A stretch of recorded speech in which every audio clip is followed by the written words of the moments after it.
Here dead lie we, because we did not choose to live and shame the land from which we sprung.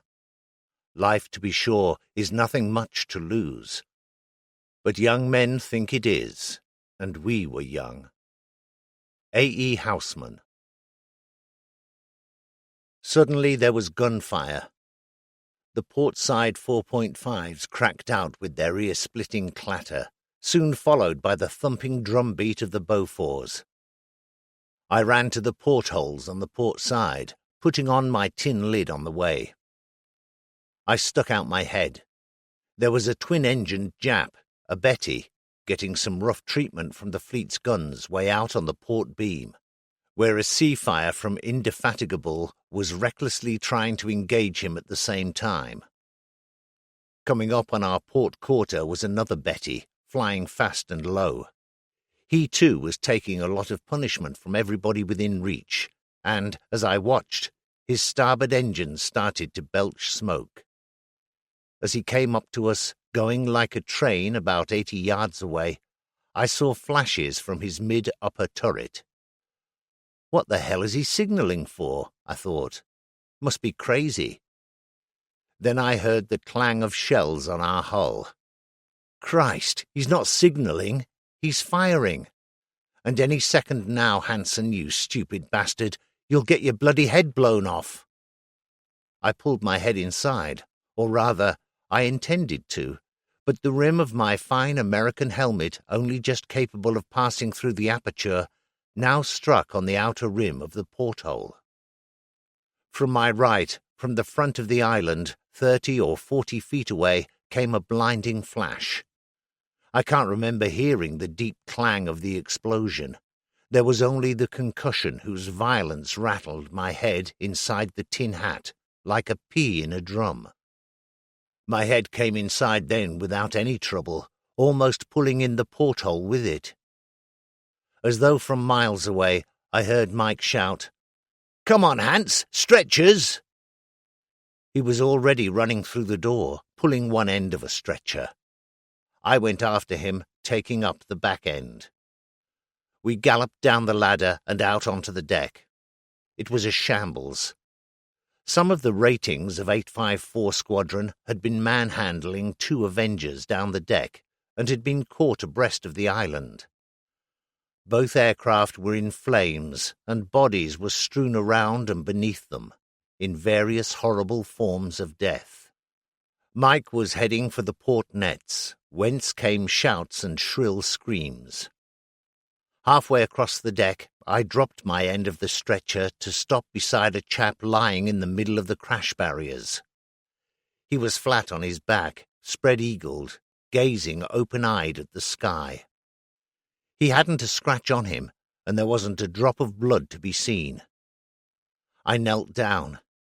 It was Cock Hardwick, the petty officer who operated the barriers, a fine chap and a true stanchion of the Navy. I slapped his face gently. I was still deaf, with my ears singing away merrily from the effects of the blast. "Come on, Cock," I said. "Come on, get up.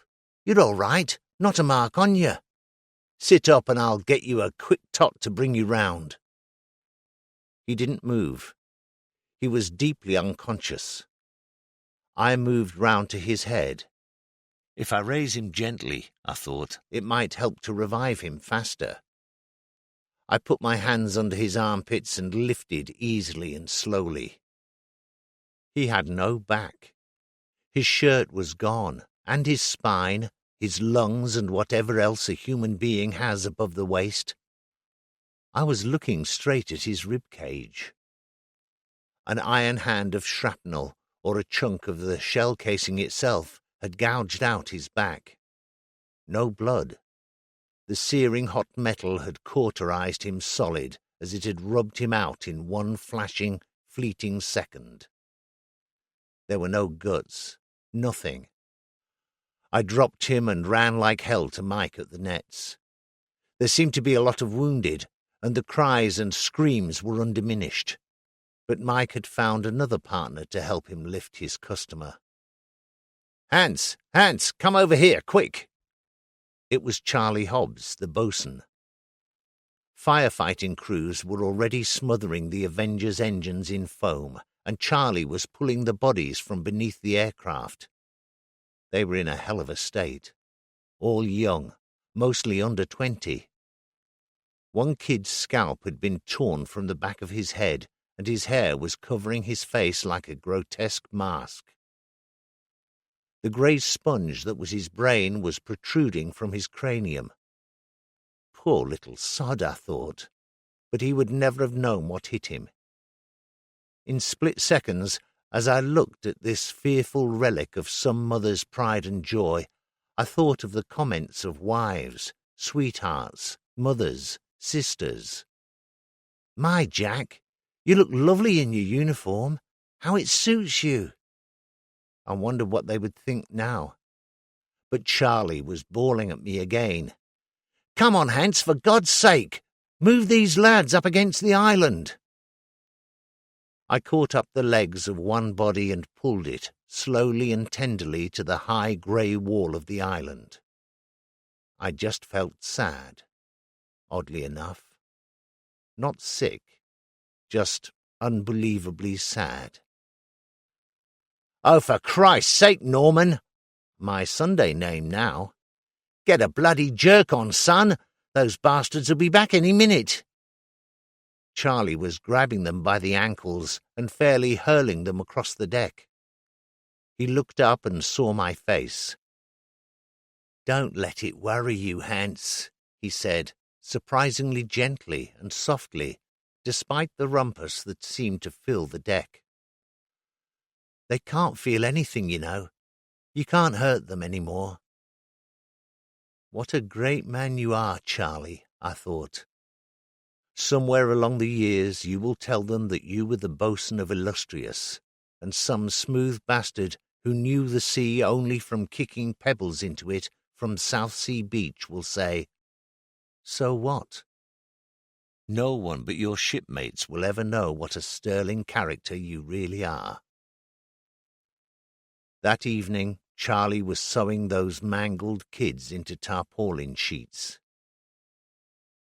Later, much later, as I walked down the deck to get below to my cabin, the flight deck party was hosing down the deck. The foam, like some filthy detergent polluting a river, was tumbling reluctantly towards the round down. In its centre, even more reluctantly, was creeping that grey, pathetic sponge. I could only say as I flopped down the ladders, desperately tired, Jesus Christ.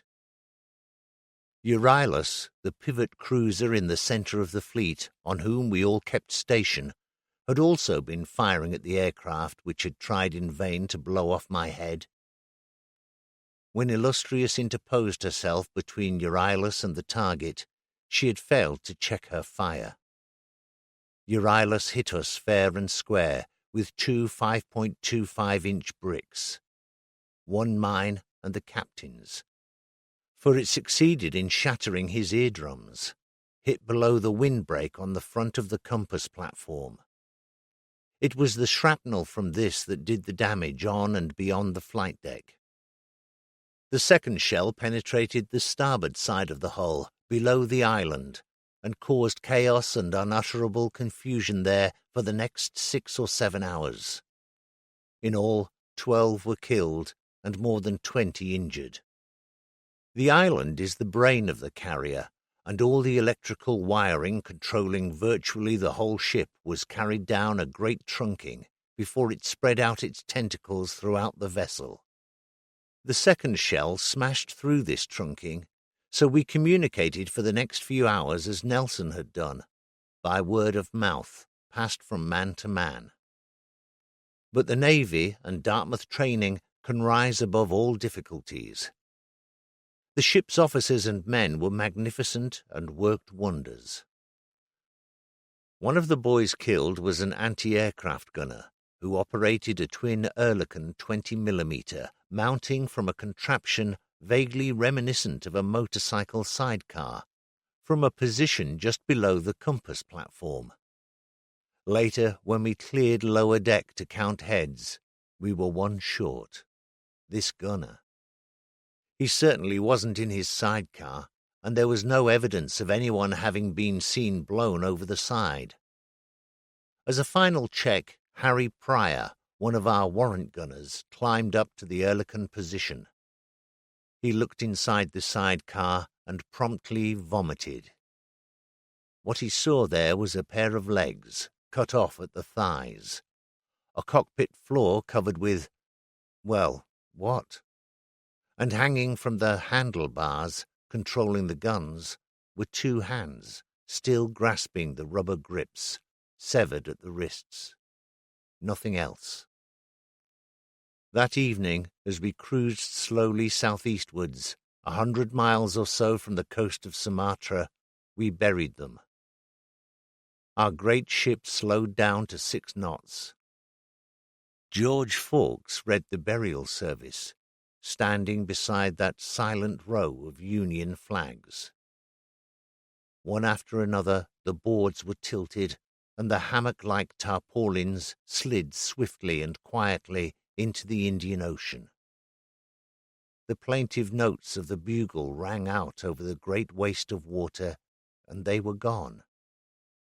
We could do no more than hope to remember them. 1. How it all started.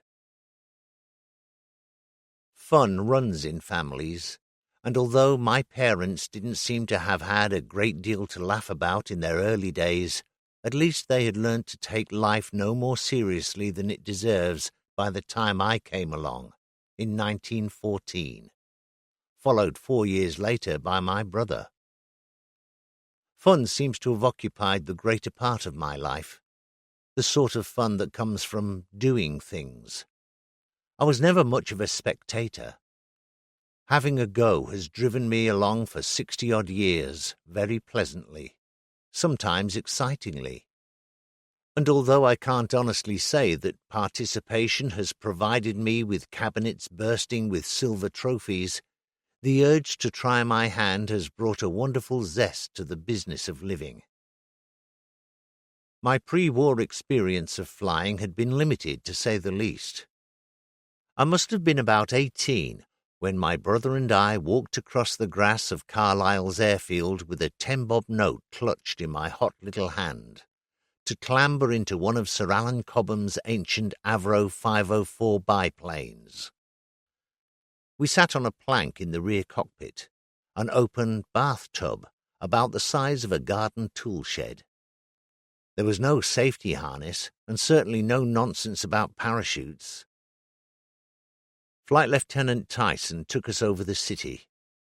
The Norman Castle, the cathedral, our school, my cricket club, the great railway network.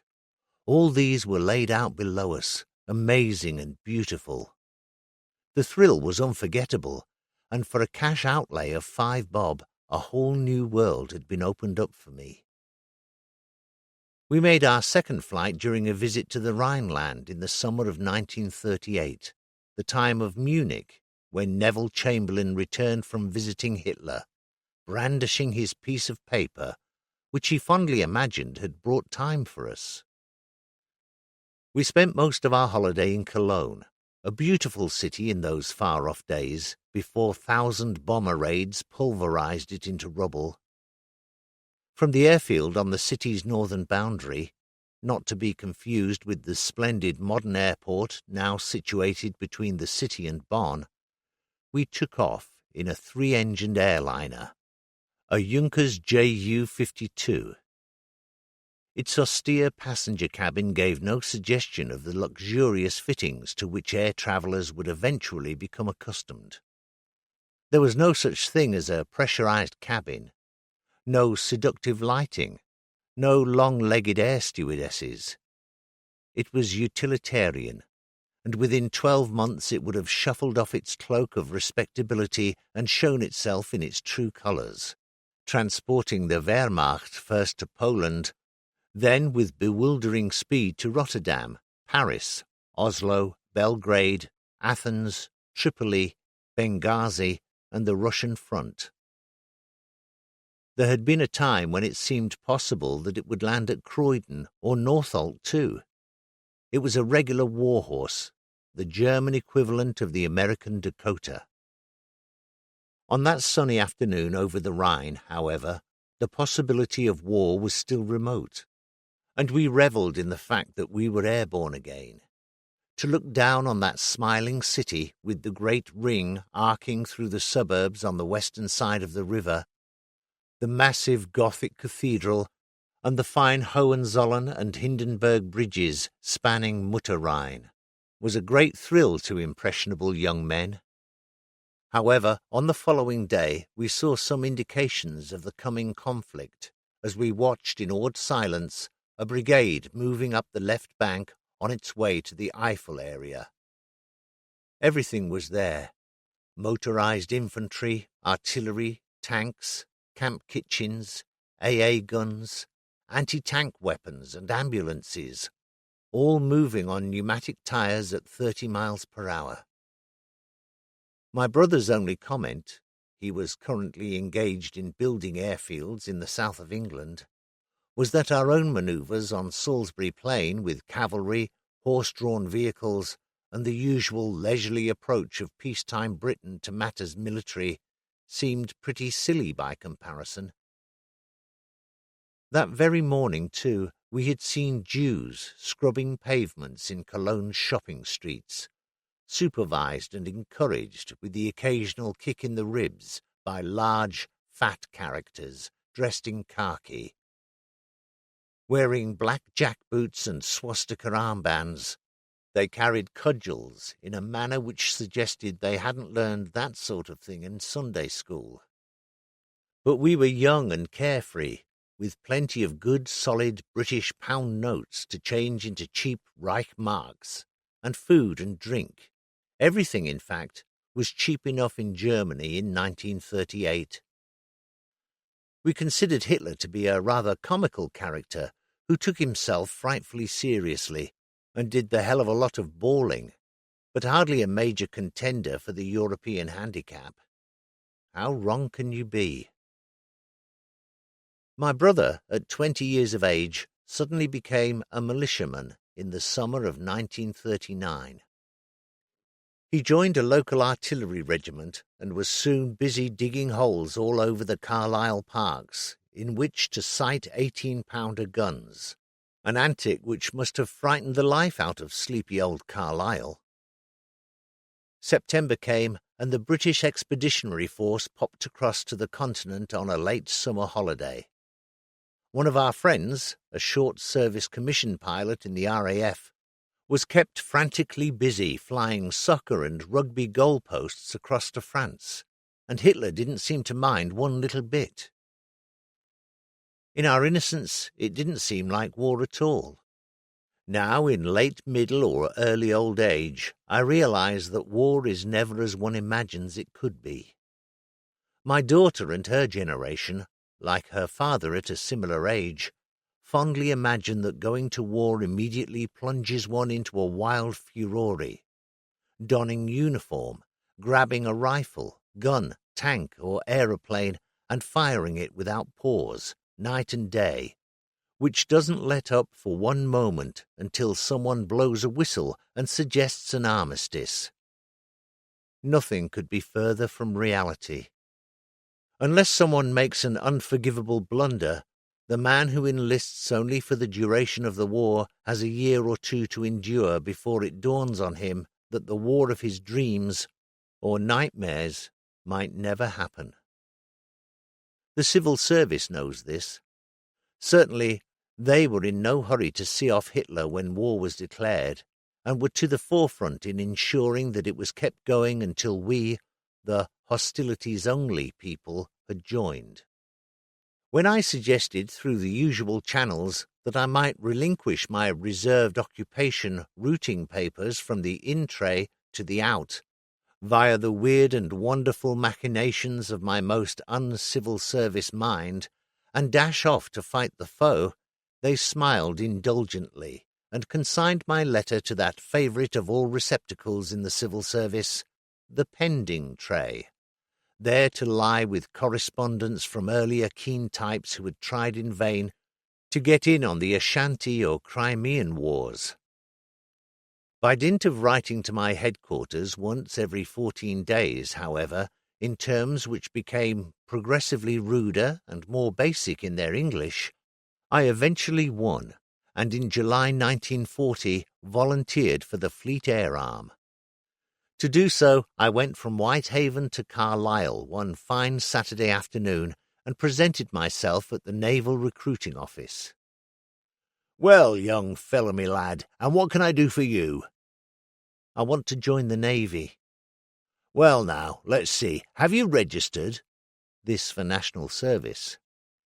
"Yes, a long time ago, but I've been in reserved occupation and have only just been released." "Ah, now, there's a snag.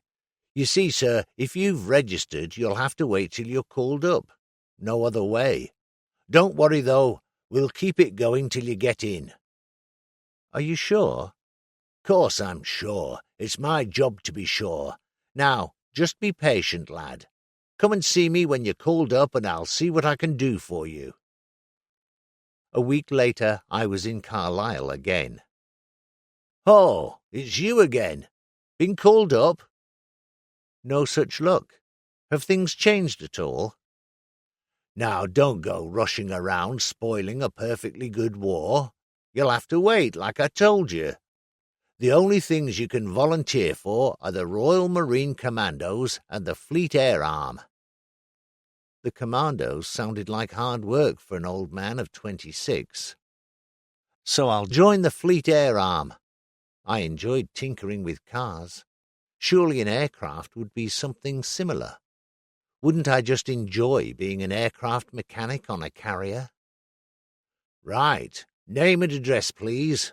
No forms right now, but I'll be bringing some in from Newcastle any day now. I'll post 'em on to you." He did too. They arrived during breakfast a few days later.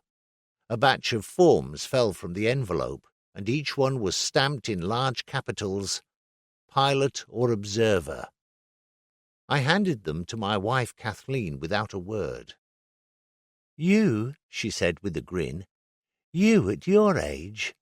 I thought you said you were going to be a mechanic." I had to believe her. In my own eyes, I certainly didn't fit in at all with the image of an aircraft pilot.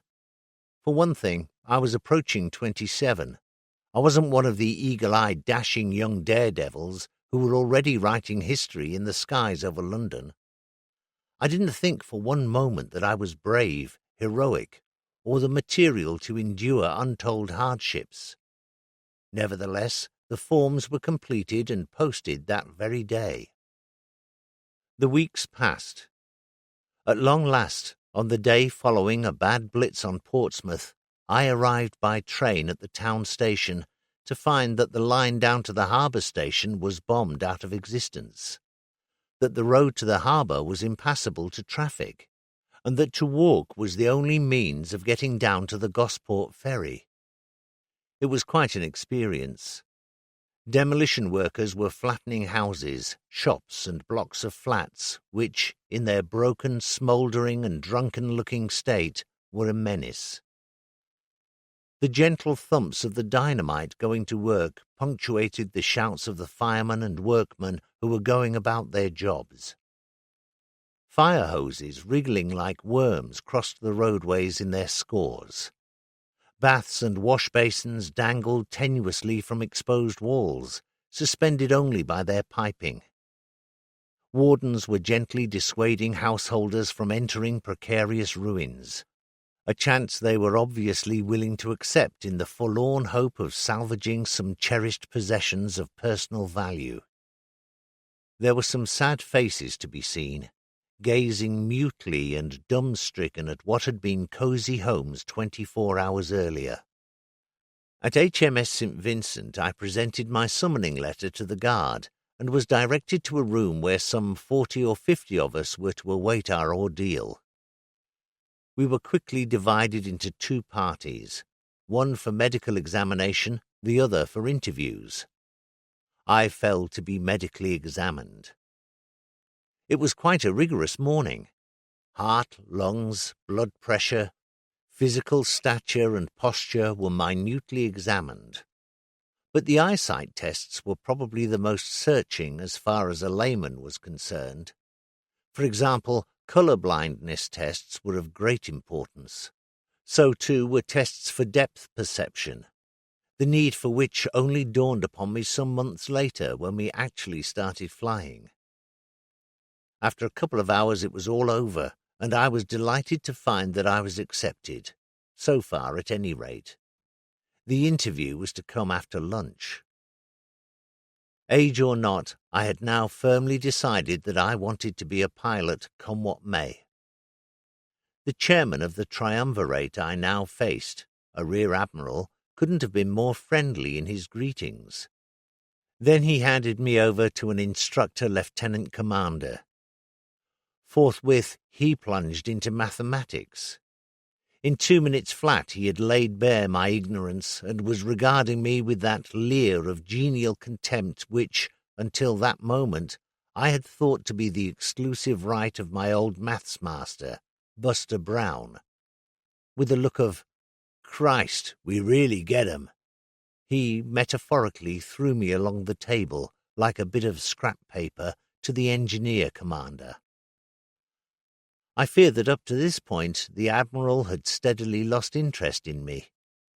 He perked up, though, when I drew for the commander a rough sketch of a carrier both in elevation and in plan, and by way of an encore added the arrestor wires. I was able to identify 3 or 4 aircraft recognition models. I even told him that it was necessary for a carrier to sail into wind to operate her aircraft. Things were going better. I sat in a waiting room while my destiny was discussed. Then I was recalled. The Admiral spoke. "Well, Mr. Hanson, you seem to be determined to fly. You would rather be a pilot than an observer?" "Yes, if you please, sir." "Oh, yes, we agree. You will be sent for as soon as arrangements can be made, and very good luck to you." "Thank you very much, sir." I beamed on all 3. I even grinned at the mathematical genius who had torn me to shreds. I backed out as though taking my leave of royalty. I was at the door. "Just one thing, Hanson. You know your way back to the Portsmouth ferry?" "Yes, thank you, sir." "Good. We were rather afraid that with your maths you might have found some difficulty." His large red countenance was wreathed in smiles. He must have met dimmer types than me. Never mind, I could take it. I was in, wasn't I? But it took months before arrangements could be made. I lived in mortal fear that in a weak moment someone might thoughtlessly sign an armistice. So Kathleen and I made the most of the weeks that were left to us. She would have to find work of some sort or other for the duration, and had decided to return to her parents rather than live alone. We relinquished the tenancy of our brand-new little house, so dear to her heart, and our furniture went into storage. She was marvellous, for never once during the whole of the war did she complain or try to dissuade me from doing what I wanted. I never knew her to make a fuss or display any signs of emotion. She knew I might have to go to the far ends of the earth, but she took it and the war in her stride, and hoped that I would live to tell her all about it. Mother, who, it seemed to me, had worried all her life that another war might come and take away the boys, would never have to worry about either of us, thank God. 2 years earlier she had survived a heart attack. Now, in the depths of a desperately hard January, she had contracted pneumonia following months of bronchitis, and her heart could take no more. Today, penicillin or a handful of antibiotics would do wonders and enable her to soldier on. In 1940, the doctors could only stand and watch her die. I, too, stood there at her bedside at 6:50 on that Friday evening, and I thought my heart would break. 2. Bell-bottoms, and proud of 'em.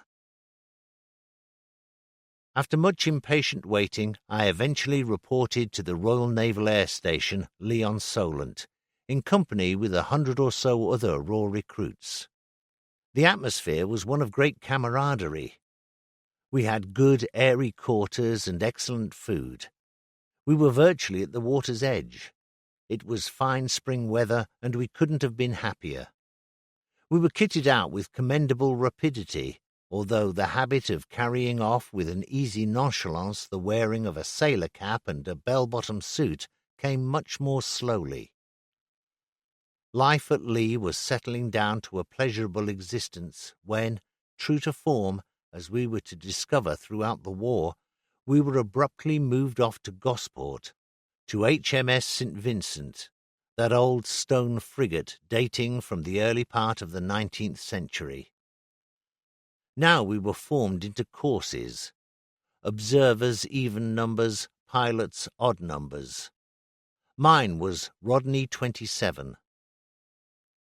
We lived on the first floor of G Block, a gaunt, forbidding-looking building. I suppose it was prison-like, and the food was pretty horrible. The straw palliasses were a shade different from Kathleen's bed. The cockroaches in the galley were large, numerous, and at least as hungry as we were. But I loved every minute of it. Having so recently convinced the Navy of the excellent states of our several healths, we now set about trying to smoke and drink ourselves to death. Needless to say, this we continued to do until the end of the conflict, including injury time. St. Vincent was a naval barracks of the old style, gloomy, forbidding, and ceding not an inch to comfort or reasonably gracious living. The regular officers were fine chaps, but the RNVRs, with one or two exceptions, seemed to me, in my brief acquaintance of 6 short weeks, to be a fairly bloody-minded lot, who probably resented the fate which had found them a seemingly thankless task in pushing through an endless procession of birds of passage. The chiefs and petty officers, on the other hand, were an entirely different cup of tea. They were inured to discipline and knew all about the Navy from the age of 14 onwards. I am fairly sure, in retrospect, that they saw a 9-to-5 job coping with genial, responsive young men who couldn't wait to shake hands with death himself, as infinitely preferable to the cramped conditions of crowded quarters, the cold, the wet, and the misery of life in general aboard a frigate or a destroyer, out in the wilds of the North Atlantic, where any number of keen young National Socialists were just itching to put a torpedo through them. In the main, they were more than friendly and anxious to teach. Although the older ones found it difficult to believe that our eyes should sparkle more brightly at the thought of learning to fly than at the dubious advantages to be gained from pulling a bloody heavy cutter around Clarence Dock, or mastering an endless list of bends and hitches. Now we were at Gosport, it became necessary, in order to survive, to learn to live with CPO Wilmot, whose unprepossessing face and enigmatic expression, not to mention the accompanying harsh barking voice, must surely be imprinted forever in the minds of all Fleet Air Arm officers. More easily assimilated was a taste for P.O. Oliver, who in 6 weeks transformed me from a desk-bound civil servant into something more closely resembling a man. Dear Ollie, I can see him now, striding across the parade ground to start his day, tall, erect, and immaculate in his uniform, for all the world as though he might just have stepped out of Jeeves's window. From his opening remarks onwards, Ollie taught me a lot about the Navy. The overture was traditional. "Well, you look a right shower of Burks, and no mistake. Christ! The officer who wished you lot on me deserves to be shot. Well, transferred anyway. You won't look like this when I finish with you, I'm telling you. Smart? You'll look in the bleeding mirror and say, Jesus, he's a good-looking bugger. Wonder who he is. Then you'll look at your watch card and say, Christ, it's me. Now then, how did that happen?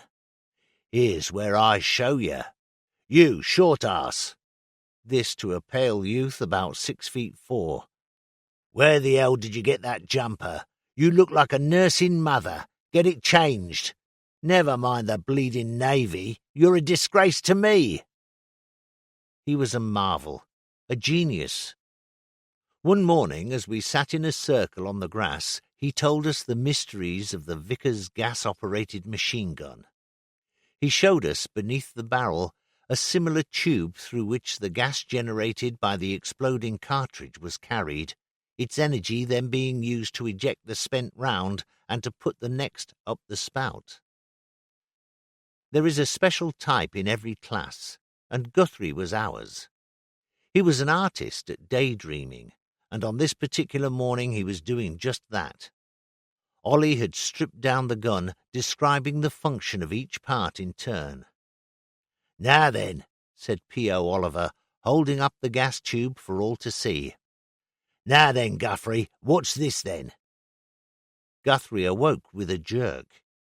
He could only hope to flannel his way out of trouble. A tube, sir. That's right, Guthrie, a tube. And what's it for? Here, grab it. He threw the tube across. Guthrie caught it, stared at it, turned it over. He hadn't been listening and hadn't a clue. Well, Guthrie, stick your bleeding finger inside it. It's black, sir, Guthrie replied, surveying his right index finger. Course it's black. Black as the inside of a sweep's arse, Guthrie. Now, why should that be? No one heard what he put forward as an explanation, for the rest of us had collapsed in roars of laughter. Oliver was the last person one would accuse of malice or vindictiveness, but he had a strong sense of humour which reacted quickly to Guthrie's peccadilloes. We were drilling on the large parade ground in sweltering heat. Ollie was standing by the barrack blocks on the long side of the square. Guthrie was drilling the squad, standing to attention by his side. I was standing behind them, awaiting my turn. The squad had just passed us, executed a right wheel, and were now halfway up the left-hand side of the square. It needed a strong pair of lungs to reach them. Right wheel! Yelled Guthrie. The squad turned, heading across the full width of the parade ground. Below the centre of the square was a large air raid shelter, with flights of steps leading down to it from both ends. The right-hand man of the leading file told me later that it required only a slight adjustment on his part to steer the squad directly for the steps, which he did. Guthrie didn't notice. He had turned the squad and now needn't worry until they hit the wall on the far side. Suddenly, the leading files disappeared down the steps. Well, Guthrie, now you've gone and done it proper. Poor fuckers groping about in the bleeding dark. Really, you're fucking lucky, mate, I tell you. With a bit of luck, they might come back. Just then, the leading files did reappear up the far steps. What if it had been a bleeding dock? What then, Guthrie? Christ, think of all the fucking explaining you'd have had to do.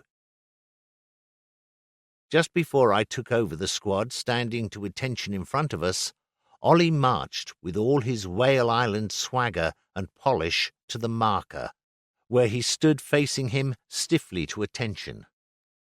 Funny bugger, he said, then executed a smart about turn and rejoined me. Not a muscle of his face had moved. But we began to make progress. Soon we could march like sailors. We were learning navigation, Morse, semaphore, meteorology. In a matter of a few weeks, we would sit examinations to qualify us for the next stage. elementary flying training at either Luton or Elmdon, to be cast into outer darkness. And then one morning, 30 of us were told we had been selected to go for training to Pensacola with the American Navy. I rang Kathleen that evening. "Go," she said. "It's an opportunity you shouldn't miss. Some people have all the luck."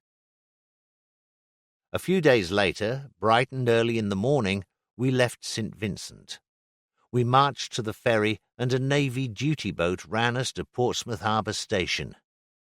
Halfway across the harbour we met a public ferry, and there, standing on the after deck, resplendent in his Tiddly No. 1s, was Ollie. "3 cheers for Ollie!" someone shouted. We roared out our farewell to him, and he blushingly waved back to us. He wasn't accustomed to adoration, and obviously realized that the object of our cheers was now being admired by the typists, crossing the dockyard, standing all round him. Eventually we boarded the liner Stratheden, converted into a troop ship, off Gourock, in company with what appeared to be thousands of RAF types. As we hit the deck, each man was thrown a hammock and told to report to a certain deck. Few of the RAF boys knew the purpose of this large canvas sausage with which they were suddenly presented, and it fell to the 30 of us to show them how to sling them. Having organized them satisfactorily, we then found ourselves without a foot of space in which to sling our own. In the Stygian darkness of a hold abreast of H-deck, we eventually found a corner where we could make ourselves reasonably comfortable. So fantastically has the world changed in 40 years that I have no hesitation in saying that few young men in the civilized world would now dream for one moment of accepting conditions such as those for 11 nights and days. I don't suppose we enjoyed it, but we accepted it without demur. There was a war on. We sailed along at a cracking speed in company with another trooper, the French Pasteur, and 2 destroyers. Somewhere south of Iceland, we parted company with Pasteur in the teeth of a howling gale, during which we were horrified to see a petty officer swept to his death from the forecastle of one of the destroyers. Her captain gallantly dived into the boiling sea in a vain attempt to rescue him, and he himself was pulled back only with the utmost difficulty. 2 or 3 days later we landed at Halifax, Nova Scotia, which we were assured was a backwater as far as the rest of Canada was concerned. Locals told us that during World War I an ammunition ship had blown up in the harbour, and that Halifax had never recovered from it. It certainly wasn't a raving metropolis.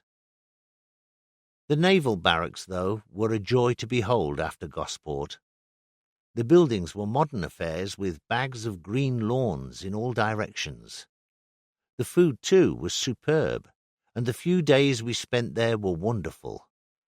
I can remember 2 incidents during our short stay. I had chummed up with John Barker, a Manchester lad, and spent a wonderful Sunday serving as a crew for a well-to-do young man, a casual acquaintance, who picked us up at St. Catherine's Bay and invited us aboard his 40-foot Bermuda-rigged sloop. We had a marvellous day's sailing. He entertained us to dinner ashore in the evening, provided us with bunks on board for the night, and drove us into Halifax next morning in time for the parade at 0800. When he had driven away, and only then, I discovered the ulterior motive behind all this lavish hospitality. Whilst I, isolated in a tiny cabin up in the forepeak, slept the sleep of the just with a profundity which only a depth charge could have interrupted, this young man had spent the night making non-stop onslaughts upon the virginity of my friend Barker. Instead of yelping for assistance, which I, twice as big as our yachting friend, would readily have given by bending a navy boot over his left ear, he had suffered in silence, apparently successfully.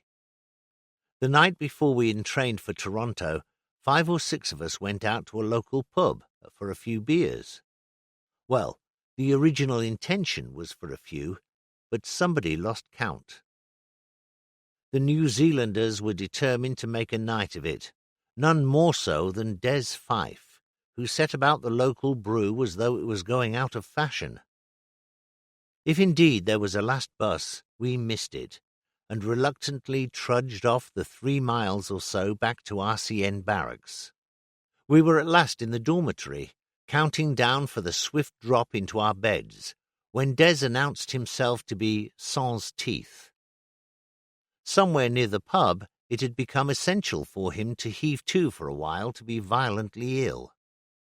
This had seemed to rejuvenate him for a while, for he had set off again at a merry pace.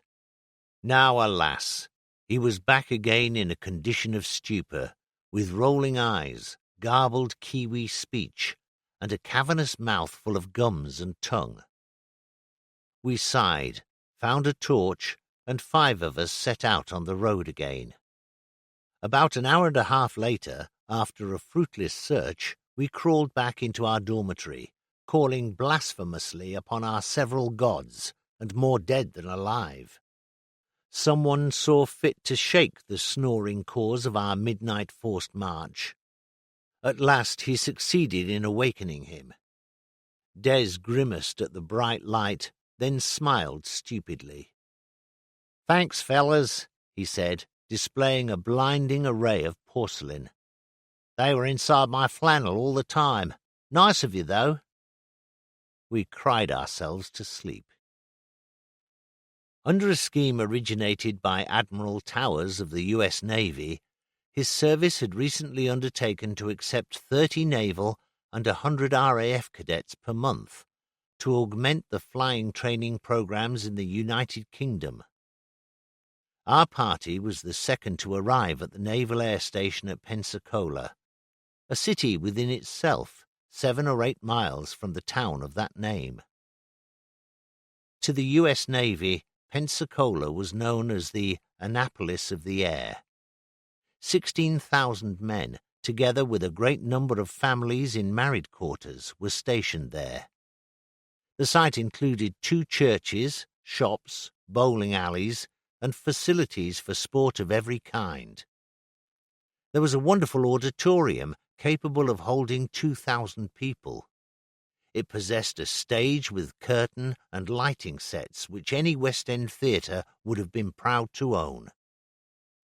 Being air-conditioned, it was the most comfortable place on the station. The living quarters were luxurious by British standards of that time. We lived 8 to a room in spacious, well-equipped dormitories. The dining rooms were spotlessly clean, airy and light, with Negro stewards on duty. The whole setup was highly organized. The famous A.C. Reed, who had made history by flying one of the 4 NC-4 seaplanes across the Atlantic to the Azores in 1919, was the captain. We naval cadets were destined for fighters, the RAF contingent for flying boats. This arrangement, known as the Towers Scheme, took a great deal of weight from airfields in the UK, where the demand for fully operational fields was forever increasing. It also meant that training could be carried out without the destruction and interference of air raids, or their threat. All of us were integrated into classes of U.S. Naval and Marine cadets. We had our own liaison officers, in our case, Lieutenant Commander Dago Kennedy, who took no part in our training, but were on tap to represent our interests should any friction arise. For the first 6 weeks we did nothing but attend ground school. Officially we saw no aircraft at all other than in workshops, although in our spare time we hung around them like children. We studied alongside American cadets working at their peacetime curriculum: navigation, celestial navigation, meteorology, theory of flight, fuel, oil and hydraulic systems. We attended lectures and instructional films in the auditorium and each day there was a compulsory period of 2 hours of physical training. Every Friday afternoon we underwent written tests on all school subjects. Pensacola possessed a decompression chamber through which all of us had to pass during our ground school training. For some reason or other, I was a bit under the weather when my own class endured the ordeal. Some days later, I joined a company of U.S. Marine sergeants, trainee pilots, to see what it was all about. A surgeon commander opened the ball with a short talk on the effects of lack of oxygen at altitude, which we would not fail to notice once the test began.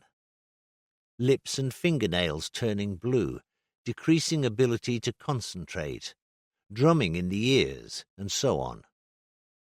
When oxygen was restored to us, we would feel the improvement immediately. Doctors would observe us through portholes throughout the run, ready to apply first aid and, if necessary, to remove us from the chamber in case of serious trouble.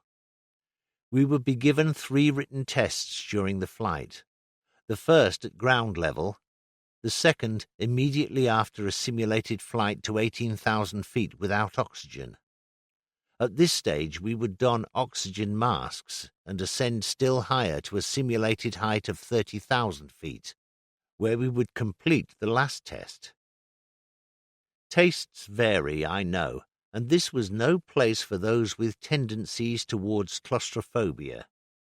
I imagine the panic-stricken expression, "let me out," originated here. The chamber was a cylinder with a flat wooden floor. At the entrance end was a small compartment about 8 feet long by 6 feet high, entered through an airtight door. Beyond that, through another airtight door, was the main chamber, of similar height but about 20 feet long.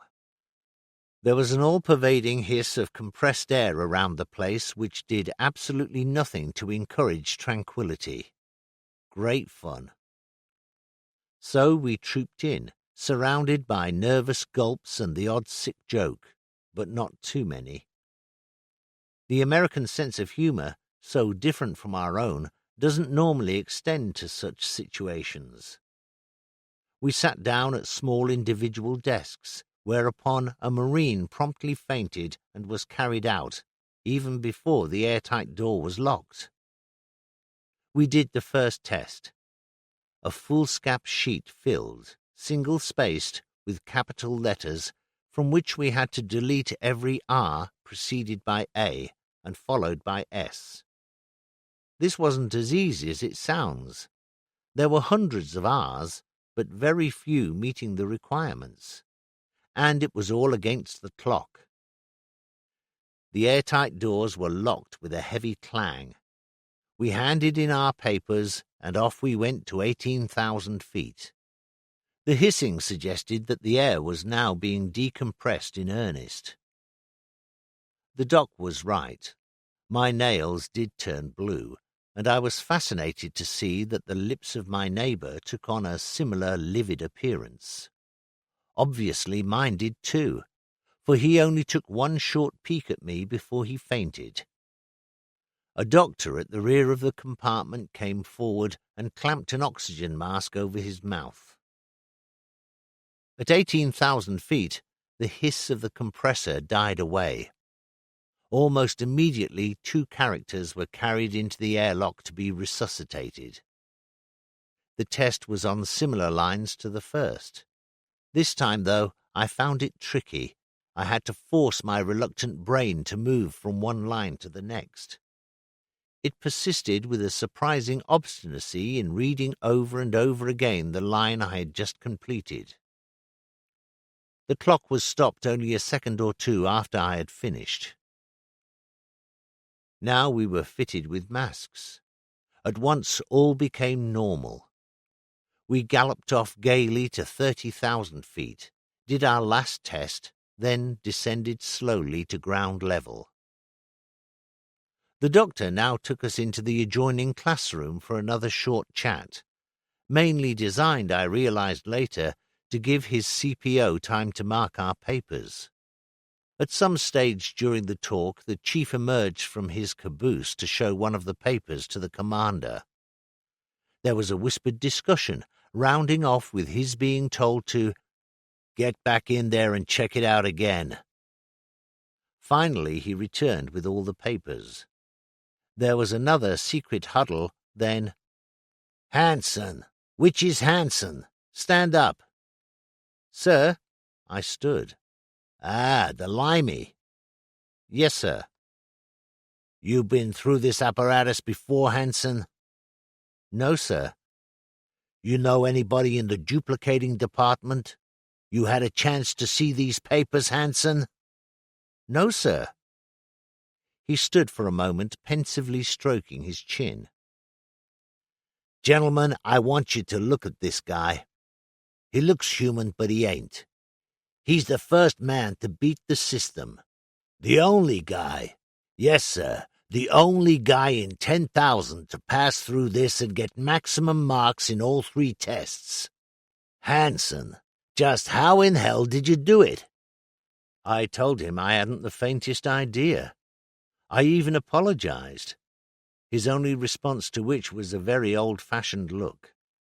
Against a maximum 240 for each test, the results averaged out at something in the region of 200 for the first, 40 to 50 for the second, and 130 or 140 for the third. I departed, feeling as though I had contracted a terminal disease. Most of us had seen only a matter of weeks in the service of the Royal Navy. Nevertheless, a month or 2 with the U.S. Navy showed us some of the wide disparities between the two. There was no doubt that on parade to the RN officer demanded considerably more from us than did similar situations in the U.S. Navy. On the other hand, matters which, where the RN were concerned, seemed to be treated superficially and with good-natured indifference and humour, were looked upon with the utmost severity and beetling eyebrows by the young men from Annapolis. Our living quarters at Pensacola were in Block 624, a spacious, good-looking, 2-story building of great length. At each end of both floors was a desk and a wooden armchair, at which sat a mate of the deck, a duty we all fulfilled in rotation, standing a 2-hour watch. The mates of the deck were distinguished from their fellows by the wearing of a khaki webbing belt. The drill for taking over the watch was laid down explicitly in standing orders issued to us through the almighty duplicator, without which, it seemed, the Navy could never have functioned. At the appointed hour for change of watch, the new incumbent was obliged to approach the desk and stand to attention before his predecessor, announcing loud and clear, "Sir, you are relieved." At this the outgoing mate would leap to attention and reply, "Sir, you have the watch," at the same time unbuckling and handing over the belt of office. The drill was rigorously adhered to by the American cadets, whether or not an officer was present. Not without good cause either, for America was still at peace. Pensacola was the prerogative of the best of Yale and Harvard. Competition was fierce, and cadets could be fired at the drop of a hat. Naturally, they were appalled at the slap-happy changeover performed by the British. 5 to 10 minutes late, the oncoming mate would saunter along the passage towards the desk. The man to be relieved would hail him at a range of 20 yards. "And where the fucking hell have you been, you lazy sod? Had your bloody head down, have you?" The response was equally officer-like and gentlemanly. "Go and get stuffed, you moaning bastard. Give me the sodding belt and stop bitching."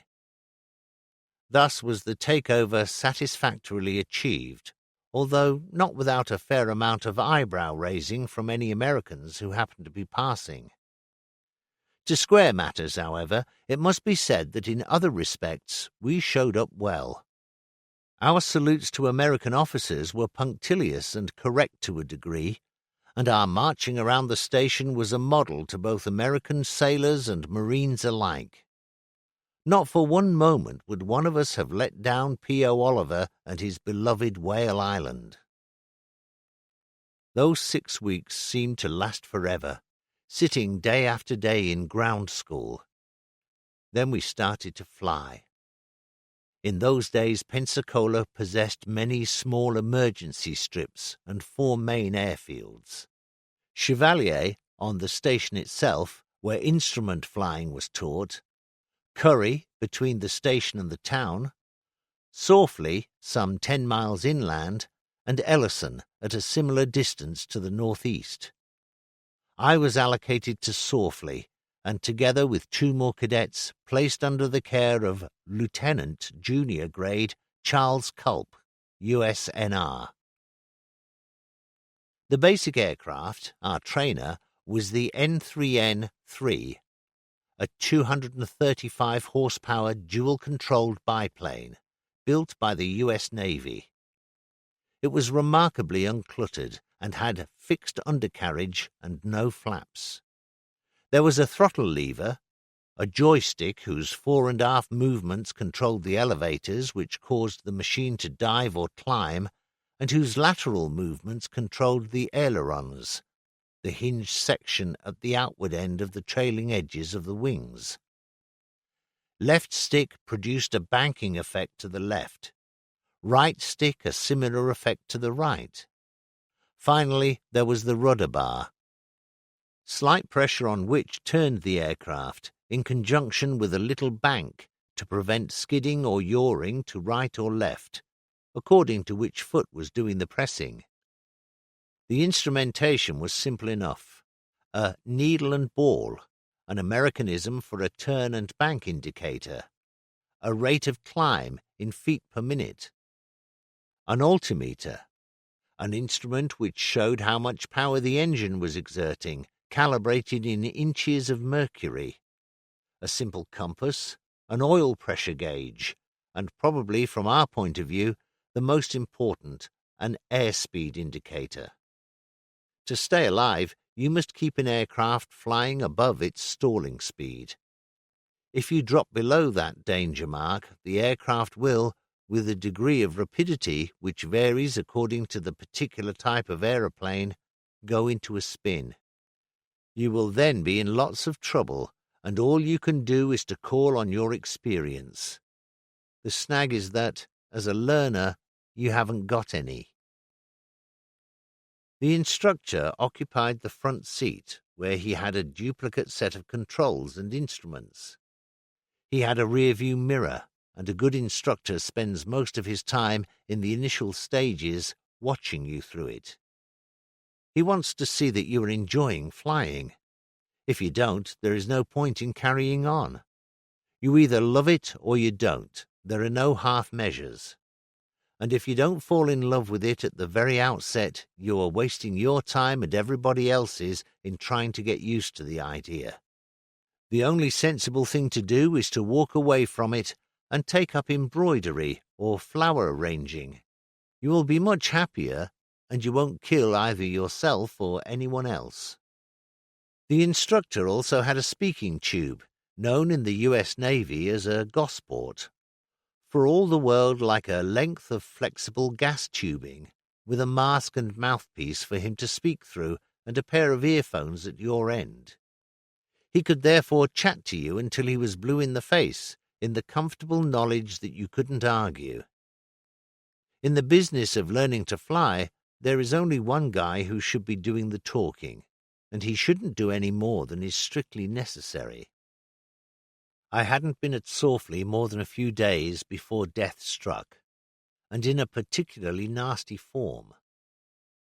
Charlie Culp and I were walking down the line of planes at 0800 one morning, with N3Ns on all sides running up their engines preparatory to take-off. A young captain of U.S. Marines, Phillips, came towards us. Charlie and he, yelling above the infernal racket of the aircraft, shouted greetings. Charlie made signs to me that I should carry on to our plane while he spoke to his friend. Culp had not yet rejoined when some mechanics, gesticulating vigorously, compelled me to turn round. Aircraft ground crews and Charlie were running like mad from all directions to, well, something that was lying off the taxi track, between the aircraft. It was all that was left of Phillips. He had taken his leave of Culp and turned straight into a propeller, busily rotating at 1,000 revs a minute. Only his uniform provided any identification. My N3N took on a different appearance that morning. Like all other aircraft, it could be a killer if you were fool enough to give it the chance. I embarked on the great adventure with an hour and a half's flying around the local countryside. Charlie Culp up in front, flying smoothly and uneventfully, myself sitting behind him, purring like a cat. The cockpits of those days, of course, were open, and flying hasn't been the same since lids were put over them.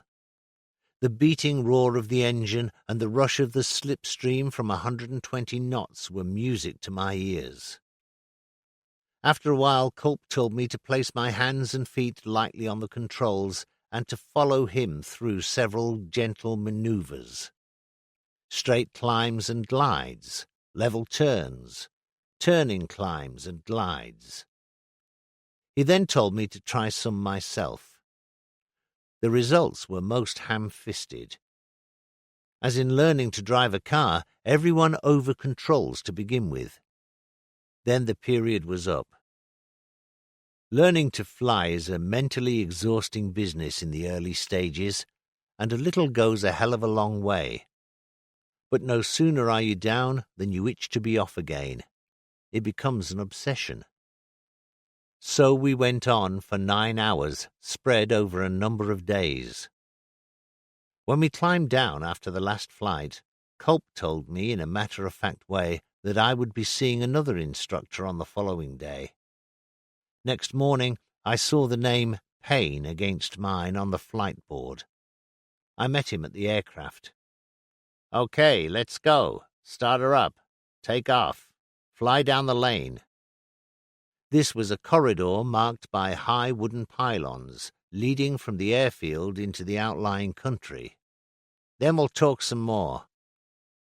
I was then put through my paces, rounding off with 1 or 2 landings and takeoffs on a quiet satellite grass field. When I landed back at Sawfleet and taxied to the apron, we descended to the tarmac. "I've only one question," he said. "Can you get this thing off the ground and put it back again without killing anyone? You're entitled to kill yourself, but," this with a smile, "killing anybody else is against the rules. Can you?" "Yes, sir, I think so." "Don't think, I want to know." "Then I can, yes, sir." "Okay, there ain't more than a dozen good reasons why you shouldn't. Good luck." He was gone. Next morning, for the first time, my name stood alone against an aircraft number. I climbed into my N3N, and there was a yawning gap in the front seat where Charlie should have been sitting. There was also a yawning gap, for the first time, where my intestines should have been. It was probably just as well I didn't know it that morning, but that gap was going to reappear time after time over the next few years. I rumbled out to take off, flew out to a small field and landed and took off until the end of the period. Round and round and round and round again. Then I came back to Sawfleet Field and made it, and no one was killed. I think it would be generally agreed that to land an aircraft is probably the aspect which causes more heartache than anything else to the pilot under training. There is an oppressive feeling of uncertainty about the business of landing a heavier-than-air machine on terra firma without breaking something, and his neck in particular. In the initial stages, at least, he sees the matter of landing as one fraught with immense difficulties. Had we trained in the UK at that time, our elementary flying would have been carried out on grass airfields without runways. Sorfley Field, like the other 3 large training fields at Pensacola, was one enormous expanse of tarmac, on which landings were made directly into the wind, as indicated by the windsock. Our elementary training aircraft were not fitted with RT, so there was no instruction from the control tower. One joined the queue approaching the field and landed in strict rotation. The approach was made at an altitude of 500 feet, flying downwind, with the field some 400 yards away on one's left-hand side. On reaching a point abreast the downwind end of the field, one cut the throttle and promptly entered upon a 180-degree turn to port, gliding across wind and finally turning into wind to a landing on the tarmac. A 3-point landing was the aim. In other words, a landing where all 3 wheels touched the tarmac simultaneously. After his final turn into the field, the pilot lined up the nose of the aircraft on some point on the distant upwind end of the field, and fixed his eyes steadfastly on that point until the landing was completed. Never looking at the ground, he judged its proximity purely from the attitude of the aircraft's nose in relation to the far horizon. As the horizon appeared to flatten, he flared out for landing by easing back the joystick, thereby changing the aircraft's attitude gently from a glide to level flight, and from that point steadily continued to ease back still further on the stick until the machine stalled and sank to the ground. As the wheels touched, the joystick should then have been pulled back all the way to his stomach. Still with his eyes glued to the point, he then juggled the rudder bars with his feet to keep the aircraft running straight, and applied brakes gently and evenly only when it became necessary. Brakes were applied alternately, first right foot, then left, quite rapidly, so as to avoid putting the aircraft on its nose. Despite their success in surviving the rigorous medical examination which was undergone before acceptance, several of our group faded out soon after flying training commenced, and were returned, defeated and disconsolate, to the UK. There were various reasons, of which one was persistent air sickness, diagnosed by the U.S. Navy instructors as not something which would disappear in the fullness of time, but rather as a firm indication that the sufferer had a subconscious phobia about flying, which would probably prevent him from making the grade. The other was depth perception, that aspect of eyesight examination which I had not fully appreciated when being medically checked. It is the quality and breadth of depth perception, apparently, which enables one to judge one's height from the ground while steadfastly watching the horizon. And now a number of our friends were dismayed to find that their eyesight was lamentably lacking in that quality.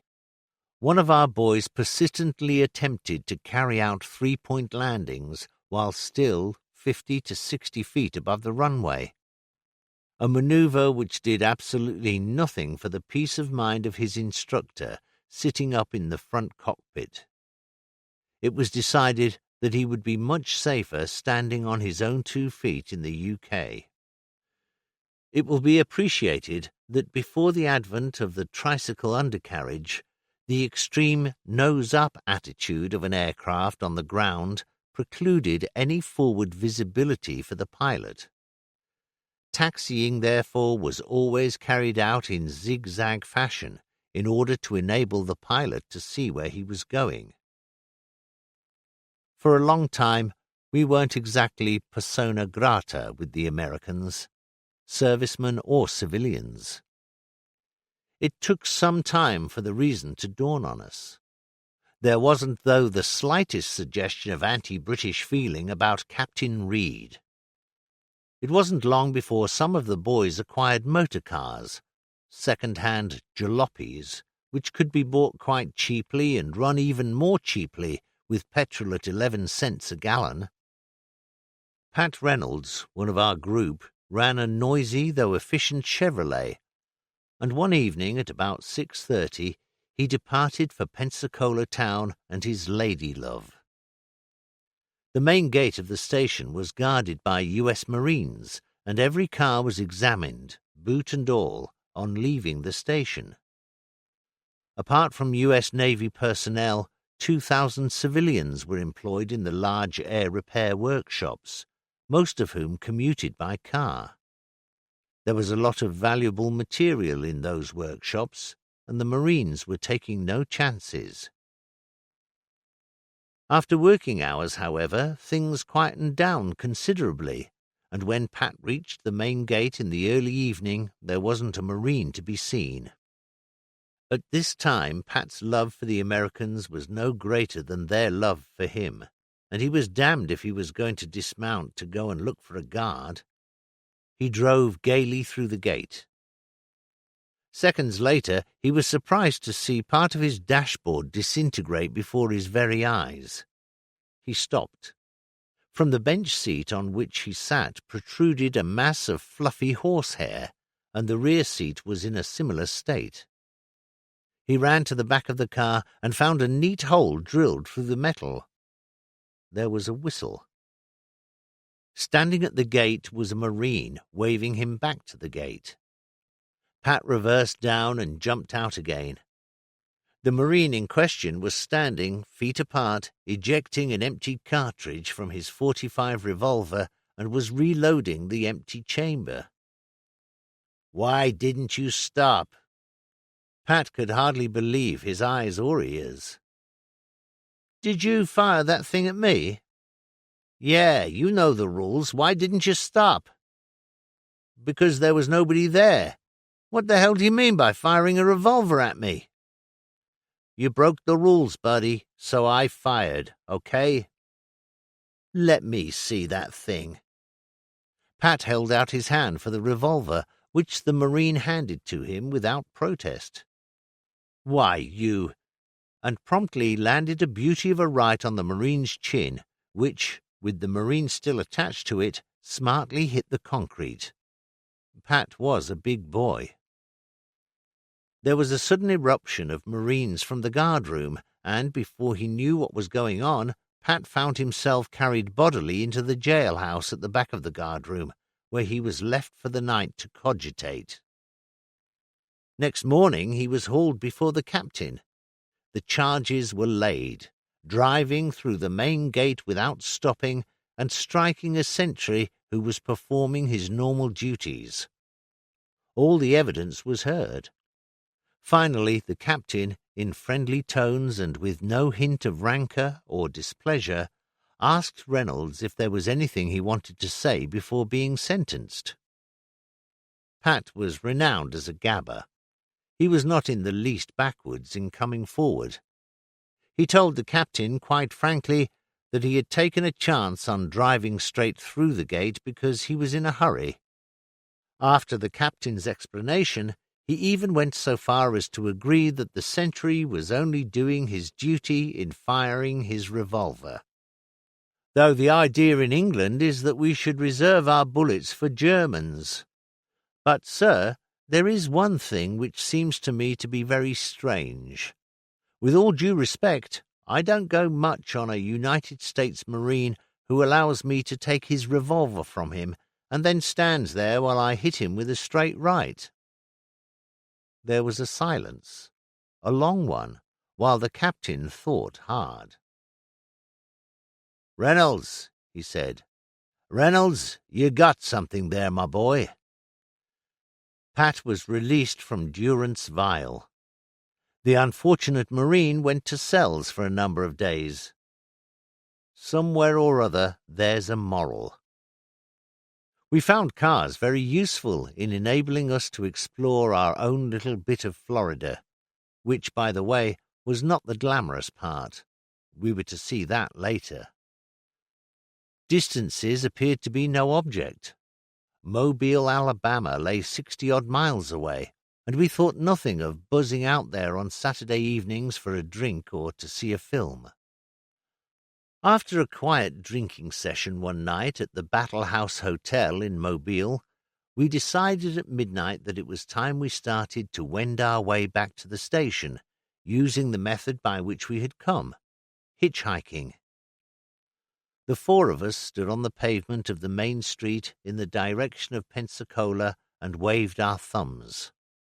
A big open Oldsmobile cruised to a standstill. "Pensacola, boys? Okay, climb aboard." The driver, a man of about 45 years of age, was cheerful, nay, downright jovial. This was not surprising, considering the amount of alcohol he seemed to have put away. His joviality was somewhat blurred and his driving slightly erratic. He crawled along for a minute or two, then stopped again. "Hey, any of you fellas want a piece of ass before we get going? On me, boys. My treat. How's about it?" What on earth was a piece of ass? We looked dumb.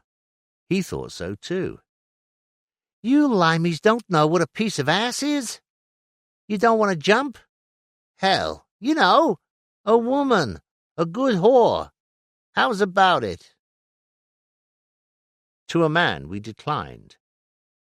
His opinion of limeys had hit an all-time low. What sort of fellas were these? "Well, I'm having me a blow-through before I leave town. Only keep you waiting 10 minutes, boys. Hey, officer!"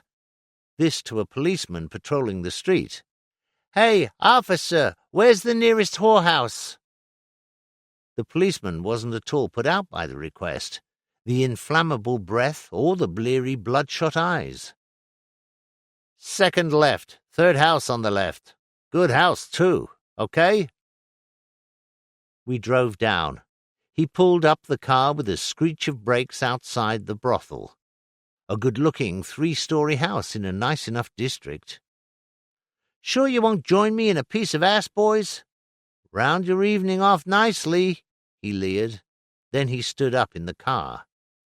"Hey, mother! Bring out your whores! Bring out your whores!" He was bawling at the top of his voice.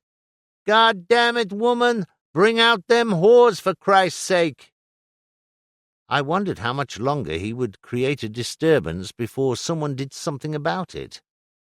Then suddenly a first-floor window opened.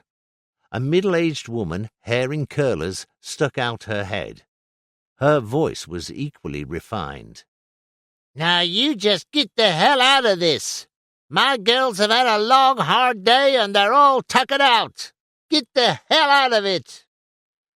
"Ah, the hell! You just get them whores of yours down again and open this goddamn door. I've been pining for a piece of ass for the last 2 hours and I just ain't going home."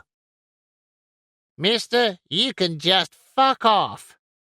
All my gals are in bed and you ain't gonna see one of 'em." Our friend drove away. For the next half hour he was sullen and morose and never uttered a word. All at once he brightened up. He was reasonably sober now and had a merry smile on his face. "Well, God damn it, boys, if I ain't just remembered. There's a whorehouse open all night long just outside Pensacola. You sure you won't come with me?" We were sure.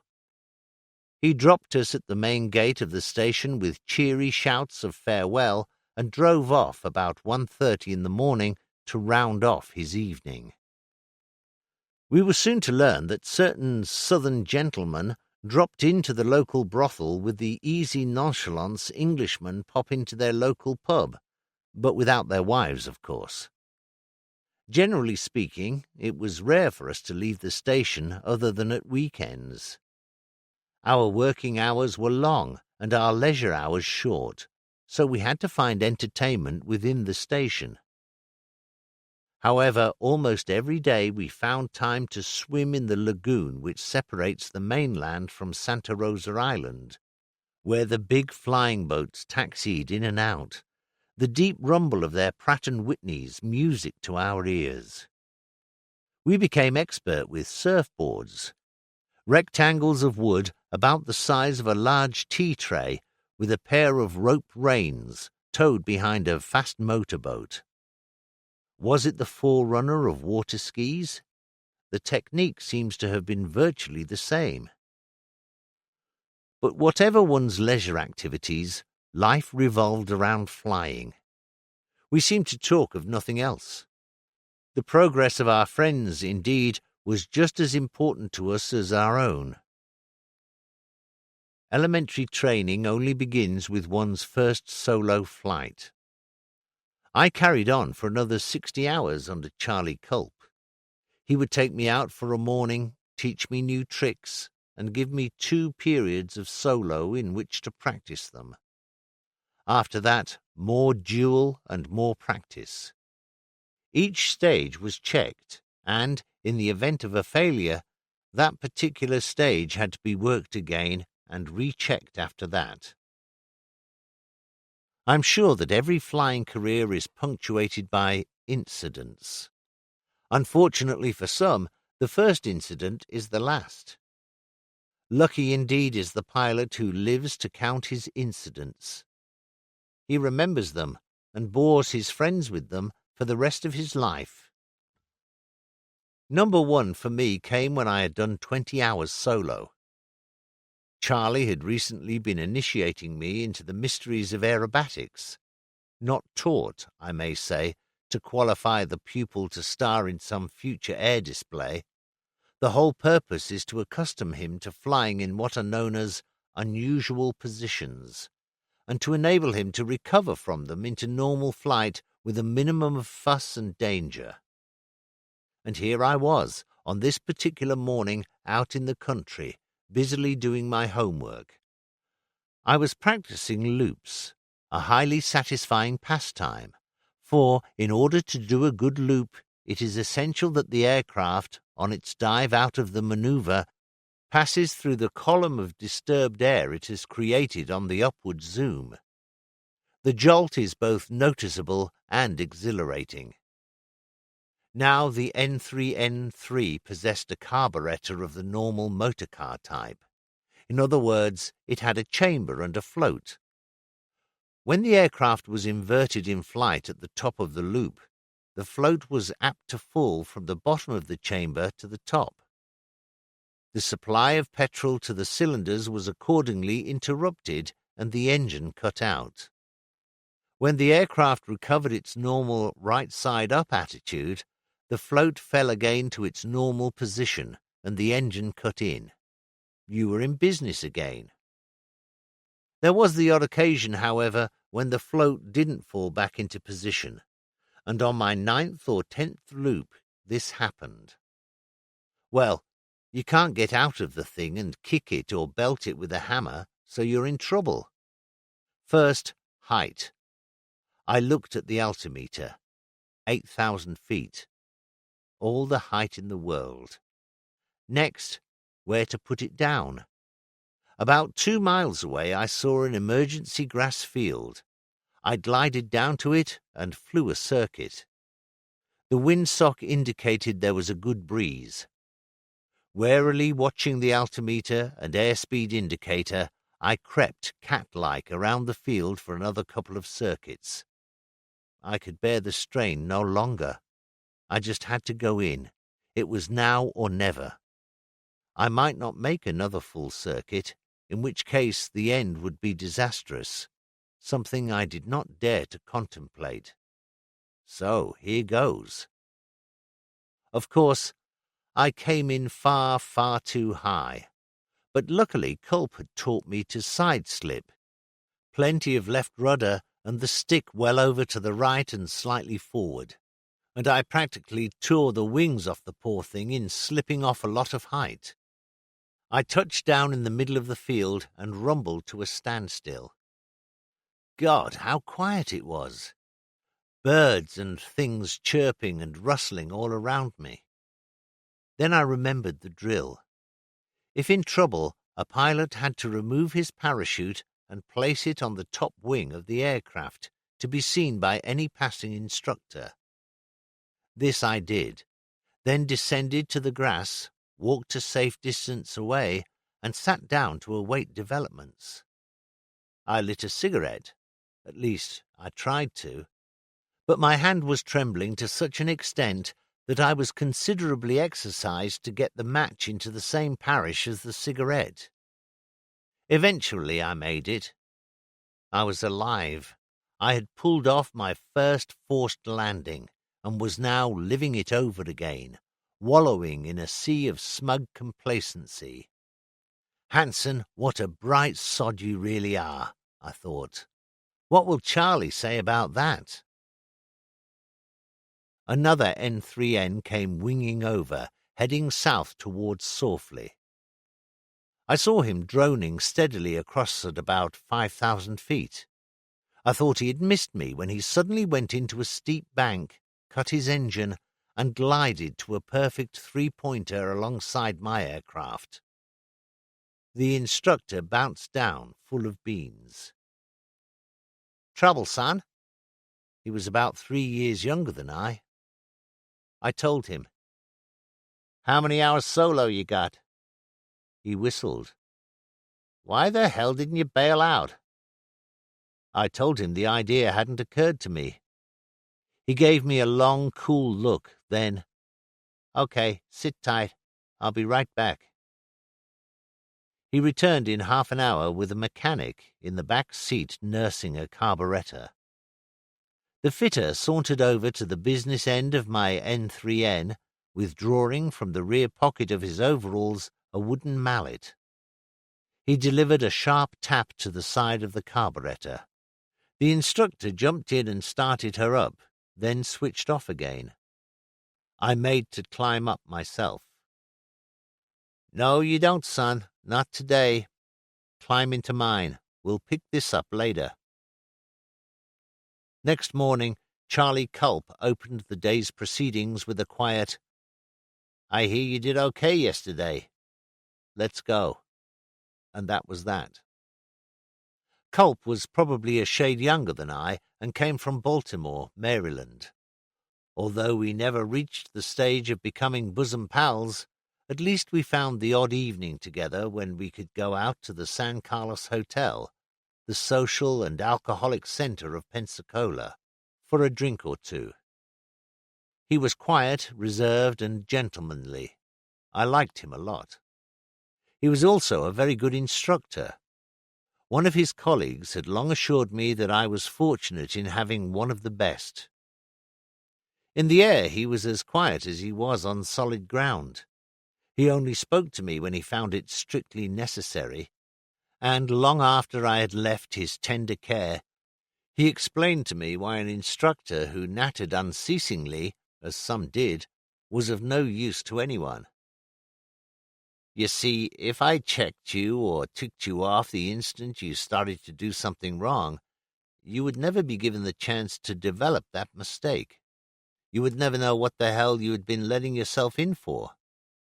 The only way is to let you do whatever the hell you were going to do, to let you go on, getting deeper and deeper into trouble until it dawns on you that you have gotten yourself into something you just can't get out of. Then, and only then, I'm there to dig you out. You'll sure remember never to do that again, see?" One morning we were practicing emergency landings into a short grass field, not an easy maneuver in the early stages of flying. The instructor flies the aircraft in circles around the perimeter of the field and, at any moment and at any position on the circle, cuts the throttle. At that point, the pupil takes over. Without any further assistance from the engine, he has to judge height and distance, and, with the downwind end of the field uppermost in his mind, glide to a dead-stick landing. So Charlie, up front, suddenly cut the throttle. Now it was all mine. I looked back to the downwind end of the field. Now. I banked over steeply and glided downwind past the end of the field, then into a left-hand 180-degree turn. I was far, far too high. I put the N3N into a screaming side slip. Hopeless. Yet in my keenness and obstinacy I persisted. Charlie's quiet voice came through my earphones. "If you get this one, I'll kiss your ass in the San Carlos bar." Suddenly I was in a jam, and I hadn't the faintest idea how to extricate myself. Jesus. Okay, said Culp. "Okay, I got it." And he had. I wasn't the only one to do odd things. An RAF pupil, taking off at night from Curryfield, flew into a tall metal chimney, red warning light and all. The aircraft wrapped itself tightly round the chimney and slithered softly to the ground. No bones broken. Another RAF pupil, out on emergency landing practice, dozed serenely in the luxury of his post-breakfast somnolence as his instructor flew the aircraft. Then something registered. Yes, that was it. The instructor had closed the throttle. Once awake, his reactions were faultless. Grabbing the stick with his right hand, he shoved it firmly forward. Rule 1. If your engine dies on you, put the aircraft into a gliding attitude to maintain flying speed. He was always rather vague as to what happened next. One thing was certain. He hadn't maintained his grip on the stick. For the next moment, he was cavorting freely around the sky, and his N3N, with a very empty rear cockpit, was cruising along towards Pensacola 100 feet below him. At this point, his reflexes entered a short period of lethargy, for he admitted that it was fully 5 seconds before he realized what had happened. More importantly, what was going to happen if he didn't pull his ripcord pretty quickly. He parachuted safely into a ploughed field where he sat for an hour awaiting a pickup truck, wondering why the hell he hadn't rigged his safety harness. The instructor had felt the jerk on his Gosport tube, the violence of which had almost removed his head. He looked into the rearview mirror preparatory to delivering a blast to the pupil, but no pupil. Searching above and below for him, he finally located him above and some distance astern, with his parachute just blossoming. Having seen him land safely, he hightailed it back to Curry Field. Charlie Culp was in the CFI's office when this instructor strode in. He was of Teutonic extraction and, at the time, hardly the type to be a pro-British raver. To the CFI, "Chief, you know that fucking limey you sent out with me?" "What of it?" "Well, you gotta believe it, but this is all I got left of the son of a bitch." Before the CFI's face, he dangled his face mask and mouthpiece, but no Gosport tube. An evolution which figured largely in all our lives was that known as circle shooting. On a grass satellite field was marked in white a circle, 100 feet in diameter. At what was obviously regarded as a safe distance, even for us, was a tall mast carrying a windsock. Around this circle, Charlie Culp would order me to fly for a couple of circuits. Then, on a downwind leg, abreast of the center of the circle, he told me to cut the throttle and, with no further assistance from the engine, to land, touching down inside the circle. Even the dumbest of us realized that this was our apprenticeship to accurate flying, intelligent gliding, and judging of distance. It was permissible to use side-slipping, a technique which had recently been taught to us. Most of us surmounted this stage without much trouble. There were others, however, to whom it came more slowly, and one of these was a roommate of mine, a cheery New Zealander called Jack Sisley. Each evening on our return to Pensacola, I would find Jack, who was training at Curry, inveighing against circle shooting and describing his apparent inability to get the word on this maneuver, in language which, coming from the son of a Methodist minister, was more than a little surprising. "I'll get that bastard tomorrow, and no mistake, you see. I'll put the son of a bitch inside that fucking circle if I have to crash the bastard into it." Jack, if nothing else, was a man of his word. Finding himself, as usual, far too high, as he glided nearer and nearer to the circle, he put his N3N into a powerful side-slip, which he held until the port wing was 18 inches below ground level. His instructor, watching with a tutorial eye from a safe distance outside the circle, sighed deeply and pondered on the idea of farming as an alternative occupation. Jack walked away from it, something for which most of us at some time or other were grateful to be able to do. We sweated for hours and hours under the hood of a ground-based link trainer, practicing flying on radio beams, making timed approaches to airfields and controlled letdowns in simulated bad weather. Then we were off in a Harvard dual trainer, sitting in the rear cockpit with a hood over us, preventing even a chink of light from reaching us. The instructor, acting also as a safety pilot, sat in front.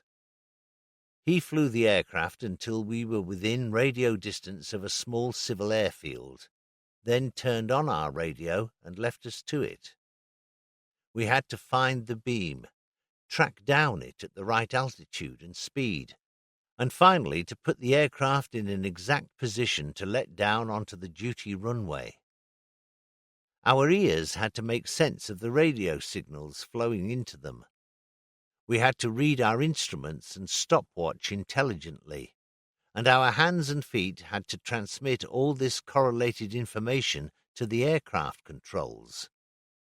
This time we were listening to real live radio and aiming for a real live airfield. No link trainer nonsense. Flying blind made great demands on concentration, keeping at steady heights on steady courses at set speeds, listening all the time to the high-pitched drone of the beam, losing it, finding it again, then doing the letdown, feverishly watching the stopwatch, trying to keep an even rate of descent, getting the correct beam for final approach, crossing the cone of silence. Now, airfield ahead. Waggle your wings. The instructor snapped up the blind flying hood. Is the airfield ahead? Sometimes it was, sometimes it wasn't. This time, nothing but the Gulf of Mexico as far as the eye could see. Last time it had been a forest. Christ, where did I go wrong? Okay, I got it. We'll go out north again and have another crack at it.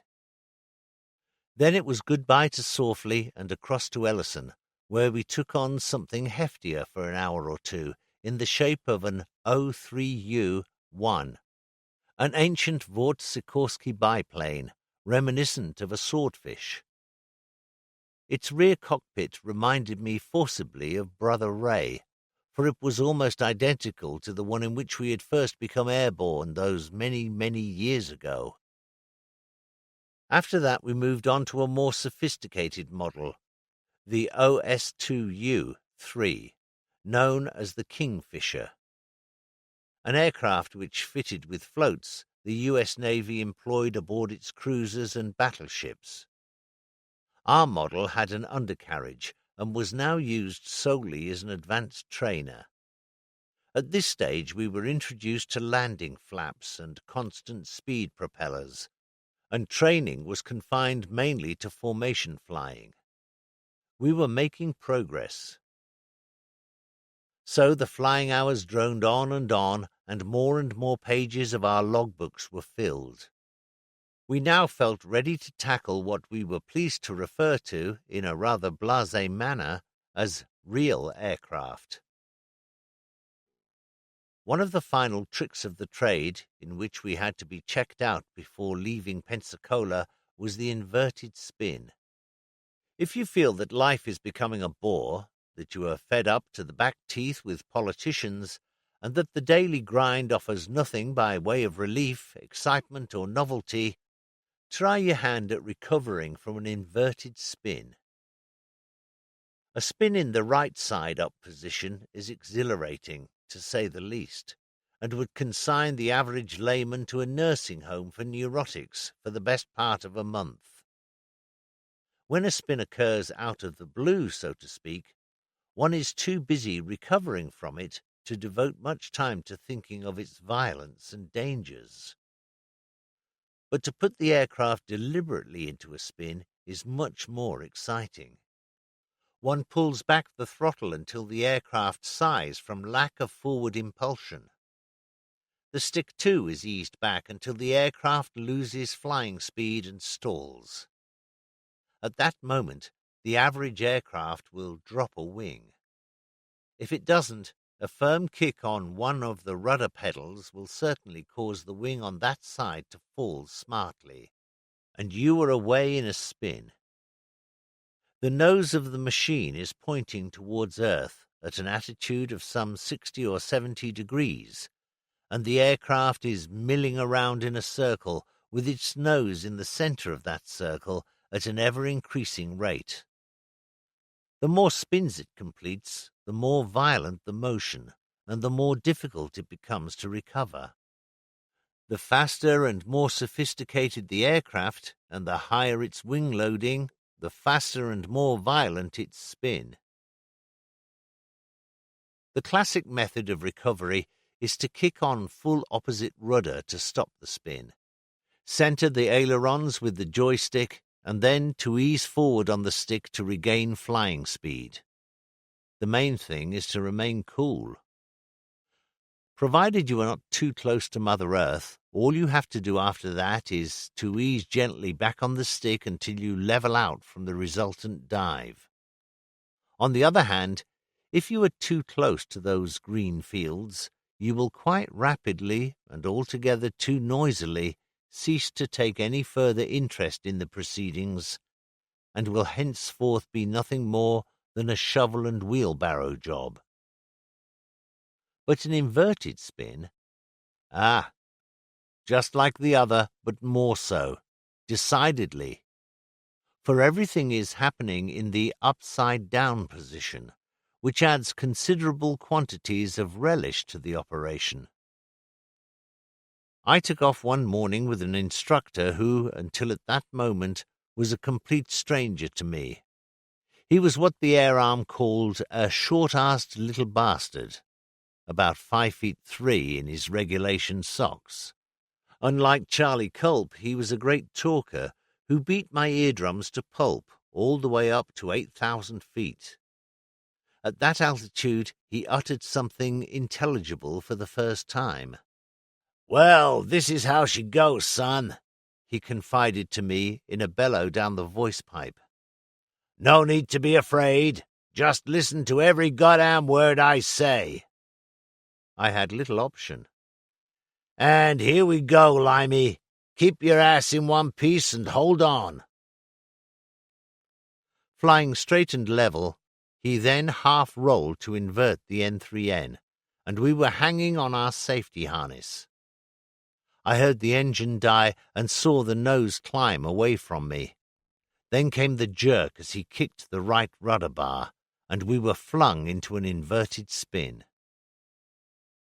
The immediate sensation was of someone trying, with the utmost determination, to pull my eyeballs from their roots. The whole weight of my body was straining against the safety harness, accentuated every time we passed 12 o'clock on each spin. With my head flung back by centrifugal force, I could see far below us the coastline and the blue water gyrating madly.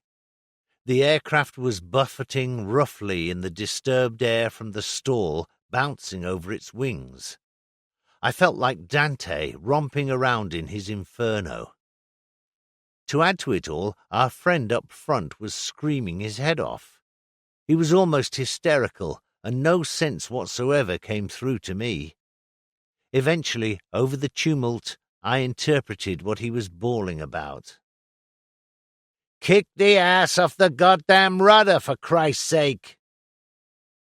So I kicked the port rudder hard to the fullest extent of my long left leg. The spinning stopped. The noisy one in the front cockpit pulled back the stick and, after a second or two, half rolled into normal position. He opened up to cruising revs and flew straight and level. It was a pleasant change. "Hey, you! When I tell you to kick that goddamn rudder, you just stop fucking about there and kick the son of a bitch. How the hell do you think I can reach the goddamn thing with my legs?" Ah, so that was it. There was a pause while he lifted his goggles and wiped away the perspiration from his brow. "Shit! How I hate these fucking spins! They scare the shit out of me, that's for sure." We did 3 more, and I duly kicked the goddamn rudder as soon as the urgent invitation was extended. At least, that's what I assumed he wanted, for I still couldn't hear a word he said as soon as we hurtled off on the merry-go-round. He was all smiles, all talk, and all cigar as we walked back to the hangar. "You see, son, I got the shortest legs in the whole state of Texas, that's for sure." Then he leered quite charmingly. "But don't you go thinking the rest of my anatomy is on the same scale, boy. Christ, no! I'm really something when the pants are down." There was a slight pause. "Anyway, you did okay. You know what's wanted. Good luck, sailor." He passed out of my life. 3. And then came Pearl Harbor. We were still, but only just, at Pensacola when the Japanese attacked Pearl Harbor on December 7, 1941. This earth-shaking event caught the United States by surprise, to say the least, and the whole country took off in an explosion of war fever. Up to this point, as I have said, some of the residents had only reluctantly accepted our presence in the Naval Air Station and in Pensacola town itself. Others were downright inimical towards us. So convinced were they that Churchill was directing all his efforts towards persuading Roosevelt to bring America into the conflict. We were freely catcalled and booed as we marched around the station on our various duties. Now, with broken warships sitting at the bottom of Pearl Harbor, all was forgiven. We were natives of a country which had already endured over 2 years of war, and, although most of us had yet to look a German in the face, we basked in the reflected glory of men who had been at Dunkirk, and the boys who were slugging it out in the Mediterranean and Western Desert. The impact of Pearl Harbor was by no means confined to military establishments. From coast to coast, America fell under a spell of war hysteria. Signs burst forth like a rash over main gates, barracks, and canteen doors. Through these portals pass the world's finest sailors, soldiers, marines, aviators. If advertising was as powerful as alleged, then there was no doubt who would win the war. U.S. mail vans could be seen dashing on their errands throughout the land, bearing banners, "You are an American. Isn't it grand to be an American?" The word just had to be put over. I was told by Commander Davies that the program at the auditorium for the following Sunday evening would be devoted solely to readings by a lady whose name I have long since forgotten. She had suggested that her address, or whatever, would benefit greatly from a soft background of typical English music. Most things British are referred to in the States as English. The word Welsh, for instance, is never used when speaking of ladies wearing tall, tapering black bonnets. Scotch, never Scottish, refers to kilts, whiskey, locks, not lochs, and ancestors in that order. Irish is associated only with callous subjugation by the English, poverty, leprechauns, and toothless old peasants sucking empty clay pipes. England, unless more closely defined, always implies London. If you live in England, you must live in London. If you don't, you are an object of amazement, and are immediately invited to explain to the assembled company exactly how many miles from London you are unfortunate enough to live, more especially, why. Knowing that I could play the organ, Commander Davies asked if I could brush up on my English tunes and be prepared. About 6:30 p.m. on Sunday, I approached the lady of the evening. She was, I suppose, in her early 40s, tall, charming, and obviously itching to scatter buckets of emotion to all parts of the house. She held a fistful of foolscap paper, which in itself boded ill for the audience. She grasped my forearm and told me what sterling chaps you English boys were. How she prayed night and day for us, and that, with Americans' declaration of war now delivered unequivocally, her prayers had been answered.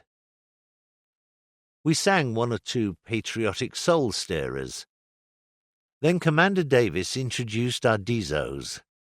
The house lights were dimmed, and Hanson moved into a tear-jerking, ultra-pianissimo on the bonny banks of Loch Lomond, with disc brakes well applied.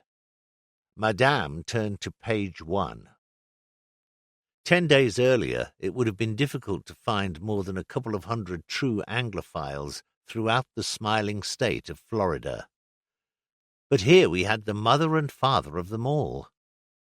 Every time she uttered the word England, about once every 10 or 12 seconds, her throat became choked with emotion.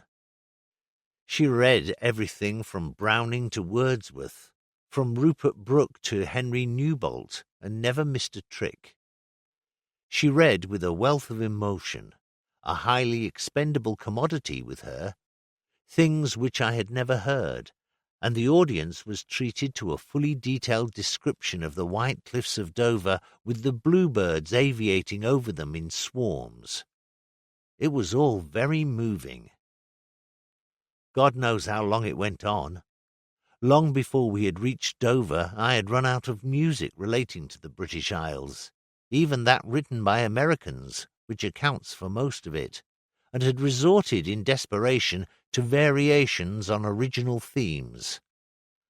I then decided to compose a few first performances, thinking deeply the while of unemployed miners, the slums of Leeds and Liverpool, and the state management pubs in Carlisle. I just daren't dwell on honey for tea at Grantchester or those confounded bluebirds. As she finished, I don't remember what time it was. When the thunderous applause had died, down Commander Davies rose to move a vote of thanks. He looked slightly stunned. I can only think he was busy wondering what sort of country these RN and RAF students had sprung from. On the very evening of Pearl Harbor Sunday, I was having a drink with Culp at the San Carlos bar. For the first time the British were now allowed off the station in uniform. Until then we had been officially in a neutral country. So here I was, wearing bell-bottoms as a true ally. In a small lounge bar was a solitary customer, an army major. War had apparently not been included in his terms of reference when he had joined up, for he was now fully occupied in removing every syllable of the dreadful tidings by replacing them with booze.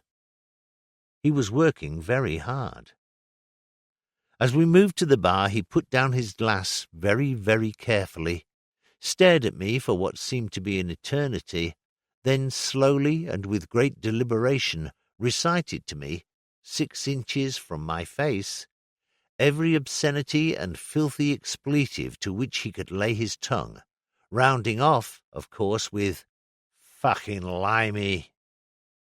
Still perched perilously on his high stool, he began methodically to remove his uniform blouse in preparation, it seemed, to obliterate at least one hated Englishman. Churchill, what have I done to deserve this? I thought about our pocket manual on being a good ambassador to Britain whilst in the US. I looked around at Culp. What do? I asked with my eyes. Do I slug a helpless man, or allow him to carry on making a fool of himself? Culp's wordless reply clearly said, no action. Instead, let's go drink someplace else. Good night, Major. With that, he delivered a smart kick to one leg of the Major's stool. As I closed the door behind me, there came the music of a thundering crash. Then quite suddenly our days at Pensacola were over. Having coped successfully with the elementary and advanced stages of flying training, we now moved to Miami, the home of the U.S. Naval Air Corps Fighter Training School. We were elevated to the dizzy rank of sub-lieutenant, and our left sleeves wore the magic pair of pilot's wings. Some 14 miles north of Miami lay the Navy's airfield at Opa-locka, its fighter training station. So far, our progress had brought us to the stage where we could fly an aircraft. Now we were to learn to use it as a lethal weapon of war. We trained hard, too, 8 days without a break, and with a fine disregard for Sundays. At the end of 8 days, peace descended for a while with one full night of liberty, and the whole of the following day until 9:30 p.m. The North American Harvard SNJ-3, in U.S. Navy terminology, was the first aircraft we used for this fighter course. We liked this modern advanced trainer, all metal, dual-controlled, and highly maneuverable. It was fully equipped with retractable undercarriage, constant-speed propeller, and flaps. The 700-horsepower engine pulled the Harvard along in great style, and in fully fine pitch for takeoff, it gave a screaming whine which no one could fail to recognize. It should be said at this stage that, in a matter of a week or two, our flying had rapidly become more sophisticated. For one thing, with heavier and more powerful aircraft, whose higher wing loading would not permit them to maintain a glide with the same ease or for anything like the distance of a lighter aircraft with lower wing loading, it became necessary to make powered approaches and landings. Instead of cutting the throttle as the final crosswind turn was made, engine power was maintained. Propeller pitch was adjusted to give increased revolutions, and flaps were lowered by ever-increasing degrees until the flare-out point was reached. The throttle was cut only when contact between the landing wheels and the runway was imminent. No longer was a three-point landing the height of one's ambition. After we left training airfields, in fact, landings on runways tended to be of the transport type, in which, with the aircraft still at low flying speed, the main undercarriage was run into the runway, and the tail wheel was finally dropped only when the aircraft lost forward impulsion and was fully stalled. Whatever else, this saved a lot of wear and tear on tail wheel tires. Now, too, we were flying aircraft equipped with radio, and in addition to the visual aids displayed on the airfield, we were informed by the control tower as to when to join the landing pattern and which runway was in use. The cockpits were more elaborate. The dials, switches, and levers were multiplying. There was more to listen to and more information to transmit. But we were young. We had not a worry in the world, and all this was assimilated with an easy nonchalance which only young manhood can produce. Formation flying occupied a sizable proportion of our time in the air, and for the first time we essayed night formation. This was great fun, provided you could put out of your mind the nature of the ground below you. From the outskirts of Miami City, for 60 miles to the far west and for 100 miles north, from the southern tip of the great Florida peninsula, stretched the Everglades, a wild region of swamp and scrubland, inhabited in only isolated areas. It was the home of countless birds, including a great number of waders, of snakes and alligators. In those days there was only one road worthy of the name across this great waste, the Tamiami Trail. And, with survival always lurking in the back of one's mind, one naturally kept pretty close to this whenever possible.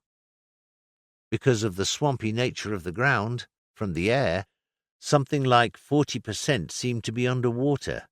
A forced landing could be nasty, but the Navy had the answer. The efficient management at Pensacola had greatly impressed all of us, and we were now to find that the Air Corps organization at Opa-locka was equally brilliant. All a pilot had to do after forced landing or bailing out was to spread out his parachute in a circle, first to make the search easier, and secondly, provided he stood or sat in its center, to give him maximum and clear warning of the approach of the local fauna. News of a man down in the Everglades brought swift action. Manned and equipped throughout the hours of flying were a number of ready planes, each for a specific job. As soon as alerted, the Everglades aircraft, with a pilot, air gunner, and radio man, took off and flew on its search for the grounded man. In many instances, the aircraft reporting the incident would have given a pretty accurate position. In the meantime, the swamp buggy, a wonderful vehicle equipped with both propellers and caterpillar tracks, which was also manned at all times, was dispatched on its carrier, something similar to an army tank recovery vehicle. This carrier drove off down the Tamiami Trail until, guided by radio from the ready plane above, it reached the nearest point to the man to be rescued. Here it was unloaded, and from then on proceeded under its own power across the swamp, its propellers being brought into action whenever the ground was too soft to support the caterpillar tracks. As soon as the victim of the incident had been found, the air gunner in the ready plane dropped for him a bag of supplies: chewing gum, chocolate, raisins, biscuits, a water bottle, and a revolver with a few rounds to dispatch any inquisitive alligator or snake. Now all he had to do was to remain cool and await the arrival of the swamp buggy. It all worked like a charm. By day we covered all aspects of fighter training, ground strafing on semi-submerged rocks off the coast, air-to-air firing on drogues towed over the Everglades, gun camera attacks on individual aircraft or on simulated bomber formations flown by our own classmates. We persevered more and more with formation flying, but now in much more open formation, giving us time and space to search for enemy aircraft. Close formation is pretty and impressive at air displays, but hopeless for fighters avidly looking for enemies. Then we started the course all over again. We graduated to Brewster Buffaloes, F-2A, fighters, which had lately been discarded by the U.S. fleets as obsolete. They were short, chunky machines with a 1,200 horsepower Wright Cyclone engine. At this stage, too, we dropped our American instructors and Charles Evans took over. He was then a lieutenant commander, one of the war's great fighter pilots, eventually to become Vice Admiral Sir Charles Evans. He had a great flair for teaching and was determined that we should leave Miami with some of his experience in combat well ingrained into us. He would demonstrate how to shake off enemy fighters. He would set us patrolling on a certain course and then himself appear out of the blue, streaking in with all the menace of a true enemy. It was up to us to turn towards him at the right time to parry the attack.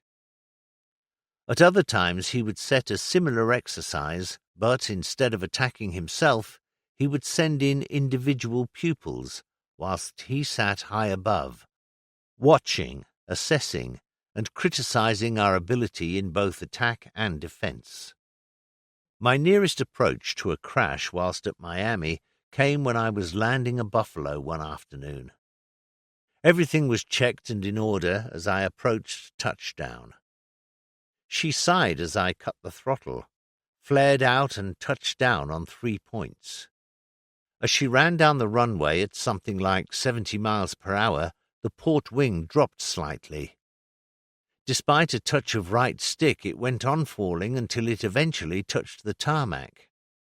Then I screamed off to port into the sand, where I endured a long ground loop, raising clouds of dust and sand until at length it stopped. All I could hear was the scream of the fire tender and the ambulance. I took off my helmet and climbed down. The port undercarriage had partially retracted. "You okay?" It was the doctor from the ambulance. "Yes, fine, thanks." "Okay, get in the wagon." "I'm fine, sir. I'll just walk over to my hangar there," I said, pointing to our flight, a matter of 200 yards away. "The hell you will. You'll get in the goddamn wagon when I say, get in." So I got in. We roared off at speed, siren whining, and fetched up at the sick bay. The duty doctor gave me innumerable tests, rounding off with, "You're okay? Feel okay? Go to the chief flying instructor's office." Lieutenant Commander Sharp received me as a regular officer might be expected to, brisk and to the point. "You okay?" Wasn't it just great that everybody was so interested in my well-being? "Yes, thank you, sir." "What happened?" I told him. Undercarriage indicator lights checked and rechecked. Operating lever untouched after that. "You sure both those lights showed green?" "Yes, sir, absolutely certain." "Okay, you'll be hearing from me." I was called to him 2 days later. With him stood an engineer lieutenant commander. "Sub-Lieutenant Hanson, I have to tell you that your F-2A was thoroughly checked after the accident. This officer's findings are that the locking mechanism on that undercarriage leg was malfunctioning, but it allowed the indicator to show green when, in fact, the lock was not engaged. You are therefore exonerated from all blame." "Thank you, sir." I saluted and departed. They couldn't be fairer than that. Some weren't so lucky. One morning I was indulging in a late breakfast, not due to take off until 10:00. Paul Tyler, on the course ahead of me, was just rising from the table as I entered the mess. He was carrying a photograph album. "Didn't know you were a photographer, Paul. May I have a look?" He passed it across. "Sure. Will you bring it down to the hangar with you?" About an hour later, on my way down to the flight office, I had to stop to allow a Queen Mary, a heavy aircraft transporter vehicle, to go slowly past. It bore all that was left of a buffalo, and I recognized that only by its number on the fuselage. It looked as though it had passed through a steel rolling mill. It had to be one of ours, for the American boys flew Grumman F-3Fs. I met Dudley Lehman in the hangar. "Whose was that, Dud?" "Paul Tyler's." "Is he all right?" "Christ, no. He never got out. What's left of him is crushed inside that lot." I stood open-mouthed, looking like a fool. It can't be Dudley. I just left him at breakfast only, just over an hour or so ago. It can't be him. Look, this is his album. It's him, all right. Better give that to me, Norman. His room's next to mine. He won't be needing that again. It could happen at the most alarming speed. We made the most of our leisure. During our working week, when shore leave ended at 9:30 p.m., there was little point in going to Miami, 14 miles away. In any case, there was always plenty of entertainment on the station. The captain, G.F. Bogan, was a great socialite. Miami in winter is full of celebrities, and he never failed to entice some personality or other up to Opaloka to entertain us. Betty Grable, sweet and charming, possibly even more attractive in a quiet, good-looking suit than in her normal Hollywood sequins and spangles, raised the roof with a scintillating song and dance act. "Show us your legs, Betty!" shouted the American sailors. Dutifully, she stood before the footlights and demurely raised her skirt halfway up her shapely thighs. Louis Kentner played a recital for us. Larry Adler entranced us with his harmonica. Jack Benny and Jack Oakey had us helpless with laughter. We went to nightclubs, of course. One evening we were sitting at the bar of a club with Tex and Easton, two wealthy middle-aged Americans who had generously become sugar daddies to Jim Pettigrew and myself. To my right was a gentleman of mid-European Semitic origin, with a beautiful girl of 19 or 20. She was a dazzler. There was a nudge in my ribs. "You a limey?" I nodded. "Is that the uniform of the English Navy?"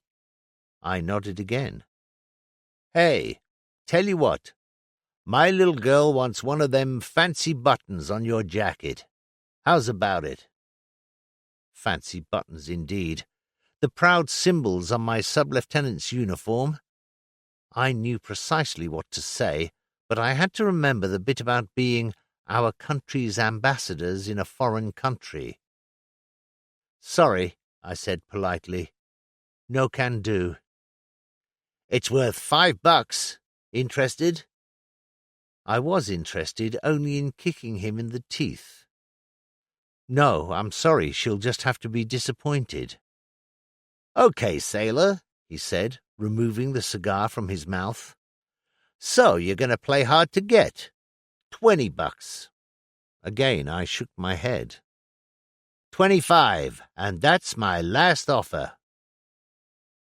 £5 or so was a lot of money to a sub-lieutenant, but I was pretty sure that their lordships hadn't so recently seen fit to grant me a commission to enable me to go around Miami nightclubs selling bits and pieces of uniform.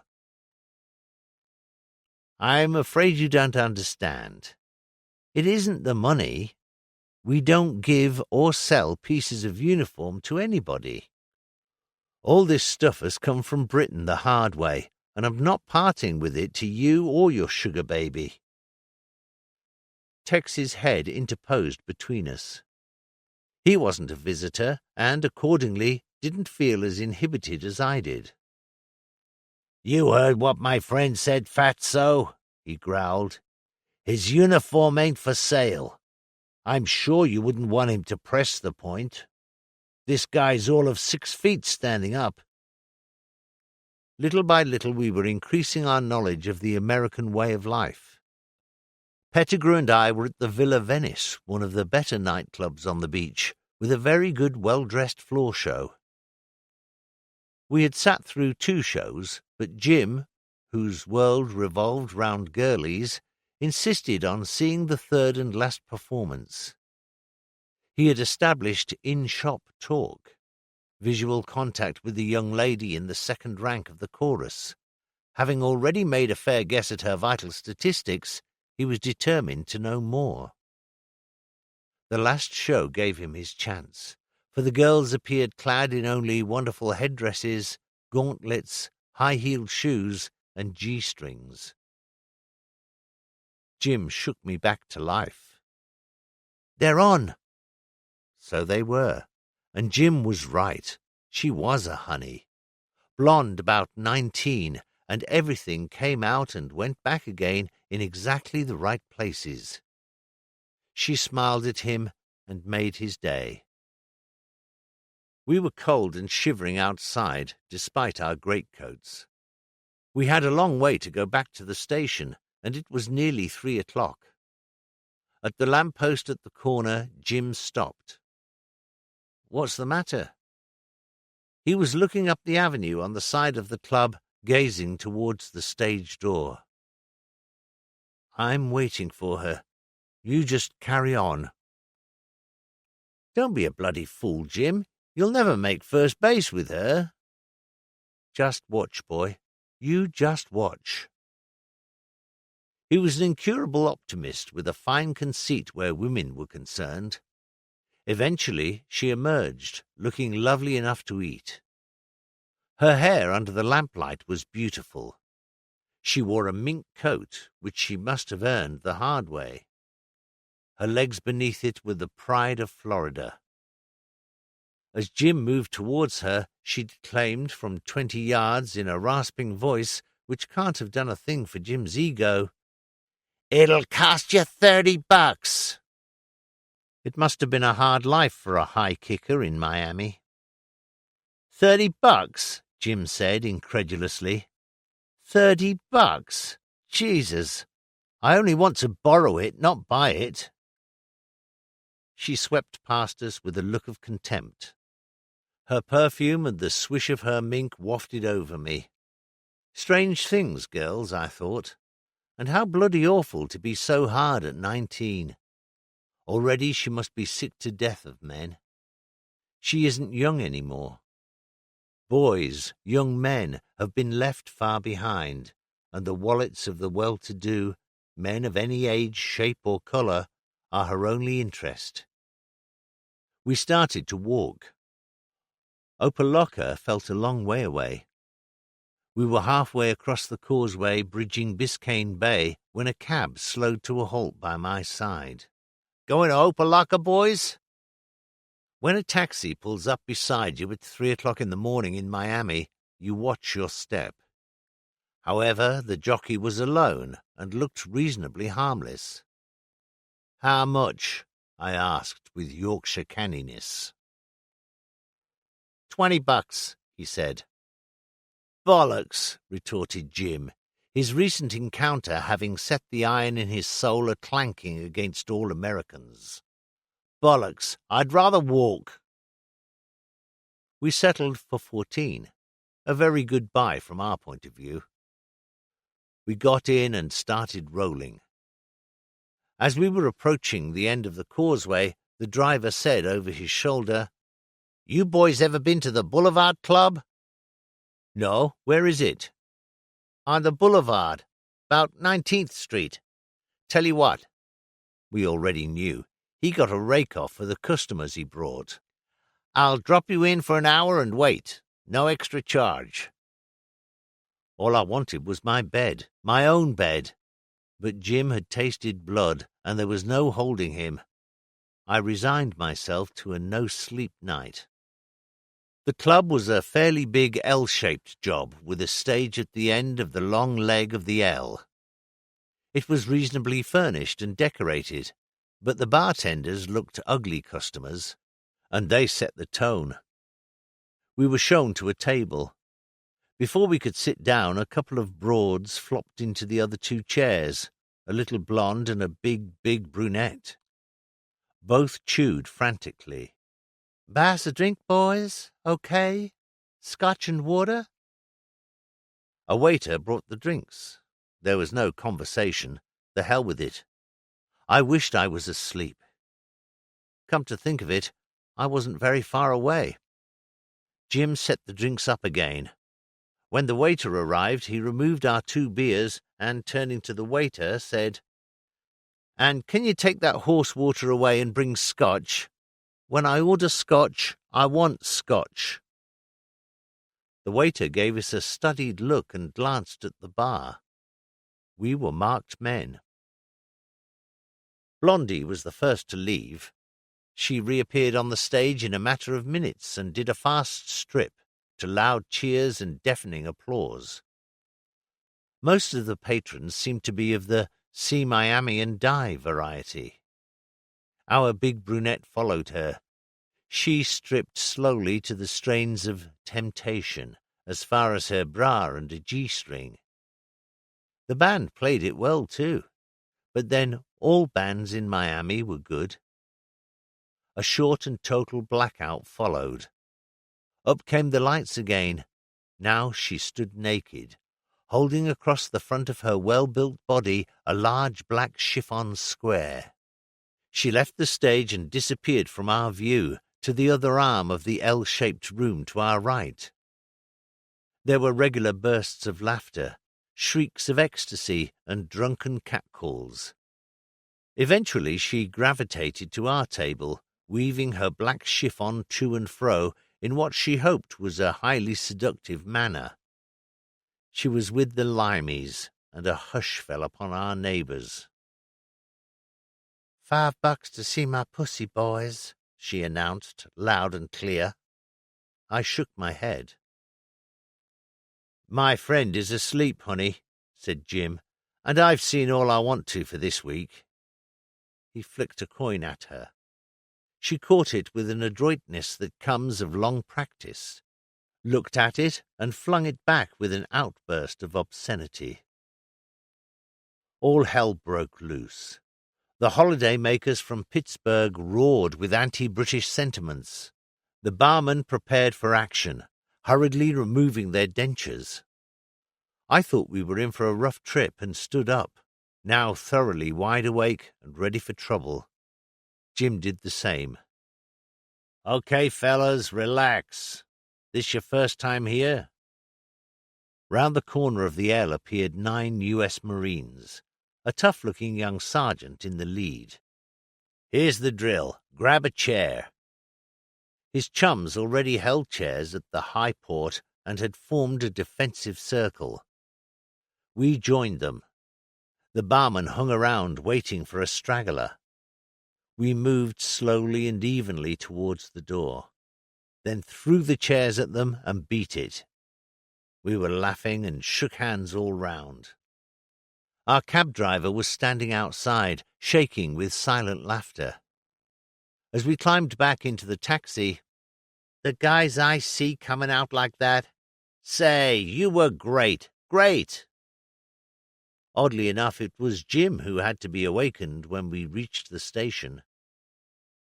One morning, as we flew a patrol up the coast over Fort Lauderdale, the faint radio natter of an American exercise group some miles away, which had been in the background for some time, suddenly erupted into excitement. "Bail out, Pete! Bail out, for Christ's sake!" "Jesus, Pete, get out! Get out!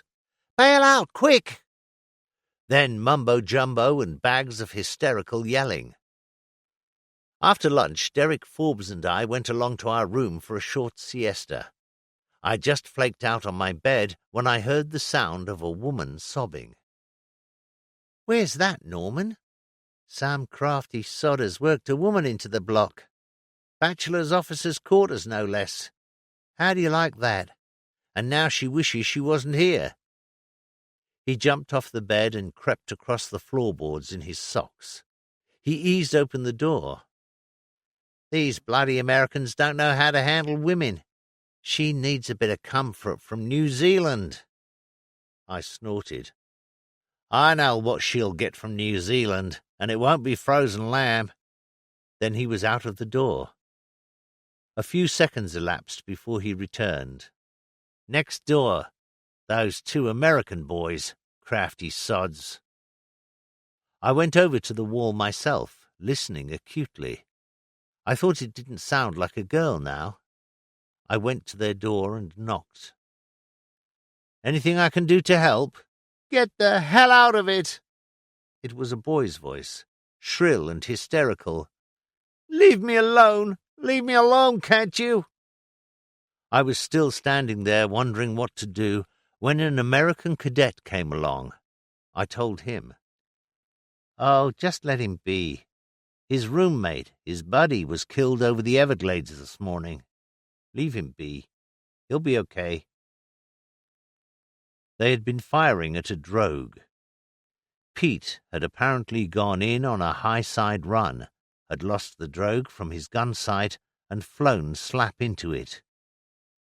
The heavy cast-iron ring which forms the open circle at the leading end had smashed through his windscreen and decapitated him. From 10,000 feet, and at full bore, he had dived into the swamps, and what was left of him wasn't worth collecting. I was glad I wasn't still his roommate when Derek Forbes plunged headlong into Scapa Flow a year later.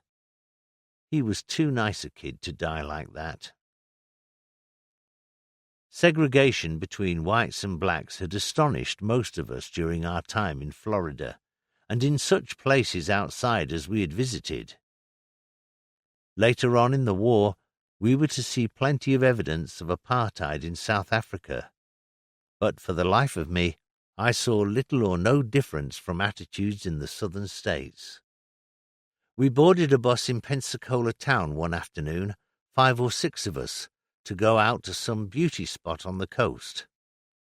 We clambered in, saw the back seat right across the full width of the bus, completely unoccupied, and naturally enough, parked ourselves in it. Departure time came and went. No activity. Then one of us asked a passenger in front of us what was the cause of the hold-up. "The driver's waiting for you to get off that seat," said the lady addressed. "This seat? Why, what's wrong with it?" "That seat's for black folks." "Well, there aren't any on board." "Don't matter. That seat's for black folks, and that driver ain't going to go till you boys get off it." Sure enough, as soon as we stood, the bus departed. We called that just plain bloody ridiculous. Now in Miami, we found things even more droll. Blacks had to clear the streets of the beach by a certain time each evening and get off to their own shanty town outside Miami City. A curfew, if you like. The segregation wasn't confined to blacks and whites either. Miami provided visible signs of segregation between Jews and Gentiles, which surprised us even more. The first sign I saw was a black and white painted notice board outside the main entrance to a fashionable golf club on Miami Beach, where I was invited to play. It read, starkly and uncompromisingly, "Gentiles only allowed here." There were nightclubs and restaurants similarly labelled. Maybe England wasn't such a funny old country after all. At the end of our course, we were given a couple of days' leave before departing from Miami. Les Wart, Johnny Adams, and I hired a wonderful Oldsmobile, about 4 litres, for the amazing sum of £1 per day, and decided to see Key West. The Florida Keys are a pendant of small islands stretching in an unbelievably beautiful chain for 100 miles from the foot of the Florida Peninsula into the Gulf of Mexico. The highway of those days connected the Keys by a series of bridges, some wooden, some steel. The weather in April was gorgeous, and on both sides was the calm turquoise water of the Gulf. Its clarity, less than 10 fathoms deep, was incredible. I had driven the whole of the outward journey. On the way back, Les was to try his hand. We must have covered something like half of the return trip when he looked at me. "What do you think this thing will do?" "Dunno, but I reckon it's bloody fast." 100? Wouldn't surprise me. With that, he put down his foot. There was no traffic, no danger. The needle flickered to 100 miles per hour, and Les, with a satisfied chuckle, eased her down. We must have still been around 70 to 80 when a black Stutz overtook us, going like smoke. Half a mile later, he flashed on his police stop lights and led us into a lay-by. We sat. From the near side of the police car emerged a gentleman clad in a Stetson, a khaki shirt, and riding breeches and high boots. He also sported a large piece of artillery on his right hip. He strolled leisurely down to us, withdrawing his notebook from his shirt pocket, with never a glance at us. "License." Les handed it over. "Insurance." Again the document was produced. For the first time he noticed the RNVR gold braid, wavy, on Les's sleeve. He looked up and waited a moment. "Say, you guys limeys?" "Yes." "Well, God damn it. Hi, Charlie." This to his companion. "Hey, Charlie, we got some limeys here. Come on, quick. We heard there were some limeys at Opalaka." "Well, I'll go to hell. So you're limeys. Pleased to meet you, boys. I'm Joe. This here's Charlie." We reciprocated and got out for a leg stretch. "So you're at Opalaka. Great. Are they giving you a good time?" "Great. Plenty of broads in Miami, ain't that right? You been down to Key West, boys? Ain't that something? You guys flying, huh?" So it went on. Our homes, our families, the war, London, England, the goddamn Krauts, even more so the goddamn lousy Jap bastards. All these we discussed at length. Finally, we were allowed to re-embark. "Just one thing, boys. Watch your speed, fellas. The limit on this highway is 25. 25, for God's sake. Apart from that, you ain't even got a permit to go down to Key West. It's a restricted area, see, being a naval base and all. It's okay, though. We're buddies. Tell you what, though, when you're leaving Key Largo, could be you'll see another car like ours. 2 buddies of ours called Harry and Duke are on duty. If they stop you, you just tell 'em you've been talking to Joe and Charlie. It'll be okay, honest. They won't give you no trouble. Sure been swell meeting up with you boys. Enjoy yourselves, and get them Krauts. So long." Then it was homeward bound. 8 months had passed remarkably quickly, during which we had learnt a lot about Americans and about the U.S. Navy, who had very kindly and very efficiently taught me to fly a fighter aircraft without, as they put it so picturesquely, busting my ass. We had met untold people and made a lot of good friends. We had enjoyed unprecedented hospitality from wonderful people who just naturally exuded generosity. I had found my way around New York. I had seen Toscanini, Duke Ellington, Arthur Fiedler, Benny Goodman, Jack Dempsey, Tommy Dorsey, Jack Benny, and Betty Grable. I had emerged from Miami nightclubs as the dawn came up over Biscayne Bay to seek bacon and eggs. I had sailed up the Mississippi in a stern-wheeler under a Christmas moon whose size I just didn't believe. I had surfboarded in the Gulf of Mexico and flown by night and day over the Floridian Everglades and the Mobile and Swanee rivers, so dear to the hearts of barber-shop quartets. It had all been fun. Well, most of it. 4. First shots at the flight deck. We sailed home as passengers in Avenger, one of the early escort carriers built on a merchant ship hull. She was a good ship for the job, but alas, was to die from a torpedo in the North African landings in November 1942. After a short leave, the recent arrivals from the USA forgathered again at Greenwich Royal Naval College. This was a fortnight's course designed to turn us into officers and gentlemen, popularly known to the RNVR as the Knife and Fork course. The college buildings might have seemed a bit on the ancient side after Block 624 at Pensacola, but there was no denying their elegance and aura of gracious living. The painted hall in particular, where we had our meals, and the beautiful chapel were more than buildings. They were an experience in one's life. After them, the lack of running hot and cold water in the cabins didn't seem to matter. We attended a host of lectures, mainly on naval and general British history, naval traditions, and the wartime role of warships of every category. Professor Michael Lewis, probably the most celebrated naval historian of our age, captivated us completely with his charm and consummate knowledge of his subject. We were taught unarmed combat and gaily threw one another around the spacious lawns. An instructor warned us darkly of the perils of gas and bacteriological warfare. He was unanimously written down as something of a queer when he went to great lengths to impress upon us that these deadly weapons could penetrate all orifices of the human body.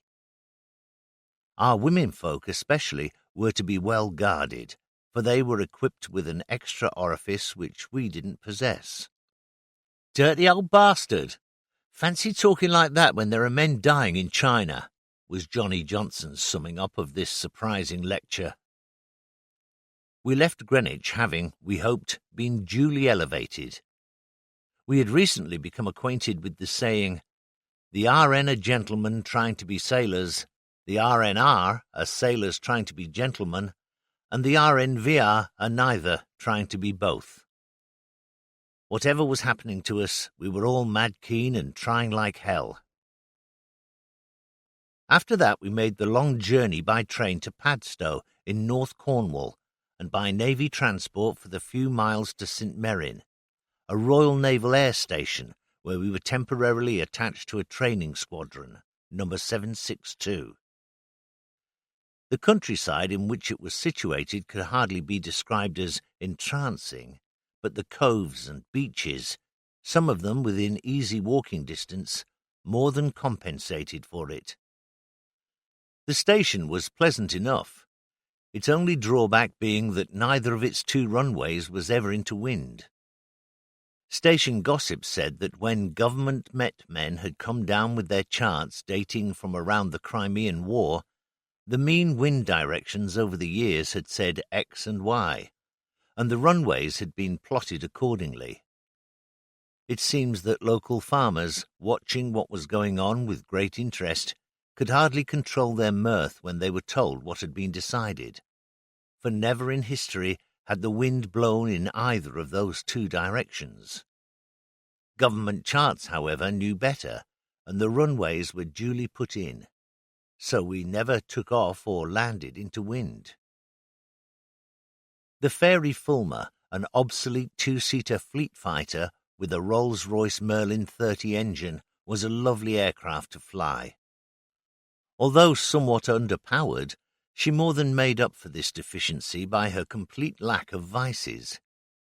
She had to be kicked into a spin, and when it came, it was a leisurely sensation which was easily controlled. If she was involved in any incidents, they were certainly man-made, for the Fulmar, bless her, was the most gentle of aircraft, and would never dream of embarrassing you. After training on American aircraft, it was now necessary to make a few minor adjustments to the mechanics of flying. Instead of applying hydraulic brakes with the upper part of the rudder pedals, we now operated air brakes with a lever incorporated in the joystick. The engine power gauge was no longer calibrated in inches of mercury. On British aircraft, the measurement was in pounds of boost. Both systems incidentally gave an indication of the pressure of the combustible air-to-petrol mixture being forced through the carburetor venturi. The turn and bank indicator was no longer needle and ball. Now it comprised two needles. One sunny morning I was out over the sea off Newquay, doing gun camera attacks on a Fulmar flown by an instructor called Henderson, a friendly Scotsman with a good reputation as a pilot. On one of my downhill runs to attack him from astern, I felt a cool spray in my face. Coolant, I thought. The Merlin engine was liquid-cooled with glycol, something akin to antifreeze. It had great penetrative powers, and most engines suffered from minor leaks. I told myself that I must report it on my return.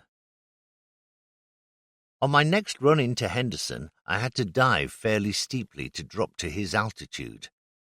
I was immediately deluged in petrol. It flowed over me in great waves from the main tank behind me. The enclosed deck of the cockpit was soon awash, 4 or 5 inches deep in the stuff. Christ, I flapped like a schoolgirl. Fire any minute. Hood open, off safety harness. I was climbing out onto the wing when I discovered, in the nick of time, that in my panic I had removed my parachute harness. Stupid bastard. I just had to climb back into the cockpit, fire or no, and fly the thing. Needless to say, in my flap, I forgot all about Henderson and the exercise and headed hot-foot for the airfield. Sammy Hall, our black-bearded squadron commander, who could be a bit terse when on duty, strode purposefully across to meet me as I descended from the cockpit 45 minutes early. "What the hell do you think? Where's the petrol? Where's the petrol?" "All over me, sir." I was shivering too. Petrol is damn cold stuff. He walked right up to me and pushed his beard into my uniform. "Christ, you're drowned in the bloody stuff. What the hell have you been doing?" I told him what had happened. Must be a leak. "There's no bloody leak. Chief, come here a minute. Check the petrol cap, please." The CPO of our flight mounted the wing and unclipped the fairing covering the tank. No cap there. Sammy Hall looked grim. "Dip the tank, Chief." A few moments passed. Chief looked at me. "How long have you been up?" Sammy answered before I could. "He's been up about 15 minutes. "Then he's lost 30 or 40 gallons, sir." The wretched mechanic responsible went to the glass house for a spell. A few weeks of unpleasantness for him, another of my 9 lives gone.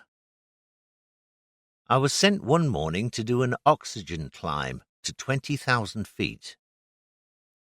The dear old Fulmer took her time to get up there, but I was in no hurry, having nothing better to do.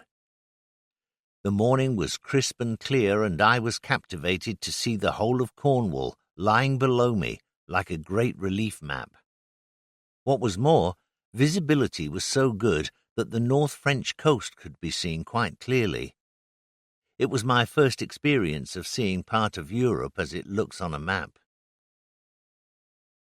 We flew a few hours on Grumman martlets, handy little American fighters used with great effect on escort carriers.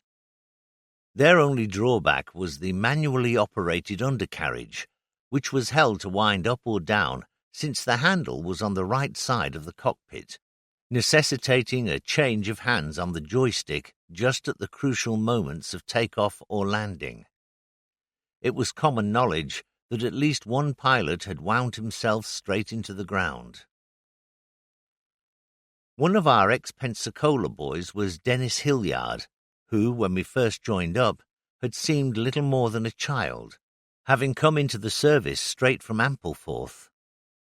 I like to think that I was in some small way responsible for his growing up, for, whilst we were at Pensacola, I seemed to spend a fair amount of time rousing him from his bed, forcibly making him wash and shave and make his bed before breakfast, generally keeping him out of trouble. He must have paid a fair bit of attention to Uncle Norman, for he was now a smart young man, looking every inch the dashing young naval officer in his brand-new midshipman's uniform. Alas, he was all too soon to die a tragic death in the North African landings, and I still bemoan the loss of a good friend. He was, thank God, still full of fun, life and vigour on the morning he first took up a martlet. The small wheel which controlled the rudder trimming tab had, under its perspex cover, an indicator showing the number of degrees of rudder trim in use. The snag was that, as the wheel was turned to the right, the indicator turned to the left. All very confusing, and you certainly needed a rudder trim on the martlet, for as its engine surged on to full power, the torque to the left hit you like a brick. So Dennis carefully put on 6 degrees of right rudder trim. But when the indicator turned to the left, he was scathing in his thoughts about the Grumman Aircraft Company of Bethpage, Long Island. So he turned the wheel back until the indicator showed, or appeared to show, 6 degrees of right rudder trim. Off he went down the runway. As the power built up, no mortal man could have withstood the pressure. The aircraft, just clear of the ground, did an acute turn to port of about 130 degrees and came tearing back across the airfield at about 20 feet. Hilliard, understandably, was still in the office, busily winding up that infernal undercarriage. I doubt if at this juncture he had noticed anything untoward. Now, a certain young man, and I sincerely hope he has long since recovered and is now fit and well in his old age, was driving across the grass a petrel bowser which was adorned with a wooden mast bearing a large yellow flag, specifically designed to warn off people like Dennis. The pilot, however, was still trying to work things out and wasn't particularly worried about ground obstacles. The aircraft roared over the petrel bowser, almost decapitating the driver and removing mast and flag with the still partially extended undercarriage.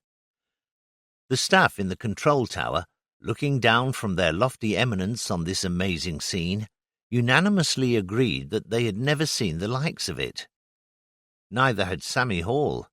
He said as much to Hilliard a short time later, though probably not in the same words. Before we left the West Country, we had a short spell in Yeovilton in Somerset. For the few days we spent there, we flew martlets, practicing ADDLs, assisted dummy deck landings, formation flying, and doing a little night flying. Dicing at night in Somerset was distinctly different from Miami. To fly over a countryside solidly blacked out, under a sky with neither moon nor stars, was quite a challenge after the Miami coastline, which illuminated the sky for miles around. The only lights which the station showed were sector runway lights, small dim affairs in a chain set out along the port side of the duty runway, and visible only to one approaching in the direction for landing. One night I flogged back and forth across Somerset, trying in vain to catch a glimpse of those confounded candles. Chesil Beach, which I knew lay a point or two east of south of Yeovilton, was only dimly to be seen on that night, and from that point I started my endless trips up to the Bristol Channel and back. Someone on the ground must have become pretty bored with my performance, for after 20 minutes or so a kindly AA regimental soul obligingly illuminated 3 searchlights and threw the column of light in the direction of the station. Then I did find them. For the first time in our flying careers, concentrated practice was put in on ADDLs, preparatory to making our first attempts at proper deck landing. An instructor equipped with bats stood at the end of the duty runway, where he batted us in to landings as we flew interminable circuits of the field, touched down, and promptly opened up again for yet another take-off. A deck landing must be safe, slow, and in a nose-up, tail-down attitude, primarily to ensure a slow approach, and also to facilitate the picking up of an arrestor wire by the aircraft's arrestor hook. Approaching to land in this attitude calls for a considerable amount of engine power, maintained until the last moment when the batting officer gives the mandatory signal, cut, by crossing the bats before his face. There were, of course, no arrestor wires on the runways on which we practiced, but there was an area marked approximately to the length of a carrier's flight deck on which landings were made. Into this area the instructor aimed to bring us to touchdown. His signals were simple to follow. Bats held horizontally, "You're doing fine, just keep it like that." Bats held upwards in a V pattern, "You're too low, put on more throttle to gain height." Bats held downwards in an inverted V, "Now you're too high, reduce throttle a bit." Both bats rotated, "You're becoming too slow, put on more urge." One bat held out, the other concealed behind his back, "You're too fast, go easy on the throttle." Left arm raised 45 degrees above the horizontal, right arm lowered, "You're not lined up on the deck, come to port." Right arm raised 45 degrees above the horizontal, left arm lowered, "You're too far to port, come to starboard." Bats crossed before the face, cut the throttle. It was all a matter of practice. Once more we were sent on a short leave. When the Navy hasn't the faintest idea what to do with you, they send you on leave. The next time we would meet, we would be aboard Argus, the training carrier, there to try our skill and our luck at deck landing. Argus was at anchor in Lamlash Bay, Isle of Arran, when we climbed aboard late one afternoon. At that stage of the war, the whole of the training staff was still RN, and one of them collected us in the wardroom after dinner to explain the drill for the following day. Apparently the morning was to be devoted to swordfish landings. Our appearance would take place in the afternoon. There were 10 of us, including Jimmy Floyd, a Lieutenant RNVR, one of our instructors at St. Merrin. We had no idea how he felt, but we were singularly unenthusiastic. So far in our young lives, all our landings had been made on runways which seemed to stretch as far as eternity. It would shake us to the tits to land on a carrier, and especially on Argus, whose deck looked to us to be about as big as 2 tennis courts. Still, other people had made it, so why shouldn't we? Some encouraging soul, of course, just had to point out that other people had died on or around Argus, so why shouldn't we? This was received with a chilling silence and shaking knees. "Who's going first?" asked the training officer. No one spoke. "I thought as much. Each of you write your names on a slip of paper." He tore a sheet of foolscap into strips.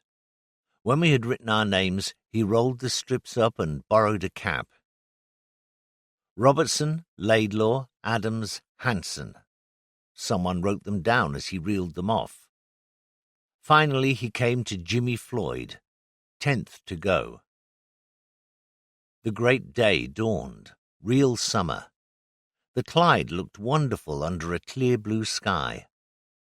Beneath us was a picture-book sea, with only a slight breeze gently nipping off the wave-tops into spray. We spent the morning watching the TBR boys perform in a swordfish. Some of the landings were a bit on the dodgy side, but there were no prangs. We were thus encouraged to eat some lunch and to indulge in a little mutual moral support. The drill was quite simple. Argus had 6 arrestor wires strung across the after end of the deck. She had no island in the accepted sense, only a rather comical structure somewhat reminiscent of a submarine's conning tower at the forward port side of the deck, which could be raised or lowered at will. She had no crash barriers. Instead, standing near the island was a very brave young officer who vigorously waved a red flag if an aircraft failed to engage any of the wires with its arrestor hook. The pilot was thus energetically exhorted to open the throttle and take off again, to make another circuit and another approach to the deck. We were each to do 6 landings, preceded by 2 dummy runs with the wires in the down position and with arrestor hooks up. The batsman would bring us on as though for a normal landing, and, at the last moment, would then wave us off. After the second of these dummy runs, if satisfied with his performance, the pilot would waggle his wings. Thus he signified that his next approach would be for real, with hook down, to be batted into the wires for a landing. Jimmy Robertson and Bill Laidlaw duly did their 6 in copybook style without any trouble. Then Johnny Adams climbed out of the nets and walked across to the Fulmar, where a fitter was reloading the magazine with starter cartridges. Johnny was resplendent in a new suit of flying overalls, black with Royal Navy buttons. It was very much the in thing at the time and had been duly admired, as it was the first one we had seen. He climbed into the cockpit. His 2 dummy runs were classic. He waggled his wings as he went over the bows for the 3rd time, and we saw him drop his hook as he came downwind on his circuit. He had less than 2 minutes to live. In the last 200 yards to the deck, he drifted to port ever so slightly. The batsman slanted his bats to correct him more and more energetically as Johnny failed to react. As the aircraft came in over the side of the deck and supported only by fresh air, the batsman dropped for his life, and we, standing in the nets, dropped with him. The port wheel went into the nets, and the Fulmar, at about 65 knots, slewed to port and fell into the sea. As she went, we could see Johnny making the greatest and last mistake of his life. He was casting off his harness and climbing out of the cockpit. Then he and the Fulmar were gone. An attendant corvette came up at the rush and hove to over the spot. Only Johnny's helmet rose to the surface. Nothing else. He had been married just 3 days earlier. Our only Fulmar had gone, so we waited 3/4 of an hour for another to be flown from Machrihanish. It duly arrived, piloted by a most capable instructor who touched down on the flight deck with panache and verve that left us speechless, and with a damned sight less fuss than a secretary parking her Mini for lunch. Unfortunately, during this time, I had suffered 1,001 deaths. I had wished the Argus sunk. I had yearned to be in a sanatorium suffering from galloping consumption. I had even wished myself in the army. Alas, all in vain. Nemesis stood before me on the deck, and the training officer, well inured to what we had just witnessed, with strangled breath and twisting intestines, was already shouting, "Right, who's next?" I climbed into the cockpit like a decrepit invalid. There I sat, being helped into my harness by a cheerful, whistling mechanic. "All right, sir." I nodded, with glazed eyes. I was beyond articulate speech. I was in a blue funk. If Johnny, above average all the way through his training, could be killed so peremptorily, what chance did I stand? I was about to switch on and start up when an officer dashed down the deck and leapt up on the wing.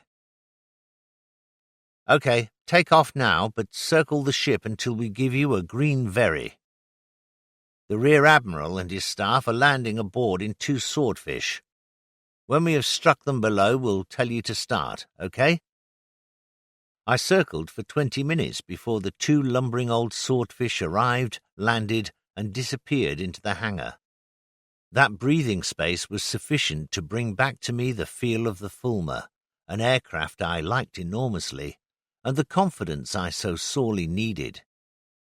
I did the best 6 landings of my life. That evening, Dick Harvey and I made an inventory of Johnny's gear and packed it up for return to his widow. I felt bloody awful, although not half as bad, I imagine, as Dick, who was going to break the news to her. Another buddy had gone, and what had appalled me was the suddenness of death in the air. I found it difficult to understand and wholly terrifying. 5. Digression in Egypt.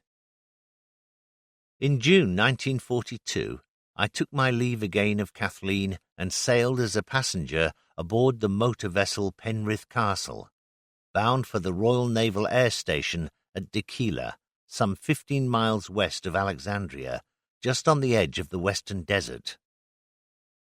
I had arrived at Swansea at about 8 in the morning and had found a hotel near the railway station, still miraculously standing after the recent blitz, where the manager was affably ready to supply breakfast to a ravenous traveller. In the dining room, already well stuck into his bacon and egg, was Les Wart, an old friend from Pensacola, and more recently another successful decklander on Argus. We were 8 passengers in all, and 2 of them didn't like the war at all. At 28 years of age, I was revelling in the great adventure, and up to date had encountered nothing to get particularly steamed up about. But here were 2 characters who were afraid of the war and made no bones about showing it. One was a government accountant, whose chief claim to fame was a torpedoing on his way home from Accra some months earlier, which had left him decidedly jumpy about the cruel sea. He possessed the most wonderful escape and evasion suit I was ever to see. This one-piece garment, exclusively designed and made of lightweight drill, was one mass of pockets which came in various sizes and contained everything from cigarettes to fishing lines. All the contents were most carefully watertighted into contraceptives, a contract which must have put Durex onto overtime. The suit, when fully laden, must have weighed a ton, and how on earth the owner staggered around in it in tropical latitudes, I can't imagine. He donned this apparatus at sundown and discarded it only when the sun was a couple of feet up. He had a natural ally in an RFA chief engineer, and this particular chap's fear of the ship he was ordained to join, an aviation spirit tanker bound to attract every torpedo in the Mediterranean, seemed now to include the voyage to Egypt. Each of them acquired a bottle of whiskey every 24 hours, which, together with the odd beer at intervals throughout the day, ensured that by nightfall they would be in such a condition that the impact of a torpedo in the night watches would be neither here nor there. To get things under way, the engineer started the day well with 2 bottles of beer for breakfast. This struck me as rank heresy, for the food in the ship was first class. Obviously, I had never run into serious drinkers before. We sailed from Milford Haven in a small convoy which, as we rounded Northern Ireland and headed out into the Atlantic, was augmented by other ships until we were something in the order of 36 merchantmen, escorted by several destroyers and corvettes. I'm glad to say that the famous survival suit was put at readiness only once during the voyage. We were playing cards in the saloon when all hell broke loose in the vicinity. We rushed out on deck to find ourselves bathed in the light of scores of parachute flares. A U-boat alarm had been sounded, and, to make matters worse, this wicked German was reported to be on the surface in the convoy lanes. One feels singularly naked and unprotected when, on a pitch-dark night, it is possible to read a copy of Men Only held by an off-watch officer on the next ship in line. What our accountant friend thought about it, I don't know. He emerged onto the deck, miraculously torn from the arms of a very drunken Morpheus, and flapped around in his tailored shroud like a stupefied duck, wanting to know what was going on. As a matter of fact, nothing was going on. There was no U-boat and no cause for panic. But the escort had a jolly romp up and down the lanes, which must have been a refreshing change for them from the dull monotony of zigzag escorting. The voyage was full of interest. At Freetown we broke up the convoy, and, alone in the great open spaces, we plugged down the South Atlantic at 13 knots, and eventually anchored in Table Bay, Cape Town. For the first time I looked upon Table Mountain, surely one of the most imposing rocks in the world. She even sported her famous tablecloth in our honour. The captain went ashore alone, and that only for his orders. But how the lights of the city beckoned us! After over a month at sea, an hour or two of the pavements and bright lights would have been more than welcome. In the morning we weighed anchor and were off again. We fed well. We had excellent company. During the day, Les and I were assistant officers of the watch, and in the evening we read or played chess or bridge. And always there was the sea, the great, rolling, endless blue ocean, incredibly alive with all its creatures. The glorious albatross with his skimming flight, his love of company, his beating up from astern with never a flicker from his great wings. Then, as he reached the bridge, his soaring wheel out to starboard as he glided off downwind again, to reappear half an hour later, low flying at 0 feet over the waves. There was a great whale who joined us one afternoon in the Mozambique Channel to play with us for 3 hours, crossing and recrossing our bows, blowing and sounding at regular intervals to show us what a clever fellow he was. There were sharks who came to look at us, or to pick up some garbage, but who never stayed for long, for our speed was too much for them to keep up with us. Flying fish were there in their hundreds, rising in clouds under our pressing bows, darting forward like silver arrows for 20 yards before diving back into their other element. Schools of porpoise, keeping pace with us on either beam, rose and fell like steeplechasers. It was a world of fantasy, and we were brought back to reality only when we sailed one fine morning up the Gulf of Suez and saw, rising from a small airfield on the Sinai coast, Abu Zenema, a fulmar no less. That evening we anchored in the roads off Port Tewfik, and next morning, having embarked a canal pilot, we joined a convoy for the passage through to Port Said. It took 8 hours, and all I remember is soldiers. Hundreds, thousands of soldiers, swimming, sitting on the canal banks, waving, giving V signs, with all their tented camps stretching behind them as far as the eye could see.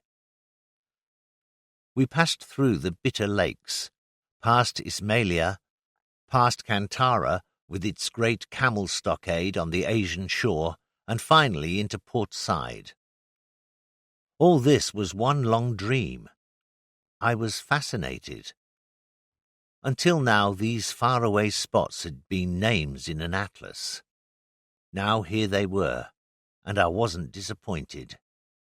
I am without doubt one of the people Thomas Cook had uppermost in mind when he opened up his business.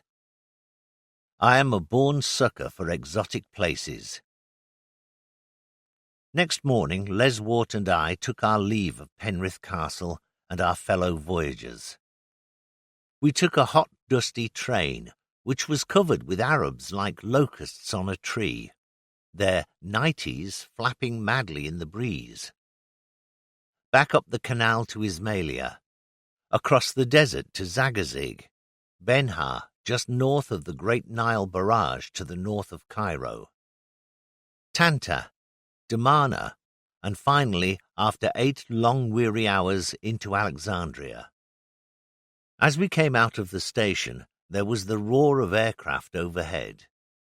Searchlights pierced the black Egyptian night sky.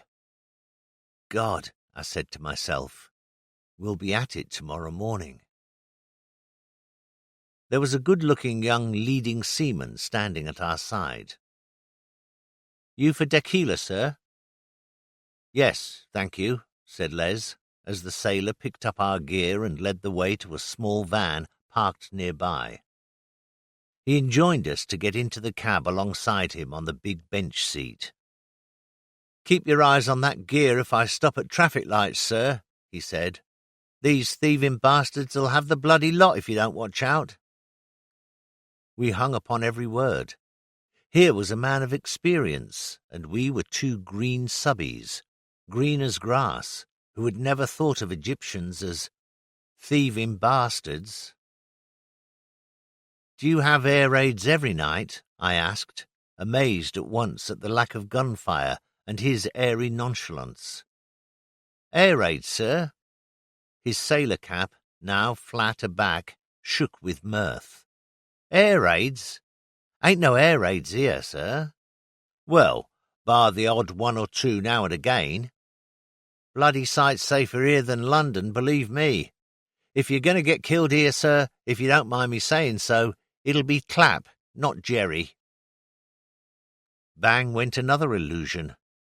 Never mind. At least they had kept it going for us while we had been sunning ourselves round the Cape. We reached Tequila when most people had gone off to bed, just in time for a sandwich and a beer. That evening we knew no one. We were ignored. We were a couple of white-kneed sprogs just out from UK, and we would have to find our own feet. I had a second somewhat depressing beer and trudged off to bed in a cabin which I was to inhabit for a year. For the first time in my life, I tucked a mosquito net under my mattress. Someone had just told me that the mosquitoes were worse than the wogs. No one mentioned the Germans sitting at El Alamein, 35 miles away. We had hoped to join a hurricane squadron, then stationed up in the desert. The next morning we were dismayed to learn that this was to be disbanded in a matter of days, and, to our chagrin, we were allocated to a stooge or non-operational squadron. Les to the Fleet Requirements Unit, myself to the Communications Flight of 775 Squadron. So despite my disappointment and some untimely bitching to Commander Flying, who briskly cut me down to size in the space of one short minute, I embarked on one of the most enjoyable years of my life. Tequila was a happy station.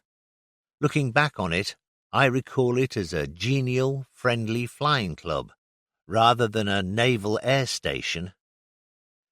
Captain C.L. Howe was a quiet, gentlemanly type who administered the place without fuss or commotion. His commander, Jumbo Jackson, maintained discipline with a light hand and allowed no jarring notes to creep into the informal, relaxed manner in which we were sent about our duties. Wally Wallington was our air engineering officer, Peter Bagley, the air gunnery officer, and Jimmy Waddle, ex-Jersey Airways, our lieutenant commander, flying. The pilots were a good crowd with whom to live and work. Peter Snow, an RN lieutenant who, as a midshipman, had been to Dunkirk in a destroyer.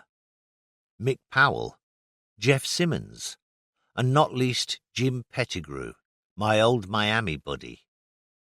There, too, I found again Sammy Langdon, a friend from St. Merrin, probably one of the finest pilots I ever knew. Sammy looked like a saint. Certainly a halo wouldn't have seemed out of place encircling his flaxen fair hair and pale, aesthetic-looking face. Yet he was full of fun and one of the most engaging characters you could wish to meet. A new friend was Arthur Speedy Craven, a clever electrical boffin who completely baffled us by building his own radar set from parts picked up here and there, particularly from RAF acquaintances. One or two of us lent a modest hand by spending Sunday afternoons in flying set patterns for him, from which he was able to calibrate his equipment. It worked, too. Life was most uncomplicated, and we had a lot of fun. Off duty, our daytime relaxation was swimming, for the blue waters of the Mediterranean lapped the shore only 50 yards from my cabin window. In the evenings we drank, sometimes modestly, more seriously at other times.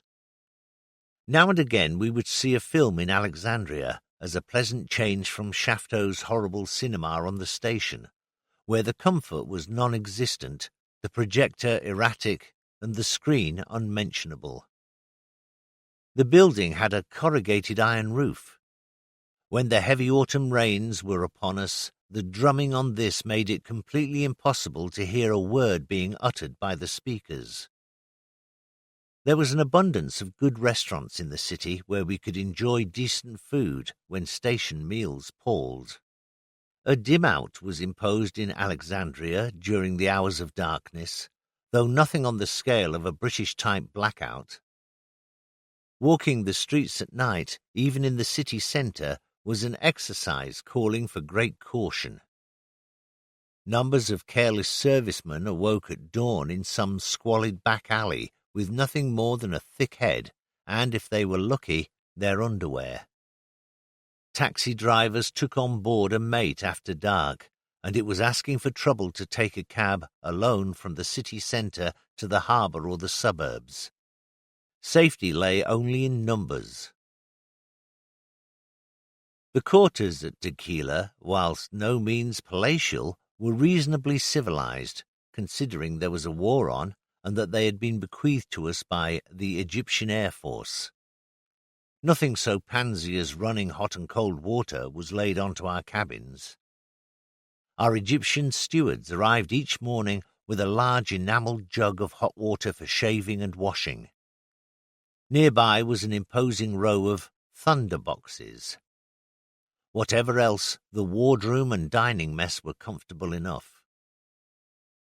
The entrance hall was usually enhanced by a number of potted plants and several ornamental trees, anything up to 6 feet high, which had been removed from Alexandrian nightclubs. At one time they were in such profusion that our hall porter was heard to grumble that if we insisted on introducing all this greenery, the least we could do was to kidnap a bloody wog to water the bastards. He had a point. The airfield was good and safe, although most of the runways were on the short side, even by 1942 standards. At least the approaches to them were clear and uncomplicated. The largest hangar abutted onto the sea, and the seaward doors were forever shut. I was at a loss to understand this, for I would have thought that the additional light afforded, had they been open, would have been a great boon to the fitters working there. I mentioned it to our chief. "You're right, sir. We could do with the light, no mistake. Trouble is, when the doors were open, the pilots kept flying through the bloody hangar." Apparently it was true, and after that I looked at the hangar in a new light. In addition to all the fun, there was, of course, the flying. Under the threat of Rommel catching his breath at El Alamein after a stream of successes in the desert, half of the Navy had scurried off to Port Said, some 150 miles to the east.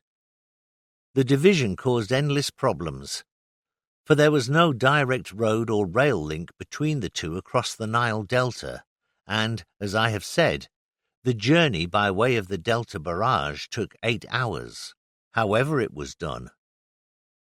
In an endeavour to cope with the problems, our station was providing an airmail service flown by Fulmars from our flight. There was in Port Said an hotel room booked permanently for the duty pilot, who left Tequila at 1500 every day, taking urgent mail and, if necessary, a couple of passengers luxuriously seated on carpet stools. After staying the night in Port Said, he was picked up at 06:30 by a Navy car and driven out to Gamil Airfield, an RAF Spitfire field. There he took on mail and any passengers, took off at 0700, dropped his cargo at Lake Marriott, immediately to the south of Alexandria City, and finally reached Dakila about 0750, just in time for breakfast. This pleasant duty fell upon 2 or 3 of us in rotation.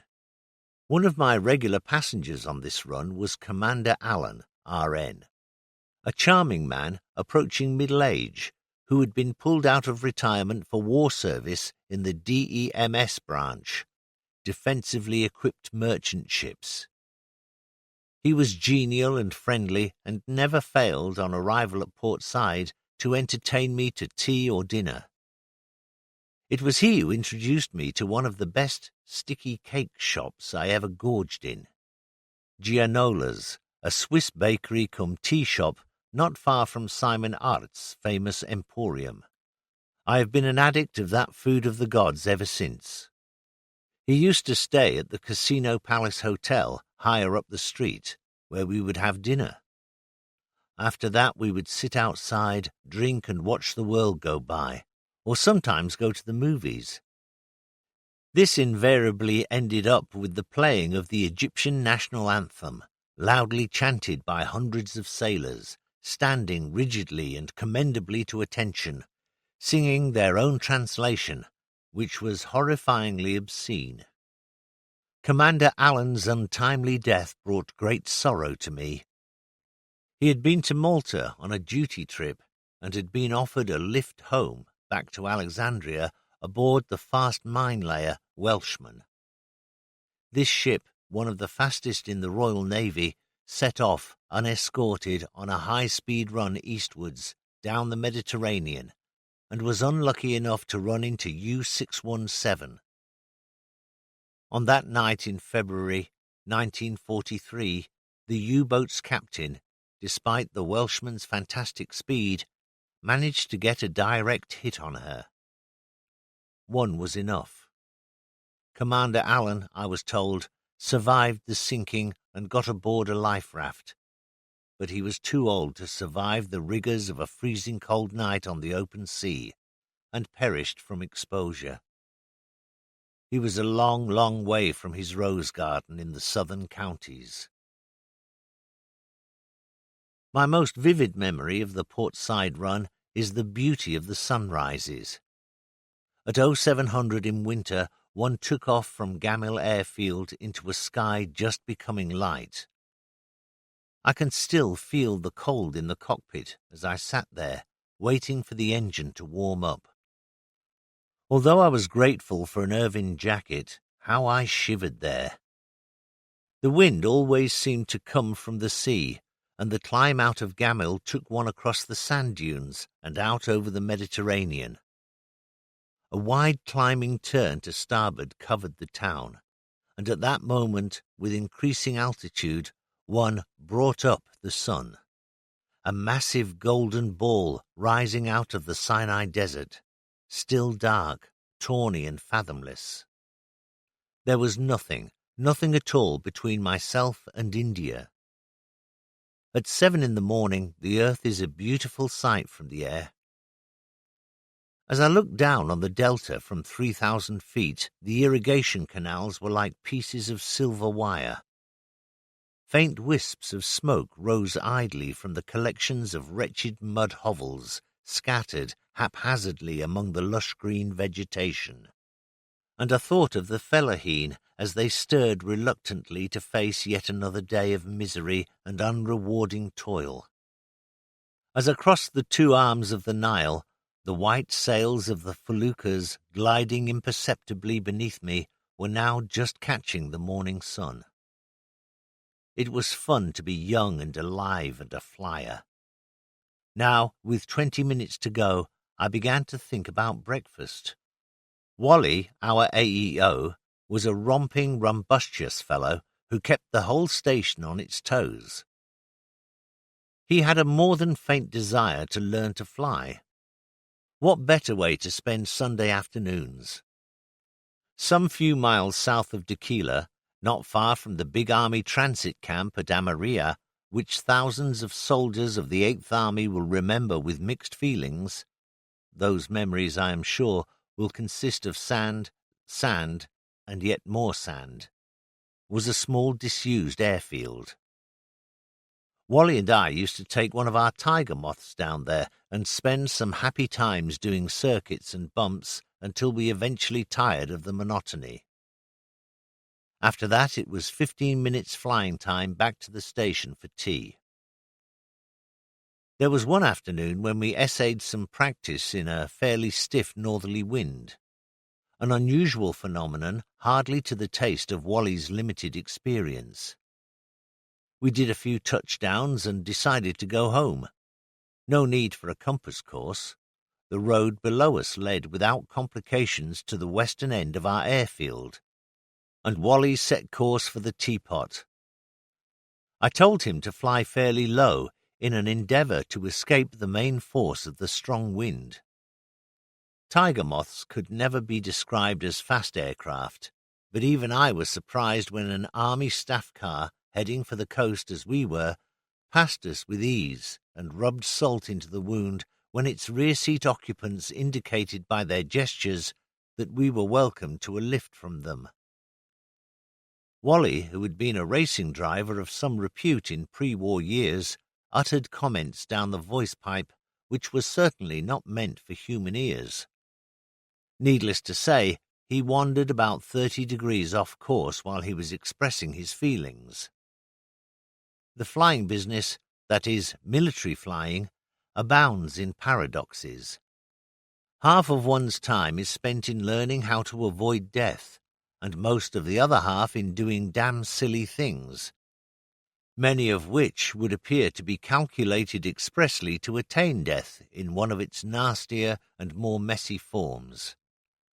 For those of us who lived, these remarkable evolutions resulted in little more than a giggle. One of our intrepid aviators, to whom I shall refer as George Smith, for obvious reasons, was a leading contributor to such merriment. Sent one fine day to Port Said in a Gladiator, one of the most beautiful flying machines ever created, there to take part in an exercise over the fleet on its return from Malta. He entered his name on the record of bloody silly things to do with the utmost panache and verve. He took off from Gamel Airfield in that heavenly little biplane fighter to rise out across the sand dunes and out to sea. It is only fair to say that George, like many of us, was a flashy pilot with a thick streak of exhibitionism in his makeup. He held down the lad's nose to build up speed, and at the last moment whipped back the stick to do an awesome takeoff. It so happened that on the northern extremity of the airfield stood a wooden, single-seater, all-enclosed workman's lavatory cabin. Whether or not this was concealed from George by the lad's engine or wing struts, I don't know. The fact remains that at the moment of pulling back the stick, he collected this object, fortunately with the indicator showing vacant at the time, with his lower starboard mainplane, and took it up in one piece to 200 feet. Either the lavatory or the Gladiator took umbrage at that altitude and decided enough was enough. Still clinging intimately together, this incongruous pair, George was merely a spectator, descended abruptly and none too gracefully into the sand dunes. Both were write-offs. George was lucky. He got away with a scar which starts on his hair parting and runs in a gentle undulating line down the side of his cheerful face to just below his chin. It is the only thing that mars an otherwise handsome countenance, and should serve as a stern warning to all attendants of remotely sighted public conveniences. How cruel can one's fellows be? George was henceforth known as, and you will pardon the expression, Shithouse Smith, which I am sure he heartily detested. But the air arm felt that an unkind and vulgar nickname was infinitely preferable to an epitaph on a tombstone. Much, much later in the war, he walked into Illustrious's wardroom, to my great surprise, for I didn't know we were even in the same hemisphere. He was with his CO and a bunch of young fighter boys. I instinctively called out, "Well, if it isn't old Shithouse!" George's face was a picture of complicated emotions. He strode over to me with great speed and purpose. "Shut up, you stupid bastard! This lot think the Germans did it!" I rocked with laughter, and reluctantly he joined in. After that we shook hands, put our arms round one another's shoulders, and embarked on the timeless dialogue. Whatever happened to old... I wish I could provide something equally scintillating from my own flying logbook. All I can find of interest is the entry March 30, 1943.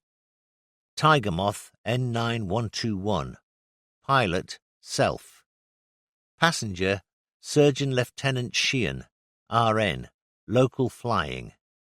Duration of flight, nil.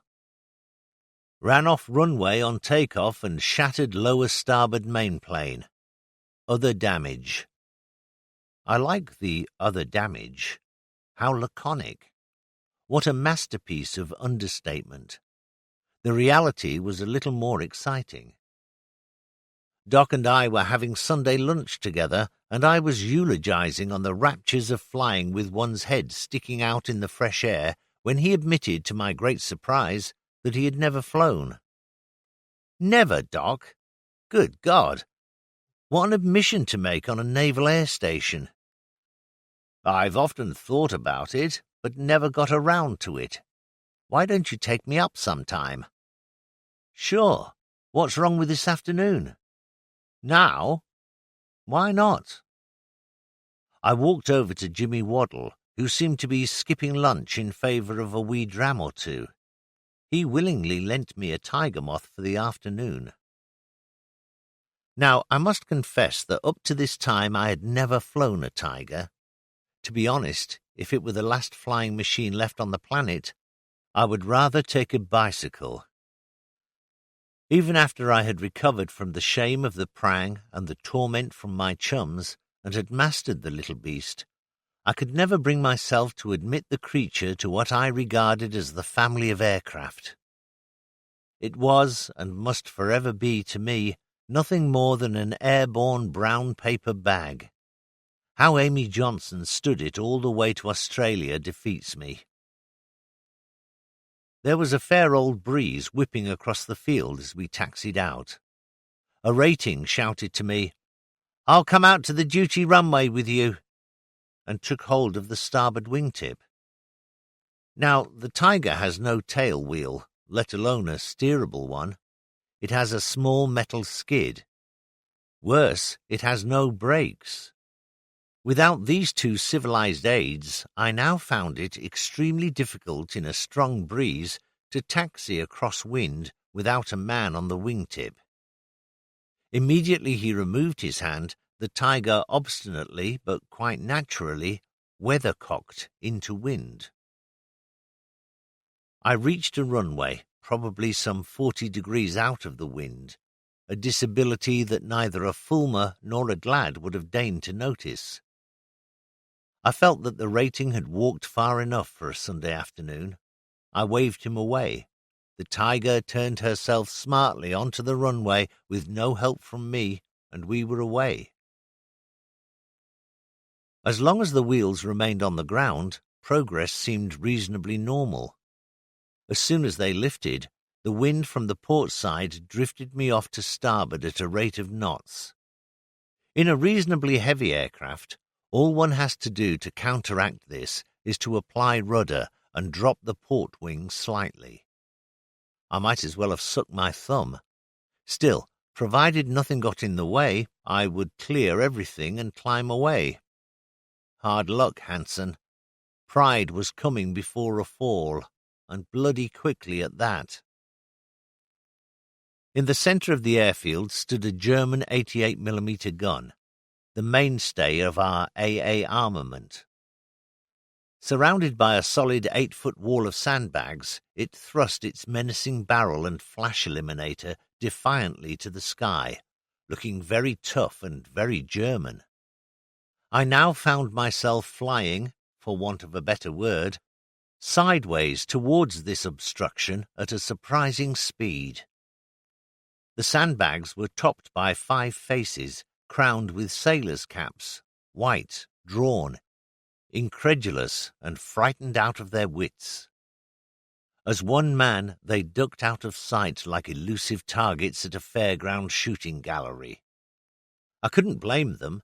They were doing exactly the right thing, for with a crash, much quieter than I had expected, I careered across the top of the emplacement, shedding the complete undercarriage and half the propeller, and shattering the struts of the lower starboard mainplane. Such bits of the aircraft as were left, including Doc and I still strapped in our seats, came to rest on the Tiger's belly, remarkably gently, facing into wind on the duty runway where I should have been all the time. Silence after a prang is always beautiful, provided you are in a fit condition to notice. One hears things. The rustle of the wind in the grass, the song of birds, the drone of a faraway aircraft, the screech of the ambulance and the snort of the fire tender. I stepped out of the debris and glanced at Doc. He was in one piece and seemed surprisingly cool. There was scarcely a look of inquiry in his eyes. "Come on, Doc, the party's over." I undid his harness. "Something wrong, Norman? Aren't we going?" I couldn't believe it. He had noticed nothing at all, and I had damn near killed him. I made a vow that afternoon never again to be such a bloody fool as to endanger the life of a passenger, especially if that person happened to be a friend. I went back to the mess. Wings Waddle was still there, sitting at the bar. "I'm sorry, sir, I've had a prang." "Good God, Norman, are you all right, laddie?" "Look, sir, you don't understand. It's a real prang, and I've written the thing off good and proper, and I'm very, very sorry. It was all my own fault." "Oh, the hell with that load of junk. Are you sure you're all right? Have you seen the doc?" Had I seen the doc? Now that was funny. The remains of the moth were piled untidily in the corner of a hangar. So far as I know, they're still there. There were times when, either for a change of duties or because of a temporary shortage of pilots, we would do a job for the Fleet Requirements Unit. One fine day, the C&C's office called for an exercise on cruisers and destroyers returning from their milk run to Malta. What they wanted was a simulated mass torpedo attack to exercise their gunnery branches. The attack had to be done in Luftwaffe style, boring in at 0 feet from miles away. We mustered every pilot and aircraft we could lay our hands upon. Swordfish, albacores, fulmars, even gladiators. Naturally, the fighter pilots amongst us hadn't the faintest idea of how a torpedo should be dropped to enable it to conduct itself in an orderly manner. However, on this occasion, torpedoes were out.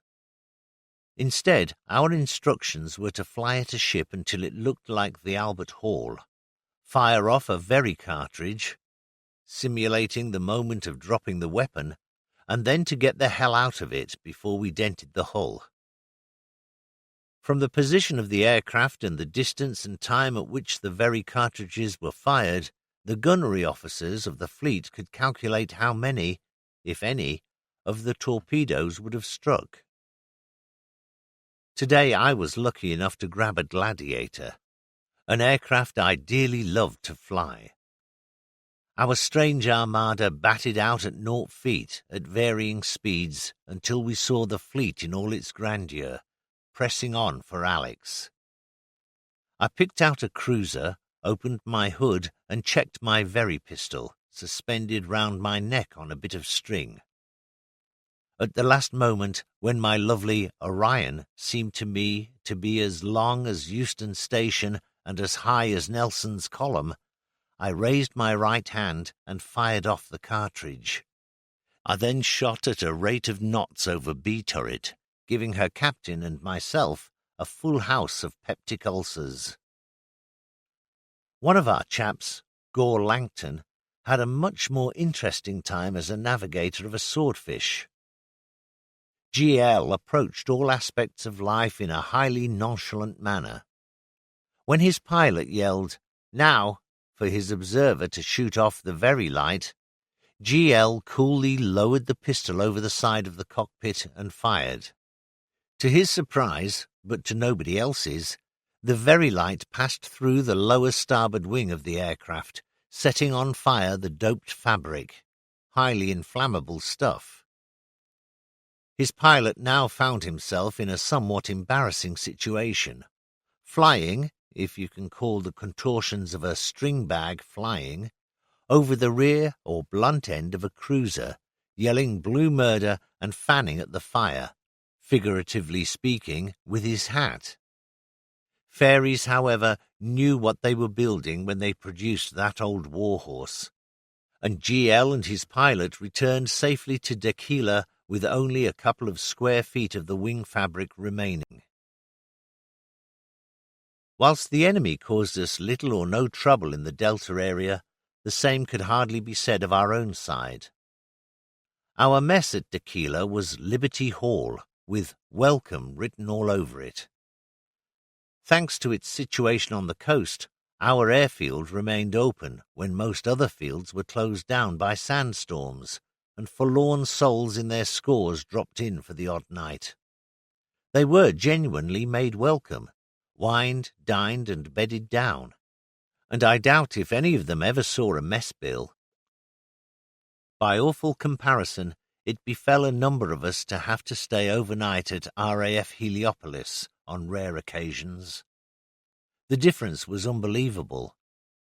In my own experience, not one person ever uttered a word to me. No one offered a drink. When one approached the bar as a non-resident, drinks had to be paid for there and then. To eat in the mess, one first had to pay for a chit without which entry into the dining mess was impossible. I used to wonder whose side I was on. I could only draw the conclusion that they must have had a fair number of Welshers through their hands.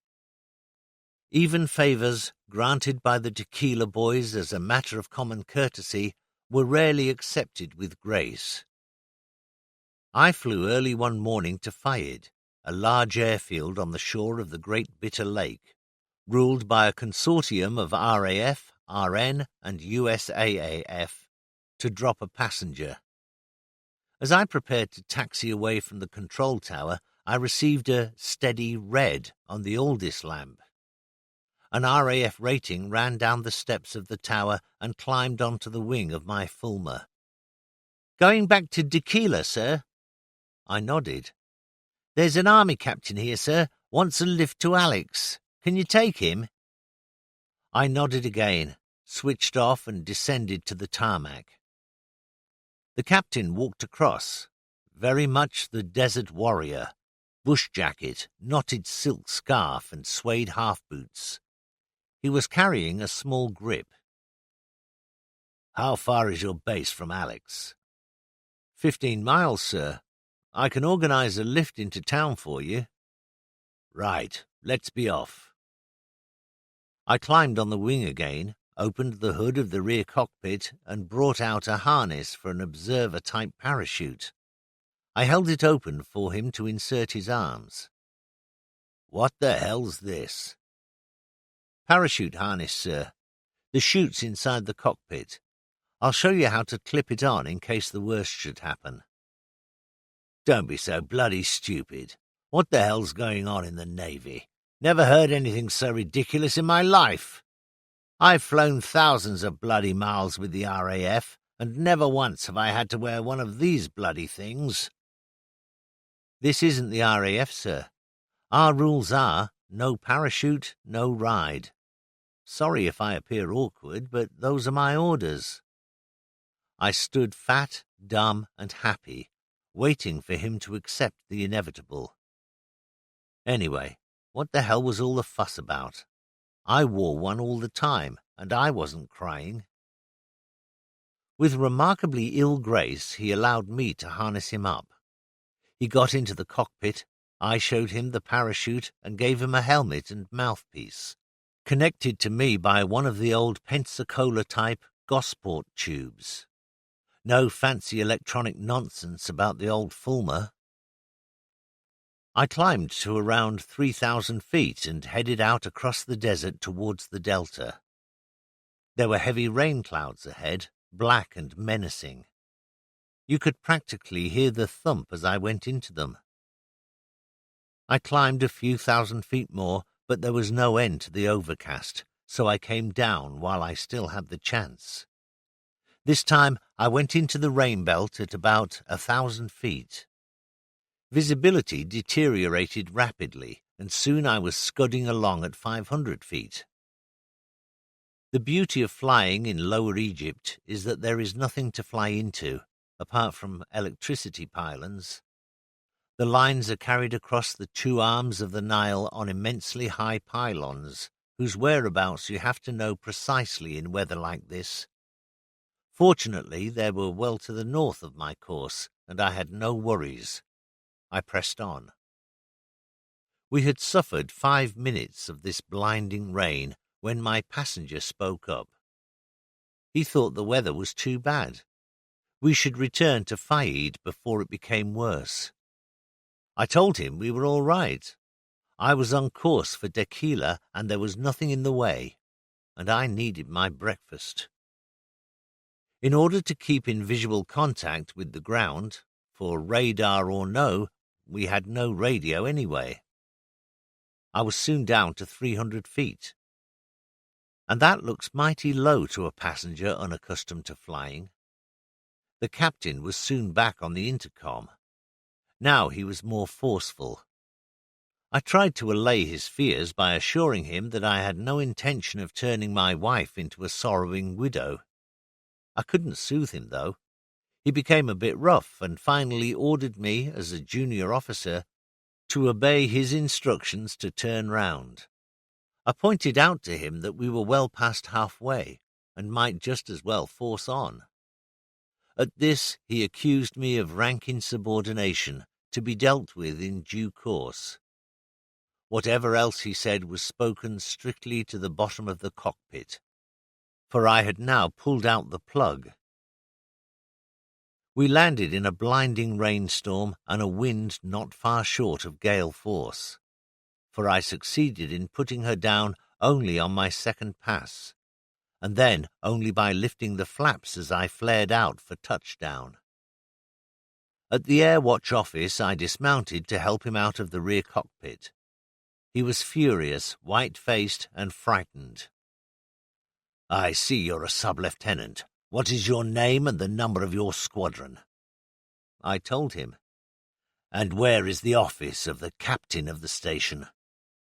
I just had to stop him. "Now, look here, sir. You're doing the wrong thing if you go to see Captain Howe. You asked for the lift. You're here, all in one piece. We have sent for a car to take you into Alex. What more can you ask for?" His only reply was a brief pungent lecture, army style, on insubordination and the dire penalties a perpetrator stood to bring down upon his head. He stalked off in the direction of the admin block. I didn't run into the captain until lunchtime. He told me then that my passenger had complained most forcibly about my conduct. "Did you tell him about the facts of life, Hanson?" "No, sir. I thought it would be better coming from you." "All I did was to tell him that the Army should take steps to learn the rules about flying. I pointed out that if a leading seaman had been piloting the plane, he would still be the boss, Army captain or no. I also assured him that when I flew with you, I wouldn't have the temerity to say half the things he had said." He grinned. Flying our captain on his regular tours of inspection was one of the rare treats that fell to the lot of communications flight in amongst the run-of-the-mill duties. Apart from his command of our station, He was also in charge of all the other FAA establishments in the Near East. Flying to Beirut with him was a graphic lesson in history, apart from the pleasure of his company. Like so many other RN officers, his knowledge of the Bible was boundless, and, to please us both, we invariably transformed the return flight into a conducted tour. We climbed out of Beirut, heading south. To our port side, towards Damascus, stood massive Mount Hermon, over 9,000 feet high, wearing its winter snow cap. Soon we were passing over Sidon at 2,000 feet. Then, very quickly, Tyre stretched out from the land into the Mediterranean, still connected to the mainland by the causeway Alexander's men built when he besieged and reduced the city in 332 BC. So far, I knew what it was all about, but from now onwards my passenger took over. "Go inland now, Hanson," spoke the intercom. "Keep going east until we hit the river." In a matter of moments we came up to the Jordan, and I now turned to starboard to follow its course south. Very quickly we reached the Sea of Galilee, probably better known now as Lake Tiberias. I circled over the lake while the captain kept up his absorbing commentary. Capernaum, down the screes of which had tumbled the Gadarene swine. A slight detour to the west brought us to Nazareth, its white adobe and tawny sandy habitations strewn over a great hillside.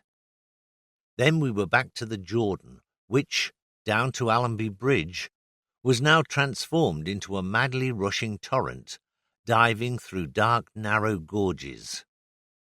Over on the east bank stretched the scrub desert of Jordan and the mountains of Amman. Nothing to see. I was told to circle.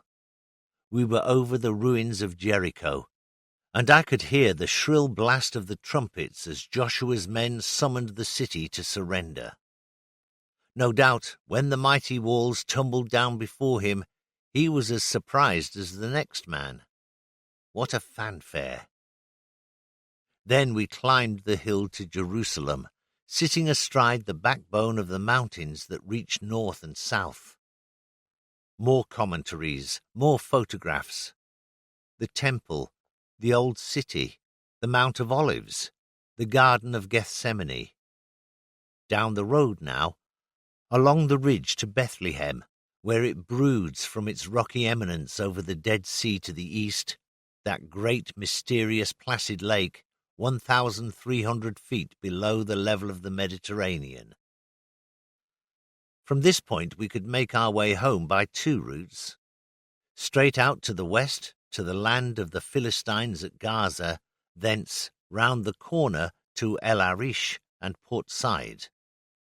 The second, further south over the undulating scrub and sandy moors to Hebron and Beersheba, those legendary Old Testament names, and from there out west to El Arish. The Sinai Peninsula to our left always seemed to be a forbidding waste. It was rumored that the nomads who roamed over the area, forever striking or pitching their long, low black tents in their search for grazing for their goats and sheep, were a particularly nasty crowd who disliked all strangers, and white men in particular. Certainly we were always armed when we flew over it in case of a forced landing, and we were adjured to keep the last 38 shell for ourselves. But the crisp crackle of the Merlin's exhausts never faltered, thank God, and the Fulmar winged its way serenely to Tequila, to a drink, a meal, and a session on the pianos. Late one afternoon, homeward bound and approaching Port Said, I looked at my petrol gauge. It was dodgy. With my captain aboard, I plumped for safety first and landed at Gamil to fill up. After arranging with the duty officer for a supply of 100 octane and for my oil to be topped up, The captain and I went for a stroll in the sand dunes. Some time later we returned to the aircraft. The petrol Bowser had already returned to its parking place, and an RAF rating was about to wheel away the small oil Bowser. Some premonition prompted me to ask him if the petrol cap had been replaced safely.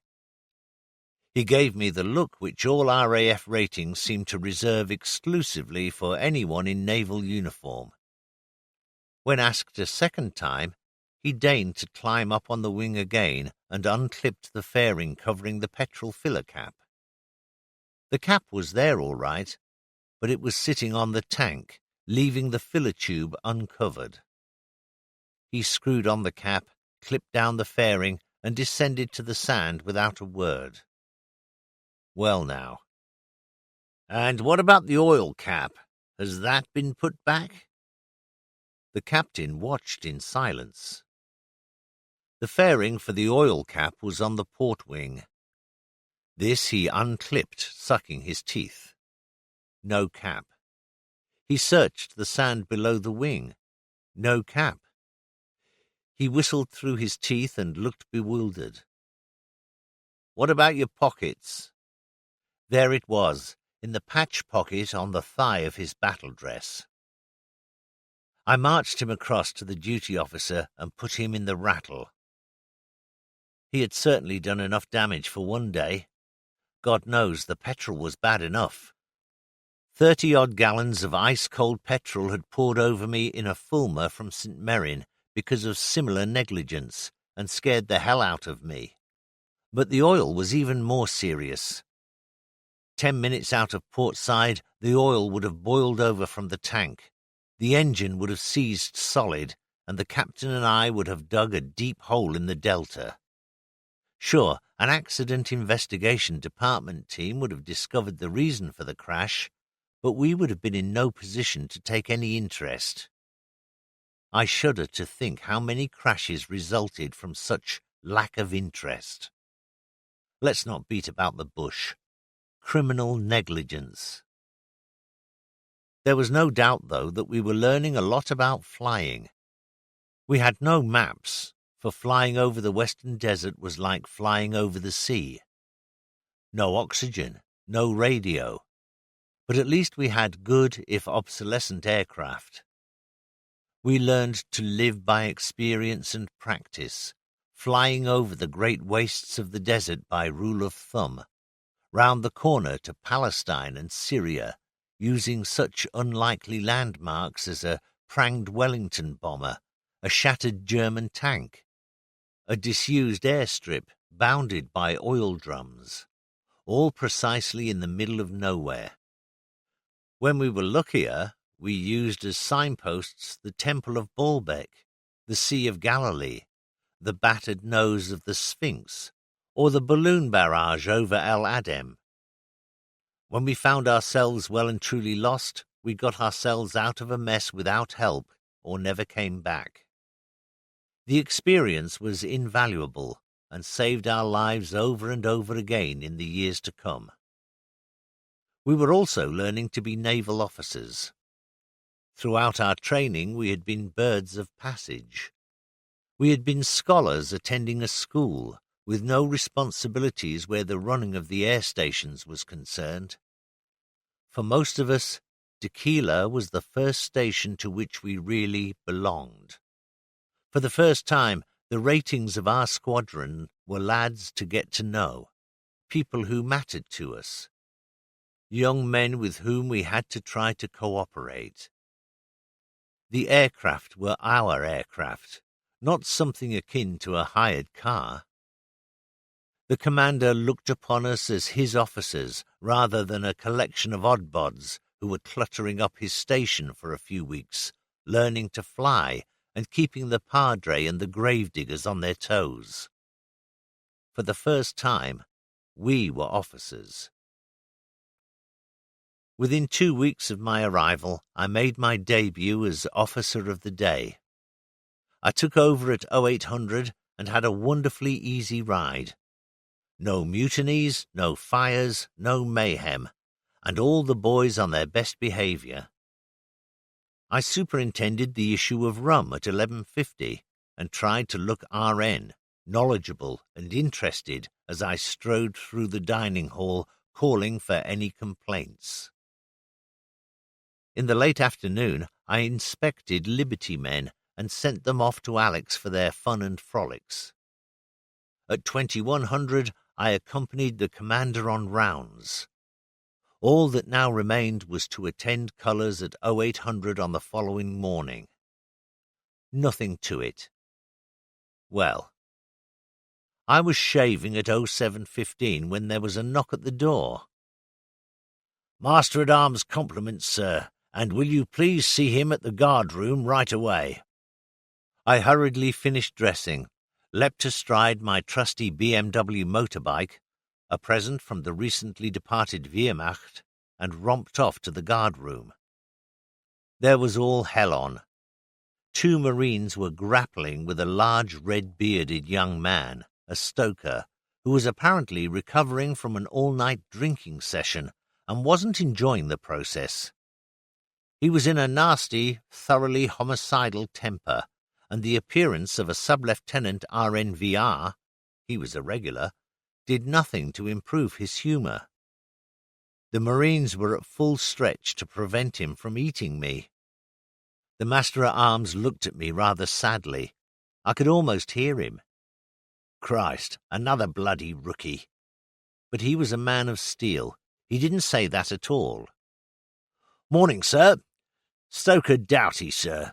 Did return on board drunk and disorderly, sir." He then closed 2 smart paces to the right until he was breathing down my left ear, assuming the role of a sinister prompter. In a whispered aside which Rommel might have heard, he said, "Put him in cell, sir." I stared at the stoker rather like a rabbit facing a particularly hungry python. "In your own interests, Doughty, I shall have you put into cells." There was a deep seismic rumbling. "I'm not going in no bloody cells." "Tell him he bloody well is, sir." "Doughty, you bloody well are."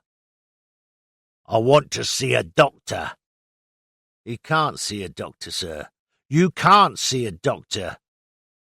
What on earth was going on? Hadn't all this happened before somewhere?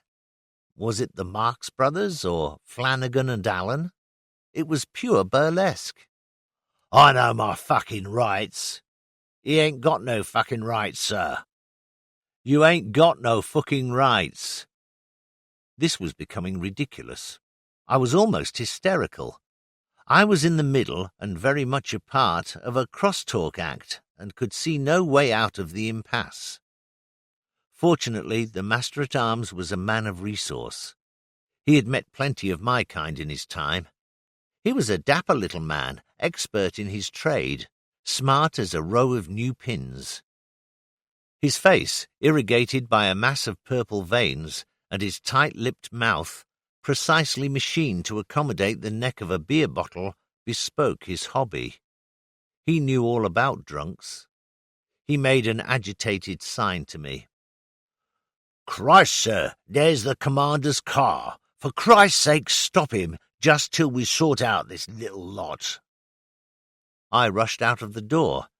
As I closed it behind me, I heard a quiet thud. There was no car, no commander. When I re-entered, the Marines had disappeared, and the Master-at-Arms was bending over his desk, sorting out the morning's charge sheets. "It's all right, sir. He went quiet enough to cells once you went out. If you don't mind me saying so, sir, I think it was your stripes that sort of put him off a bit. Made him restless like, if you know what I mean. He'll be all right now, sir." I was learning. I was growing up. There were some things that an officer should not see. It was only by a pure fluke that I had even heard it. One of our messmates was Reggie Brooks, truly an ace among pianists. He was a lad with a dark complexion and jet-black hair, a lean young man in his early 20s.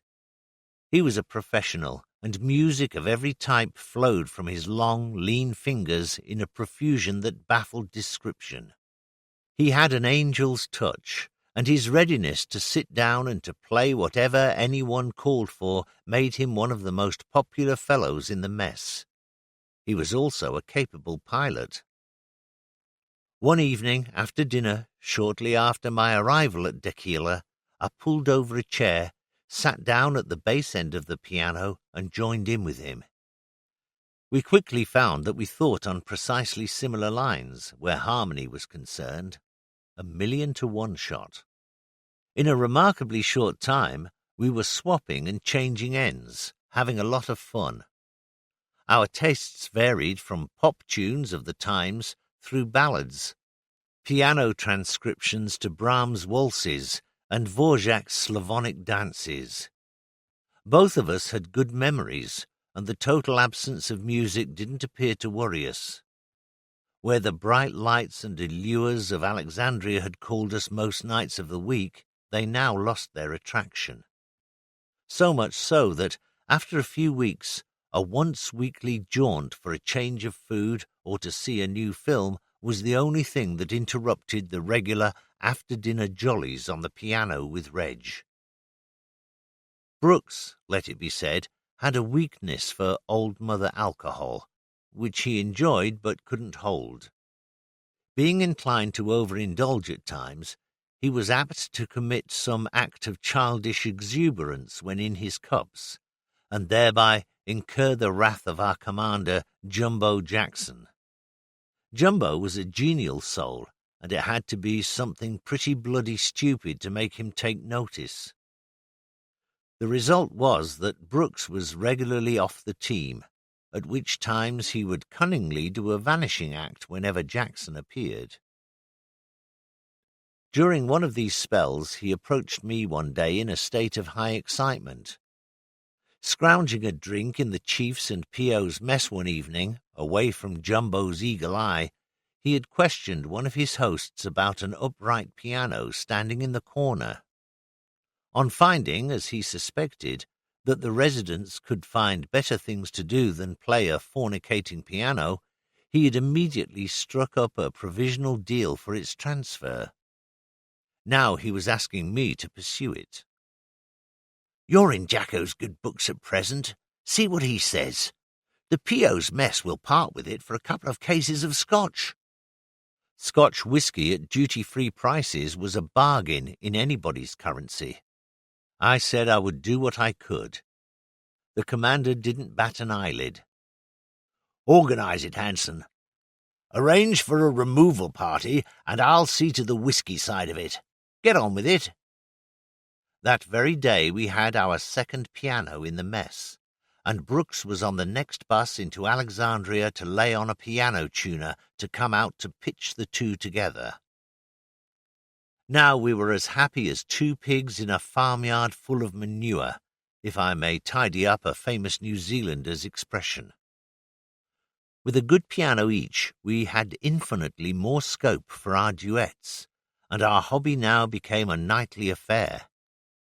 Within a short time we were amazed to find that the habits of our messmates were altering. To our surprise, they took to staying aboard instead of trailing off to Alex.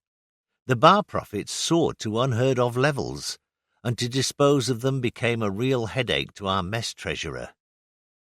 Only by dint of throwing regular cocktail parties did we manage to dissipate them.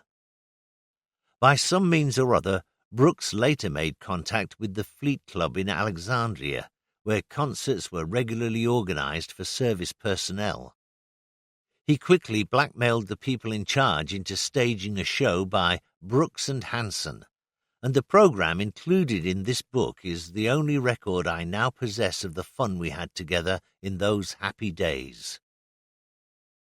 I took the airmail to Port Said on October 23, 1942, and returned as usual the next morning.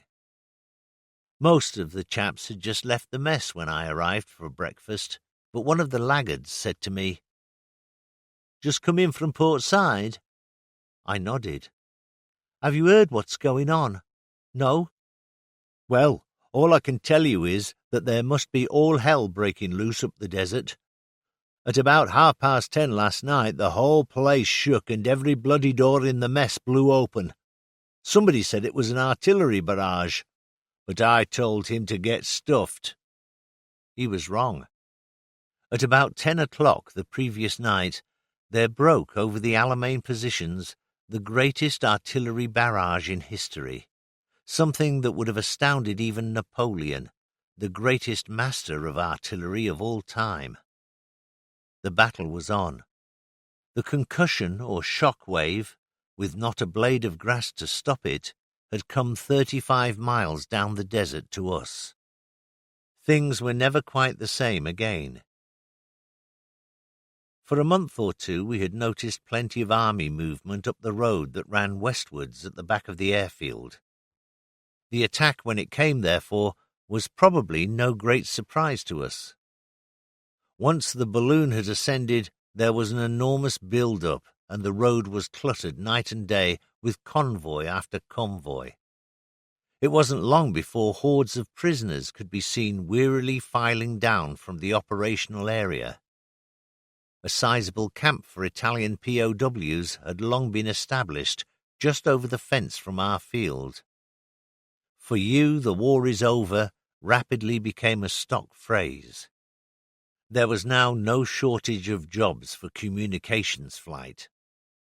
As the Eighth Army pushed the Italians and the Africa Corps relentlessly westwards, so we followed and found ourselves taking squadron observers to Benghazi or Derna, bringing sick types back to Alexandria from Tobruk, taking operations officers up the Blue to supervise flying operations between Benghazi and Malta. Flying in and out of Benghazi was pretty hazardous, until such time as the RAF caught up with the army and established themselves in that famous corner. The Luftwaffe maintained patrols over the area, fortunately at a great height and in no position to defend ourselves, for our fulmars had been disarmed. We had perforce to sneak in and out at ground level in the hope that we wouldn't be seen. One of the duties of our flight entailed having aircraft at standby to take up the desert naval commanders who had long been appointed to take charge of harbours, as and when they fell to the Eighth Army. They were sorely needed, for one road and one railway line alone could not cope with the ever-increasing traffic. Supplementation by sea transport was urgently required. Now we hunted all over the Blue for somewhere to deposit our commanders. We lobbed down in some strange places indeed. Ex-Luftwaffe fighter strips, straight stretches of road, hard patches of sand in the middle of nowhere. We were warned off some desert strips by the army because of mines. We landed at others, disconcerted to see a vehicle 30 yards away go up in a puff of smoke. When we reached Benghazi, we found the town deserted, booby-trapped to glory, and with all the water supply most thoroughly and efficiently poisoned. Benghazi was an odd city at this juncture of the war. To a man, the Italian population had migrated to the west, leaving behind them a deserted, eerily empty town. It had been an attractive place, too, situated on a well-watered coastal strip, well cultivated with parks and gardens, and with some most impressive villas. It had been obviously a good place to live. The army had, of course, made a bit of a shambles of the town whilst busily liberating it, but one could still get a very good impression of what it had been. There was a fair amount of looting being done by the forces, despite the proliferation of ingeniously set booby traps, which proved to be some deterrent. We ourselves purloined 3 lavatory seats in an effort to raise the standard of civilization at our outpost. We were bombed quite heartily by Ju-88s most mornings at dawn, but we were safely abed in a deep Italian airfield store with feet of concrete above us. Their greatest, and to us most tragic, achievement was to knock out a newly arrived merchantman, part of whose cargo, as yet unloaded, consisted of naffy supplies. The beer was a sad miss. We had to keep plugging away at the vino, mainly Chianti, which we discovered in a store when our local expert, Barnes of 825 Squadron, had safely removed the wired grenades. I had gone to Benghazi, taking as a passenger a commander, operations, for our 2 Albacore squadrons, which were now required in Malta. On arrival there, my Fulmar had become unserviceable, and a few days elapsed before more spares could be flown up from Alex. I lived with the Albacore boys and thoroughly enjoyed myself. The food was a bit limited. Every meal was the same: ship's biscuits, Australian tinned bacon, and Chianti. But at least there were no unpleasant surprises.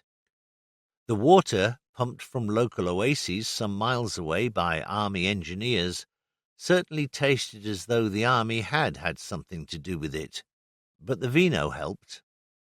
The Luftwaffe persevered with their morning hate, but none of us was killed. Young Barnes, mentioned briefly above, flaunted his mastery over the wiles of the Axis troops and scared the hell out of us in doing so by circumventing many of the booby traps to provide us with our few luxuries. He was a macabre soul, much engrossed in things that went off with the bang, and was usually encumbered with pockets bulging with red jobs, small Italian anti-personnel grenades with the nasty bits encased in bright red tin containers. He had a disconcerting habit of throwing these around the place whenever the mood came upon him, and seemed to derive great pleasure from the high-speed sprints with which the rest of us covered the sand. One of the lavatories, for which the seats had been removed from various desirable residences in the town suburbs, was a wooden job which stood, starkly alone, in the former Regia Aeronautica compound we had taken over. It was, for Barney, conveniently near the explosive dump from which he obtained his supply of red jobs. Coming from this dump early one morning with a pocket laden with the confounded things, he idly threw one which exploded with a rare detonation at the back of this wooden convenience. He was remarkably unrepentant when the door flew open, as if under the impact of an internal explosion, to allow his CO, Lieutenant Fairfax, RN, to emerge at full speed and to make exceedingly good time for the underground hangar in which we lived and slept. As Barney-inspired runs went, it was nowhere near the world-beating class, but one can hardly expect a man fettered by trousers round his ankles to establish new records. Our mess back at Tequila was a great deal quieter once the Albacore squadrons had left us. They had done a good job during the months preceding the Alamein battle. It had been their hazardous duty to fly nightly over the German positions to drop flares, whilst RAF Wellingtons, flying considerably higher, bombed the enemy lines through them. A most uncomfortable role. Luckily, all their bombs fell on or somewhere near the Axis troops. Certainly none hit the Albacores. Life for the next 3 months continued in the usual pattern, flying the airmail run with occasional special trips in the Near East and the odd exercise for the fleet. Our station obtained our radio sets, such as we had, from the RAF maintenance unit near Jaffa, up in Palestine, and it was always a pleasant change to have a run up there to collect these. One day I took Lieutenant Thornycroft, one of our AEOs. Thorny was a devil for low flying, and was never happier than when the aircraft was battling across the delta at 0 feet. When we had left Port Said on our return journey, he asked me to do just that. We were approaching a village not too far from Alex, which was much the same as any other delta settlement, a collection of hovels with one significant 2-story structure, which was always the headman's house. Near this were 2 trees, between which Thorny suggested I might just squeeze a fulmer. I thought he was probably right, and he almost was. All I did was to clip one branch with my port wing, which transported Thorny into his 7th heaven of delight. When we reached Tequila, we found about 80 feet of wire draped from the pilot head tube, and were at a loss as to where it had come from, until we found an insulator at the other end. We had, it seemed, collected the wireless aerial suspended between the trees. However, things that go wrong are made to be put right, and the following day 2 of our mechanics ran out to the village and replaced it, with apologies, to everybody's entire satisfaction. And then the lease-lend agreement blossomed fully, and we were recalled. From the 4 corners of the earth, we stooge pilots were brought back to the UK, their lordships having raised a finger and beckoned us. In no time at all, I was climbing into a BOAC aircraft, a Liberator bomber converted into an airliner with about 16 seats, within sight of the pyramids, and we were off. The captain was named Vesey, and a fine chap he was, too. He was one of the old Imperial Airways million-milers. One of the passengers was Lieutenant Commander Dunsterville, who, with Admiral Mountbatten, had survived the destruction of the destroyer Kelly in the famous withdrawal from Crete in 1941. Another passenger was an RAAF pilot called Jack Diamond, and since he and I were the lowest form of animal life aboard, we quickly formed a friendship. We dropped into El Adem for fuel, and after passing round the south of the Marath line, landed again at Algiers, where we took the opportunity to change into civvies, for Lisbon in neutral Portugal was to be our next port of call. It was late afternoon when we landed at Lisbon, and we circled for a few minutes to allow a Ju-52 to land before us. When we eventually reached the customs shed, the occupants of the Junkers were lined up on the other side of the barrier. They were bronzed, healthy-looking chaps, and well they might be, for they were Africa Corps men on their way to Germany for leave. In their unaccustomed civvies, they looked every bit as incongruous as we, in strange, ill-fitting flannels and sports jackets, must have seemed to them. For a moment we stood, embarrassed and with averted eyes. Then someone chuckled, and in a second the whole room was roaring with laughter. Here we were, the 2 parties of us, sworn and deadly enemies in the midst of a world war, and all we could do was to giggle. Their lordships might have beckoned us. The trouble was that those who had beckoned hadn't told the other types what the beckoning was for. I arrived at the office of the Naval Assistant to the Second Sea Lord, who administers all things concerning air-arm personnel. I rushed in, breathless and all agog, the sand of the desert still gritty in my socks and shoes, and burst forth to an aristocratic young lieutenant that I had just arrived from Egypt, and what was there for me to do?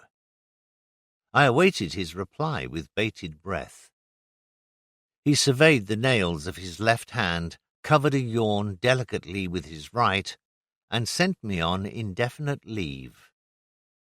I had just settled down in Carlisle for a spell, revelling in Kathleen's company and in the heavenly cooking of my mother-in-law, when a telegram arrived urging me to report to St. Merrin with all dispatch. This, you will recall, was the fighter training station where I had served a short time on my return from America. It was good to renew acquaintance with old friends, and we were soon busily engaged on a fighter refresher course, this time on hurricanes, a new type to me.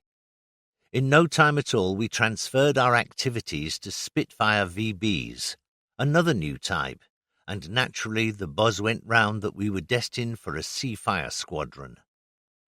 The buzz hadn't gone full circle before we were sent on leave yet again.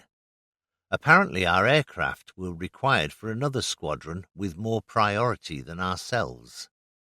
I wonder if they ever received them. So it was back to Carlisle, to my wife and our families. 18 hours in a train. They were faintly surprised to see me again so soon. A week later I was on a train heading back to St. Mirren, Carlisle to London, change for Cornwall. A lieutenant joined my compartment at Exeter. I recognised him as an instructor from St. Mirren, and after a while he laid aside his evening paper. "Hanson, isn't it?" I said it was. "Thought you were on your way to the States." "Really? It's the first I've heard of it." "That's funny. I could have sworn I saw your name as having been posted there." We lapsed into silence. Later in the evening, as I left the dining mess to get a coffee in the wardroom, Captain's secretary came over to me. "Is it Hanson?" "Yes." "Can you pop in to see me about 9 in the morning, old boy? Shan't keep you long." 0900 next morning saw me in his office. He entered 2 minutes later.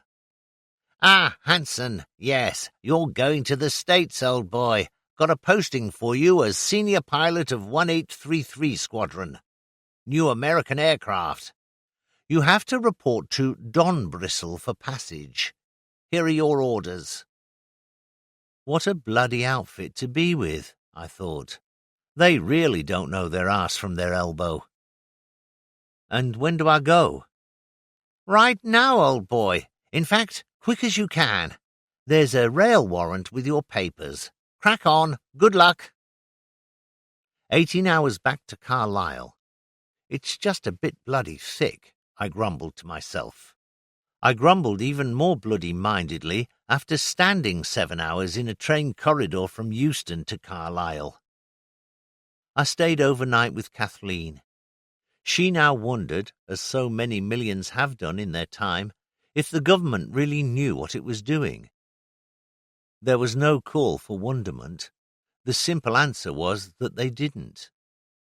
Thanks be to God, the Third Reich managed to create the most diabolical shambles equally as skillfully as the British Empire, upon which the sun never set.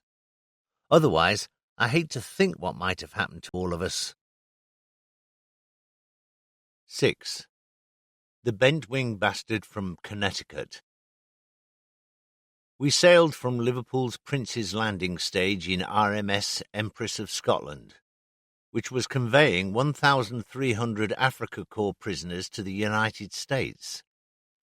They were quartered in the after part of that great ship and were allowed to emerge for several hours a day for fresh air and exercise on the after upper deck.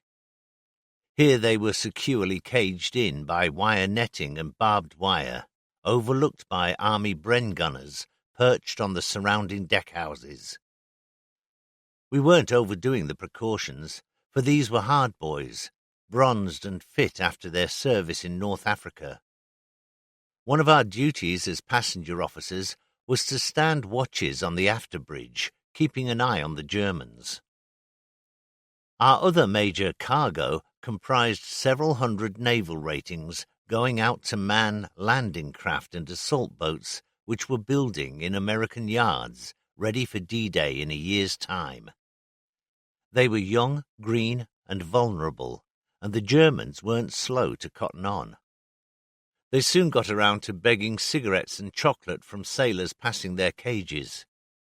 Having made their acquaintance, they proceeded to frighten the living daylights out of them by confiding that they hadn't a hope in hell of ever reaching America. U-boats had been organized to intercept the ship in mid-ocean.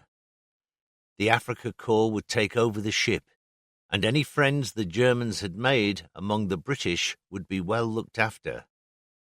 The impact of this war of nerves upon the young sailors, most of whom were still boys, was such that the executive commander was eventually obliged to make a public announcement to the effect that, in the unlikely event of U-boat intervention, the Germans would certainly not take over the ship. Indeed, with equal certainty, they would be the last, and he repeated, "the last," to leave the sinking ship. That finished it. We eventually sailed into Newport News, Virginia, where the American Army had set up a typically efficient organization for POW reception.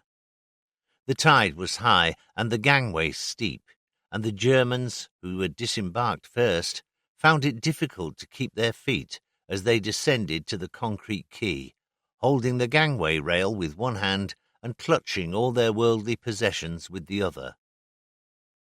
As the leading man set foot upon the soil of America and raised his eyes for the first time, he found himself confronted by an enormous snowball.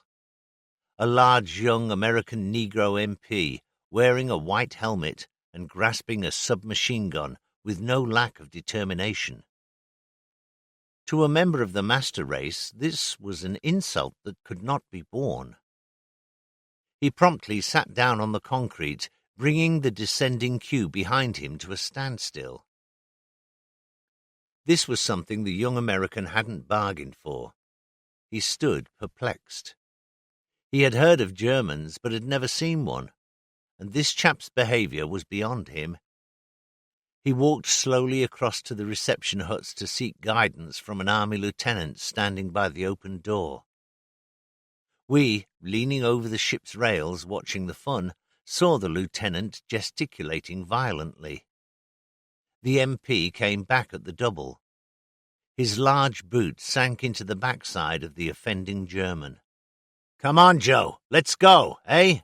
he shouted, rounding off with a hefty prod of the machine gun on the same backside. The German uttered a sigh and slowly rose to his feet, looked round, then grudgingly walked to the huts. What on earth would the Führer have to say about this? An hour later, the nucleus of 1833 Squadron, our CO, H.A. Eric Monk, two other reasonably experienced pilots, Steve Starkey and Bod Boddington, the senior pilot, and 150 ratings descended the same gangway. With us was a similar nucleus of 1834 Squadron. In the States, we would join 1830 and 1831 squadrons, who had sailed a month or two earlier. Together, we would be the first four squadrons to operate the new Chance Vought Corsair in the Royal Navy. We were destined for a U.S. naval air station at Quonset Point, Rhode Island, but apparently some hold-up in the matter of accommodation, either for us or for our aircraft, caused us to idle away a fortnight in New York. Men vary as to their willingness or otherwise to kick their heels, but it's no joke to lounge around in the sweltering heat and humidity of high summer in New York. Fortunately, I had struck up an acquaintance with Johnny Bird, a pilot in 1834 Squadron, whose father was Commander Bird, the big chief at Supermarine.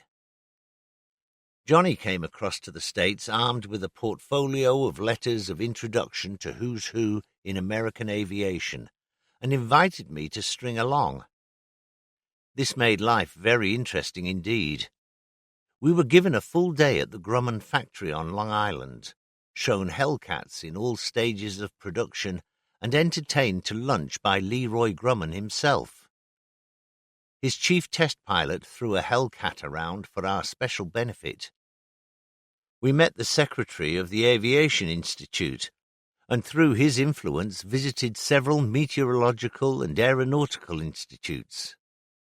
We were also invited to a world premiere at the Waldorf Astoria.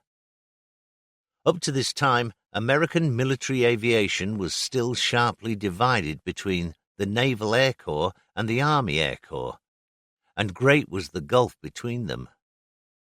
Seversky, the great airman and eminent authority on aeronautics, of Russian origin, had recently published his book, Victory Through Air Power, and Walt Disney had been sufficiently impressed by it to make a movie in support. Briefly, the argument was that, whilst their two air forces undoubtedly gave the necessary support to their respective arms of the fighting services, the war, and the war in the Pacific in particular, would not be won until America developed an independent striking air force. Seversky didn't actually say so in as many words, but what he obviously had in mind was the Royal Air Force's Bomber Command.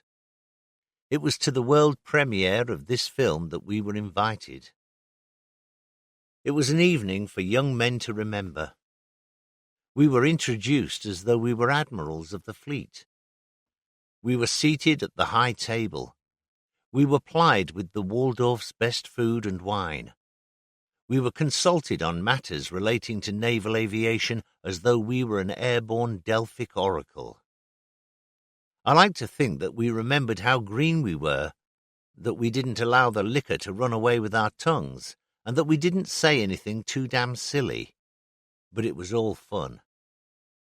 Among the many notabilities we met was Mrs. Mitchell, widow of General Billy Mitchell, who had shattered the entire American fighting service some years earlier by announcing that a battleship could be sunk by bombs dropped by an aircraft.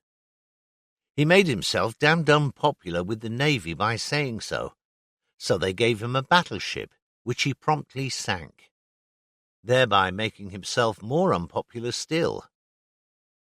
Long after he was dead, they forgave him, which wasn't a lot of use to General Billy Mitchell.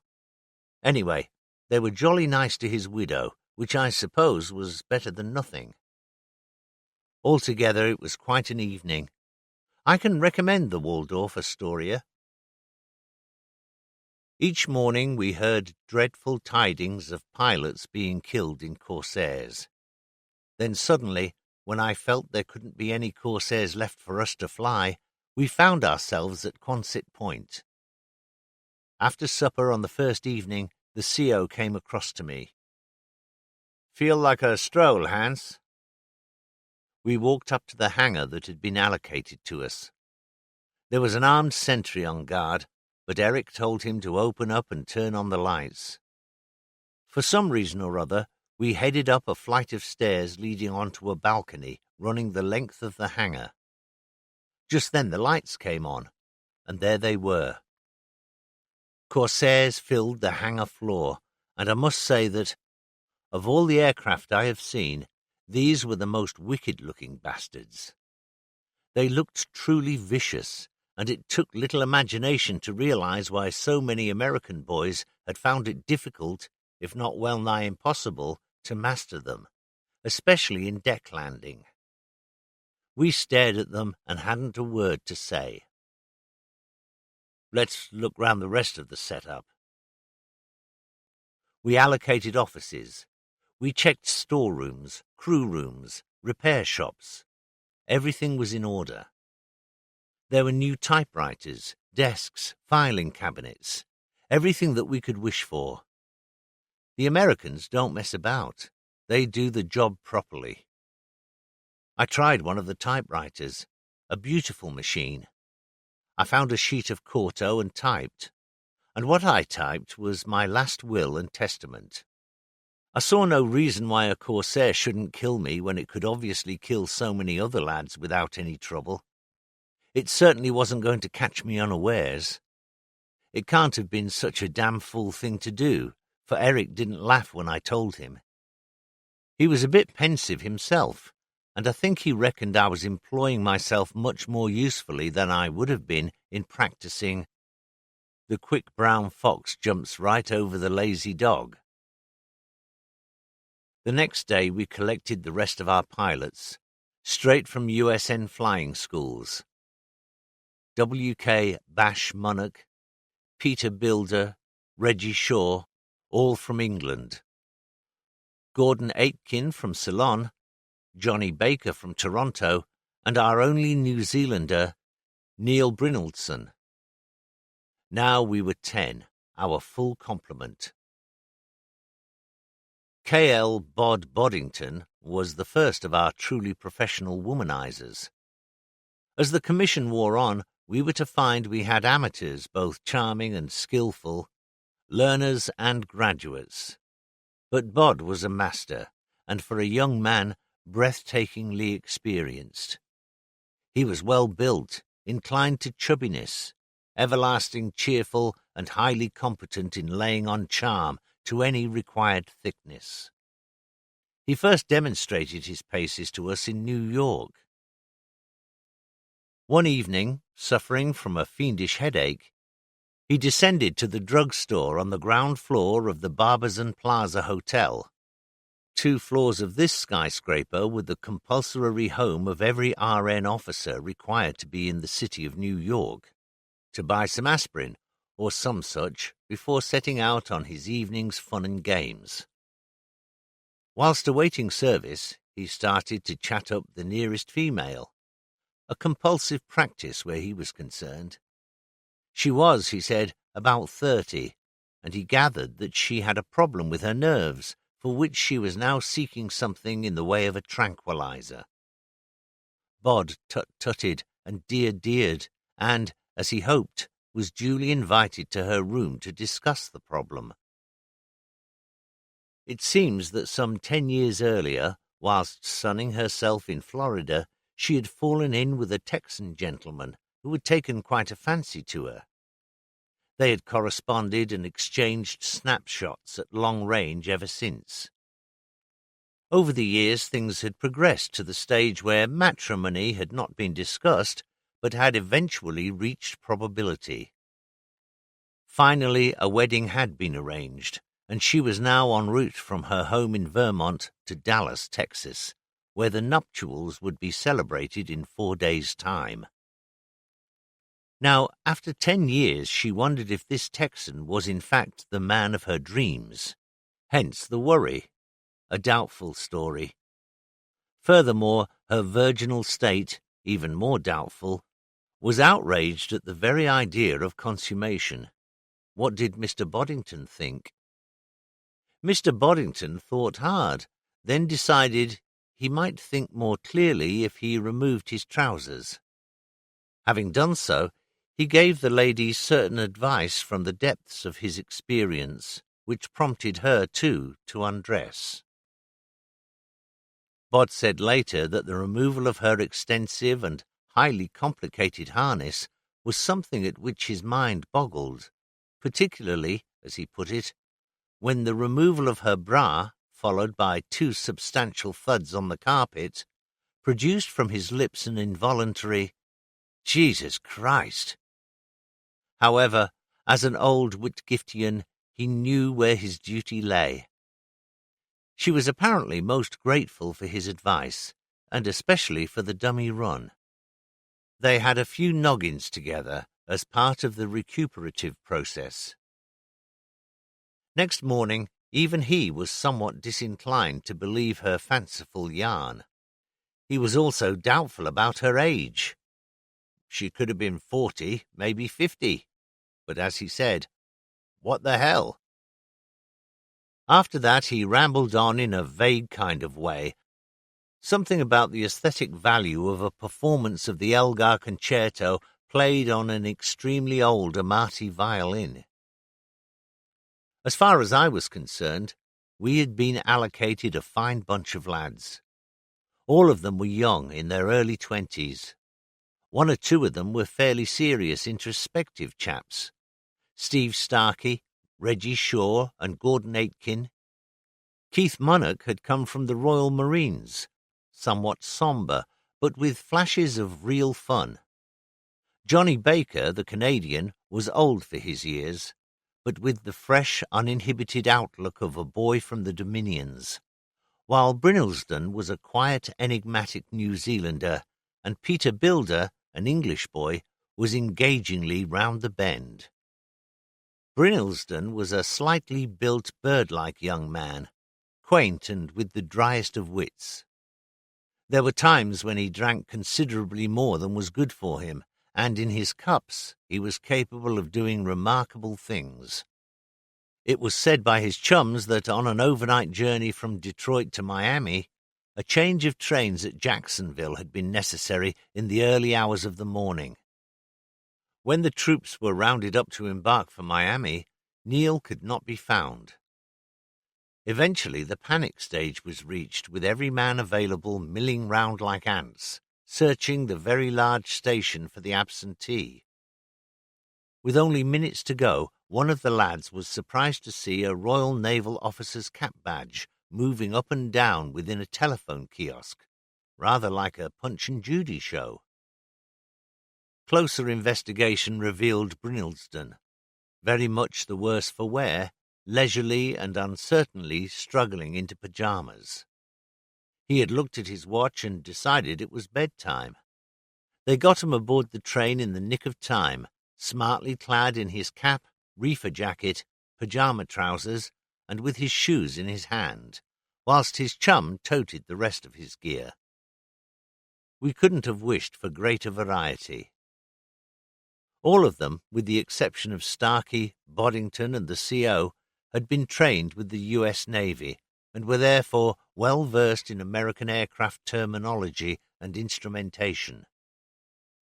This naturally helped them to find their way around the massive cockpit of their new fighter. It contained more than enough to keep them busy for a long time to come. For some months, Corsairs were decidedly tricky aircraft to handle. For one thing, they were damnably big fighters for their day.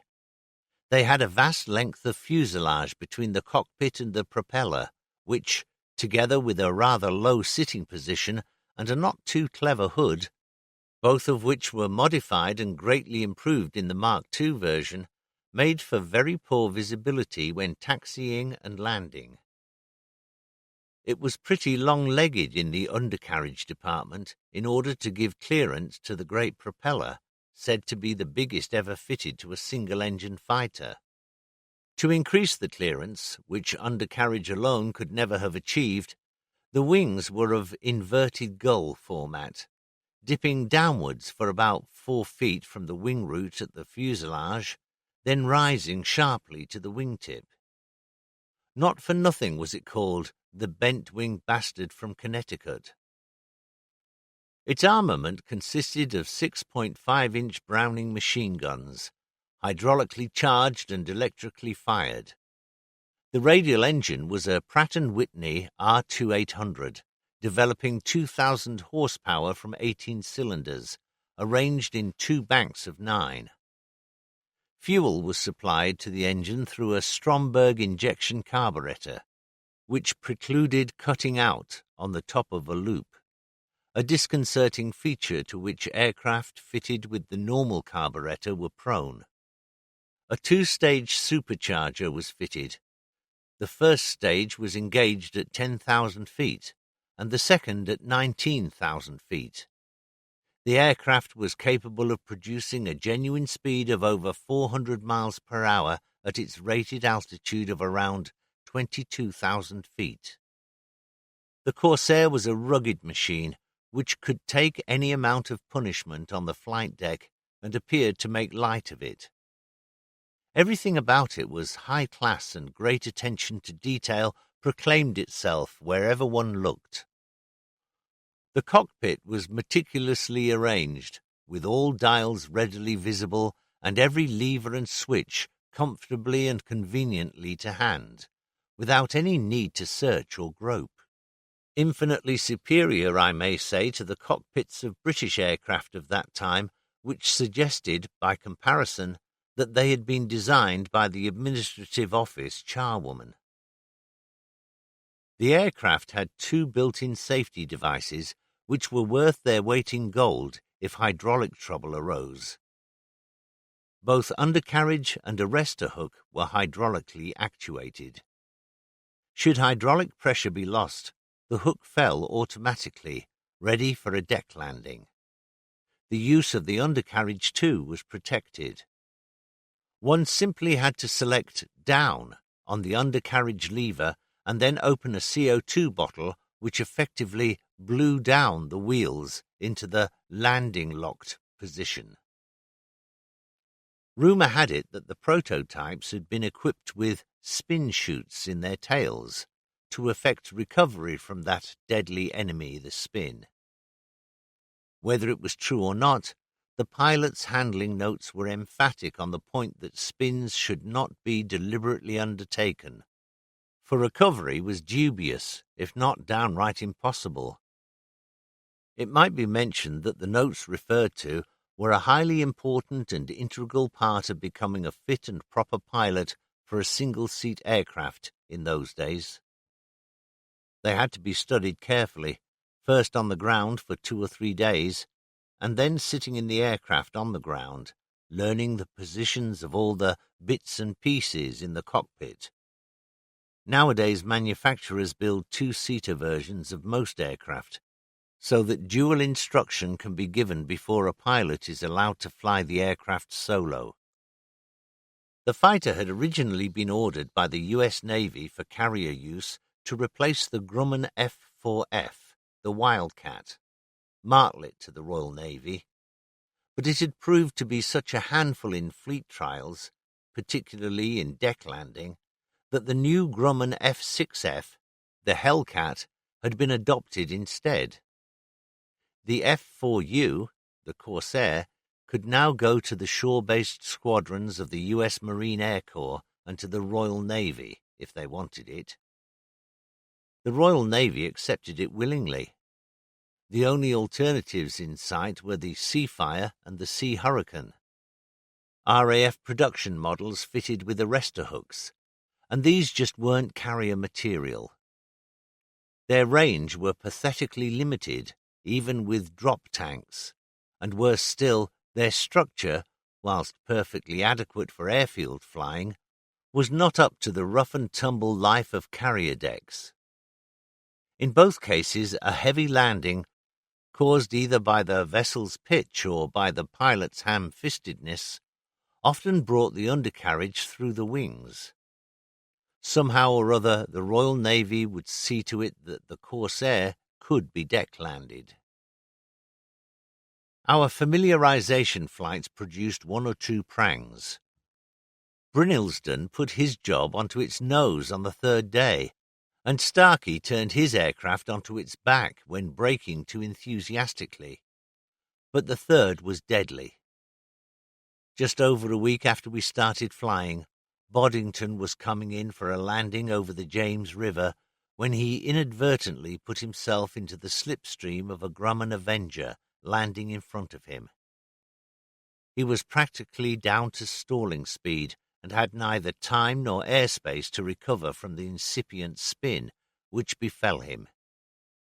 In the early hours of the morning, U.S. Navy divers brought him up, still strapped in his Corsair, with a wound on the side of his head. Had he been killed outright, or had he drowned whilst unconscious? Whatever the reason, we had lost dear old Bod. We were out one evening drinking at a pub between Quonset Point and Providence, when we ran into some U.S. Army pilots working up squadrons of Republic Thunderbolts, the Army's latest interceptors. Inevitably, there ensued great argument on the relative merits of ours and theirs. There was extensive waving of hands all over the bar. There were loud shouts of balls and nuts and, for Christ's sake, stop talking, cock, and similarly endearing remarks which invariably punctuate flying talk. A lieutenant finally suggested to me that this was all getting us nowhere. Why didn't we pitch a mock battle with gun cameras to prove which was the better aircraft? What a great idea! In the absence of our CO, who wasn't much of a drinking man, I committed us to a battle, 6 aside, for the following afternoon at 1600 at 10,000 feet over the James River Bridge. Done. Handshakes all round. The boss absolutely jumped at it. His eyes sparkled, and he just couldn't wait. He grinned even more as he said, "You said 1600, Hans?" "Yes, sir, at 10,000 feet." "Great, we'll show 'em." And we did show them. For Charlie Orange, CO, was an old hand, and you had to be up very bright and early to put one over on him. At 15:45 the next day, we were sitting up sun over the bridge, not at 10,000, but at 16,000 feet. When the American boys arrived 5 minutes early in very tiddly formation, we fell upon them from a great height, as the Assyrians, like a wolf on the fold. In 2 minutes it was all over. I had learnt another lesson. War doesn't begin at midnight. It starts at 23:55 and gives you the drop on the sucker. To replace Boddington, we were fortunate enough to be given Eric Rogers, a tall, slim lad of 23 who hailed from Birmingham. He was to become one of the squadron's happiest assets, for he was fun unlimited, but with a face full of grins and a laugh that would have started a Corsair. His first remark to me about a Corsair's cockpit, "It's all tits and clocks, isn't it?" endeared him to me. The fact that he was a competent bridge player certainly enhanced his standing with the CO, although I doubt whether his endless gaiety and, to me, enchanting attitude of treating life as lightly as possible had the same effect. He had trained with Reggie Shaw, and they quickly became firm friends. After a few weeks, we moved up to another station at Brunswick, Maine, not many miles from the coast. The whole of New England is lovely countryside, and we had found Rhode Island to be a beautiful state. Maine, in our opinion, was even better. The coastline was sheer magic, indented with Norwegian-like fjords and thickly forested with trees now, in the autumn, turning to pastel shades of pale to rich gold and salmon pink. Offshore there was a necklace of small islands which provide summer homes and hotels for the hot, dusty, tired, and rich New Yorkers. We worked like blazes at Brunswick in an attempt to attain a reasonable standard of efficiency before we returned to the UK. I started none too well. Sent by the CO on the first morning to do a recce to learn the lie of the land, I set off up the coast for 20 to 30 minutes, then turned around and headed southwestwards. So engrossed was I with the beauty of the scenery that I stupidly dropped my map into the bottom of the cockpit. There was no deck as in a Fulmer, where it would remain out of reach until I landed. Sure enough, I became well and truly lost. I wasn't worried. I was off the northeastern coast of the US. If my full tank of petrol lasted the course, I would surely recognize New York in the fullness of time. Not to worry. Suddenly, out of the heat haze below me, I found myself approaching a large city with extensive docks and no end of shipping. I was trying to picture the map when I saw an airliner, a Dakota, heading towards the coast, just lowering its undercarriage. He would know where he was. I followed him in, not too closely, for the airliner boys were a bit sensitive if military aircraft became too friendly. With 50 or so paying passengers aboard, they were in no position to take violent evasive action. I let him land and clear the runway, then followed him in. At the end of the runway, I was directed to the northern end of the field and fetched up outside a hangar bearing the words, Civil Air Guard. I switched off and jumped down. Sorry to drop in you uninvited. I lost my way half an hour ago and am hopelessly lost. At least I was honest. Lieutenant, sir. A hearty handshake and a very large smile. It's a real pleasure and a great privilege to welcome the Royal Navy. My Corsair bore the magic words on the fuselage. You're at Portland, Maine, sir, and we'd be glad if you would come in and accept our hospitality. So off we went into the operations room. I was duly introduced to everybody in sight. An opened bottle of Coke was pressed into one hand, a cigarette into the other, and a lighter flashed into life before my face. You couldn't meet nicer guys. Did I come from London? What was the bombing like? Was I married? Oh, gee. Did my poor wife live in a shelter? How soon would it be before we gave those Kraut bastards what was coming to them? The war in Europe satisfactorily disposed of, we got down to domestic detail. Where was I based? Were the Brunswick people nice to us? Were they finding us plenty of girls? This is a national concern with Americans. No matter what else, visitors must never want for an adequate supply of feminine company.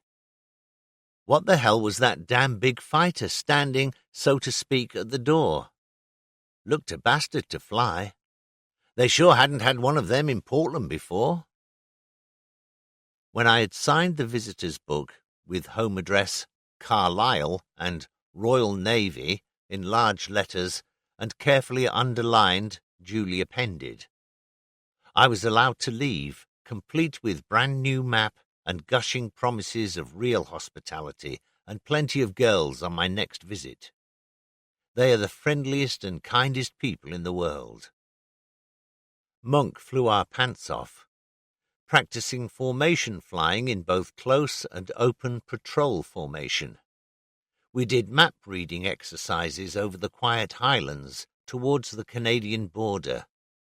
We practiced low flying well out to sea and managed, with a modicum of skill and the hell of a lot of luck, to avoid embarrassing collisions with coastal freighters, light ships and pleasure cruisers. We did thousands of circuits of the little airfield at Rockland, a delightful spot further up the coast, in one of the finest parts of New England, practicing dummy deck landings. We blazed away thousands of rounds of ammunition at towed targets, taking it in turn to tow the drogue and hoping that the boys would remember that we were pulling, not pushing the confounded thing. Early one morning, young Monteith of 1831 Squadron pressed his trigger to produce the shot of the year. He was doing a high side run on the drogue, diving on it from one side, from a height advantage of 500 or 600 feet, and failed to notice that far, far below him was one of the pretty little islands that adorn the coast of Maine, tastefully inhabited. Two of his .5-inch bullets, fair-sized chunks of armor-piercing steel, travelling at the speed of sound, tore through the outer wall of a hotel into a bathroom where a retired colonel was leisurely bathing his middle-aged frame.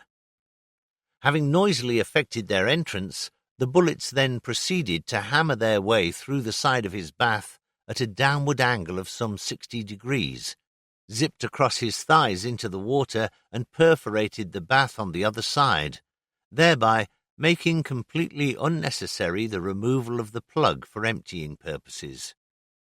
Needless to say, such marksmanship didn't go down well. The weeks passed, and we were progressing. Our ratings were getting to know us and one another. The pilots were gingerly experimenting with their Corsairs, and all of us were trying to understand what our new commanding officer expected of us. My own opinion was that he expected far too much from the boys in too short a time. Their flying experience was brief, and even briefer was their experience with the Corsair, which was proving to be a handful for even the most competent naval aviators of two nations. Apart from learning to handle their aircraft, they were still learning to be officers.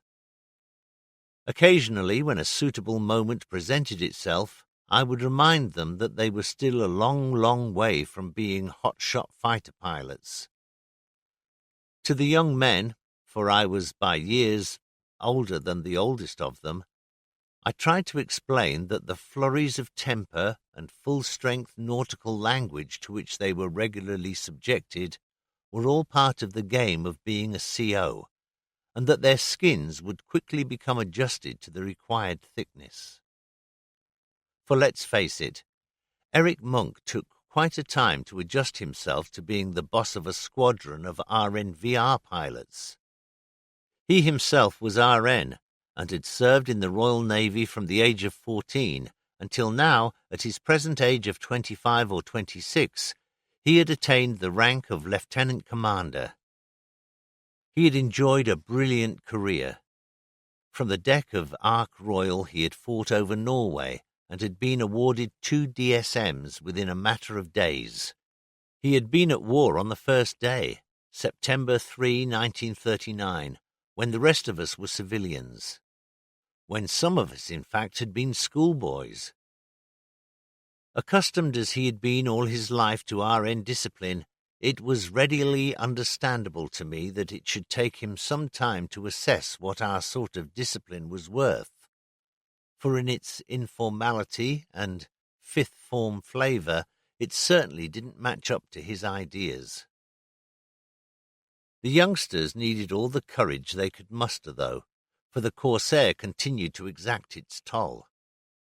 It was certainly no aircraft for a sprog pilot.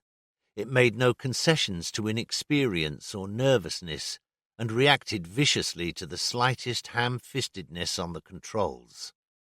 Its very size was enough to daunt the bravest, and its engine power was staggering in comparison with those machines which even our experienced pilots had coped with so far in their careers. It carried a lot of gubbins, which were all new to us, a cockpit full of switches, levers, dials, and gadgets which demanded one's undivided attention. When that attention lapsed or wandered, things happened, and happened very quickly. A youngster called Harris from 1830 Squadron was flying high, about 23,000 feet, over Brunswick town at noon. He was tearing along at high speed with full supercharger going. This was a small turbine of bewilderingly high revolutions positioned at the rear of the power unit, which at high altitude forced the petrol-air mixture into the engine under very high pressure.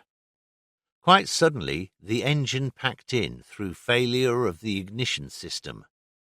Both magnetos were pressurized for high-altitude flying, but at this stage the pressurization system wasn't yet perfected.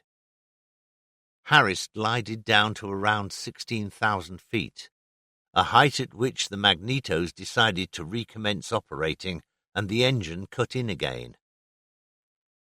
The boy had already committed himself to a searing and explosive death. At this moment he had split seconds to live. When the engine cut out, he had obviously forgotten to withdraw the supercharger. Now, as the engine, from inertia, burst into life again at a high throttle setting, the thrust exerted on the bearings of the supercharger was too much. The rear of the power unit completely destroyed itself, with hardened steel tearing through the fuselage, cockpit, wings, and Harris. Down in Brunswick it was lunchtime, and the main street was as busy as a bee. In the centre of the roadway stood a policeman controlling a school crossing. He looked upwards, perplexed by a strange whining. With commendable alacrity he leapt back a couple of paces as a Pratt & Whitney engine, weighing around 2 tons, hurtled down from a bright blue sky to bury itself in the tarmac in front of him. Nobody was hurt, but the Corsair was scattered far and wide, and the young pilot had virtually disappeared. Another dreadful accident occurred whilst we were at Brunswick. A new squadron, 1836, was practising flying in 2 columns in line astern, the columns being led by the CO and the senior pilot. The CO decided to do a turn, in which direction we shall never know.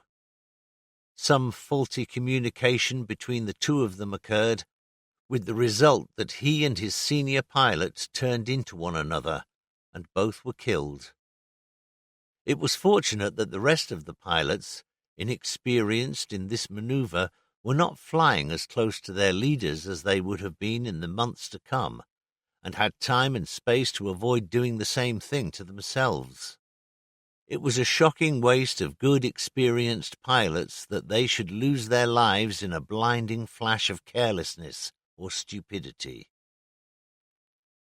Being young, we weathered these hard knocks.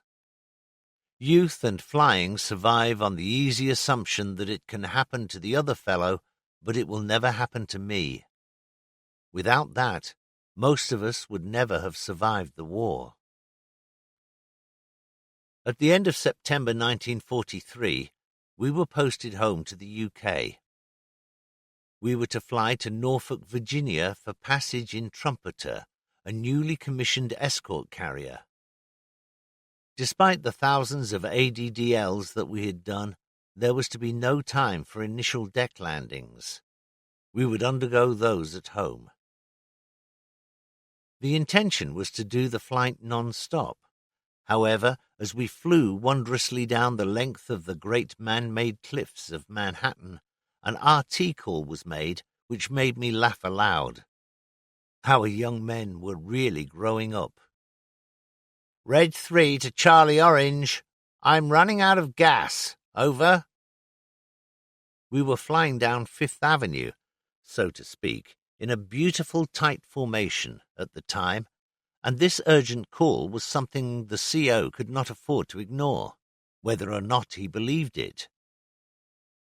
I could hardly see him taking a chance on one of his sprogs trying a rather fancy forced landing outside Tiffany's. The very idea must have appalled him. He called up U.S. Naval Air Station at Floyd Bennett Field on Long Island, and in 2 minutes we were landing. Obviously, it was now too late in the day to refuel, eat, and continue the flight to Virginia. When we were cordially invited to stay for the night, we snatched the offer with both hands. Next morning it was raining cats and dogs. For 2 happy days and nights we trudged the streets of little old New York, awash with rain. Then the front cleared, and off we went again. That day produced an occasion which none of us had so far experienced and would never experience again. We landed on the Navy airfield, and our Corsairs were to be hoisted by crane aboard the ship as deck cargo. To reach the docks, we had to taxi our planes through the outskirts of the town with our wings folded, causing quite a furore amongst the street traffic. It was something our training had never envisaged when we held out our right hand to signify we intended to make a right turn, to be answered by the traffic cop with the customary wave of his hands and a big grin on his face. Our voyage in the Trumpeter was notable. The ship was part of the escort to an enormous convoy taking GIs to Northern Ireland, the first part of the build-up for the coming of D-Day in 8 months' time. We picked up the liners transporting the personnel in New York and continued up to Halifax, Nova Scotia, to collect the merchantmen conveying their weapons and vehicles. The German High Command knew all about that convoy. Their U-boats were busy even as we ploughed northwards up the coast of New England, and the packs were summoned as we set out across the wide Atlantic at 14 knots. Off Newfoundland, we ran into the dreaded fog which brought visibility down to a matter of yards. All passenger officers were put on a duty rota to stand watches on all sides of the ship to keep station on the fog buoys, which all the ships in company were streaming. We carried a few swordfish for AS patrols, and it broke our hearts when 2 of these, at the end of a long patrol, could not be directed through the diabolical fog to be landed aboard. Inevitably, they ran out of petrol and had to ditch. Despite magnificent efforts made by Canadian aircraft operating from Newfoundland, they were never seen again. Apart from our ship, the remainder of the escort was completely American. Their destroyers, no doubt reveling in the novelty of convoying something really worthwhile, had the time of their lives, dashing around with the utmost gusto to throw out at regular intervals millions of dollars of taxpayers' money in the form of showers of depth charges. They were good. It speaks volumes for them that all of the U-boats which were known to be trailing us, or rather vectoring on us, for at our speed they couldn't possibly have kept up with us, not one was allowed to put herself into a position from which to mount a serious attack. I was sharing a cabin well below the waterline with the captain's secretary. Our bunks, the upper one occupied by him, with myself in the lower, were fixed to the ship's side, which, since the hull was that of a merchantman, was little more than thickish tin plate. About midnight, some keen destroyer type let go a pattern of depth charges, too close to our starboard side for comfort. The underwater hull of our ship whipped under the concussion, and ejected me neatly to the strip of carpet on the deck. Sec, for some reason or other, managed to stay firmly in his bunk. We came into Belfast Lough on a miserable October day, groping our way through driving rain to a quayside at Sydenham Airfield. It continued to rain for 3 days. We were billeted in a church hall and slept on scruffy straw pailliasses. We ate indifferent food, and we walked the streets of Belfast until such time as the cinemas or the pubs opened.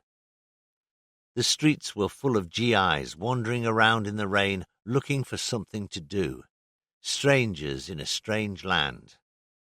No less than 3 groups of them stopped us to ask if we had been part of the escort bringing them across. We said we had been, a white lie, for we had been passengers no less than they. They embarrassed us considerably by insisting on shaking our hands to thank us for a safe arrival.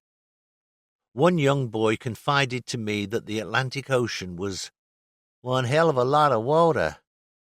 He came from Missouri and had never seen the sea in his life until he sailed out of the Hudson River. I'm not surprised he was astonished. The CO was beside himself with impatience, but even he could do nothing about the weather. Then one morning he burst into the office. "Get 'em lined up, Hans. We're going." I looked outside and saw, through the rain, a thin streak of light on the eastern horizon. Farewell to Belfast. We flew across the Irish Sea in a horizontal corridor of fair weather, sandwiched between thick fog cloud beneath us and heavy nimbus above. As we entered Liverpool Bay, it cleared altogether for a few miles, but things ahead looked grim. However, we would cope with that when we reached it. At that moment, Eric Rogers, down on my starboard side, started yelping about his engine. I looked down at him and saw great gouts of black smoke belching from his exhaust manifold.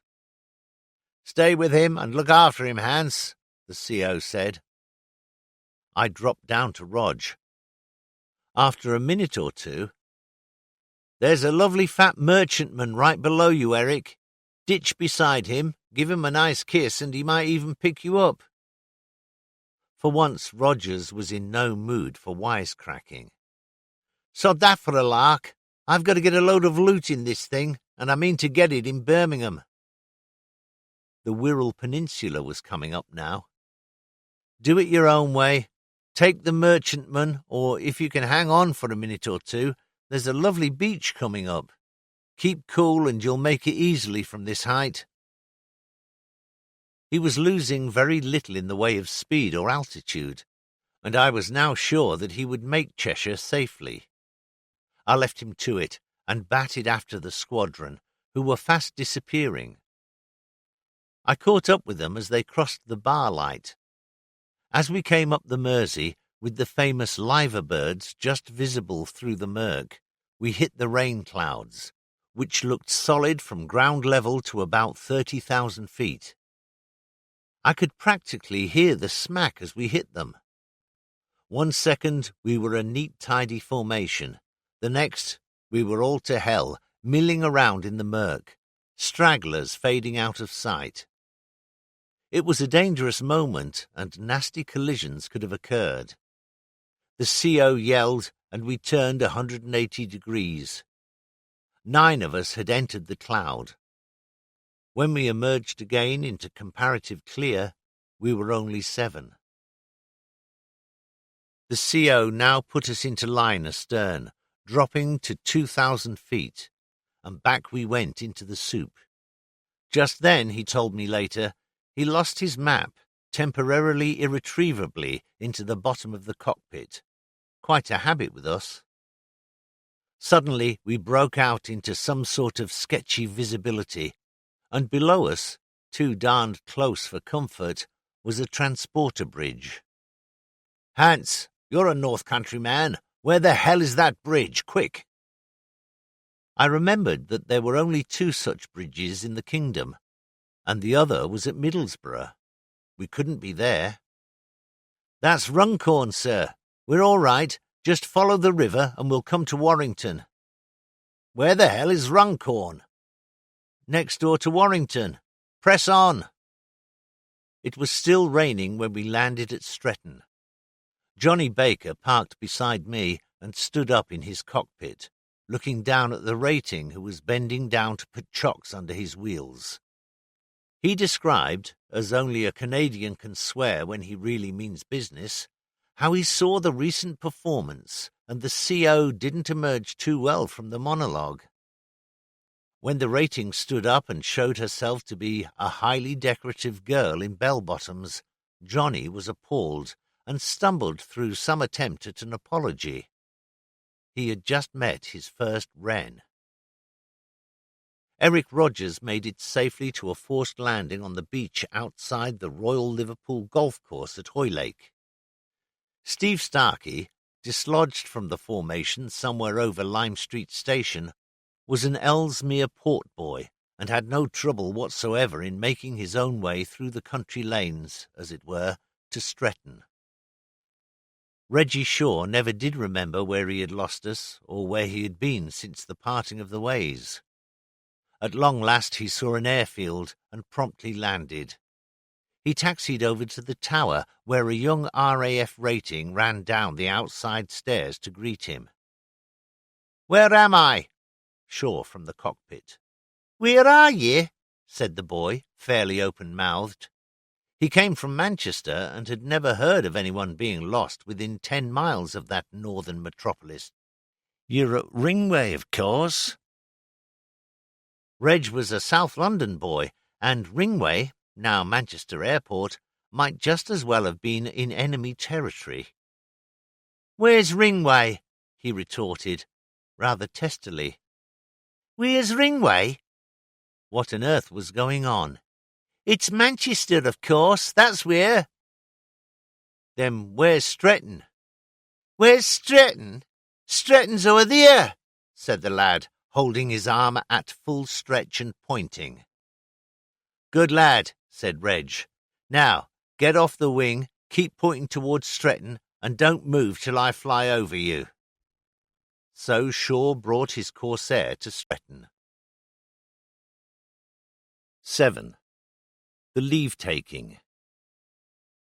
In the first week of December 1943, we paraded at Stretton's village church to see Keith Munnock take the vows of holy matrimony. Myra, a pretty lass from Hawick in the Scottish borders, was taking no chances of losing her fiancé to some girl of another colour, faith or nationality. For on that day only God knew where we would fetch up once we left the UK.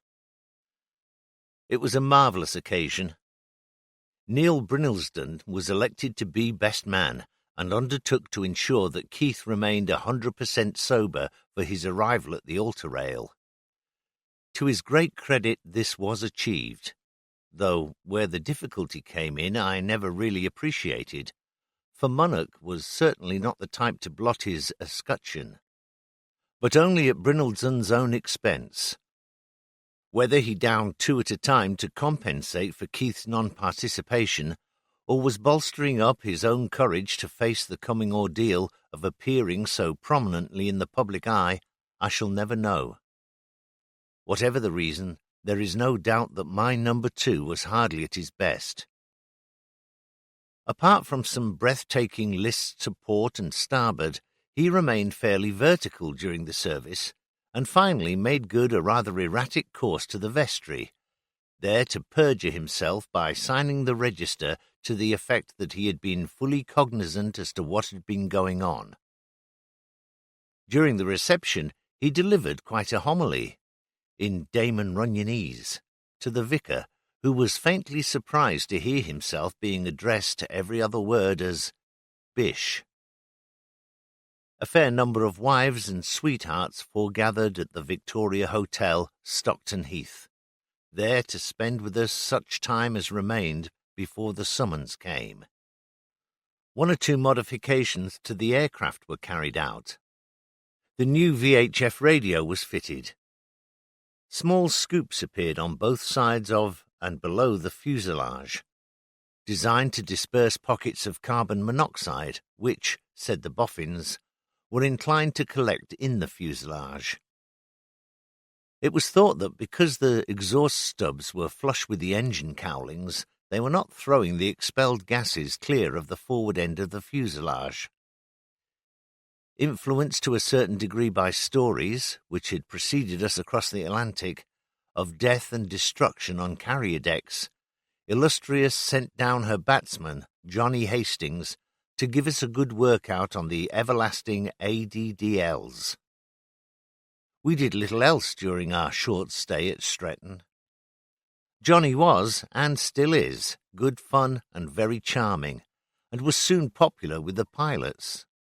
An ex-fighter boy himself, he knew most of the answers, and was a man we felt we could trust to do his highly responsible job. Our new fighter wing leader, Dickie Cork, was also sent down from the Clyde, probably to assess the quality of his 2 new squadrons, 1830 and 1833. It had been decided to increase the complement of the squadrons to 14. To achieve this, 1831 was disbanded, and we now acquired Monteith, our shot-of-the-year friend Ken Seaback, a New Zealander, Alan Booth, a Cheshire boy, Alan Vickers from Southport, and Stan Buchan, who hailed from Dundee. Monteith was responsible for providing the only incident on the airfield. Doing a touchdown for Johnny Hastings one afternoon in a bit of a crosswind, he clipped a wingtip on the concrete runway at the moment of opening up again to do another circuit. His lack of experience, and probably a bit of panic, now proved his undoing. Instead of cutting his throttle and making the best of a bad job, in which event he would have gotten away with a shaking up and a new wingtip, he pressed on. The great Corsair, under full throttle, careered across the grass, bouncing on the end of the port wing, which took a very poor view of such treatment. It so happened that the NAFI van had just rolled up to the squadron with tea and scones. The CO and I were standing at the office window, cups in hand, when we were astonished to see a Corsair fly past, literally, the window, busily engaged in completing a slow roll. As we looked at one another, unbelieving, there came the most monumental crash from our left. Monty had hit an earth revetment near the office, which had canted his aircraft onto one side, breaking off a wing at the root.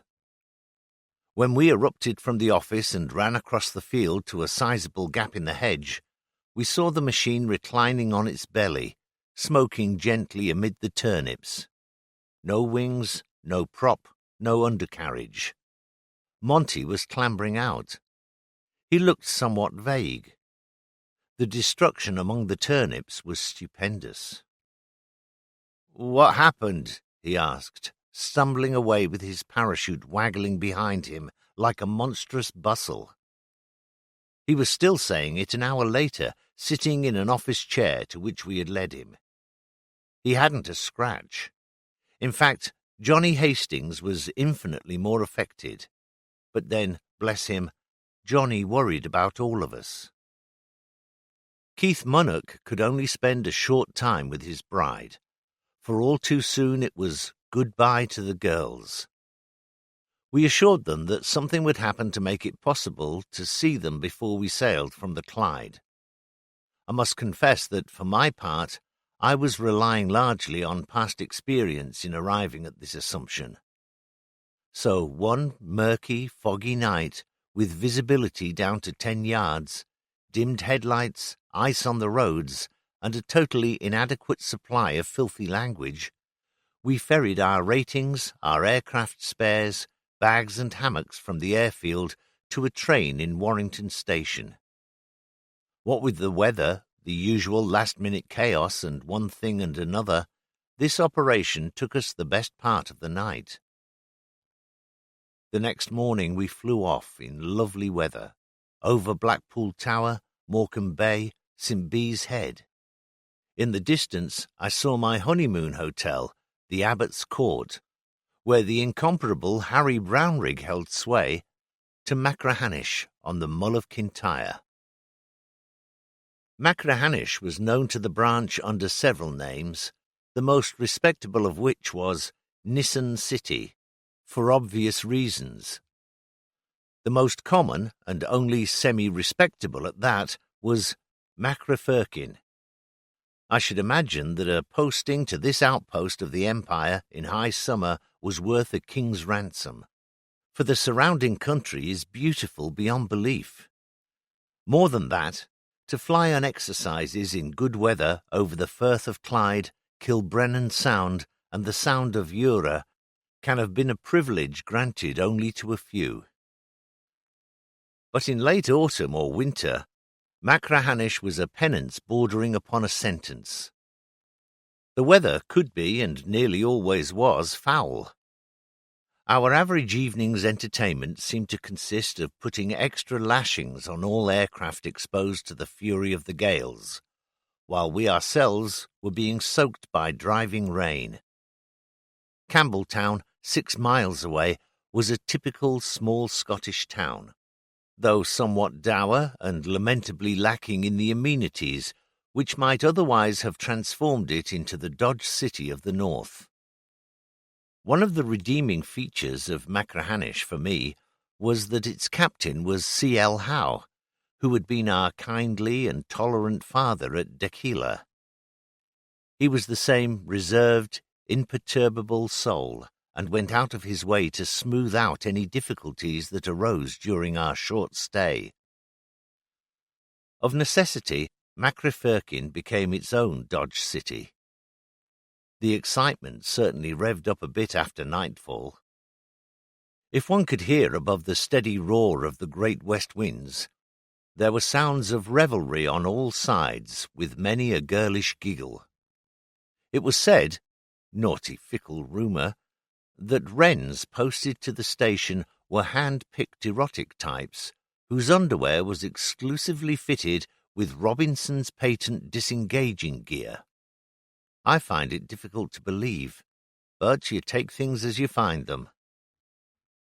I flew for only a day before my night of driving to and from Warrington Station caught up with me. The man with the red stripe said bronchitis, and within half an hour I was in hospital at Southend, at the very end of the Mull.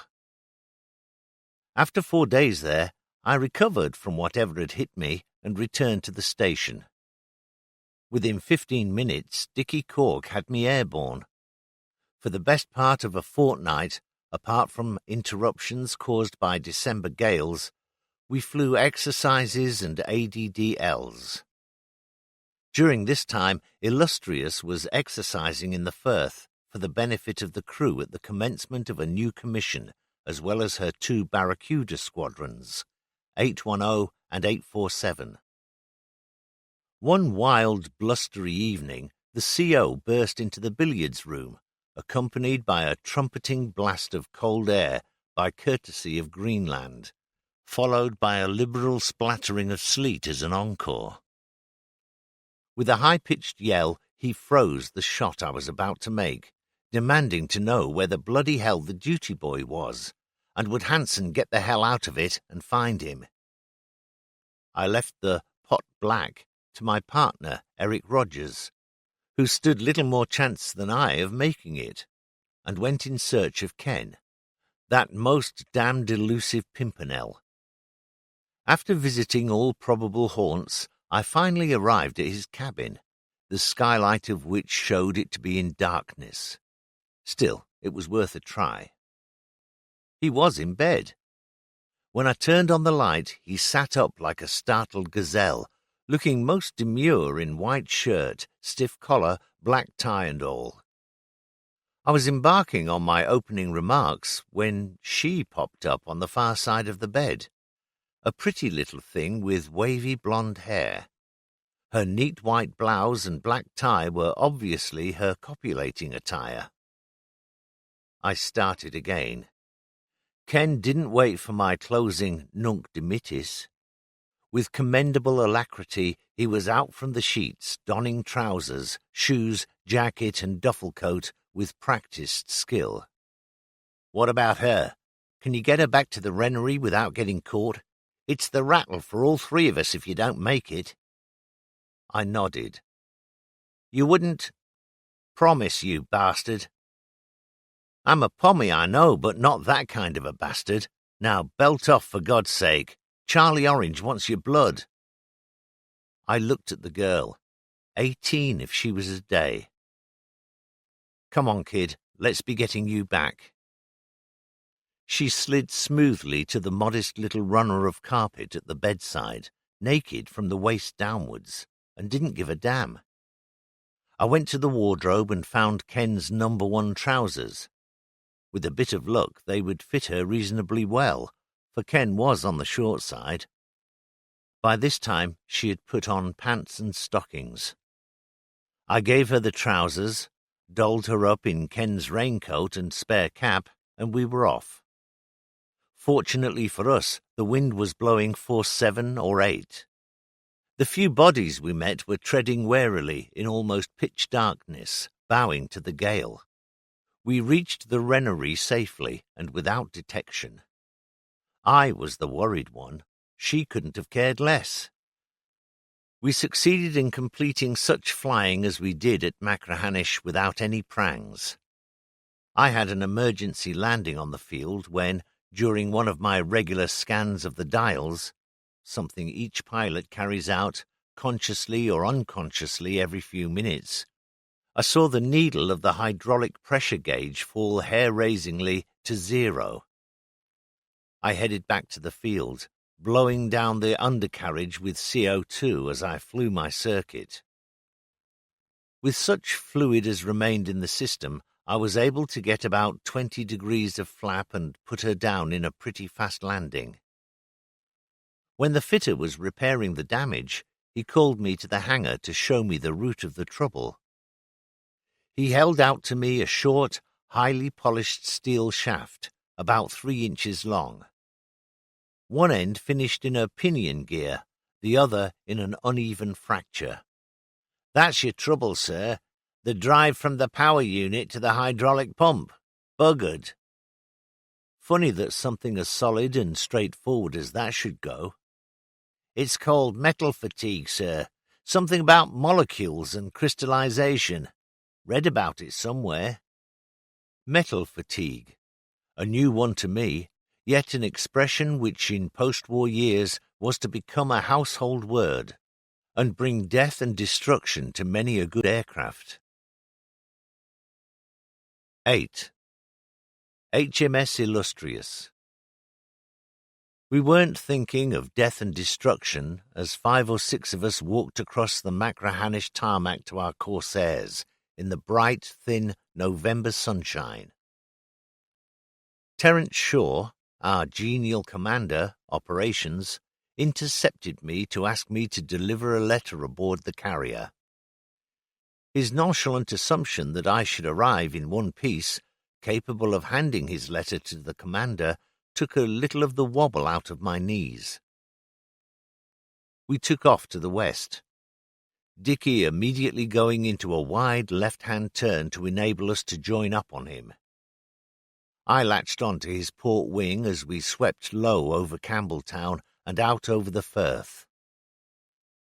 After a minute or two, across the fuselage of Cork's aircraft, I saw her, that great beautiful ship, serene on a silver sea, a faint wisp of smoke above her island, and only the suspicion of a feather of wake astern to belie her apparent immobility. Dicky put us into starboard echelon. I lifted slightly and skidded over him with rudder to fall into position on number 2's starboard wing.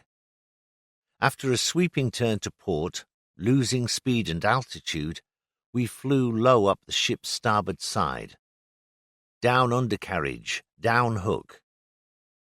About a mile ahead of the ship, Dicky broke to port, establishing the landing pattern.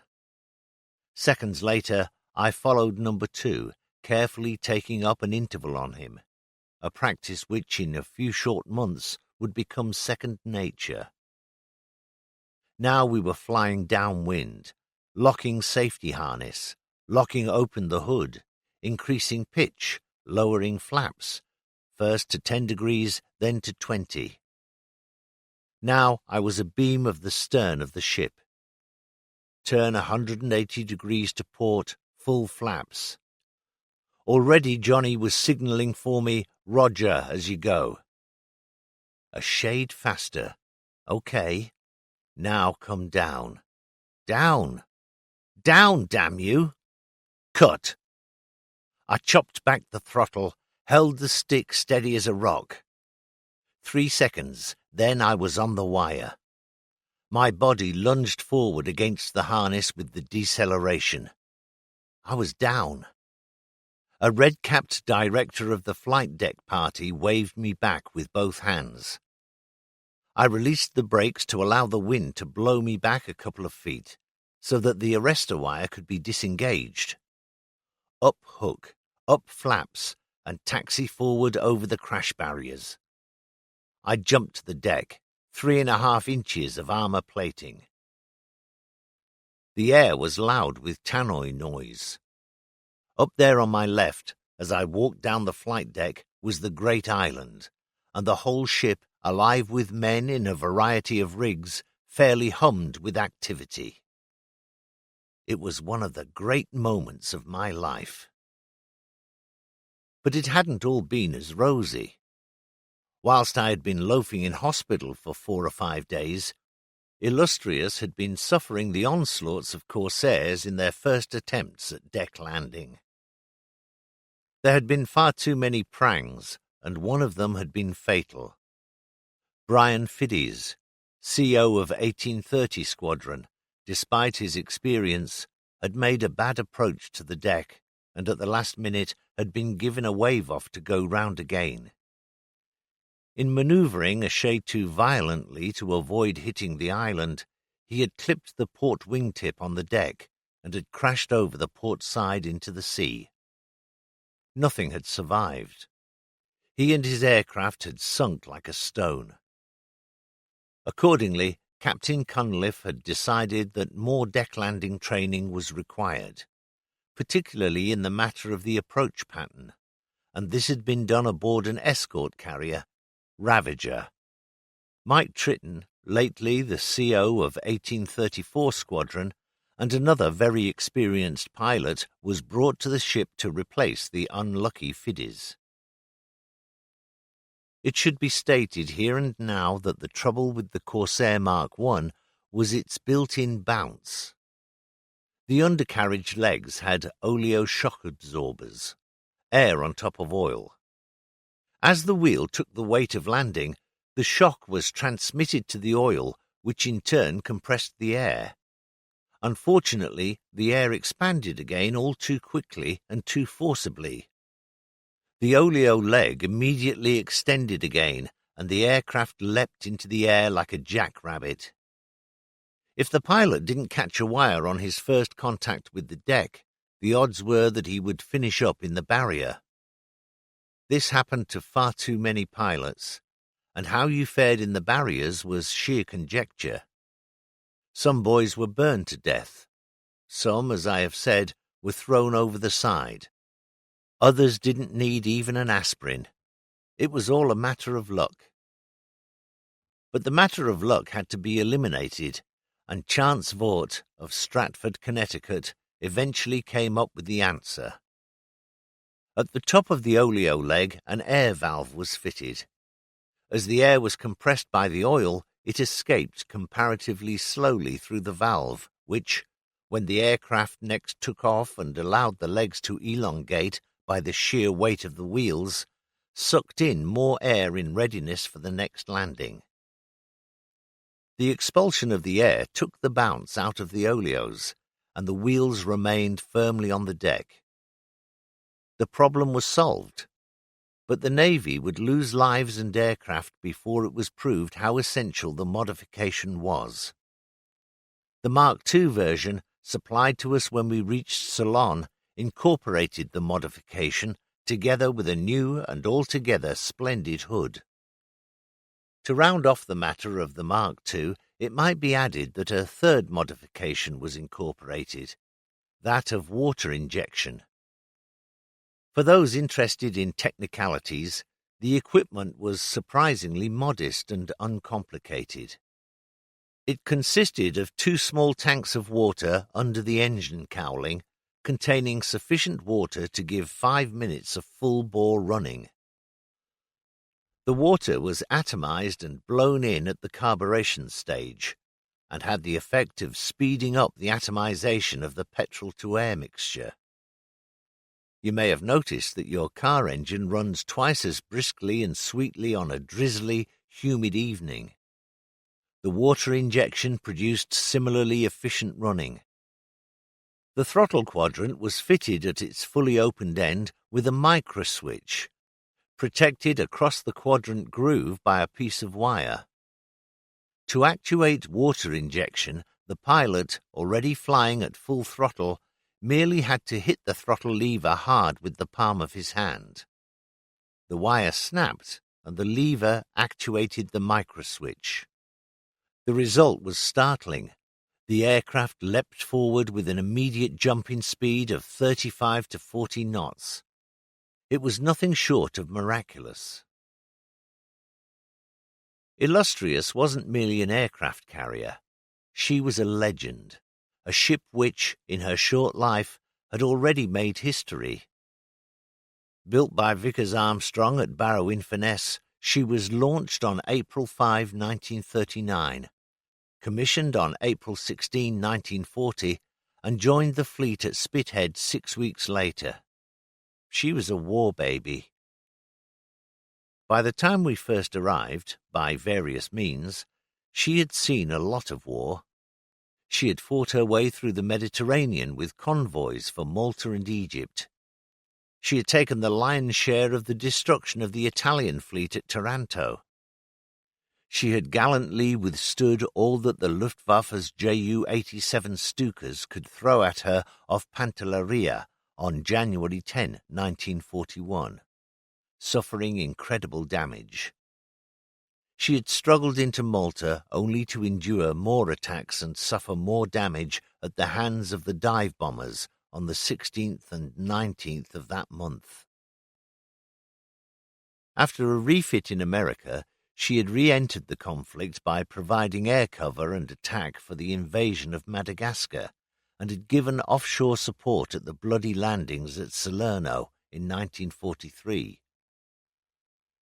Her motto, set in golden letters beneath the 3 brazen trumpets, ran, Vox non incerta. She had already spoken in no uncertain tones. Now she had corsairs to keep the shouting going. This story is about flying from carriers, and it must be of help to some readers if I digress long enough to give a brief description of the ship, one of 3 of her class. The others were victorious and formidable. She had a nominal displacement of 23,000 tons, although it was popularly believed that additions and modifications had brought this to something nearer 30,000 tons. 3 propellers, driven by turbines, each developing 37,000 horsepower, thrust her through the water at 31 knots. The center propeller was situated directly forward of the rudder, whose action was thereby greatly enhanced. She could turn on a sixpence. The overall length was 740 feet, with a maximum flight deck width of 95 feet. She was at once a mighty warship, a floating airfield, and a seaborne anti-aircraft artillery regiment. 1,800 officers and men lived within her steel walls. Her great hangar, immediately below the flight deck, ran practically the length of the ship. There were 2 lifts, one forward and the other aft, which conveyed aircraft with wings folded to and from the flight deck. At the height of our commission, we carried 36 fighters and 16 bombers, 52 in all.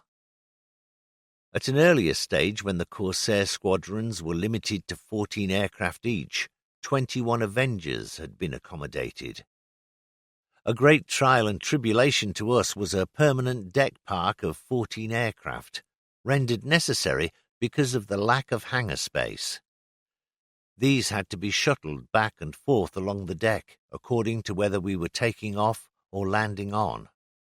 Alongside and above the hangar were squadron offices, stores, and workshops.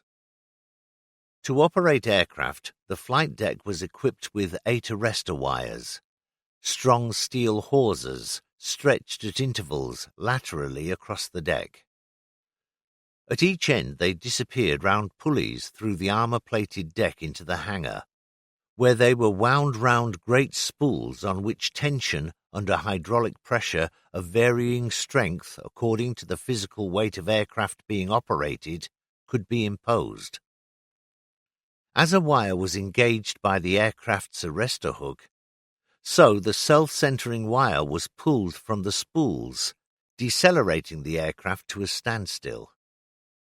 The G-force exerted on the pilot was between 2 and 3, depending upon which wire was engaged. Some 60 feet forward of the centre of the deck were 2 safety barriers, a euphemistic term which fooled nobody.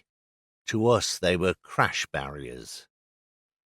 These consisted of hinged steel stanchions at both sides of the deck, which were raised or lowered to allow for the passage of aircraft across them. They were connected by 2 steel hawsers of enormous strength, about 3 feet apart, and they themselves were linked together by 3 or 4 vertical hawsers, like a huge net. These hawsers, too, were capable of being stretched, though only slightly, under hydraulic tension. 6-ton aircraft at 70 knots appeared to go through number 1 barrier like a knife through butter, but it must have taken some of the way off them, for number 2 always brought them up solid.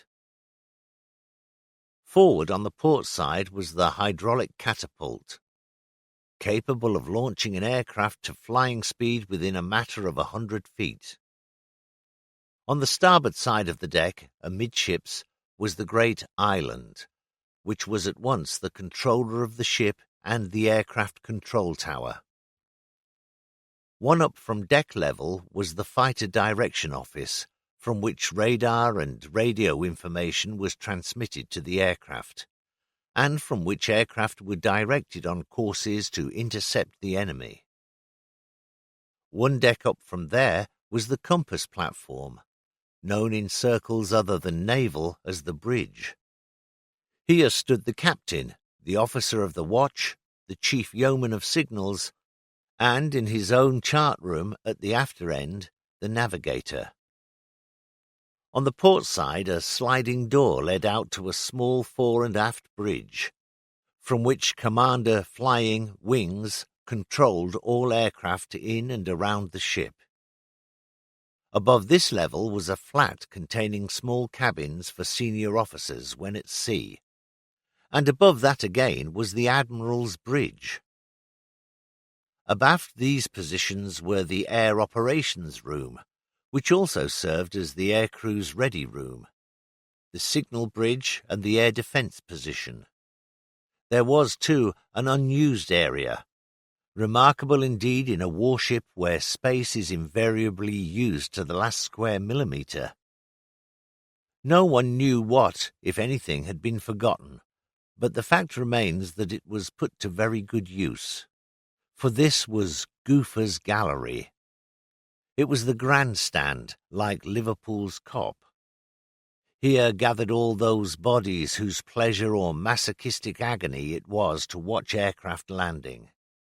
Here would collect officers and ratings off duty, those who should have been on duty and weren't, visitors and genuine connoisseurs.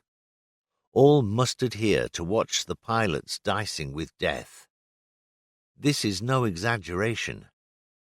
Most of the goofers, as the spectators were known, would learn in the next year or two how tragically true that was.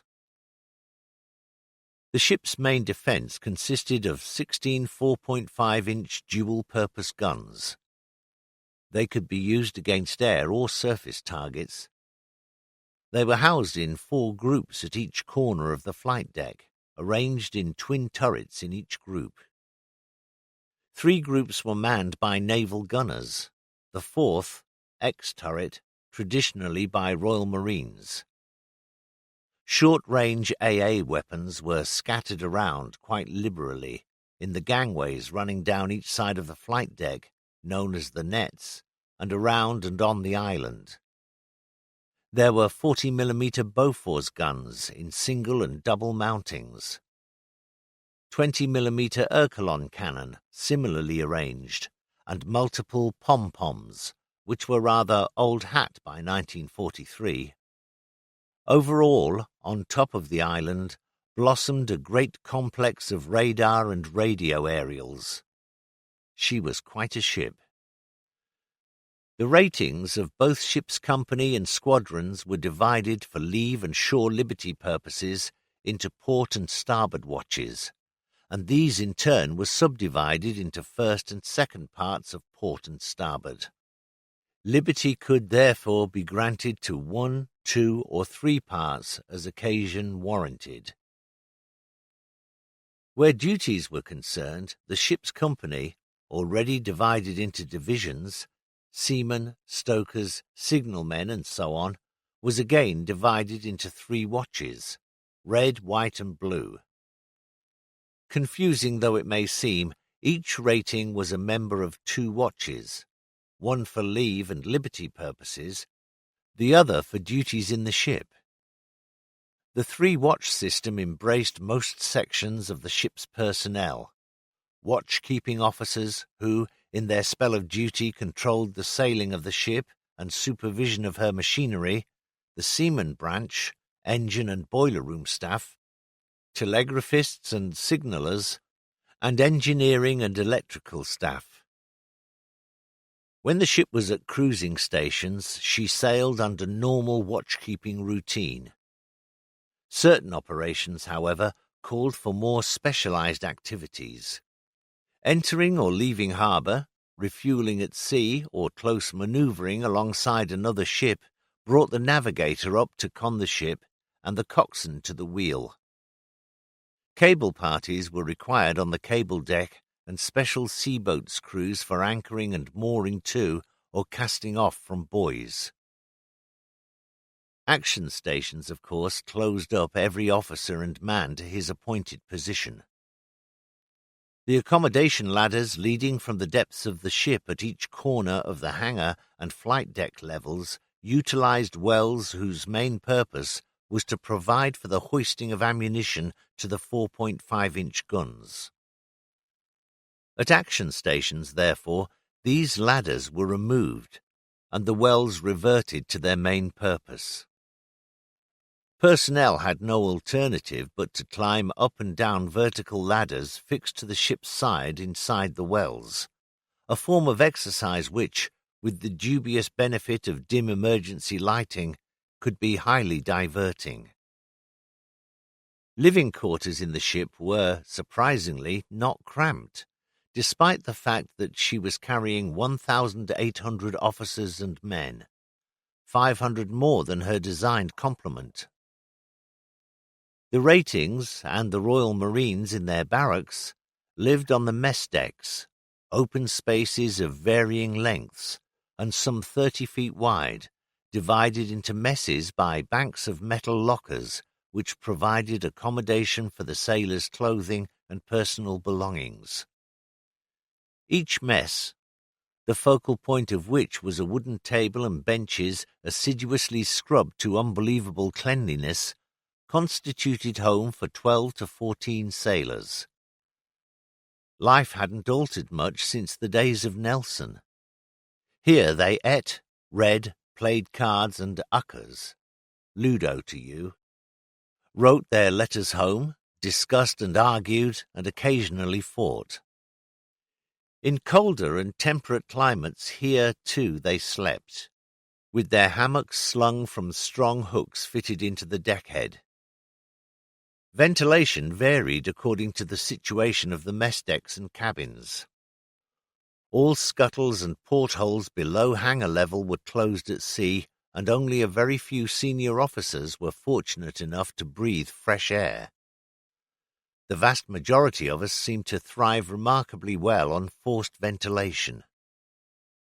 In the airless and windless expanses of the Indian Ocean, most of us, officers and ratings alike, found space to accommodate a camp bed in a passage or a deck open to the fresh air where we could sleep without being stifled. Feeding was still on the general messing principle. Each mess provided 2 cooks of the day, working in rotation. At each mealtime, these 2 lads galloped off to the galley and presented the tally for their particular mess. In exchange, they drew meals for the number of men constituting their mess. This food they then brought back to their mess at the double, for loitering, with a consequent cooling off of a hot meal, was unpardonable. They served it with a skill born of practice under the sharp scrutiny of their messmates. Afterwards, they washed the crockery and cutlery, and cleaned and rubbed down table and benches in readiness for the next meal. Tomorrow it would be somebody else's turn. The quality of the food was as good as the catering officers and galley staff could conjure up under greatly varying circumstances.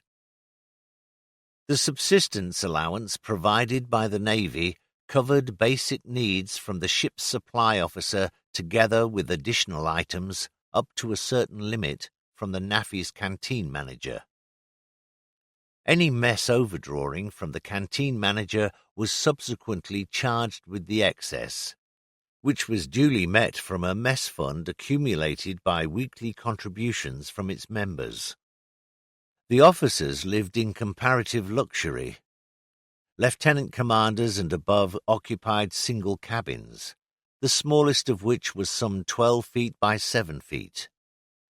Junior officers lived 2 to a cabin, with 1 bunk above the other. All cabins contained a good wardrobe, adequate drawer space, a small desk and a wash basin. We lived in 4 communal spaces. The wardroom, off which was a small gun room for the use of midshipmen, a dining mess containing 3 long mahogany tables and chairs, and a warrant officers' mess, which provided both dining and leisure space.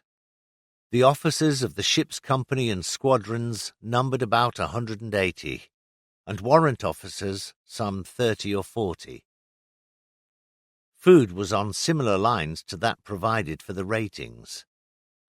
The officers paid monthly mess bills, which met the cost of food provided over and above the subsistence allowance allotted by the Navy. Ratings were traditionally entitled to a daily issue of rum at 11:50 every morning, under the supervision of the officer of the day. The men, however, could elect not to accept the issue, in which case they became entitled to 3d per day in lieu, paid quarterly. The officers' wardroom included a bar providing drinks at duty-free prices. Gin, for instance, at 2d per tot, whisky and brandy 3d. Beer was most expensive at 6d. An officer's wine bill was limited to a certain monthly figure according to his rank, and the commander always well informed on wardroom goings-on, had fairly harsh words for anyone overstepping the mark. An officer foolish enough to disregard a warning could find his wine bill stopped completely. The ship's and the squadron's complements included a number of officers' stewards who served in the officers' mess and carried out certain duties for them, such as shoe cleaning, making of beds, and keeping cabins clean and tidy. In addition to their normal pay, they were usually fortunate enough to receive from their officers an additional monthly payment by private arrangement. Although the ship possessed a laundry, the manner in which it operated was flexible to say the least.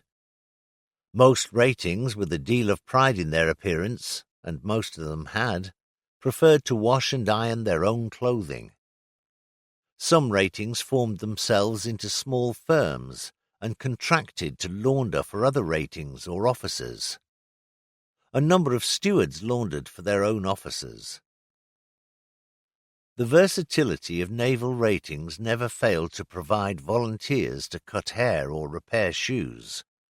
Modest tailoring jobs, too, could be carried out without any apparent difficulty. The sailors' hobbies could provide everything we needed: models, stage scenery, cigarette lighters, boxing rings, even toys to be sent home at Christmas. There is very little that 1,800 men can't do when they really try. In between days of exercising in the Firth of Clyde, we lay by night at anchor off Greenock, and rumours raged through the ship like forest fires. The two short-priced favourites were the Far East, not too well received, and Norway, to attack the Tirpitz, anchored in a northern fjord, most popular. When we took on board a consignment of pith helmets and other tropical gear, we unanimously decided that their lordships were trying to pull bags of wool over our eyes. So it was to be Norway. Fully confident, I phoned Kathleen. "Don't worry, darling," I said. "We'll be back in a fortnight, just you see. Then I'll give you a ring. Who knows, we may get a few days' leave." My next letter to her was posted in Ceylon. Somewhere around 07:45 on December 30, I awoke to find my cabin in near darkness. Although the porthole was wide open, not a glimmer of daylight was to be seen. How odd. I knelt on my bunk and stuck my head out of the port.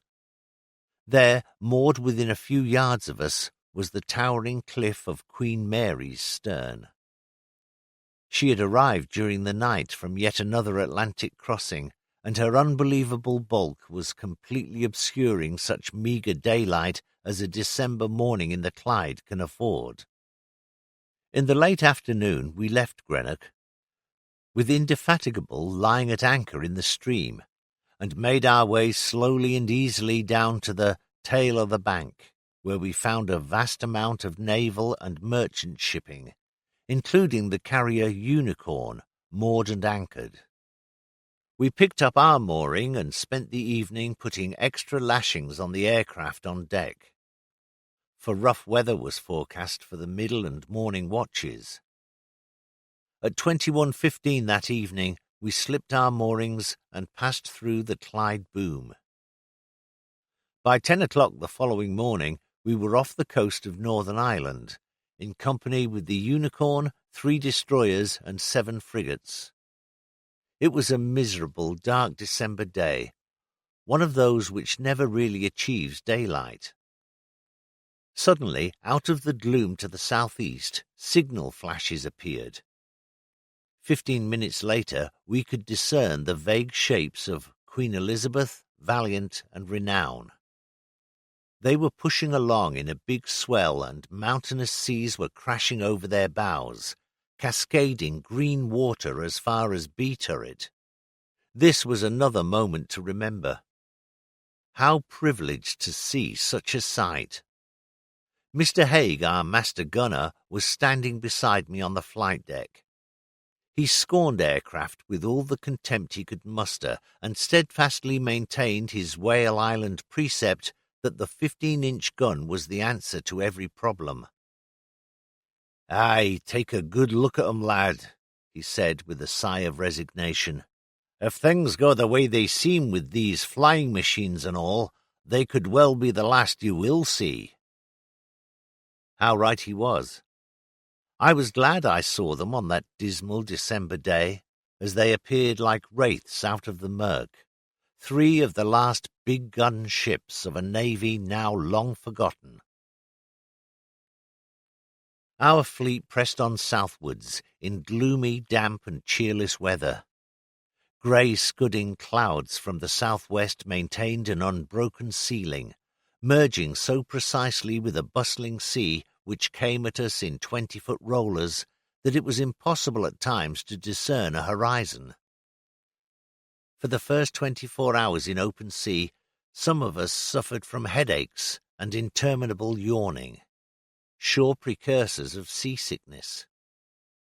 However, the leisurely motion of our great ship was so modest compared to that of our escorting destroyers and frigates, whose rolling hulls at times completely disappeared in the troughs, leaving only their mastheads and funnel tops visible, that by the next morning we were back to our maximum vim and vigour and in full possession of our sea legs. In fact, at no time during the commission can I recall any of us fully succumbing to seasickness, though for the first day at sea following a protracted spell ashore, we generally found ourselves suffering from the slight symptoms I have described.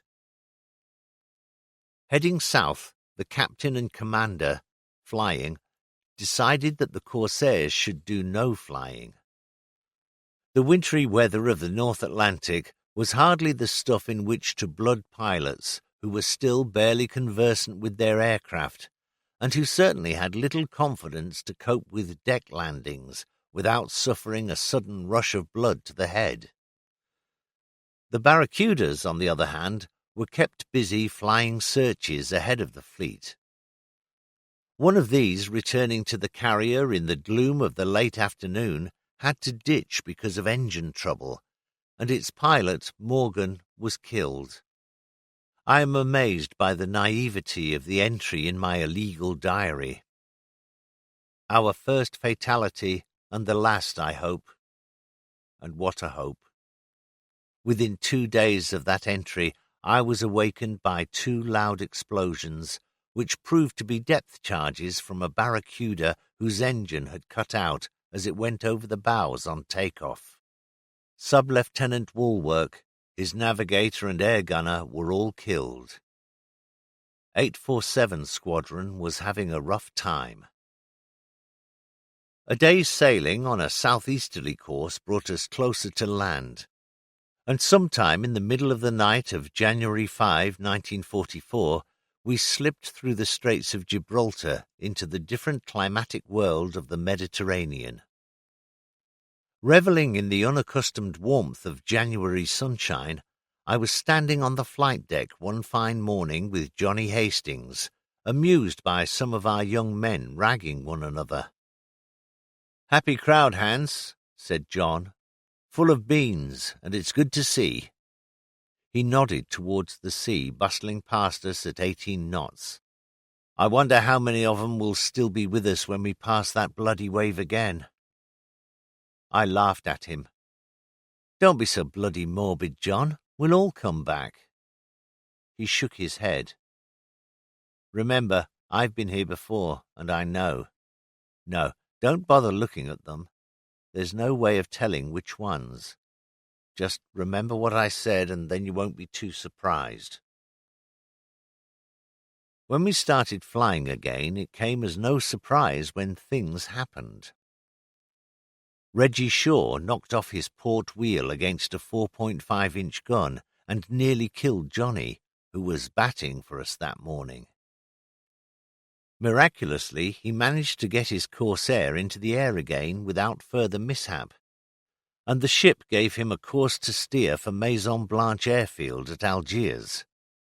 For some reason or other, he failed to find it. He can't have been trying. After all, it was somewhere in Africa. After a bit of flapping around, he eventually belly-landed in a ploughed field, much to the consternation of the oxen and the dusky gentleman in attendance upon the plough. A barracuda flew to Maison Blanche. He found it all right. Navigators made all the difference, and picked him up. Somewhere off Mersa Matruh, we came under simulated attack from the RAF bow fighters, to give us an exciting hour defending against them. In the early evening, off Alexandria, we were caught with our pants down when a German reconnaissance Ju-88 flew very high and fast over the fleet. I cannot now remember if our radar boys had been asleep or if some blind spot in signal reception had caused us to fail to locate him. The fact remains that he was overhead when wings scrambled the standby Corsair flight. Tragically, too quickly for our young man Monteith. In his rush to become airborne, he failed to lock his wings properly in the spread position, with the tragic result that, when he retracted his undercarriage as he passed over the destroyer's screen, his wings folded and the aircraft plunged into the sea. He was only 20 and had become engaged whilst at Stretton to a charming young girl from his native Glasgow, who in that short time had captured all our hearts. It was a sad way to go. The ship proceeded without a halt through Port Said, the Suez Canal, and Port Tewfik into the Red Sea, where the heat lived up to its traditional ferocity. In mid-January, we refueled at Aden and headed out across the Indian Ocean. There would be no more flying until we reached Ceylon. Our wing leader, Dickie Cork, had laid on an exhaustive training program, which made it essential that all aircraft should be on top line by the time we reached Trincomalee. The weather was extremely hot as we sailed southeast, especially for the ratings working in the hangar, where the temperature reached astronomical heights. As far as aircraft maintenance was concerned, it was naturally the hangar where there was most activity. In temperate latitudes, this armour-plated box, capable of holding 30-odd aircraft, was a pleasant enough workshop for the boys. In the tropics, it was hell upon earth. In a daytime temperature of anything up to 120 to 130 degrees Fahrenheit, the slightest movement produced a stream of perspiration. When an aircraft was flown regularly without mishap, its servicing was a straightforward, uncomplicated procedure. Every 30 hours, it underwent an ever-increasingly rigorous overhaul, culminating, if it lasted long enough, in a truly major one, which was tantamount to taking the whole thing apart and rebuilding it. It was also subjected to a daily check: tyre pressures, oil, hydraulic and air pressures, the correct functioning of ignition, instruments, radio and guns. If an aircrew was fortunate and their aircraft was in the right place at the right time, this daily check could conveniently be carried out on the flight deck. If they were not so lucky, however, the daily check had to be done in the hangar, that ill-lit, unbelievably noisy, unbearably hot dungeon where aircraft were lashed down cheek by jowl, surrounded by straining, swearing mechanics clad only in a pair of shorts, wringing wet from perspiration, and gym shoes. Here they toiled, fuming at obstinate nuts, red-hot pipes and sparking plugs, and with the roll or pitch of the vessel calling constantly for a change of balance. Their hands never ceased to clear sweat from their eyes, and within 10 minutes their faces were covered in greasy filth and grime, rendering them almost unrecognizable. They were great chaps. One of a sailor's God-given rights is that which moves him to moan like the clappers at anybody or anything at any given moment. and these lads were no exception. But when called upon to pull out all the stops, they never failed us. There were times when the state of serviceability called them to slog it out in the hangar until the early hours of the morning. Yet I have found them next day, after only 2 or 3 hours' sleep, still moaning, but with the hint of a smile beneath the grime, cheerful enough to say, "You'll find her okay, sir, no fear." Over 30 years later, I still owe my life to them. On the way out east, however, I wasn't exactly crying for them, for, as squadron maintenance officer, I was spending most of my time down in the hangar with them. At moments when I began to see mirages of ice cubes, I thought of days in Miami when Jim Pettigrew and I would emerge from a swimming pool to reach for a heavily iced rum and coke and ruminate on the hardships of war. My diary brought me back to reality. Another miserable day on maintenance.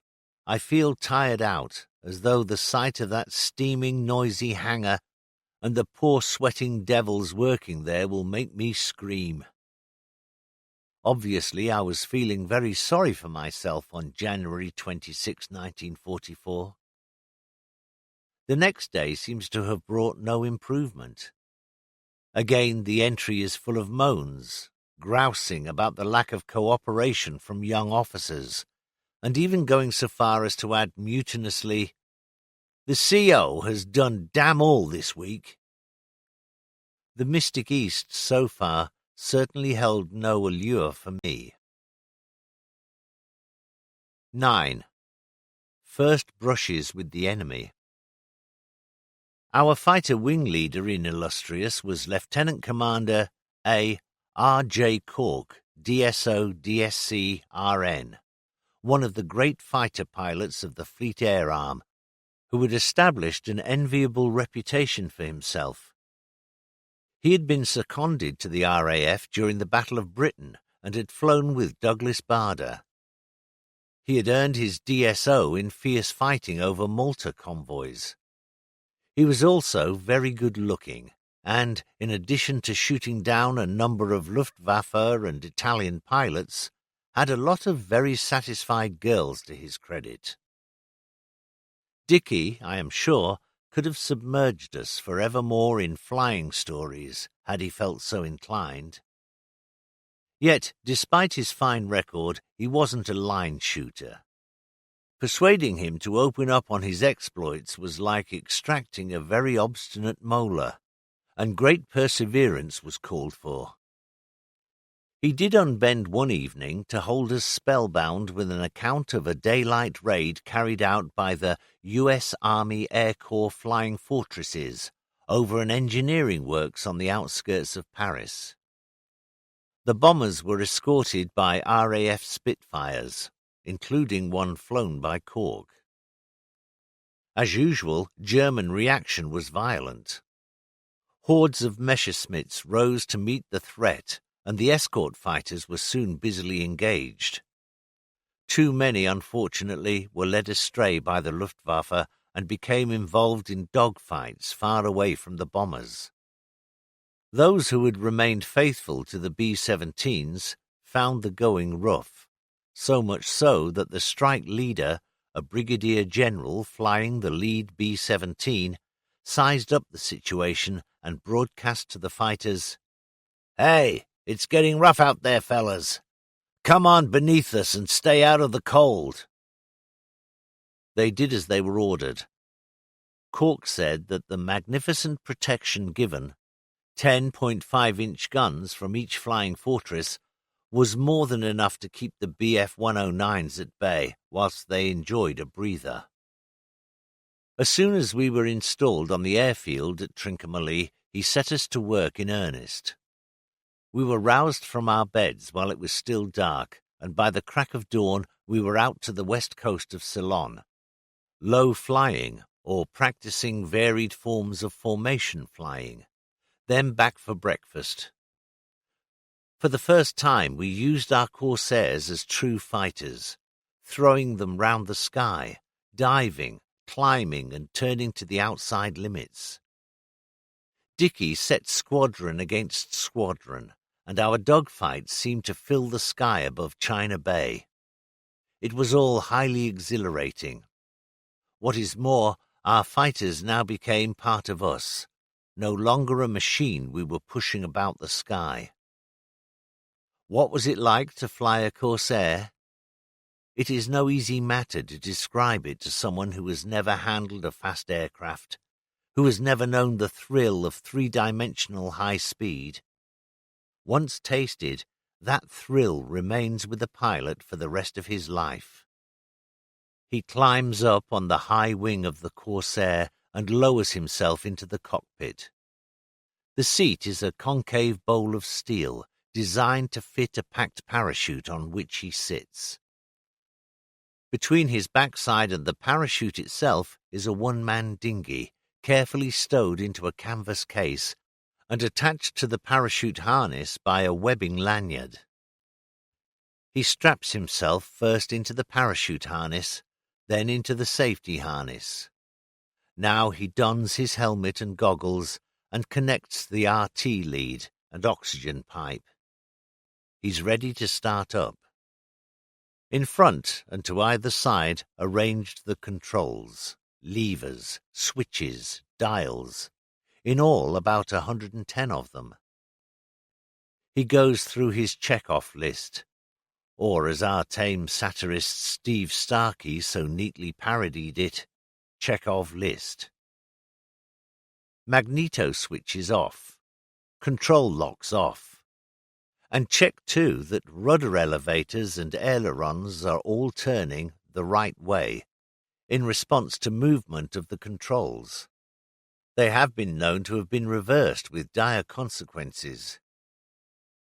The wing lock lever is in neutral and the manual lock engaged.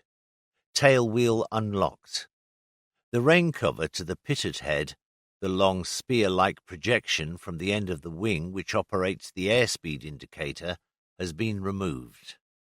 The propeller control is in fully fine pitch.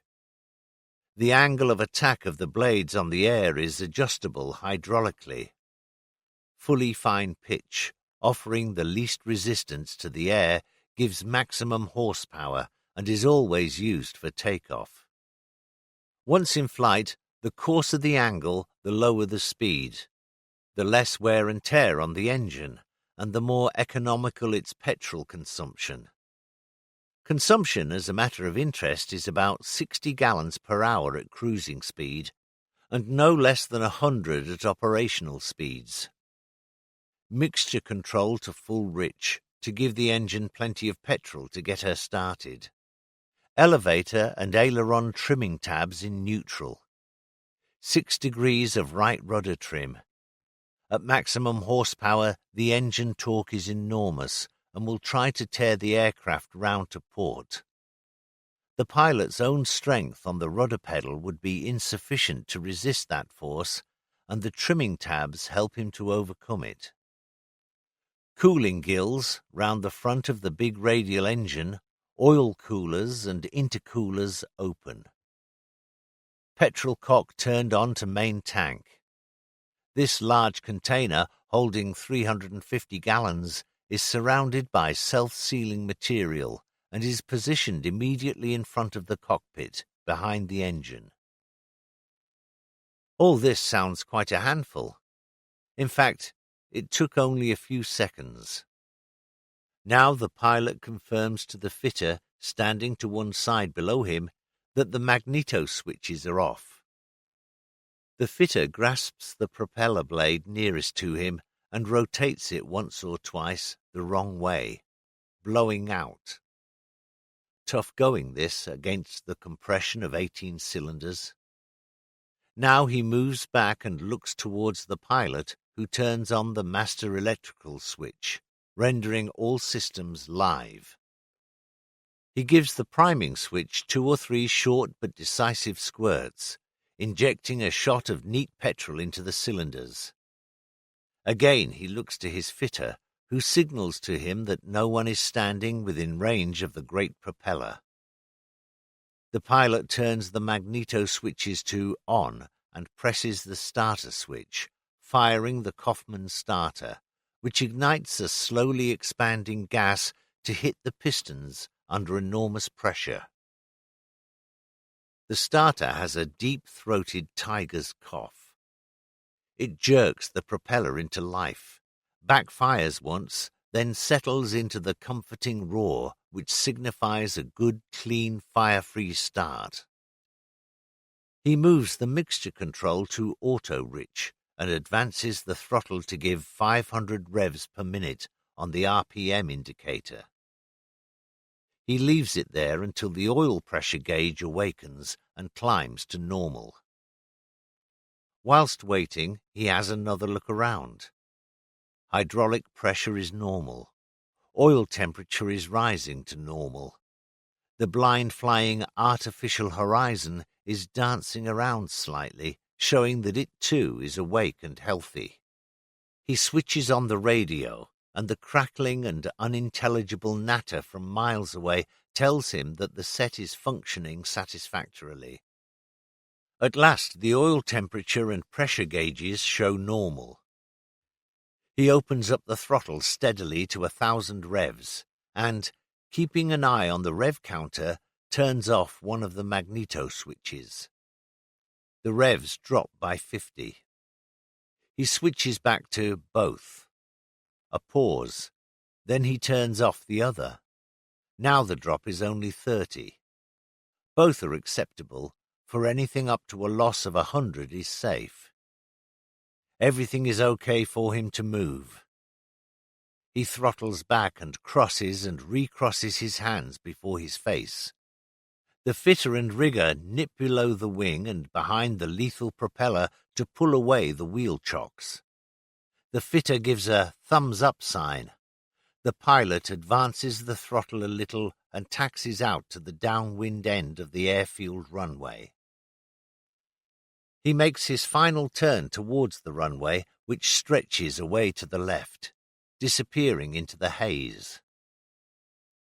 He stops and looks towards the control tower. A steady red on the Aldis lamp. He looks up to the right. A barracuda, fairly reminiscent of an airborne section of the Fourth Bridge, is coming into land.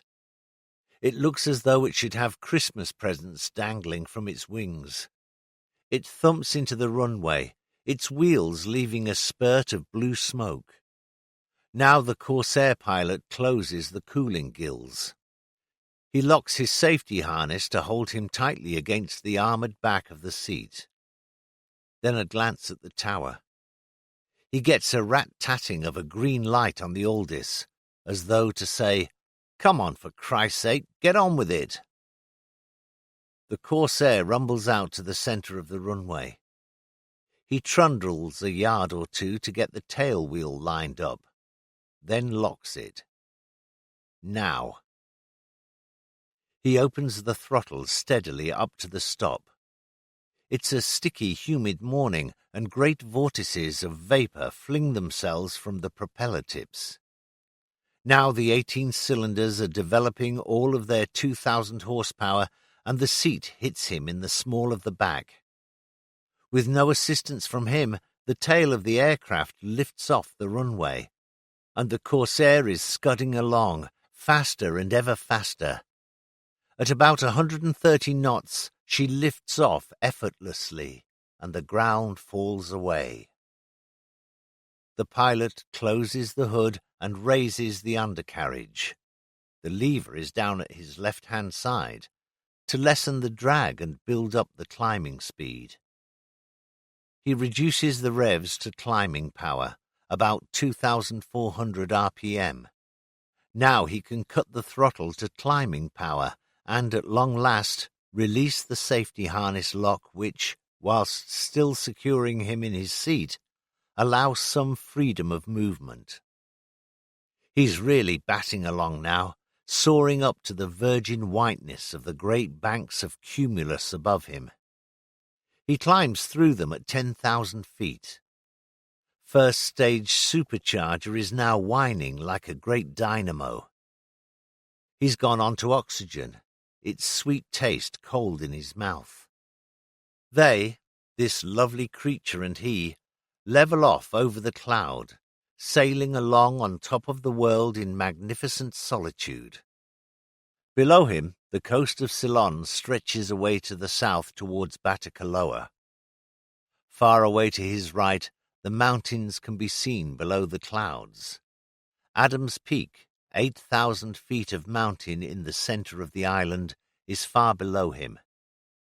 The Pratt and Whitney is purring like a great cat, cantering along, pushing back the miles that 240 knots indicated. What a day to be alive! He revels in the sheer ecstasy of living.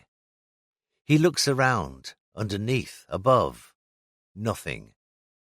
He pushes the stick forwards until the airspeed indicator registers 320 knots. Now, back, back, back.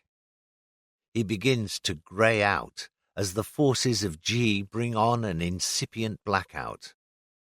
The world and the instrument panel become dim and dark. He loses the earth. Now it's all sky. The Corsair pulls over into the inverted position on top of the loop. He eases the stick. Immediately, the earth brightens up again as his vision clears and he swoops down, building up a tremendous speed as the earth comes back into view. Now the jungle is fairly rushing up at him. Although he has reduced throttle, the engine is still whining. There is a huge jolt as he flashes through the slipstream of his initial dive. That must have been a good loop, and blacks out slightly as he pulls out of the dive into level flight again. Now into another dive, and the speed builds up massively again. Pull, pull. Now he's really blacked out. He feels her go into a steep climb and relaxes pressure on the stick. The blood comes rushing back to his eyes. The dragging weight is lifted from his arms, legs, abdomen. He flicks over the stick and goes into a series of upward charlies, fast rolls in the climbing attitude, until the power ebbs away and he falls off into a stall turn. Now for a couple of chandelles. A dive, a climb up and up until she's near the stall. Then rudder and stick to the left, and he slides off, falling through the sky at something like 350 miles an hour. He throttles the aircraft again, building up speed. Now up again, on the other side. When it is nearing the stall and the stick is becoming sloppy in his right hand, he pulls the Corsair over and down to the right, dropping out of the sky again. The world is his, and he laughs for sheer joy. Now for home. Where is he? Way down at the bottom of a long grey funnel through the clouds, he sees a town. It must be Batticaloa.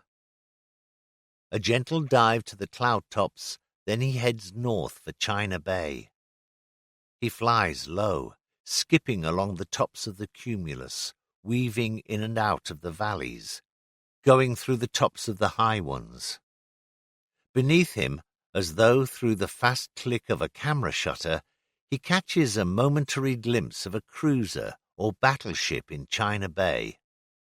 Down, 14,000 feet below him.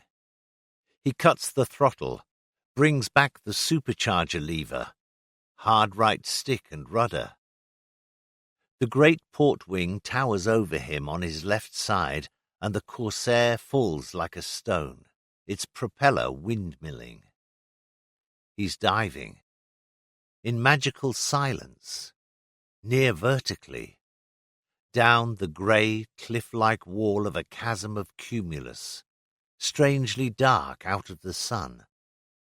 With a flash, the wide expanse of China Bay is suddenly revealed to him, glinting in the morning sunshine. He shears off in case anyone becomes trigger-happy. Westwards, over the jungle, he jazzes the throttle to clear the engine. Now down to 3,000 feet, he turns eastwards again and comes up to the airfield, looking as though butter wouldn't melt in his mouth.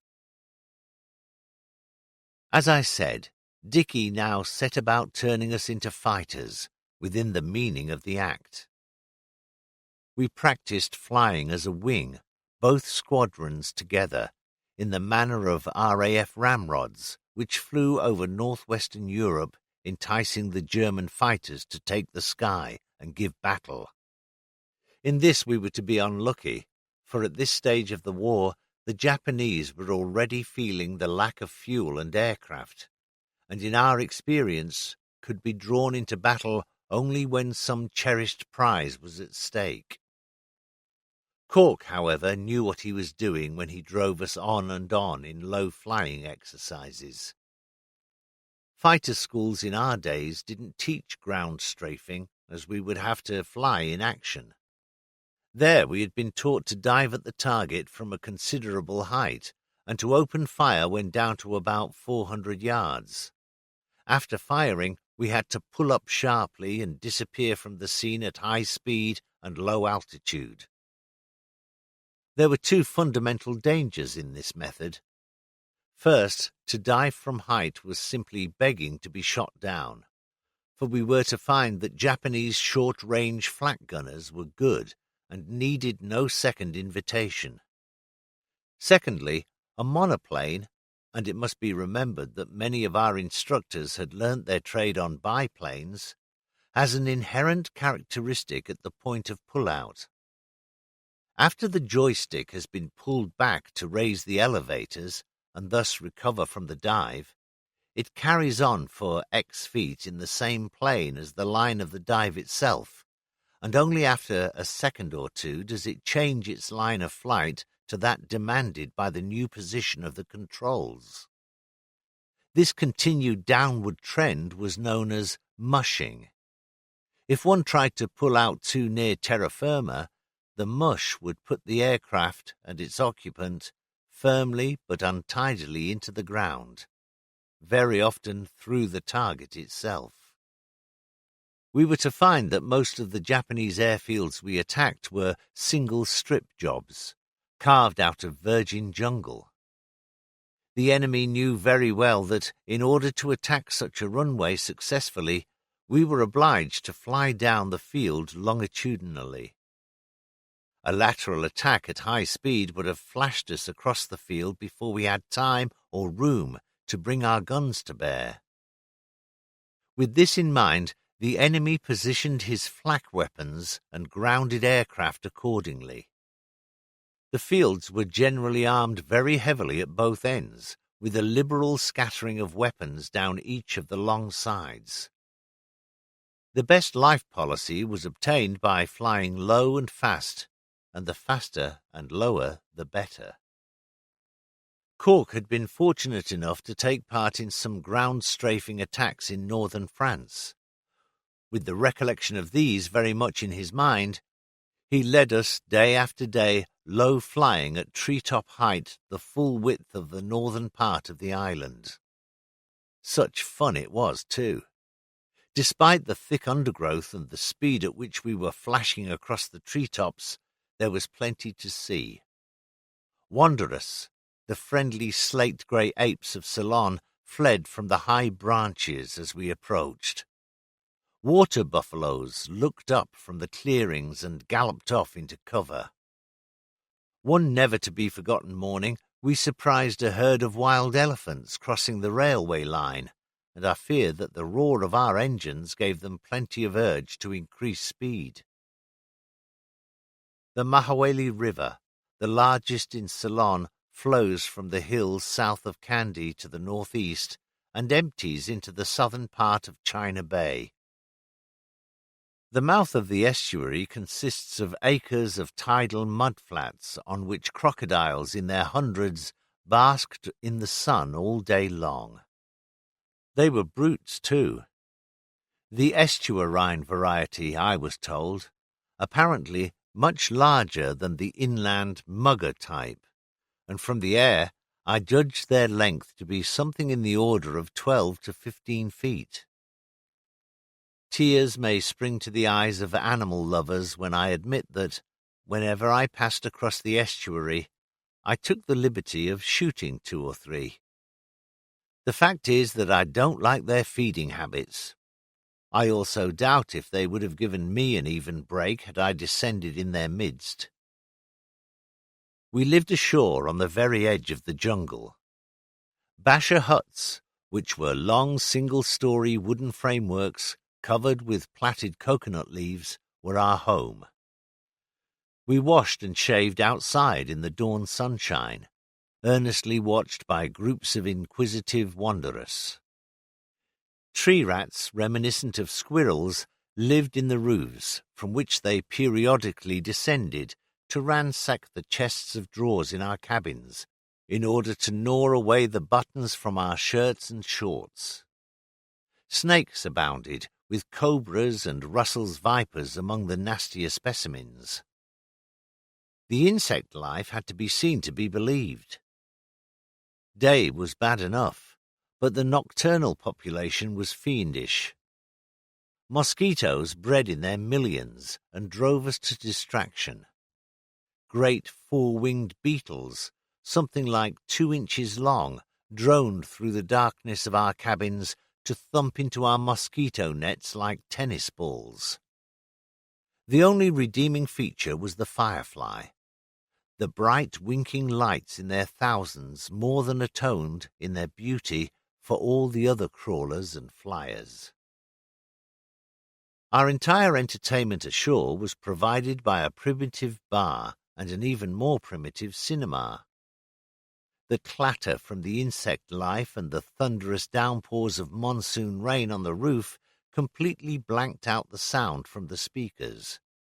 But the films were so ancient that we knew the scripts anyway. Life aboard the carrier out in the bay was infinitely more genial. For one thing, there were no insect pests, but nowhere could one escape the heat. Nor could she provide food in any better shape than the mess ashore, for there was little you could do with powdered egg, powdered milk, powdered potatoes, and corned beef that ran from an opened can in a turgid stream of tepid sump oil, conveying a few streaks of red meat. Rumours of a German blockade runner between the Cocos Islands and the Sunda Strait led to our sailing from Trincomalee on February 22. We flew exercises for 2 days, then ran into bad weather. Sampson, a Barracuda pilot of 847 Squadron, landed his aircraft very cleverly when his arrestor hook refused to come down. The ship whacked up to full speed and, with such wind as there was, and wind was a rare commodity on the Indian Ocean, except in monsoons, produced a wind speed down the deck of 40 knots for his special benefit. We never found the blockade runner, if indeed he ever existed, and returned to the harbour on March 3. We sailed on another Calcutta sweep on March 8, hoping, we were told, to draw enemy forces out of Singapore. They chose not to play with us, but the flying was invaluable, and you can't take the fleet out to sea every day just to give the boys a fly around. On our first full day at sea, Tiddles Brown did a shaky landing and put his port wheel over the side into a gun sponson. He bent the aircraft, but he himself was unhurt. March 10 was a tragic day, and no mistake. The party opened up at 10:30 when Alan, Deadly Joe Vickers, did a bad bounce and went headlong into the crash barriers. He was unharmed, but the aircraft was a bit of a mess.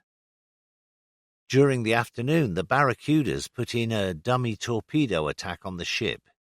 Scott of 810 Squadron, pulling out of his dive to level out for his torpedo run, got into a high-speed stall. He hit the sea with a tremendous impact and disintegrated before our eyes. All 3 crew were killed instantly. Some time later I put on a more modest turn. During an exercise I noticed that my hydraulic pressure had fallen to 0. My hook dropped as it should, automatically when pressure failed. I called up the ship requesting an emergency landing, and she obligingly turned into wind. I blew down my undercarriage with the emergency CO2 bottle and managed to get down about 10 degrees of flap. I was more than relieved when Johnny dropped me onto the 3rd wire without any trouble. If that was a bad day, the next was murder. Don Hadman hit the barrier on landing, and the rest of us flew around in circles waiting for the flight deck party to sort things out. I was on next. I crossed the barriers, folded my wings, and taxied to the forward lift. I had just stopped and switched off when there came the deafening scream of tortured metal behind me. Joe Vickers had drifted off to port on his approach. Probably because Joe had lost sight of the batsman, he ignored all signals from Hastings to go round again, and Johnny had to jump for his life into the safety net as Joe hit the port after group of 4.5-inch guns. He then careered up the port side of the deck until he crashed heavily into the great steel stanchion of number 1 barrier, slewing the tail round to rest across the nets, with nose pointing towards the island. Because of amateur, albeit willing, interference in clearing up prangs, Captain Cunliffe had ordained that no goofers should approach a crashed aircraft. All rescue work had to be undertaken only by the flight deck parties. So we stood our ground, Reggie Shaw and I, 200 feet away. Alan Vickers was still in the cockpit, either unconscious or dead. We shall never know. His head lolled to one side, and it may be that his neck had been broken by the impact. So the men who mattered leapt into action. Firefighters in their asbestos suits were running out their hoses to drench the engine in foam. A sickbay chief jumped up onto one wing. Doc Alcock, the flight deck doctor. On the other, George McHardy. Against all the rules, but nevertheless most gallantly, climbed onto the cockpit hood, on which he sat astride, trying to help the other two to unharness Vickers and lift him out. So far, all was going well. Then, without a spark of warning, and with the concussion of seething hot air, the main petrol tank went up in a great explosion. The chief was killed on the spot. Ron Alcock was flung to the deck, horribly burned on head, face, and arms. George was blown, a great torch of bright flame, in a wide arc to the sea, 50 feet below. The aircraft was now an inferno, with firefighters covering the engine in foam and flames leaping high from the fuselage. But even these men had to withdraw when the 6 guns of the Corsair roared into action and sprayed the island with lead and steel. Burning oil and petrol flowed from the aircraft into the ready-use ammunition locker below, where 3 boys, trapped by the aircraft, lying across their only exit, were badly burnt. Then came the final catastrophe. The rear end of the Pratt & Whitney power unit was made of magnesium alloy. Now it too caught fire. Nothing could extinguish it, nor could anyone now approach because of the intense heat. Alan Vickers was dead. The chief was dead. George McHardy, picked up by a destroyer and rushed to hospital in Madras, died there from his dreadful burns. Doc Alcock and 3 gunners below the flight deck were transferred to hospital with serious and disfiguring burns. To lose squadron chums, God knows, is bad enough. But to see the faces of their particularly close friends, buddies with whom they had joined up and from whom they had never been parted until this dreadful moment, is something akin to agony. Nothing could be done for the boys who had gone, but we tried, as kindly and unobtrusively as we could, to jolly along their friends.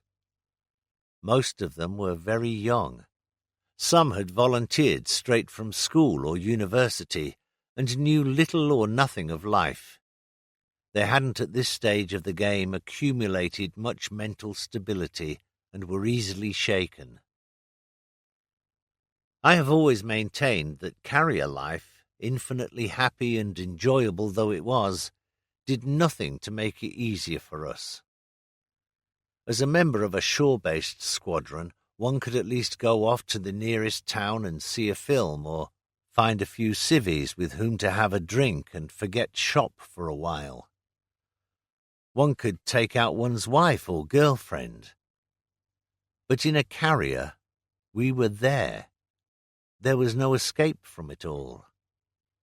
Your Corsair was in the hangar, one deck up. The flight deck, that torrid arena of the grim game of life and death, was only 2 short ladders beyond that. Life was lived utterly and completely within a space of something like 10,000 square yards. Within that area we ate, slept, drank, chatted with our friends, attended church, watched films, took our exercise, and flew, landed, or crashed our aircraft. Friendships became, if anything, too close, and the hurt was all the more painful for that very reason.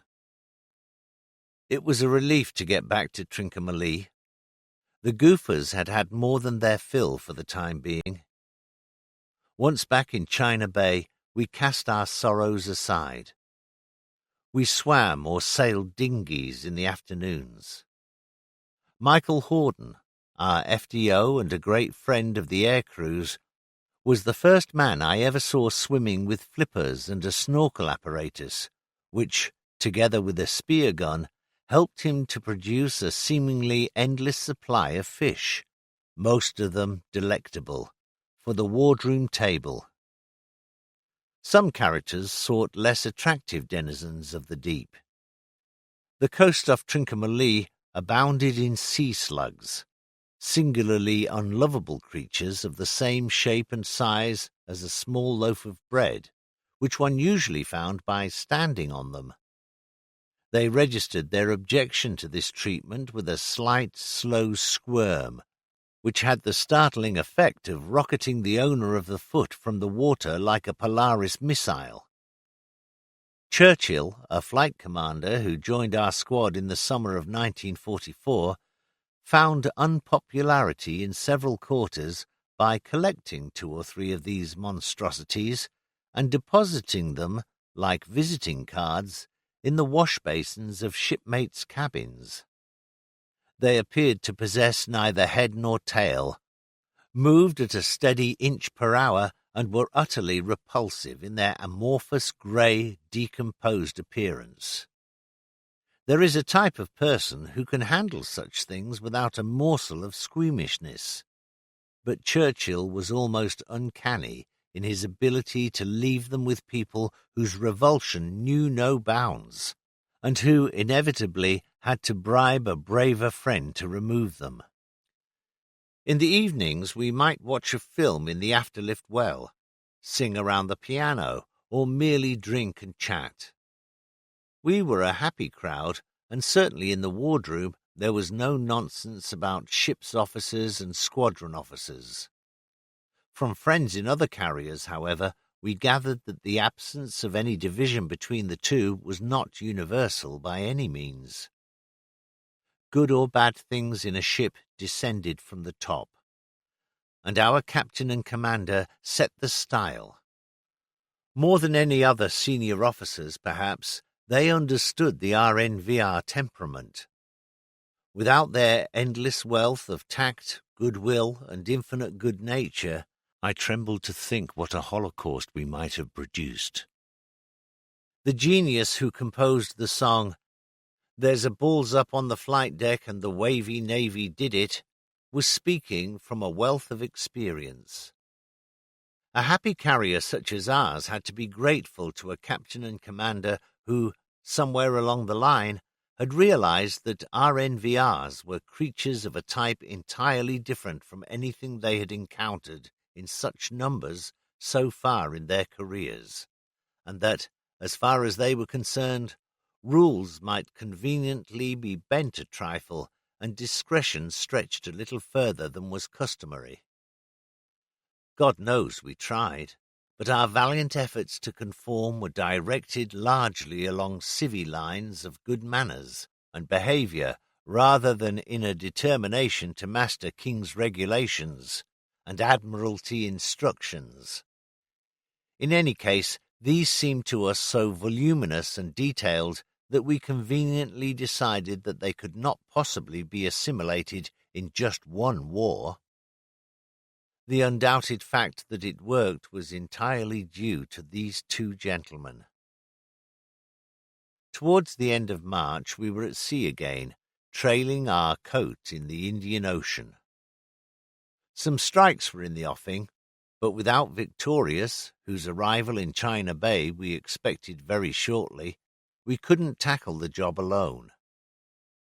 The great Saratoga, the last big carrier of the U.S. Navy's old guard, was coming round from Espiritu Santos in New Britain to join us for a time, and we were out to rendezvous with her. She made an impressive sight as she and her 3 attendant destroyers climbed out of the southern horizon to meet us. They had run into a typhoon whilst crossing the Great Australian Bight and had taken some punishment. But Saratoga's menace and power were there for all to see. On the day following our rendezvous, she proceeded to show her teeth. Her complete air group 12, said to be one of the most efficient striking forces in their navy, disappeared over the horizon.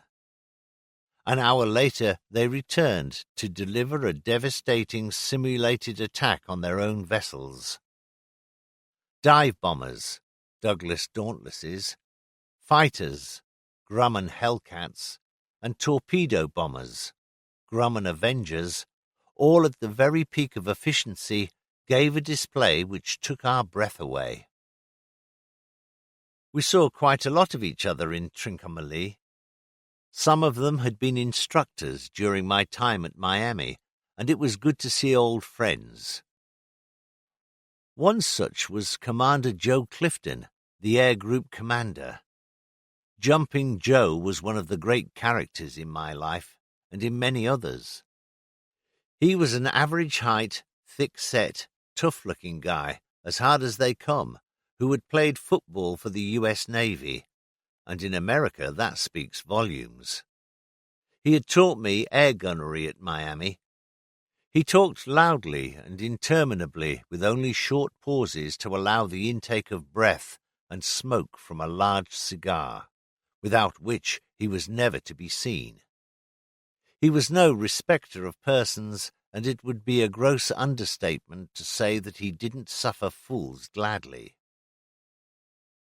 I was driving our big aerial bike from the airfield back to the mess at China Bay one morning when I met Joe with 3 or 4 of his boys, indulging in a strange exercise for Americans, walking. I stopped to pass the time of day. "Where the hell'd you learn to ride that goddamn thing, Hans? Only cops ride them back in the States." We talked. All the time Joe was looking over the machine. "Do you know, Hans, I ain't never ridden one of them. How's about checking me out?" I dismounted and went through the cockpit drill. The 500cc bike was not lacking in urge, and I emphasized that the clutch called for a dainty hand on the controls, something for which Joe was not particularly noted, on the ground or in the air. He settled himself into the saddle and positioned his cigar firmly and squarely in his mouth. He set his face in that characteristic look of determination and was ready to go. "Now, Joe, easy on that clutch." Up went the revs. Bang went the clutch. The bike took off as though rocket-assisted, and, with Joe hanging on for grim death, shot through the open doorway of a basher hut to disappear through the rear wall, leaving a well-defined aperture. Man on motorbike passed through here. We ran to the back of the hut. The bike, with engine stalled, lay steaming gently in the noonday heat.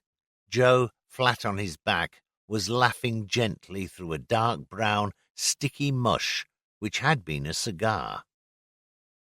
"God damn, boy, that sure is one hell of a machine. I reckon those cops back home are no fools. Sure as hell would like to get the hang of it." For 2 or 3 weeks we flew and sailed together, attacking the fleet and making a series of dummy operations against Ceylon itself, which in turn retaliated by testing our own defences with purposeful attacks by RAF Beauforts and Beaufighters. By then we were ready. One more catastrophe had to be endured, and again Illustrious was struck a hard blow. As we approached Ceylon, after some days exercising, we were ranged for a dawn takeoff, with Dickie Cork heading the line. The Indian Ocean in April is flat calm, and at dawn there is virtually no wind. For almost half an hour the captain cast around trying to find such wind as there was, and eventually settled onto a course.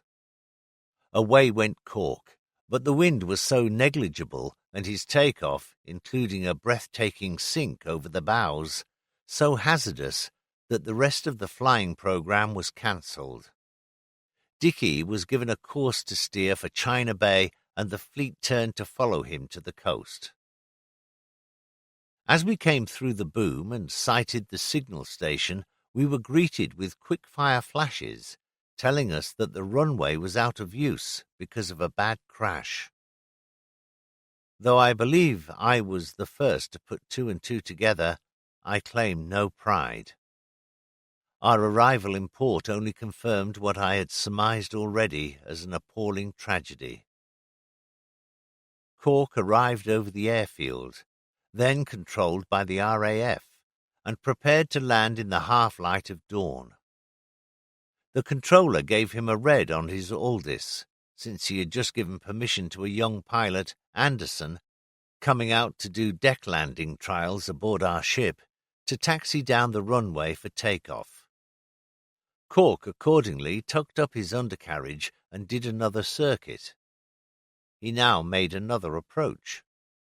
For reasons which we shall never know, he ignored another red on the Aldis and a red very light.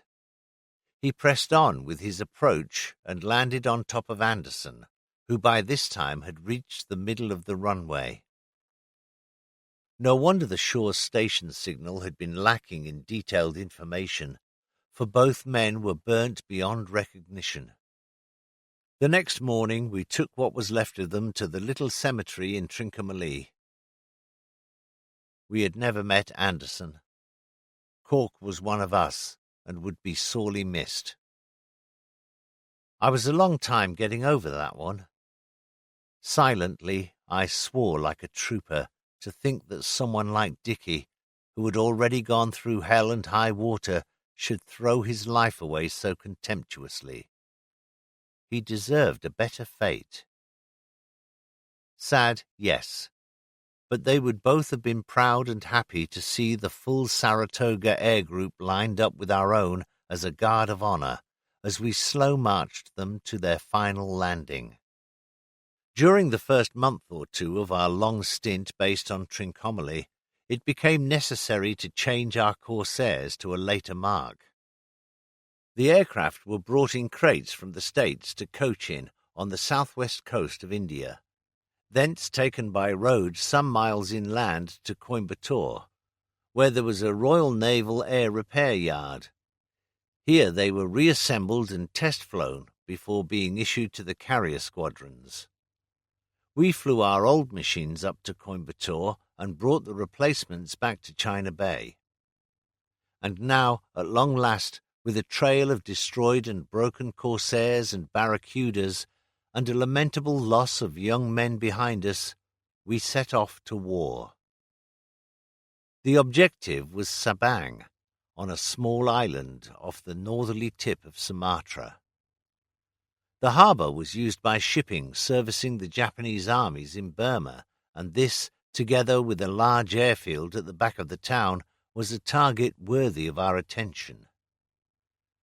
We sailed on April 16 in company with Saratoga, Renown, Valiant, and Richelieu, and the cruisers London, Newcastle, Gambia, Nigeria, and the Dutchman Tromp, with escorting destroyers.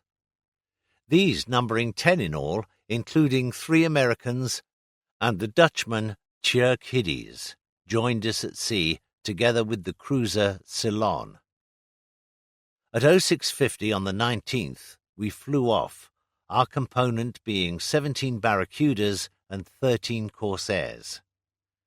My first sign of the enemy was of a luscious green island, basking in the early morning sunshine.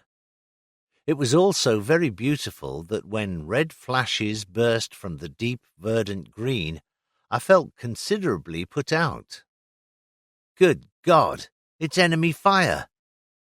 Why I was surprised I can't imagine. I can only suppose that I was appalled that some vandals should set fire to paradise. We dived down ahead of the Barracudas, firing enthusiastically at warehouses and quays, and suddenly found ourselves at the far end of the harbour unscathed. We were still green and hadn't yet learnt about targets of opportunity, so we milled around like a lot of schoolgirls and left it to the Barracudas, who made a splendid attack on the harbour and oil installations. The Corsair boys returned to China Bay with a feeling of anticlimax. We had been to the enemy and had found no opportunity to cover ourselves with glory. But we would learn. Before we sailed from Ceylon, on our next operation together, Saratoga and ourselves paid a short visit to Colombo, fetching up there at the end of another exercise. Saratoga went to a lot of trouble to stage the party to end all parties and invited our C&C, Admiral Sir James Somerville, and other fleet officers, and our own air group, partly to repay our hospitality in entertaining them aboard Illustrious in China Bay. This in itself had proved to be an alcoholic feast of Olympian proportions. Saratoga threw her party ashore at the Prince's Club, and Joe Clifton, as her air group commander, was in full charge. They took over the club completely for the night, and invited every eligible woman in sight. Great were the goings-on. Since American warships are officially, and surprisingly effectively, dry, their boys really do go to work on the liquor when the floodgates are opened, and this night was no exception. Their ship's band provided a dance orchestra of 14 or 15 players, all of a highly professional standard. Shortly after the musicians had enjoyed a brief rest, I was sitting in a nearby lounge, chatting to some American friends. There was suddenly a bull-like bellow for, "Hans! Where the hell is Hans, for Christ's sake?" It was Joe. Not since the late lamented death of Stentor has anyone but Joe achieved such vocal power. He hove in sight. "Hey, Hans! For God's sake, move your ass and get on that goddamn piano, will ya? That lousy goddamn pianist, the son of a bitch, has passed out. Be a pal, will ya, and pitch in with the other guys." It doesn't surprise me. He was pissed as a newt the last time I saw him. "What's that? What did you say?" I repeated it. "What the hell's a newt, for Christ's sake?" Joe's interests were a bit limited, and obviously didn't include the study of fauna. I told him. "Is that right? And just how the hell do newts get, what did you say, pissed?" I had to confess that I was beaten on that one. Hey, is that a limey expression? Sounds good. Must remember that one. Anyway, fuck the newts, Hans. Get on that goddamn piano. There's a good guy. That son of a bitch is finished for the night, that's for sure. I went over to the grand piano and sat down. The nearest musician was the lead saxophonist. He was a New Yorker, slim and dark, probably of Italian origin. He was a man of few words. He half turned towards me and said from the corner of his mouth, "Sweet Sue in G, okay? 1, 2. It was a long time since I had enjoyed playing the piano so much.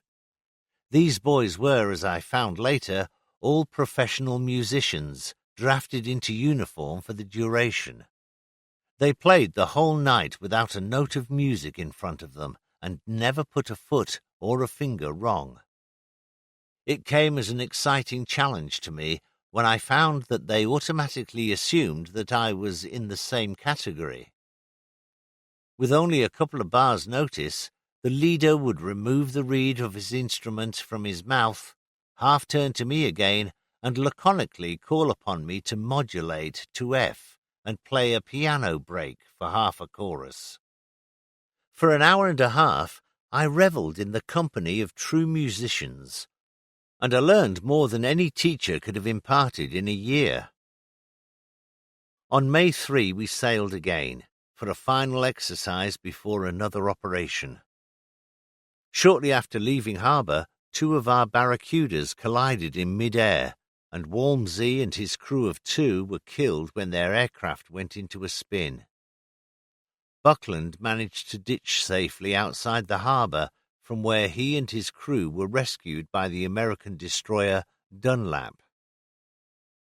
We carried out a big fighter exercise in the afternoon, marred only by 2 heavy deck prangs by Eric Rogers and Tony Graham Cann, both fortunately unhurt.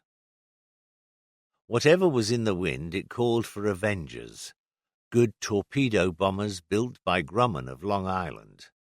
So our barracudas were flown ashore, and we took on Avenger squadrons 845 and 832. Just before the changeover was effected, Admiral Mountbatten visited us in harbour, and combined a social call on the captain with an official visit in his capacity as Supreme Commander of the forces in Southeast Asia. He was brought to the flight deck by the after-aircraft lift and was immediately introduced to all the heads of departments. Bull Cullen, commanding officer of one of our Barracuda squadrons, was standing on my right. He shook hands with the great man. "So, you fly Barracudas, Cullen, and what do you think of them?" "Very good aircraft, sir," said Cullen, standing rigidly to attention and staring fixedly in the direction of Rangoon. "Really?" said the Admiral. "I've had other comments. Have you flown better aircraft?" Yes, sir, I think I have." "Much better aircraft? I'll tell you why I want to know. I have just left your opposite number down the line there, and he tells me they're bloody awful." A pause. "Do you really like them?" Not exactly, sir. We could have better." Poor Cullen wasn't enjoying this a bit. "That's more like it, Cullen." There was another short pause. "In fact, I suspect you dislike them as much as he does." Cullen was listening intently. Then the Admiral spoke again, very softly and infinitely kindly. I suppose I was the only outsider to hear. "Listen, old chap, what I am here for is to have you tell me precisely what you think. Never try to tell me what you think I might like to hear. There's a good chap, and the best of luck. You're wasting your time trying to flannel a man of Mountbatten's caliber." During the same day he visited Saratoga. In the early evening I went across to her for a meal with old friends. Later, some of us decided to return to Illustrious for a drink. Baby Winterout turned down the invitation. "Hell no," he said. "I got more to do than go drinking. I got to get a letter off to my mom. It isn't every day I shake hands with a real live English lord." Whenever the fleet lay in China Bay between operations at sea, we landed some or all of our Corsairs on Trincomalee Airfield to continue flying practice. This constituted, in reality, an endless fighter refresher course in which we practiced low flying over both jungle and sea, dogfighting with gun cameras, the films from which were later screened and the results assessed, and with the cooperation of nearby RAF Spitfire squadrons, ground strafing runs over their airfields. After the Sabang operation, Joe Clifton from Saratoga and I exchanged aircraft for a local flight. It was my first experience of the Grumman Hellcat, and despite my fanaticism for the Corsair, I was certainly enamored of it. Its cockpit was similarly roomy and efficiently laid out. Its performance, too, was much the same, but in landing particularly, I found it a lot safer and easier to handle, largely, I think, because of its superior visibility and better stall characteristics. We sailed with our full fleet and Saratoga and her destroyers. On May 15, we edged our way slowly into Exmouth Gulf on the northwestern corner of Australia. A more desolate place cannot be imagined. This great bay, surrounded only by sand, scrub, and pitifully stunted trees, shimmered in a suffocating heat. The air was lifeless, as indeed was everything else. The only signs of activity were aboard the oil tankers preparing to refuel us. We sailed again the same evening, heading north and going fast. We were aiming for Java. At 07:05 next morning we took off, and thanks to assiduous practice over the past few weeks, we joined up in quick time from Saratoga, 24 Hellcats, 12 Avengers, and 18 Dauntlesses, from Illustrious, 16 Avengers and 16 Corsairs. We had 2 accidents. One of the Avengers literally fell over the round down into the sea, and another ditched soon afterwards through total loss of power. All 6 crewmen were saved. This time we knew what we were about. We flew 70 miles to the coast and quickly crossed the island to attack Surabaya on the north coast. Our targets were the Wonocromo oil refinery and the Bratt engineering works, both to the south of the city and the big harbour. All went well. I had 2 flights to escort, our Avengers and Saratoga's Dauntless dive bombers, attacking both the southern targets, and we successfully saturated the anti-aircraft defences without suffering any losses. Hathorn, the Dauntless Squadron CO, made a classic attack on the oil refinery, which severely damaged the 3 retorts. Our new Avenger bombers attacked the engineering works with bombs specially long fused for low-level work, which they delivered with letterbox precision. 1 or 2 aircraft, which sought to interfere, though not in our part of the sky, were readily shot down. Our only casualty was one of Saratoga's Avengers. Her squadron was busily engaged in torpedoing ships in the harbour when Rowbottom, their CO, was badly hit. With commendable airmanship, he managed to coax his dying Avenger out into the bay, where he finally ditched. Fortunately, he and his crewmen, although captured, survived the war. The hearts of my own flight fluttered briefly but excitingly when, in the middle of shooting up a coaster heading up the bay towards Surabaya, we found ourselves surrounded by crossfire from a flight of Hellcats, hell-bent on doing the same thing. The moment passed. On the way home, I took up my position as stern cover. My first realization that the American strike leader was leading us through the wrong pass in the mountains came when I saw a flight of Hellcats diving below us, obviously heading at a rate of knots for the surface of Java. There, far beneath us, was a great airfield with a welcoming spread of parked aircraft. I thought quickly. All the fighters had used a lot of ammunition, and 4 aircraft wouldn't be carrying sufficient to deal with the great array of tempting targets below us. If I waited for permission to attack, the element of surprise would be gone. I prayed hard and took my flight down in a great sweeping dive to the airfield. This was Malang, an important Japanese Army Air Corps base, and we had them on toast. I was breaking the rules. My job was to provide stern escort for the bomber force, and now I was gallivanting on a private jolly, for which I was later censured, and rightly so, by Captain Cunliffe. Nevertheless, here I was, and for the first time I realized the power and majesty of the Corsair. At over 300 knots, with my 3 boys well spaced out in line abreast, my aircraft slid into the airfield. Closing quickly into firing range, my first impression was one of bodies rushing like ants all over the field.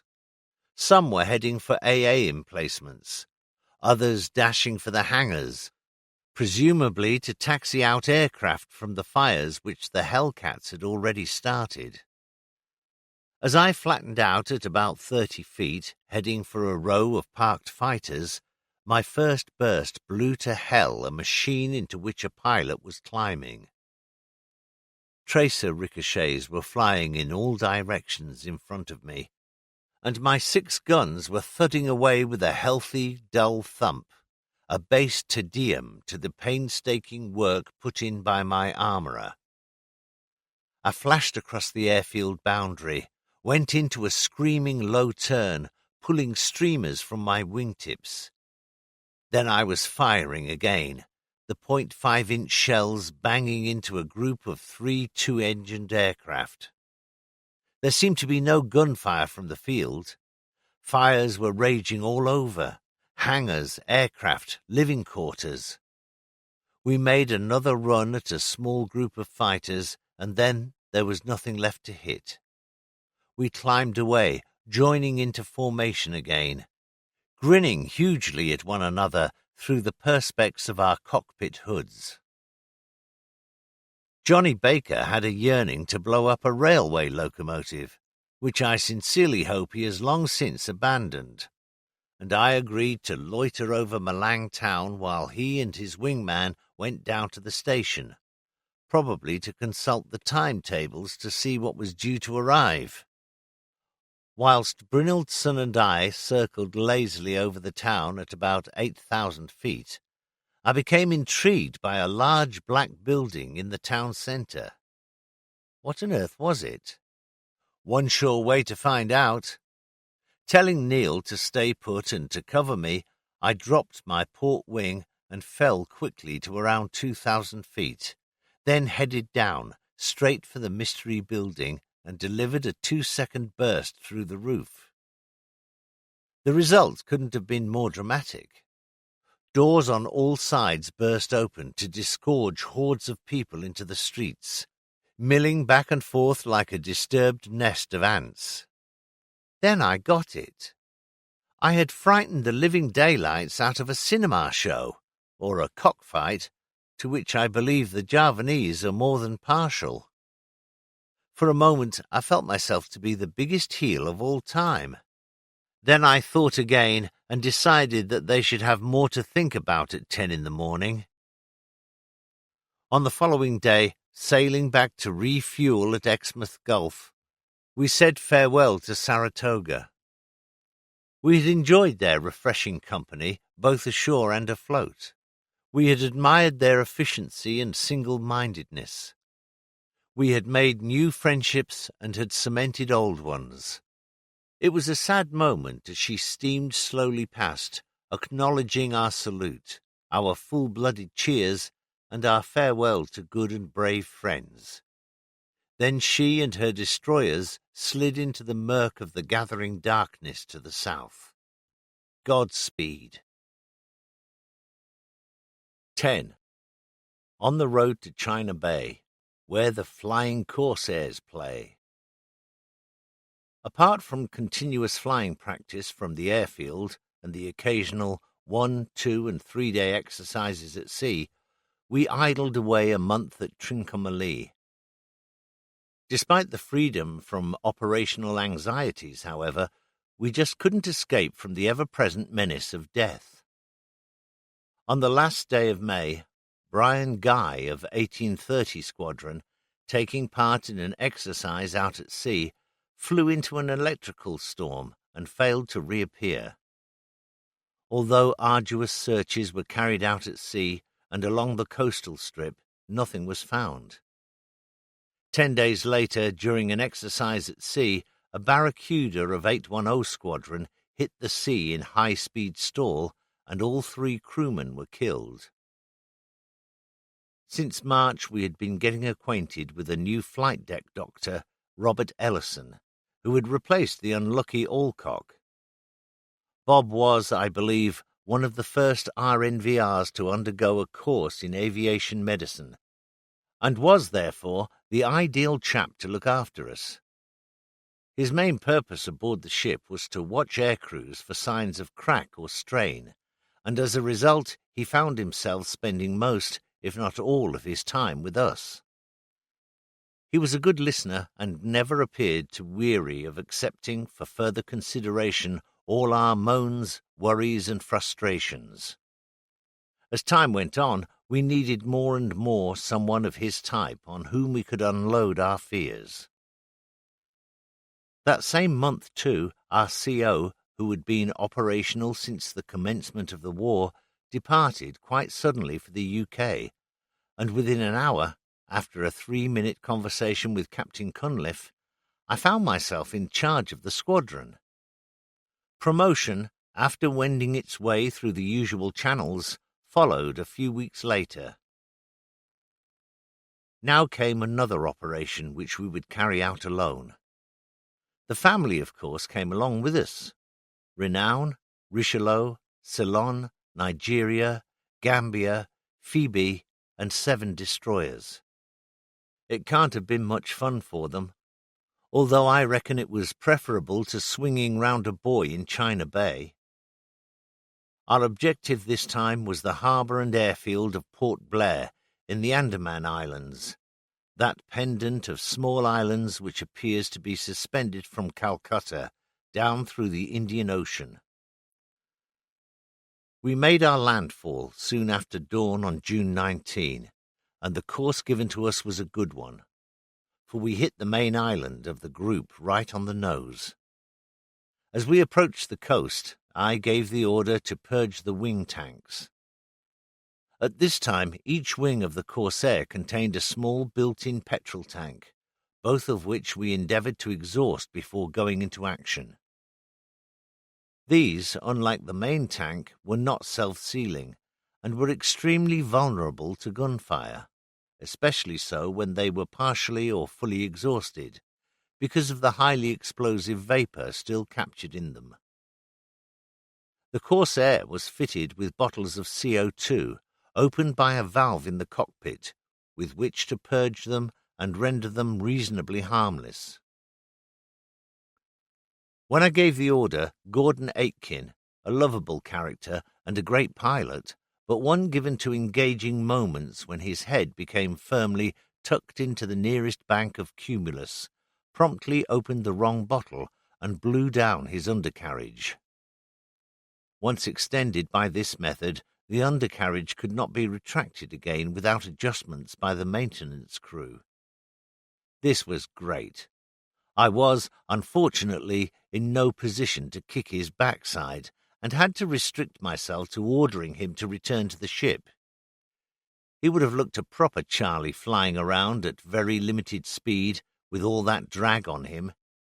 Worse, he would have been a sitting duck. With a flight led by Percy Cole, we gave the airfield a going over and destroyed 7 or 8 fighters, which the Japanese had most thoughtfully lined up for us at the end of the runway. The fury of the short-range flak showed how annoyed they were, and there was no end to the host of red balls that rose lazily in arcs and flashed past our faces, as they just missed astern.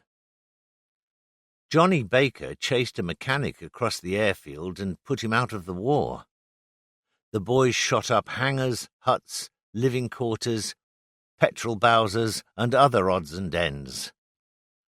The only serious trouble we encountered was an imposing row of machine guns lined across the bottom of the runway strip. The Jap boys manning them were the bravest of the brave, for they steadfastly stuck to their guns in the face of our terrible fire, refusing to the end to put down their heads. By this time the bombers had arrived, so we sheered off, Cole to the south, myself to the north. On Mount Harriet we found the radar station. With the last of our incendiary ammunition, we burned to the ground the station buildings, and then, in a wave of completely unjustified optimism, tried our luck with armor-piercing shells on the masts themselves. A very brave Japanese gunner, squatting on a small platform set among the girders halfway up one of the masts, had a go at me as I passed at his level. I yelled to Red Shaw, half a mile astern of me, to get the bastard. He duly obliged. Our .5-inch bullets packed a considerable wallop, and this gallant fellow hurtled from his platform to the ground as though catapulted. 2 of us were hit by light flak. Johnny Barker had a 40mm shell hole bored cleanly and clinically through a blade of his propeller, making his engine run very roughly. I collected a shell, probably 20mm, from below, and a head which passed neatly through the propeller without touching it. It sheared off the vanes from the top centre cylinder of the engine and finally burst through the engine cowling, leaving something like a head of aluminium coslettis sticking out on top. When there was nothing left to go for, we rendezvoused out at sea, east of Port Blair, over one of our submarines. This boat was one of 2 temporarily withdrawn from their patrol areas in the eastern Indian Ocean to act as air-sea rescue vessels for the operation. We found her 4 or 5 miles out, cruising in lazy circles, with some of the crew relaxing on the casing and 1 or 2 officers waving quite merrily to us from the conning tower. "Well, I'll be damned," I said to myself. "Talk about cool sods." We dipped our wings in salute and set course for the fleet. Reggie Shaw provided the real excitement of the day when he found to his horror that the undercarriage would descend only halfway, and there it stuck. This is a bloody awful predicament.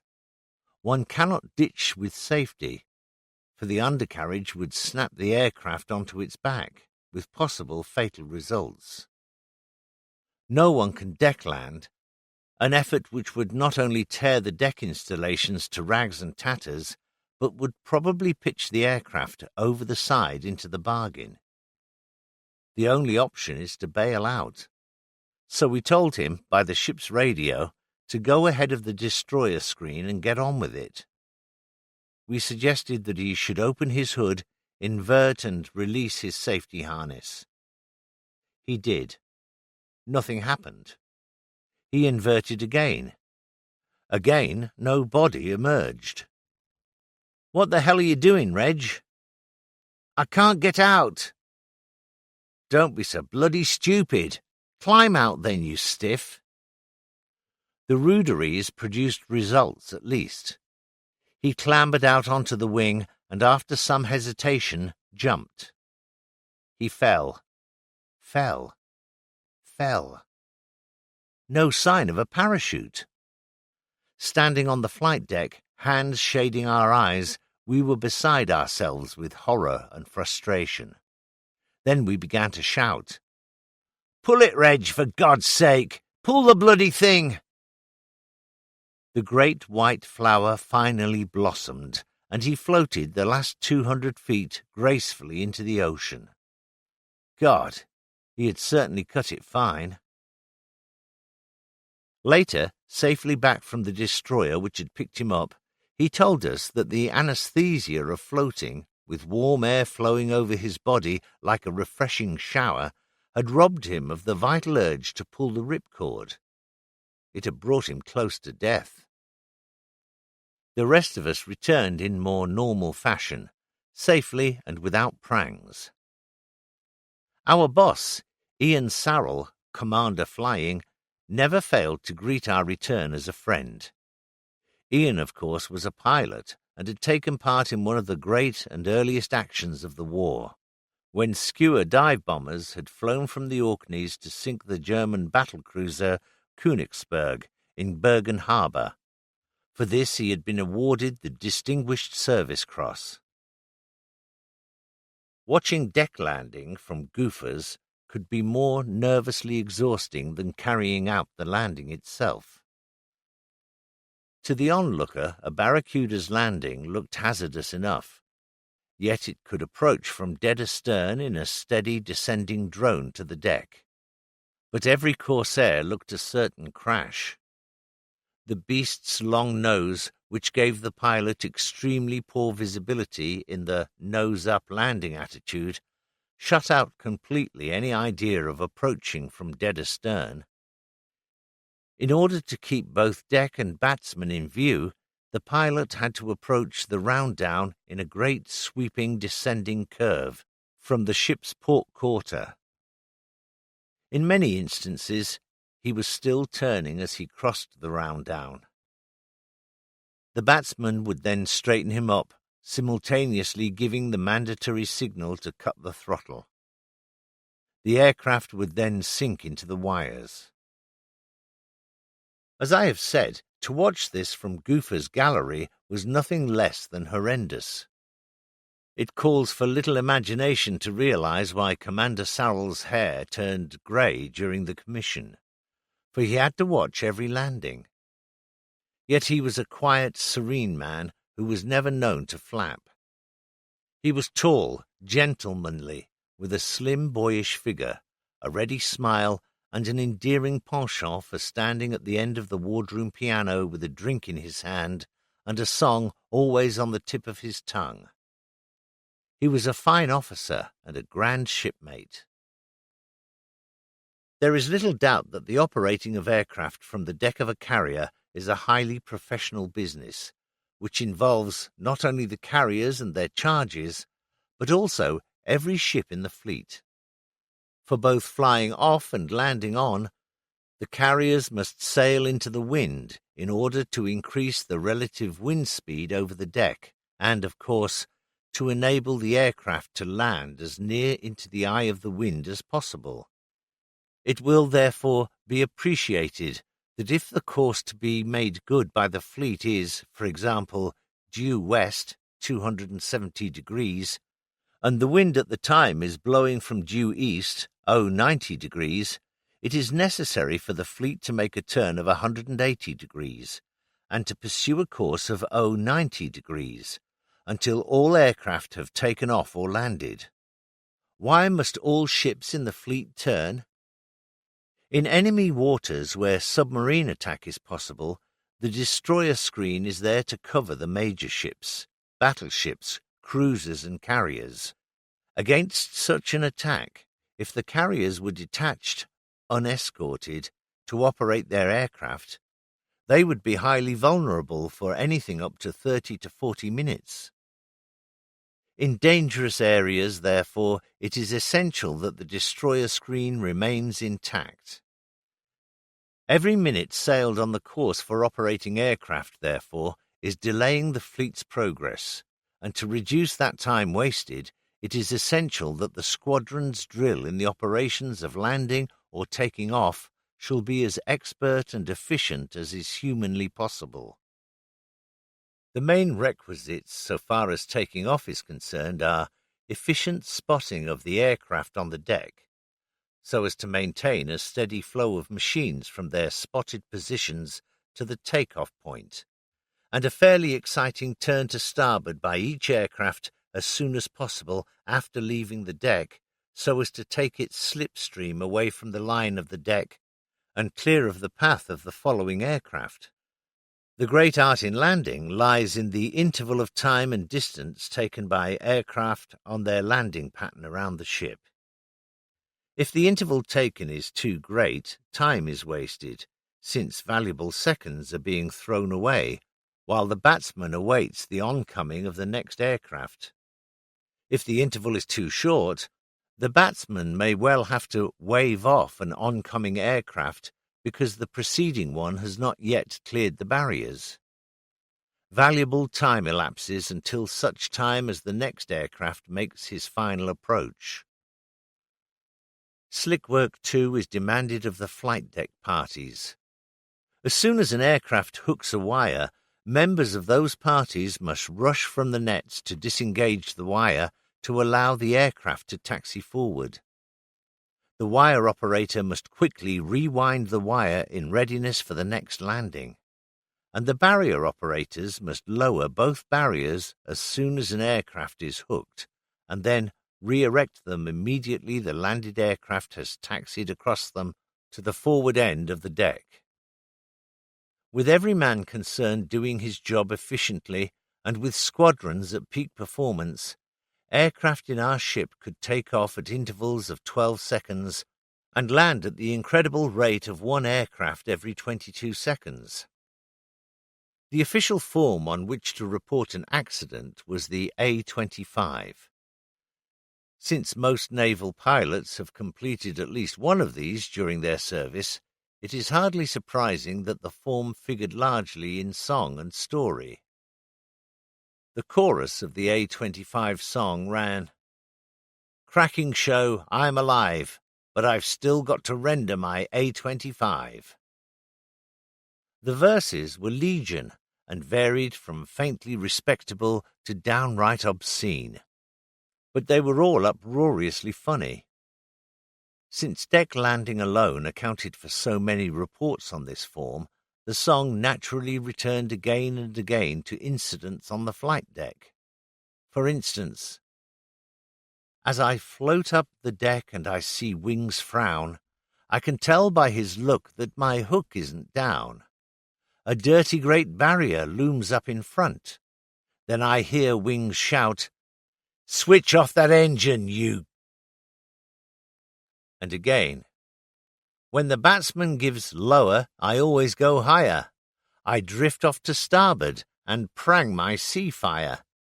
The chaps up in Goofers all think I am green, but I get my commission from Supermarine.' The beginning of July brought us a new owner, a change we viewed with a certain amount of disquiet, as Captain Cunliffe was the type of leader one hopes to retain forever. On July 3, we dined him formally in the mess, a very special occasion, which Commander Wallace superintended with the ease and efficiency which attended everything he did. The new captain, Charles Edward Lamb, arrived on July 6. As he ascended the gangway ladder, the cruiser Nigeria, moored half a mile away, flashed a signal. "Where's your piano?" It seemed that in peacetime days our new captain, a musician of some ability, had carried a piano around with him. We were soon to learn that musicianship was only one of his many attributes. 2 days later we went to sea, largely to show our paces to our new captain. The air group rose to the occasion. We had a splendid day of exercises. No prangs, no hearts in mouth, and every landing a copybook job. The following day was Sunday, and, after divisions, the officers pulled a cutter ashore bearing Captain Cunliffe on the first stage of his journey home. It was a moment in history. We had intended to honour him with a flypast en masse, but my diary tells me that RAF Command in the island refused us permission. It doesn't tell me why they jibbed. It was said that Captain Lamb was as anxious as the rest of us to get to sea again. He was probably already suffering from the lassitude induced by the humidity of Trincomalee, and was sighing for the sea breezes, which, although they varied only between warm and hot, at least gave some relief. The opportunity came on July 22, when we sailed again for Sabang, on the famous top left-hand corner of Sumatra. To feel the great ship's movement underfoot again, to ride with her majestic heel to starboard as the wheel went over as she passed the boom, and to stand on the quarterdeck watching the awesome wall of water mount higher and ever higher as she worked up to 20 knots. There was a wonderful exhilaration to all this, impossible to describe to those who have never gone down to the sea in ships. She had life, and we were lucky to be part of it. This time it was to be Sabang with a difference, for the big guns were to have their say by bombarding the port from some 12 miles out. As Victorious had joined us 2 days earlier, our air power would now be twice as effective. We were all Corsairs. The Barracudas had no part to play in this operation and had been put ashore. For the bombardment, fighters had been laid on to undertake the spotting for the battleships. It would be their duty to circle the target area and to report by RT on the accuracy of the fall of shot. 2 Corsairs were allocated to each battleship, and to make the job easier, the big gunners would use coloured shell bursts. Queen Elizabeth, for instance, would fire shells with blue bursts, Valiant white, and so on. All this had been well and truly rehearsed. 3 days later, at 05:35, our flight was first away from the ship, leading a strafing force from both carriers to keep Sabang airfield quiet. We made a good landfall and were over the airfield at 0600 precisely, a bit too early as it happened, for it was almost impossible to see what was on the ground. Within minutes, however, the sun came rocketing out of the eastern horizon and we were able to go to work. There were 2 aircraft standing out in the open, plainly visible, and another 2 in revetments. All 4 were destroyed. Hangars were set on fire, and we used incendiaries on the barrack blocks. Daybreak is an unpardonable hour to attack anybody. A man is never at his best when struggling into a pair of trousers, particularly when the process is somewhat hindered by bursts of incendiary fire zipping through the hut. Certainly the Japs who rushed out of those barracks, some of them clutching platefuls of whatever Japanese soldiery ate for breakfast, must have disliked it intensely. A lot of them, breakfast or no, died that morning. Then we climbed up to 10,000 feet to get our second wind. The spotters had arrived to take up their positions for the bombardment, and we could now only await the arrival of the big ships.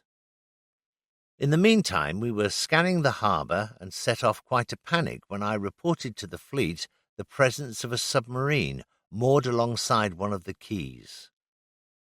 They gulped a couple of times and asked me to make sure, so we went down to 2,000 feet and had a good look.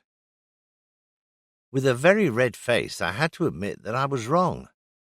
What it turned out to be was a small coaster with a tiny superstructure amidships, and the fleet was so relieved that they forgot to give me a blast for poor ship recognition. Then the first of the shells came droning in, and we needed no reminder to get the hell out of it. 15-inch shells are the very devil for demolition work. The big warehouses along the sides of the quays were systematically pounded to rubble, and I remember quite vividly seeing one actual burst. A tremor blurred the quayside, then a warehouse literally took off and rose towards us in one piece. At some height, which it was impossible to judge, the building then disintegrated and fell to the ground in a monstrous cloud of dust and smoke. The flak gunners were wide awake by now and were becoming more menacing and much too accurate. After a minute or two's search, I found at least one battery which was giving the spotters a few headaches. 3 guns were dug in on the crest of a hill on the southern end of the airfield, and we did a quick flash over the position to see how the land lay. Back at 8,000 feet, I summoned another flight and told them to attack low and fast from the southern side. I allowed a few seconds for the low-flying flight to get in their burst of fire, in the hope of unsettling the enemy by strafing him from an unexpected quarter, and then we were roaring downhill, frontally attacking the position. Once you are committed, nothing seems to matter. We saw the great muzzle flash as one of the guns was fired. I remember seeing the upturned faces of the gunners as they looked for a hit. Where the hell the shell ended up, I don't know. We were past the point of no return, and all that seemed to matter was that we should destroy them. And then we were within range. The Corsair shuddered as the 6 guns hammered away with their deep thud. Chunks flew off the gun mountings, and bodies were hurled to the back of the gun emplacements. Then we were flattening out, our wingtips throwing off great streamers of vapour as we flashed over the gun position at 30 or 40 feet and out to sea. We had carried out our mission, but as the big ships were still busy, it seemed a pity to go back. I looked around for something else to hit, and suddenly remembered a fat merchantman of 2,000 to 3,000 tons, apparently anchored in the middle of the harbour. It seemed to have escaped damage from the bombardment. We reformed quickly and dived down again in line astern, firing with armour-piercing bullets at the ship's waterline. We had been assured that a close pattern of .5-inch ammunition could tear up the deck of a destroyer, so a cargo ship's hull should be vulnerable enough. Our attack must have perforated her, at least, for she lost no time in getting under way and heading for a quay, to avoid foundering, I hoped. And then it was time to go. The bombardment had lasted 20 minutes. Even the destroyers had enjoyed a field day, for some of them had come up to the harbour entrance to discharge their torpedoes at the wharves and jetties. This time the Japs were well and truly nettled. We had been back on board only a short time before they showed themselves in the vicinity of the fleet, and our standing patrols became busily engaged. Keith Munnock's flight shot down a Sally and a Bud Sutton. 1830's senior pilot collected a Zeke. We had no luck. 2 minutes after we had landed on, after an afternoon patrol, more enemy aircraft appeared and attacked the fleet. They paid dearly for their temerity. Both squadrons of the ship and a flight from Victorious ran up scores, with 3 Zeeks destroyed and 2 more damaged. Les Retallick of 1830 Squadron was our only casualty. From a height of 10,000 feet, he was conscientiously photographing the target area with his large vertical camera when he took a burst of heavy flak. There was an explosion in the centre of the fuselage which set the aircraft on fire and rattled up the protective sheet of armour plating behind his seat with such force as to pepper his shoulders with fragments. He lost no time in making a classic bailout, this time immediately over the airfield, which gave him considerable food for thought. Such wind as there was, however, very decently carried him out to sea. He survived 2 hours in the water, during which he was most unsportingly potted at by Japanese shore batteries, before being safely picked up by a whaler from Nigeria, one of whose officers had carefully pinpointed the position of Les's entry into the Indian Ocean and had set afoot plans to rescue him as soon as the ship had finished plastering Sabang with her 6-inch guns. Les duly rejoined us on our return to China Bay, where Willie McGregor, our PMO, got in some practice in extracting the steel splinters from his back. As I said to him later, hardly the sort of thing that a South London schoolmaster should have to endure on a Tuesday morning. Thanks to a meeting on board our ship with an ebullient character called Farnfield, an RN Lieutenant Commander, I was invited to spend a couple of days at sea in his destroyer Quality. It was a refreshing change from big ship life. In company with 2 other destroyers, we practiced a number of evolutions, including a high-speed run, which thrilled me beyond belief. Destroyers are all engines and weapons, and her fantastic acceleration as she quickly worked up to about 35 knots, the vibration beneath one's feet from the mighty turbines under the iron deck, and the mountainous cliff of water which built up astern as she lifted her bows, dug in her stern, and slid across the tranquil sea, left me speechless. Farnfield, clad in cap, white shorts, and gym shoes, slapped his expansive tummy with glee as he revelled in my astonishment at his darling's paces. He was a destroyer man through and through. On the second afternoon, the 3 of us hunted one of our own submarines, who delayed her departure on patrol sufficiently long to participate in our exercises for a couple of hours. She submerged as she left China Bay in the morning, and after lunch we set about finding her. Eventually, Quality and another destroyer got cross bearings on her, and, in accordance with arrangements made earlier, Farnfield ordered a hand grenade to be dropped over the mark. We stood awaiting the appearance of a small marker buoy, which the submarine should send up on being detected. Nothing happened. Farnfield again took the destroyer over the mark and dropped another grenade. This one, too, produced no response. "He's got his bloody head down." Turning to his first lieutenant, he said, "Let's rouse the lazy bugger. Give him a depth charge on a deep setting." We went round into a great circle, building up to a breathtaking speed. As we did so, a depth charge was being prepared on the launching rails down aft. As we crossed the mark again, down went the charge. In a few seconds, the muffled detonation came to our ears. The surface of the water astern of us shivered, then erupted into a great explosive cascade of water. Once more we stood by. In about 3 minutes, the submarine's nose slowly emerged. She surfaced fully, and her signalling lamp went into action. A damned sight too fast for me to read. "What does he say?" "Thank you for awakening me. I was enjoying my Sunday afternoon." There were times when we considered that the heat was a greater worry to us than the thought of battling with the enemy. It seemed to be something to which we couldn't adjust ourselves.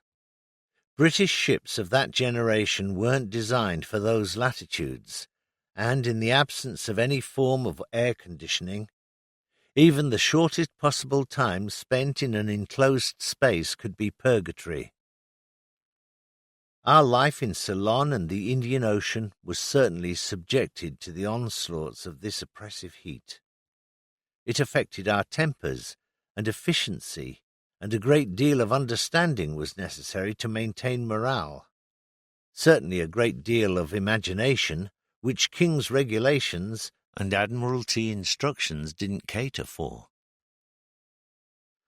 What with cricket and football matches, deck hockey leagues, darts matches on the mess decks, lectures, discussion groups, and gramophone recitals, we managed to keep the boys happy enough, and our adjutant, Steve Starkey, was indefatigable in his efforts to keep their minds and bodies in good trim. In those latitudes, morale is everything, and all his efforts had that as their goal. Entertainment of a more exciting nature was always being provided in some form or other.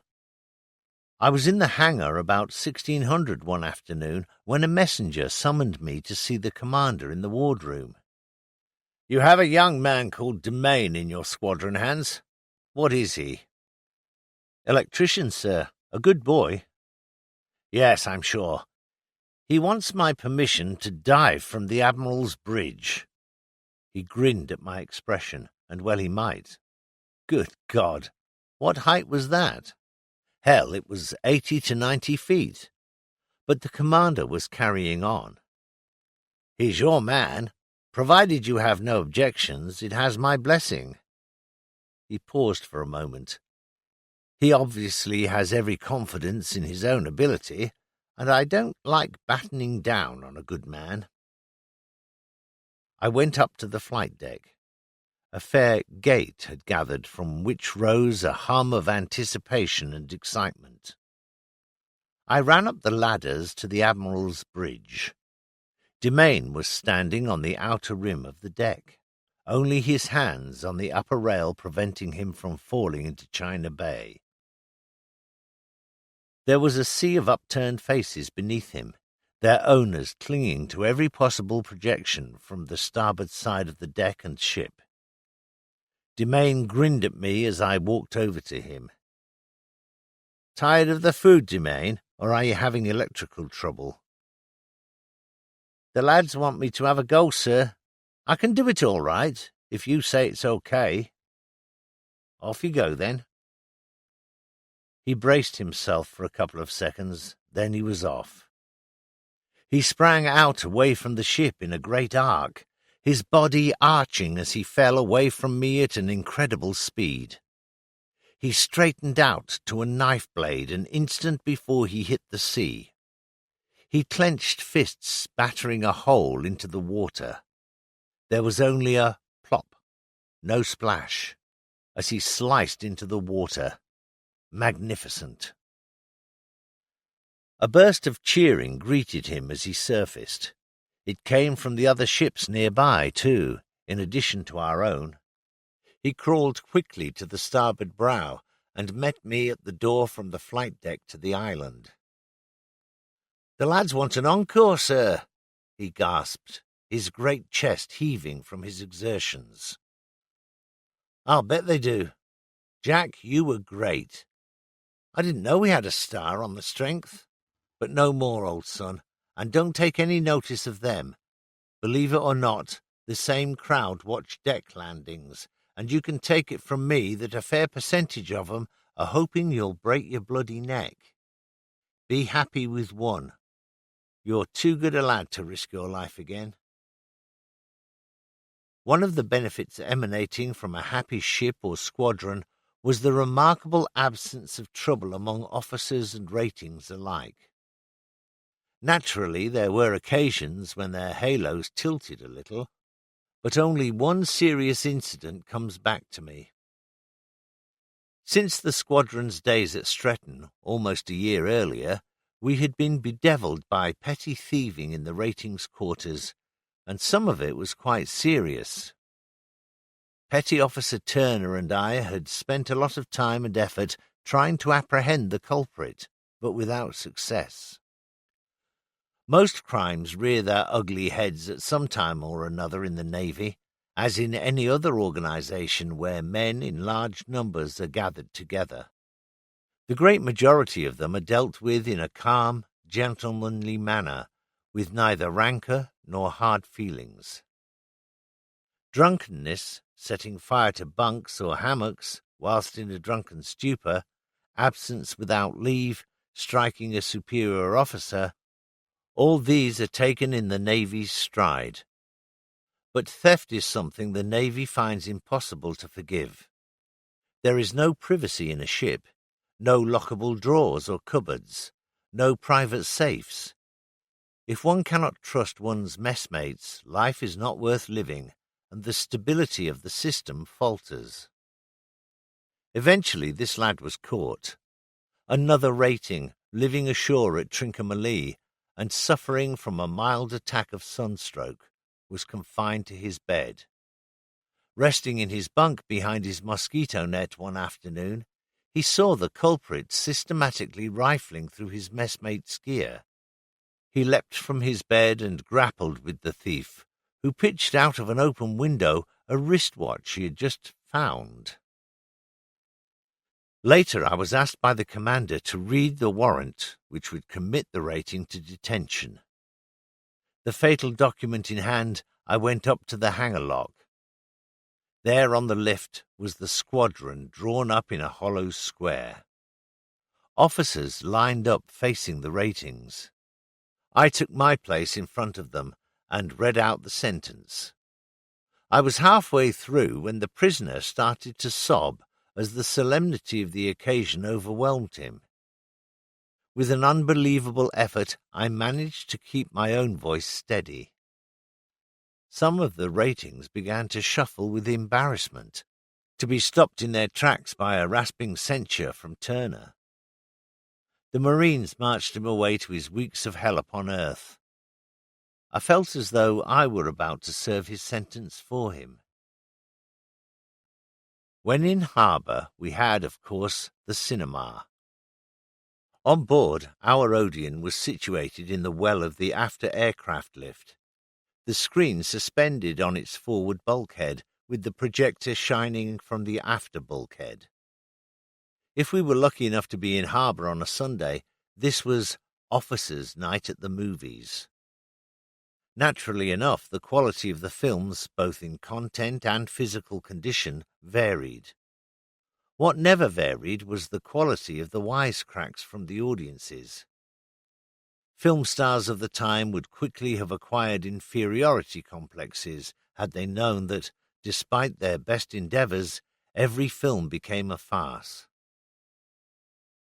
Any ratings who had missed a film during the week would catch it on Sunday, when, since the officers occupied the stalls on the lowered lift itself, they would sit on the flight deck, legs dangling into the lift well, looking down from the gods.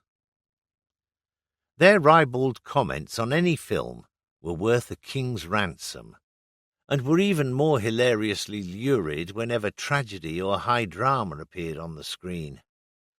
Detectives were loudly informed of the doings of their suspects 5 minutes ahead of schedule. Lovesick swains, vowing undying love, were vociferously advised, "You want to leave that bit alone, mate. She's been in the stokers' mess all weekend. Had it from here to there, she has."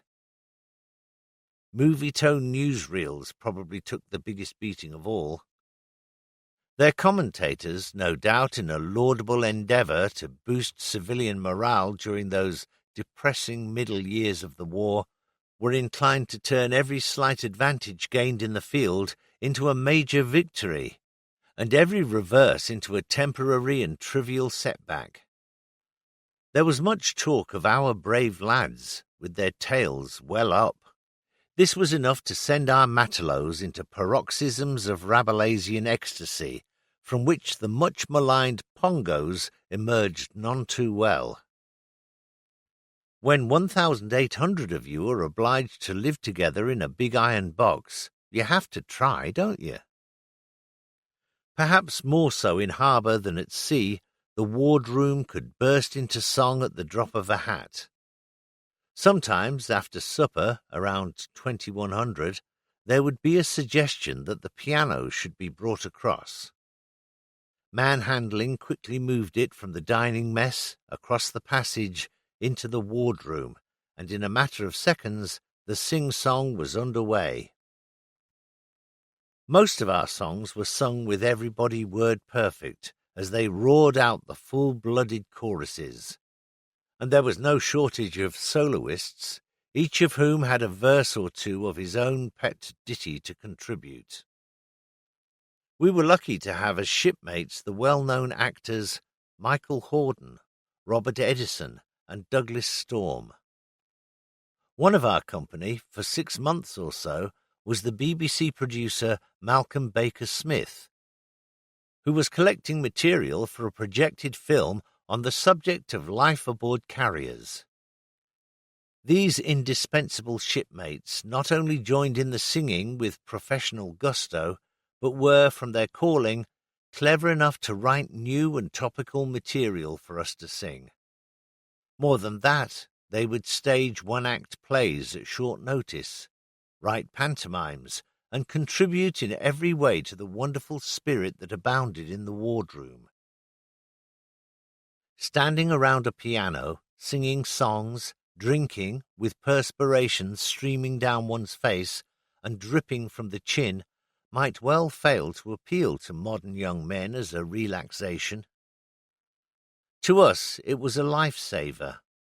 To be with good and true friends, indulging in harmless, uproarious fun, was something which enabled us to relax completely from the nervous tension of our jobs, to survive the absence of our nearest and dearest, and to recover from the shock and grief caused by the loss of our comrades in arms. As a change from pounding out accompaniments to nautical ditties, fun though they may be, it was refreshing to be called upon to play more serious music. We had a fair sprinkling of messmates who found peace and tranquillity in sitting round the piano in the quiet of the dining mess, when Bob Finley or I played snatches of Beethoven or Dvorak, Schubert or Tchaikovsky. Steve Starkey gave talks on musical appreciation to our squadron ratings, and would ask Bob or myself to play bits and pieces to illustrate them. When darkness fell soon after 6 p.m., the evenings were long, and our faithful chapel upright was nothing short of a godsend. A promise of relief from the dubious joys of life in Ceylon flickered when a rumour spread that the ship's boilers were in need of a major refit, and that it would be necessary to go to South Africa for the job to be carried out. Strangely enough, the fighter boys didn't exactly roll around the deck in ecstasy. In fact, Mike Tritton suggested to the captain that we might be temporarily seconded to the RAF on the Burma front if the ship was to be off station for any length of time. We felt that concentrated operations up in the north would give us invaluable experience. Eventually, the answer had to be no. The problems of transporting squadrons and stores and of maintaining steady supplies of spares for our aircraft when we got there would be insuperable. We had to settle for South Africa. Perhaps, after all, a change from the sweaty, primitive charms of Trincomalee would do us no harm at all. 11. Interlude in South Africa. We sailed for South Africa on July 30, leaving behind us at China Bay Jimmy Clark, Matt Barber, Ken Seebeck, and Neil Brinelsden, all of whom were returning to New Zealand for leave. I myself was looking forward to a few weeks in a more temperate climate. Prickly heat was knocking hell out of me, and it seemed that my tummy was occupied for most of its time in doing slow rolls. Eventually, after brief calls at Adu Atoll and Diego Suarez, we arrived in Durban on August 9. We tied up alongside, refueled, and were away again by 1600. We were obviously in a hurry. The weather now showed us what the roaring 40s could do. Never had I seen such great seas or such awesome swell. Despite the height of the flight deck above water level, we were taking it green, and some of the aircraft parked on deck suffered heavy punishment. Great fun, though. 2 days later, off Cape Agulhas, the entire air group took off and flew to the Naval Air Station at Wingfield, a few miles out of Cape Town. We were too large a force to be accommodated at Durban, so here we were for the next 2 to 3 months. Having disembarked our ratings, unloaded our spares and personal gear, and made her farewells, Illustrious returned forthwith to Durban to get on with her boiler refit. The first thing was leave. Within 3 days of our arrival, thanks to the magnificent and entirely unselfish work put in by South African Women's Voluntary Service, all our ratings had been dispatched on a fortnight's holiday, with travelling expenses, accommodation, and maintenance free, and aircrews on a longer leave of 3 weeks. South Africa welcomed us with open arms, and her hospitality, already world-famous, knew no bounds.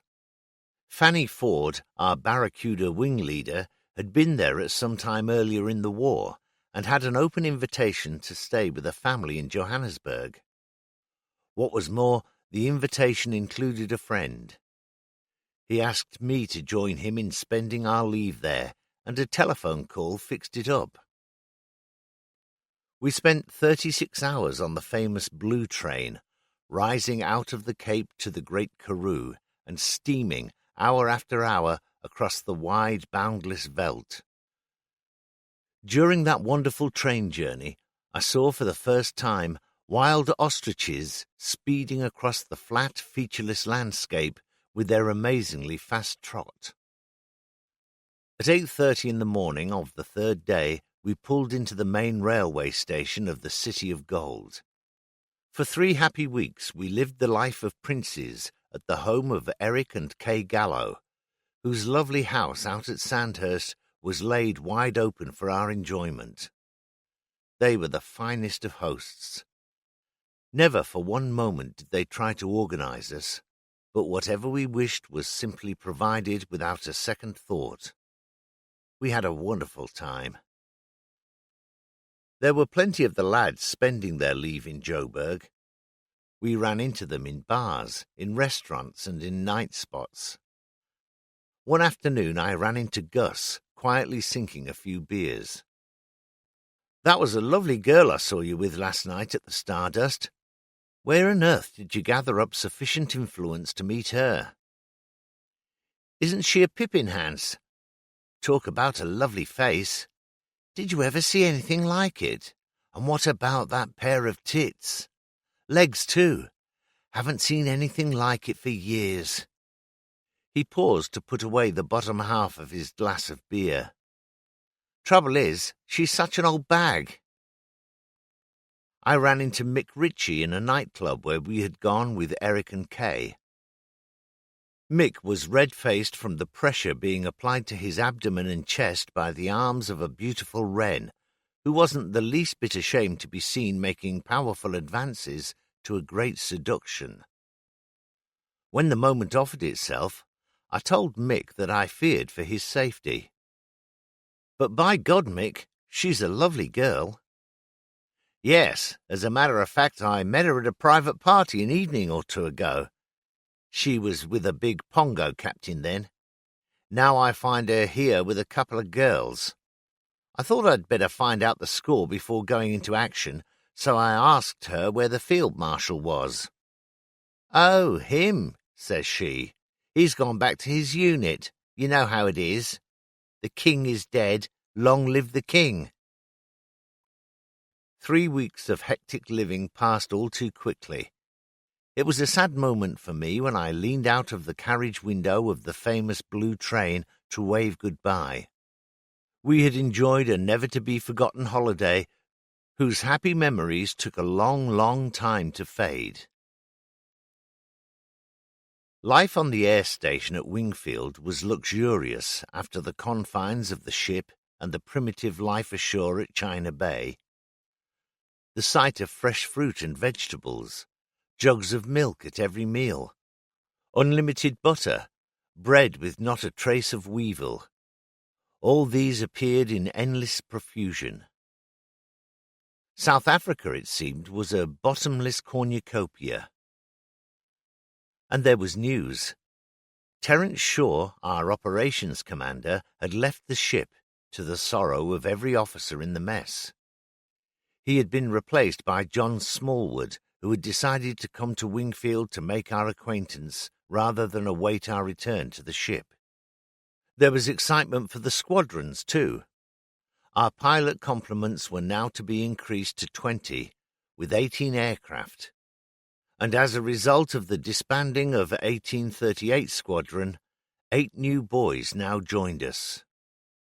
John Wong Lee, a tall-looking lad from London, Ron Ayrton, a young man from Essex, Jimmy James, tall and cheerful, who enhanced the squadron considerably by virtue of his straight stripes, Jerry Morgan, a Canadian from Montreal, and 4 New Zealanders, Evan Baxter, Ben Heffer, Jack Parley, and Aidan Winnie Churchill. Jack Parley and Winnie Churchill were highly experienced pilots and tough, hard-boiled characters. They were an asset to any fighting unit and were old enough and sufficiently stable to be good leaders. I had no hesitation in making them flight commanders. In view of the increased size of the squadron, I now decided that we could stand 2 senior pilots, and I accordingly appointed Jack Parley to work alongside Keith Munnock. I couldn't have done better. Life, however, wasn't all beer and skittles. Minor troubles had to be attended to. When the ship was nearing South Africa, commanding officers of all squadrons had been given 2 memoranda to be read out, loud and clear, to their assembled units. The first one related to our general behaviour whilst in the Union. Apartheid was pretty hot stuff at that time, and to put it in a nutshell, we were warned that association with the black population would bring down coals of fire on our heads from the white community. I have already told how excellent were the arrangements made by the WVS for leave to be given to our people. 3 of my ratings went on 2 weeks' holiday to a private hotel in Cape Province, owned and managed by a widow of English origin. On their second night at the hotel, this dear lady heard unusual sounds in the early hours, and, to her unspeakable horror, found my young men in bed with 3 young negresses of the hotel staff. She promptly handed them their return rail vouchers and sent them packing on the following morning. The captain punished them by denying them shore leave for the rest of their stay at Wingfield.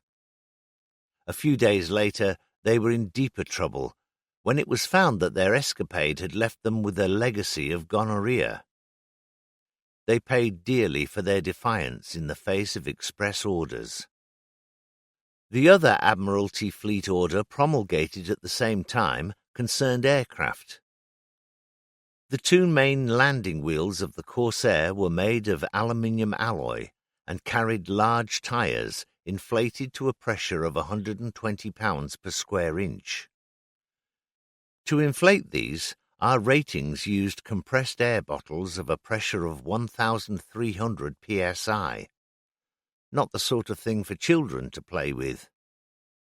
One rating, I think in Victorious, in recent weeks had inflated a tyre and had elected to guess its pressure rather than go to the trouble of fetching a pressure gauge. In fact, he had inflated the tyre to such a pressure that the wheel had broken in 2 under the strain. Half of it flew straight for his abdomen, cutting him neatly into 2 portions. Not surprisingly, he was very dead before he knew what had hit him. So the gypsy's warning went out. Don't blow up tyres without having a pressure gauge in hand. Some days after our return from leave, I was poking my nose around our hangar and the concrete apron surrounding it, where mechanics were servicing aircraft in the brilliant sunshine. As I ambled up to one of the aircraft, I saw a rigger on the point of wheeling away a light trolley carrying an air bottle. As he left the Corsair, he kicked the tyre perfunctorily with the toe of his large navy boot. He looked up and wished me good morning. Good morning to you, I replied. I nodded down at the wheel. Tire all right? Yes, sir. Okay now. What's the pressure? Okay, sir. I asked what the pressure was. What is it? He looked distinctly uncomfortable. 120, sir. Will you put the gauge on and check it for me, please? Now he looked very sorry for himself. You have a gauge, haven't you? No, sir. Then you must have very sensitive toes. Go to the store and get one, quick. In 2 minutes he was back, having signed for a gauge from Stores. He handed it to me, and I tested the tire. I gave it back to him. You try it. What does it say? 200, sir. That's what I made it.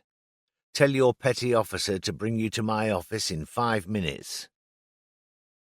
I summoned RPO Turner to the office too, and in 5 minutes the three of them were there. I reminded them of the AFO and of the day when I had read it out. Had they been there? Yes. I looked at the rigger. Apart from the possibility of killing yourself, you obviously don't give a damn for Sub-Lieutenant Shaw's life. If that tire had burst on landing and Mr. Shaw had been killed, you would have murdered him just as surely as though you had put a bayonet through him. And we wouldn't have heard one bloody cheep out of you. I thought for a moment. I would have preferred to put the whole thing in the hands of Commander Wallace, but he was in the ship, far away in Durban. I looked at Turner, then back to the culprit. I don't know how long we shall be here, but you have seen the last of Cape Town. Your P.O. will watch you like a hawk from this moment. Any more slackness or sheer bloody laziness like this, and you will face Captain Lamb the minute we get aboard the ship again. Now go! To be fair, it must be said that the great majority of the maintenance ratings did a fine, honest job, usually under very trying circumstances.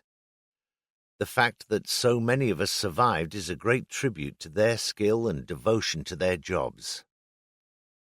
Not long after the new intake of pilots had joined us, I was looking through my office window when I saw Jerry Morgan leading out a flight for takeoff. Jerry, a Lieutenant RCNVR, was a short, slim lad who had already created an impression of being somewhat on the cocky side. He had been heard to say that he could fly the crates as they come in. A typical fighter boy's line-shooting comment, to be sure. But then, taken in conjunction with his short stature, we had put two and two together. So I was interested to see how he shaped as a pilot. As flight commander, he took off first, and in a manner too nearly suicidal for comfort. He held down the nose long after gaining flying speed, raised the undercarriage, and took off in a screaming turn to port, with wingtip no more than a foot or two from the grass, until he reached the perimeter when he pulled up, still in a sharp turn. It should perhaps be explained that piston-engined aircraft of those far-off days had a nasty, if rare, habit of cutting out on takeoff, a crucial time in any flight. To be honest, I never heard of this happening to a Corsair. This could happen if the engine had not been thoroughly warmed up before takeoff, if water or moisture had got at the petrol, or if there was a sudden failure of the ignition system. There could be many reasons.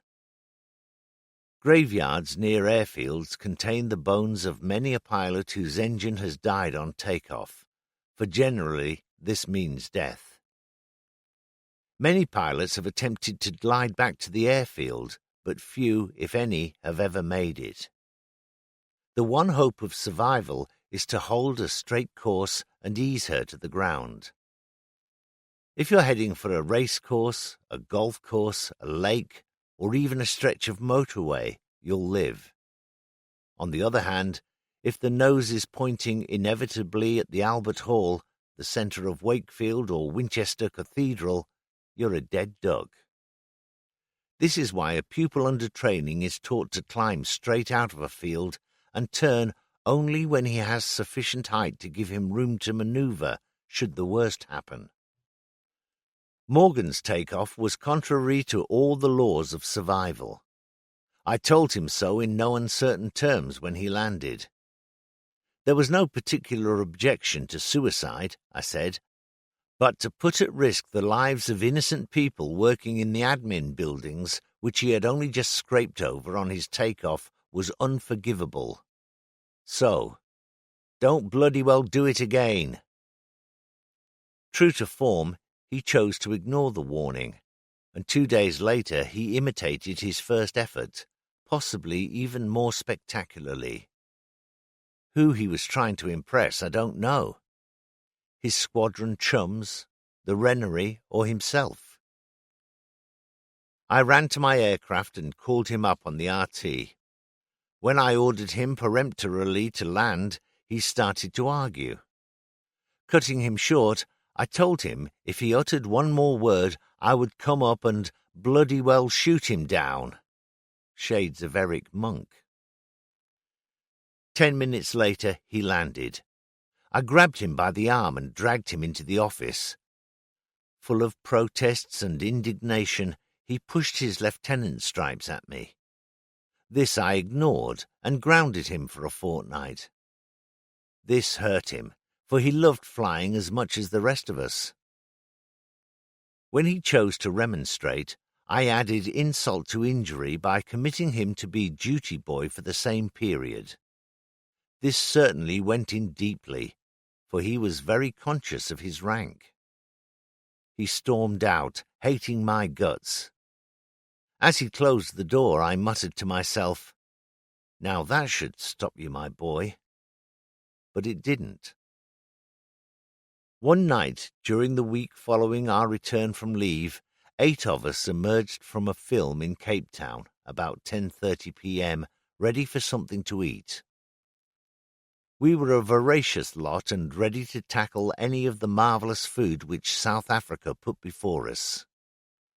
I spoke to a policeman on his beat, and he suggested a nightclub just round the corner. It was a comfortable spot, nothing pretentious, but chummy and inviting. A few couples were dancing to a 7-piece band under subdued lighting. The waiter suggested ham sandwiches and beer, which appealed to all present. Later, when presented with the bill, my hair stood on end. Food and drink were cheap in the Union, but, even allowing for the usual stick-on encountered in any nightclub, this was ridiculous. I handed it silently to Jack Parley, who was sitting beside me. Jack was a large young man, of average height but thick-set and all muscle. He had shoulders like Joe Louis. He whistled under his raised eyebrows. "Christ, boss, you're surely not paying that?" I assured him that I had no intention of doing so.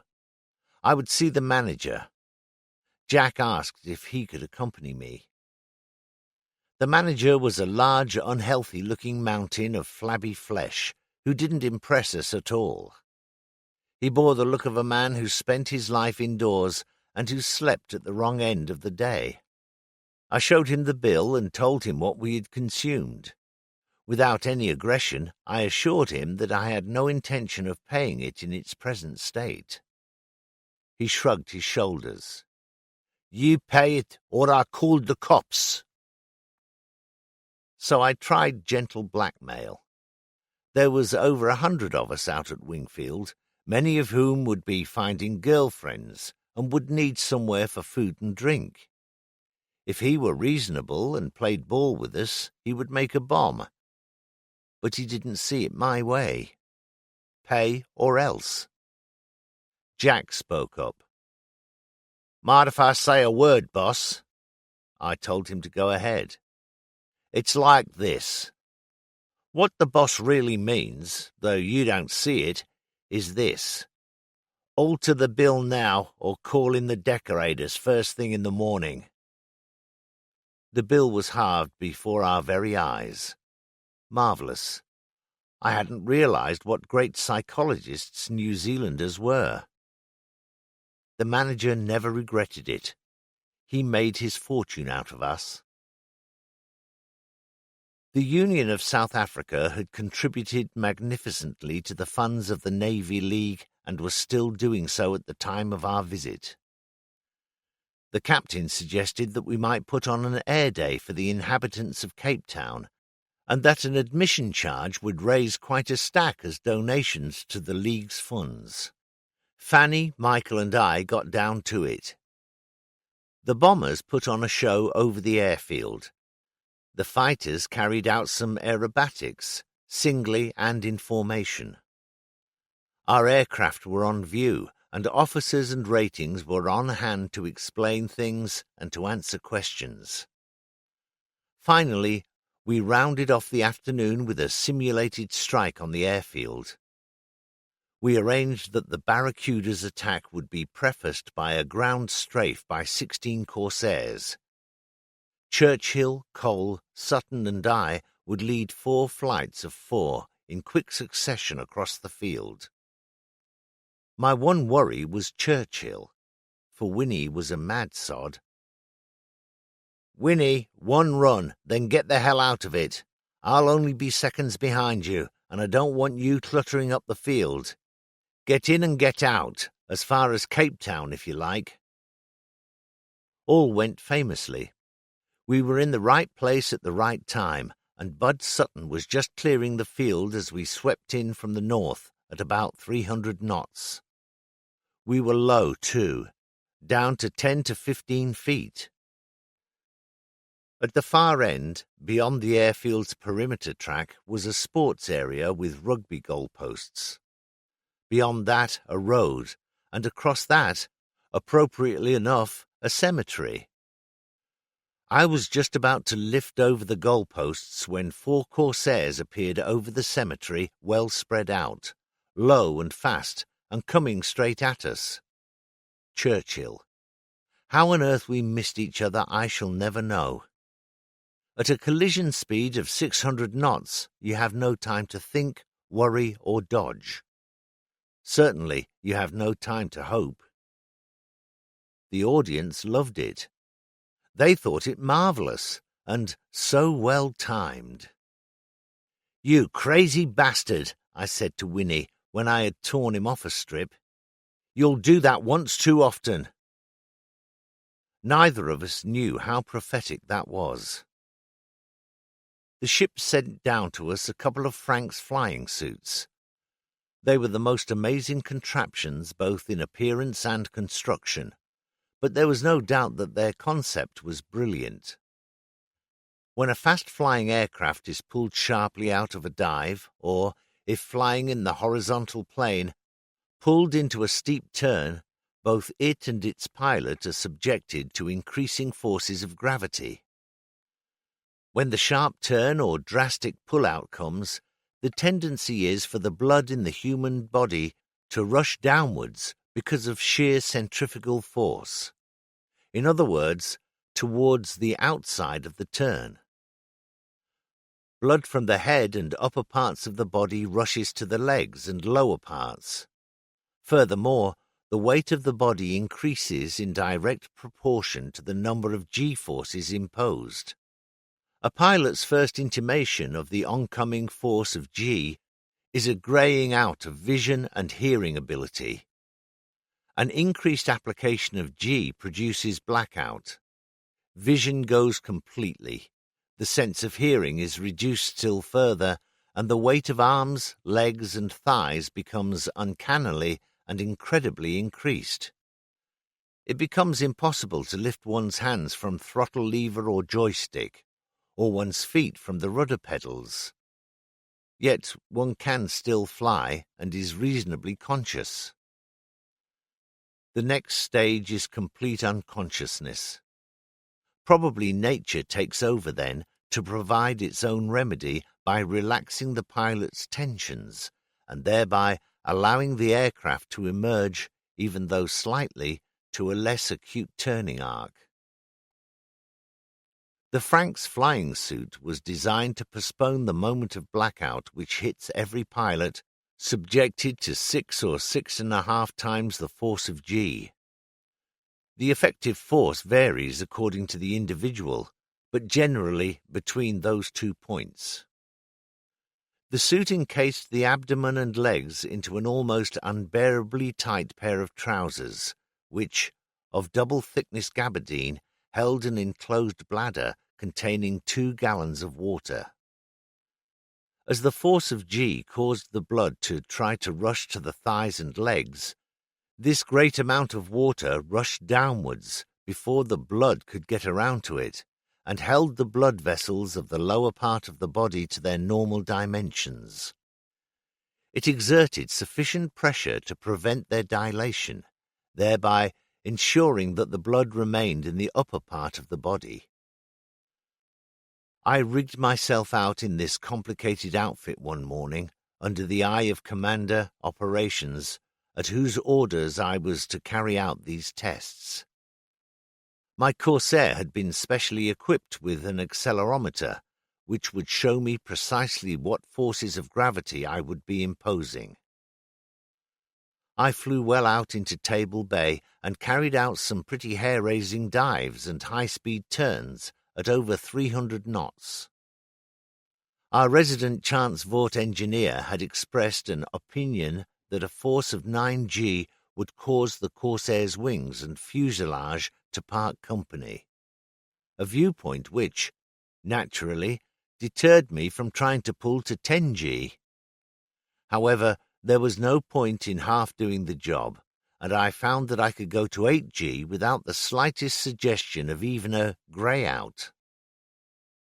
At 8G, the effect was comical, if one is capable of seeing the funny side. The cheeks of my face were drawn downwards to give a grotesque appearance, which I didn't recognize as the thing I was accustomed to scraping daily with a razor. My ears were elongated to something approaching a spaniel's. I had at that time a small partial upper denture. This was forced down onto my tongue with such power that it was impossible for me to budge it. The whole of my body was plunged down into the seat with a devastating force, and my arms and legs, now 8 times their normal weight, were utterly immovable. But I didn't black out. When we eventually rejoined the carrier, more experiments were carried out by all of us. The suit, however, despite the fact that it achieved its purpose, was never put into general use, for we felt that, where deck landing was concerned, it was more of a hindrance than a help. In spite of sophisticated instrumentation, a pilot still derived enormous help and comfort from the seat of his pants. The sensations transmitted from the aircraft through his rear end told him a lot before his instruments could. That confounded bladder, which caused the pilot to sit on a small lake instead of the hard base to which he was accustomed, was his undoing. The seat of his pants was no longer there to help him. I have given some accounts of the blotting of copybooks here and there. It was towards the end of our sojourn at the Cape that I blotted my own. It appears that one Mynheer van Riebeck founded a victualling station at Cape Town for the Dutch East India Company as far back as 1652, and South Africa has treated the date of his arrival in that wonderful bay as a public holiday ever since. So on the 292nd anniversary, I gave a day's leave to 3 parts of the squadron. With nothing else in the world to do, and if only to give myself an appetite for lunch, I agreed with P.O. Vincent to test fly my machine, on which he had just replaced the propeller oil seal. It was a day made for flying.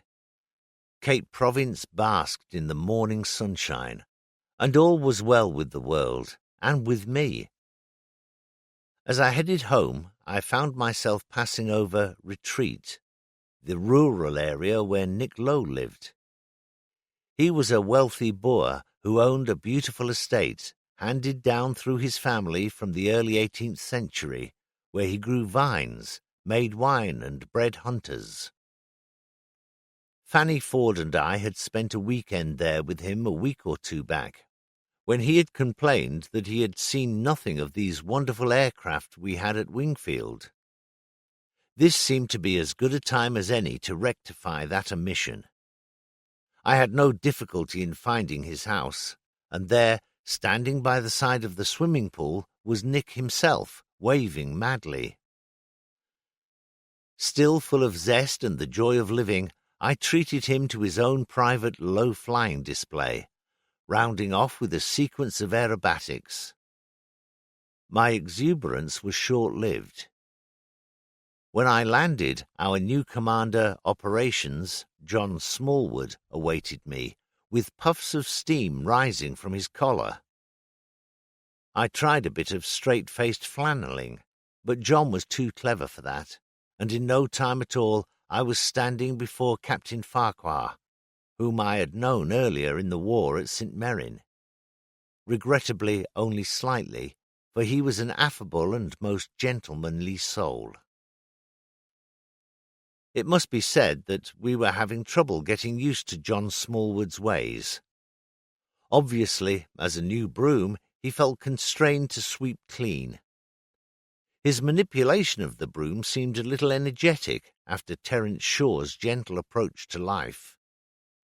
What was more, mutual understanding hadn't been particularly encouraged when, after an interesting lunchtime session, Johnny Hastings, possibly with a view to participating in the next Olympic Games, had seen fit to throw a plank at him, to the accompaniment of rousing cheers.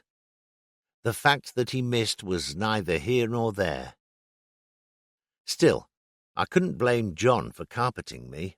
He had no alternative, for he was taking his instructions from no less than the Chief of Staff of C&C South Atlantic, to whom my low-flying jolly had been reported by General I.P. de Villiers, GOC All Forces in the Union of South Africa. The complaint was that whilst I had been busy flying through Nick Lowe's back garden, I had been giving similar treatment to the generals. This was no doubt true, although it must be said that if the general's house was where Johnny Smallwood said it was, I had at least been very careful not to hit it. The heat was on. It was to be a court-martial and nothing less. The captain, therefore, was obliged to confine me to the station, but he generously staved off John's demand that my wine bill should also be stopped. The days wore on. Rumour had it that the court-martial had already been named, and that the hearing was only a matter of days away. Smallwood said that I should lose no time in finding myself a prisoner's friend. I could see myself behind bars already, and didn't enjoy the sensation. However, I had to get on with it.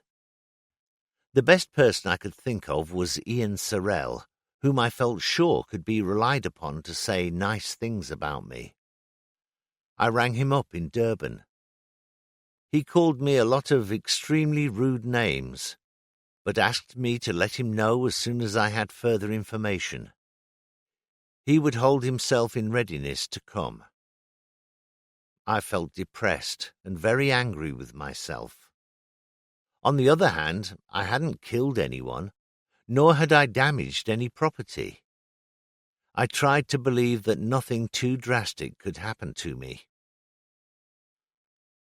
On the following evening, I was sitting alone at the wardroom bar. All the lads had long since flown to the bright lights of Cape Town. I was taking it very gently, sipping like an old lady, when the captain came in. He gave me a cheery, "Good evening, Hanson," insisted on refilling my glass, and took a neighbouring bar stool. "A bad business this, Hanson, very bad, and I don't like the way things are going. What does Captain Lamb think about it?" "When he hears about it, sir, he'll be madder than hell, and I won't blame him for that." Captain Farquhar put down his drink and stared at me. Do you mean you haven't told him? No, I haven't. I don't know the drill for this sort of thing, and I thought that you or Smallwood would have reported it to Illustrious. Heavens above! And I had been thinking all along that you would have been in touch with them. I must get on to this right away.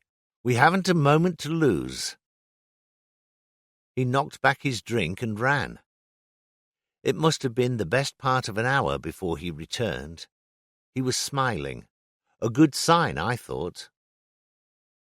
I think there's an even chance we might just scrape you out of this. I managed to get a telex through to your captain, and here's his reply. I can't show all of it to you. He folded the paper and handed it to me. But you may read the last 2 lines.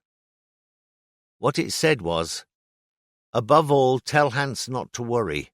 Everything will be all right." I was overjoyed. We had had no time at all as yet to get to know our new captain, but there were indications that he could turn out to be as fine a man as his predecessor. At any rate, he wasn't going to have me thrown to the wolves. I'll see you tomorrow. The captain was off. We drove down to Cape Town at 1100 on the following day. On the way, the captain put me wise. It's all right. It's as good as over. Captain Lamb suggested the course of action. There was no point in trying to tell staff to run away and forget it. They are hell-bent on giving you the works. It seems that the South African boys have been doing quite a lot of nuisance low-flying recently, and a decision had been taken that the next case would be made into a stormer. You happen to be that case. Instead, he told me to see the general. I came down early and had a long chat with him. As I and Captain Lamb thought, the crux of the whole thing is that the general doesn't fully realize what a naval court-martial can do to you. You could lose your squadron and your half-stripe, and you could be returned to the UK, more or less in disgrace, to spend the rest of the war stooging. A complete waste of a man who can do better things. When I told him this, he was appalled. All he wanted was that your backside should be kicked, and it looks as though this is what you will escape with. He has in any case assured me that he will not give evidence at the court-martial. We reached GHQ. Admiral Burnett, a sea-dog with a large red face who could have eaten me as a second course, made very short work of me. There wasn't a lot of me left as I made my way out. My hand was on the doorknob when he said, "Just one thing, Hanson." He was speaking more quietly now, and there was the suspicion of a grin on that large red face. "Next time you go low-flying, please be a good chap and take the trouble to find out who lives next door. Save us all a lot of trouble. They're all just big, bouncing boys at heart." I then thanked the captain for all he had done for me. "You're not finished yet. You owe the general an apology. After all, he's the one to whom you really owe your escape." So we went along to the general. I went in alone.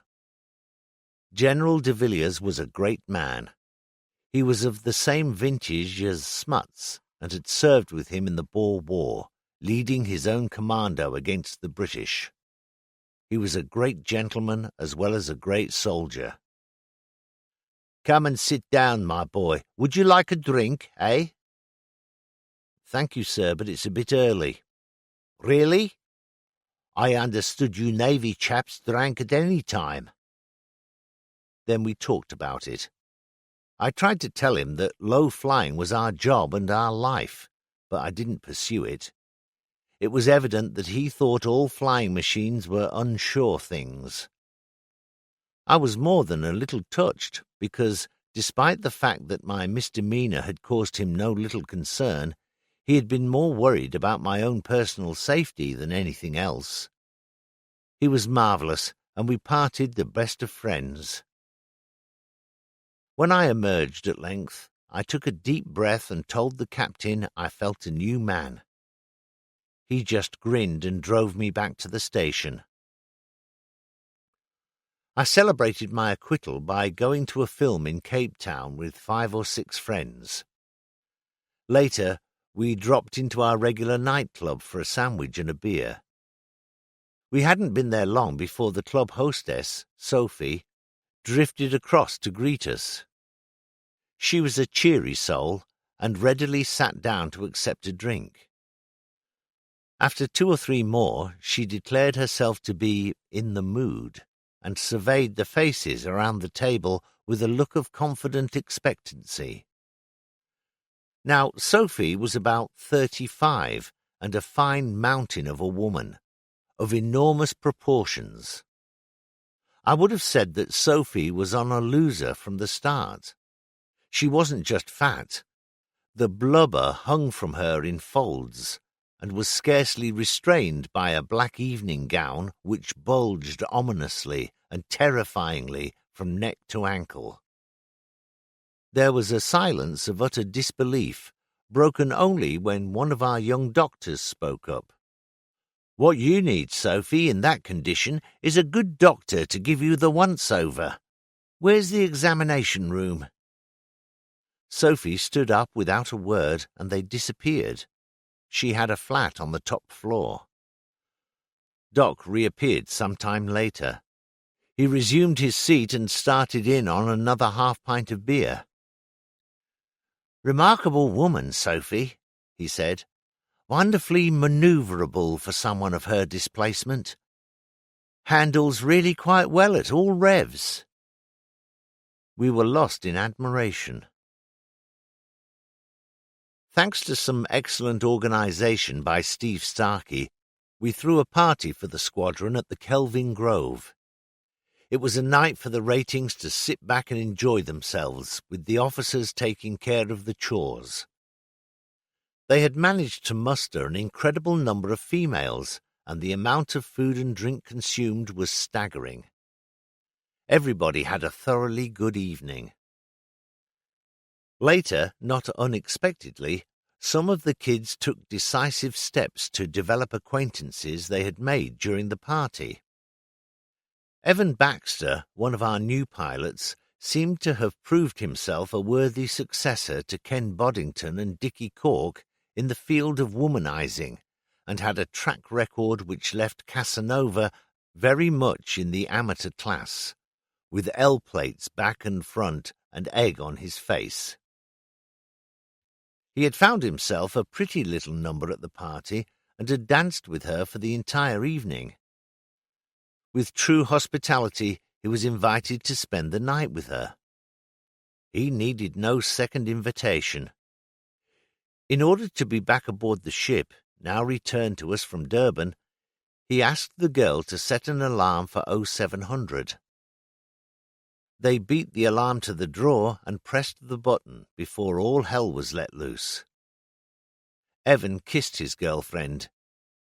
"See you tonight at 7, and made for the bedroom door. His hand was on the handle. "Don't make a noise going through there. You have to cross Mother's room to get out. She wouldn't mind at all, but it's too early to awaken her." Bax was made of stern stuff, and his experience was infinite, despite his tender years and cherubic face. His various campaigns had been fraught with similar difficulties. He went into his drill. Off came his shoes. The laces were tied together, and the whole affair slung round his neck. He was off. By the faint morning light filtering through the curtains, he could see the exit door on the far side of Mamma's room. When he reached it, he hesitated. "Must just have a look at Ma before I go." Her fair hair was strewn seductively over the pillow. Beside it, a gentle wheeze issuing from its open mouth, reclined the happy face of one of his Kiwi chums. Evan was at his side like a shot. "Come on, you snoring bastard. 35 minutes is all that's left between you and the rattle." Get a jerk on." Father, it seemed, had been captured at Tobruk and was now languishing in some lousy Italian POW camp. Mother just had to have her creature comforts. As Neil Brynildson would have said, "War can be cruel hard." As I said, Illustrious had now come back for us. She was ploughing through heavy seas around the Cape when at 0800 on October 13, we took off from Wingfield to have our first look at her for 2 months. The weather was glorious, with an azure sky and not a cloud to be seen, although the White Horses, out on the open sea, gave us a pretty good idea of what the roaring 40s were up to again. We renewed our acquaintance with our shipmates by flying the air group in a spectacular tight formation over the ship. Our 36 fighters were in 6 columns of 6, flying in line astern. They looked marvellous, and their acute drill was a pleasure to see. As we crossed the ship from stern to bow, I was lucky enough to spot a greyish-white plume falling in a wind-swept arc from Bud Sutton's aircraft leading one of the columns. "Bud, you're losing all your oil. Get down, quick!" More luck was to come, and efficiency. The ship was heading into the teeth of a half-gale. She must have heard my urgent RT call, for I saw a batsman running down to his position on the flight deck. Bud, too, behaved with admirable promptitude. He didn't question my call, but fell out of formation like a stone, at the same time confirming to the ship that he was coming in for an emergency landing. He made the deck safely and was taxiing forward when his engine packed in completely. The main oil union, from the supply system to the engine's aorta, if you like, had parted, and Bud had made it in the nick of time. Whether or not my good fortune in spotting the leak had been instrumental in saving Bud's life, I don't know. If it had, I fear it was all in vain, for our great Canadian chum was to die in any event within 4 months. We flew back to Wingfield, had lunch, and refueled. In mid-afternoon we returned to Illustrious, now round to False Bay, and landed on. The wind was so fierce that she had to reduce to 6 knots, just sufficient to give her steerage way, while we had to turn into the deck when abreast of the bows instead of the stern, which was our usual pattern. We docked in Cape Town at 1700 and loaded our squadron ratings, bags and baggage, and spares during that evening. 12. Now there were 4 of us. Soon after we left Cape Town en route for Ceylon, the weather worsened, and our Met officer, Norman Schooly Jenkins, began to look thoughtful. It seemed that a typhoon lay ahead of us, astride the equator. Its position was foxing, for he couldn't decide whether it would turn out to be a north or a south. They have different patterns, according to which side of the equator they occur. We spent 2 days and nights trying to dodge it, but it won in the end, and on October 26 it hit us with all the force of nature gone stark, staring mad. It continued to hammer us for 3 days, and I have no desire to experience another. Everything about it was terrifying. The sky, for one thing, was a dull yellow blanket that covered us from one horizon to the other. The wind, we had 115 knots blowing down the flight deck. The seas. From my cabin, down aft near the stern of the ship, the waves could be heard hitting the bows like the blows of a sledgehammer.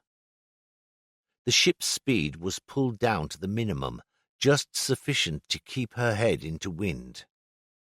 We crawled along and took fearful punishment. The sailors up in the forepart were sick in their hundreds, and, as no one could possibly survive on the weather decks, a breath of fresh air was out of the question.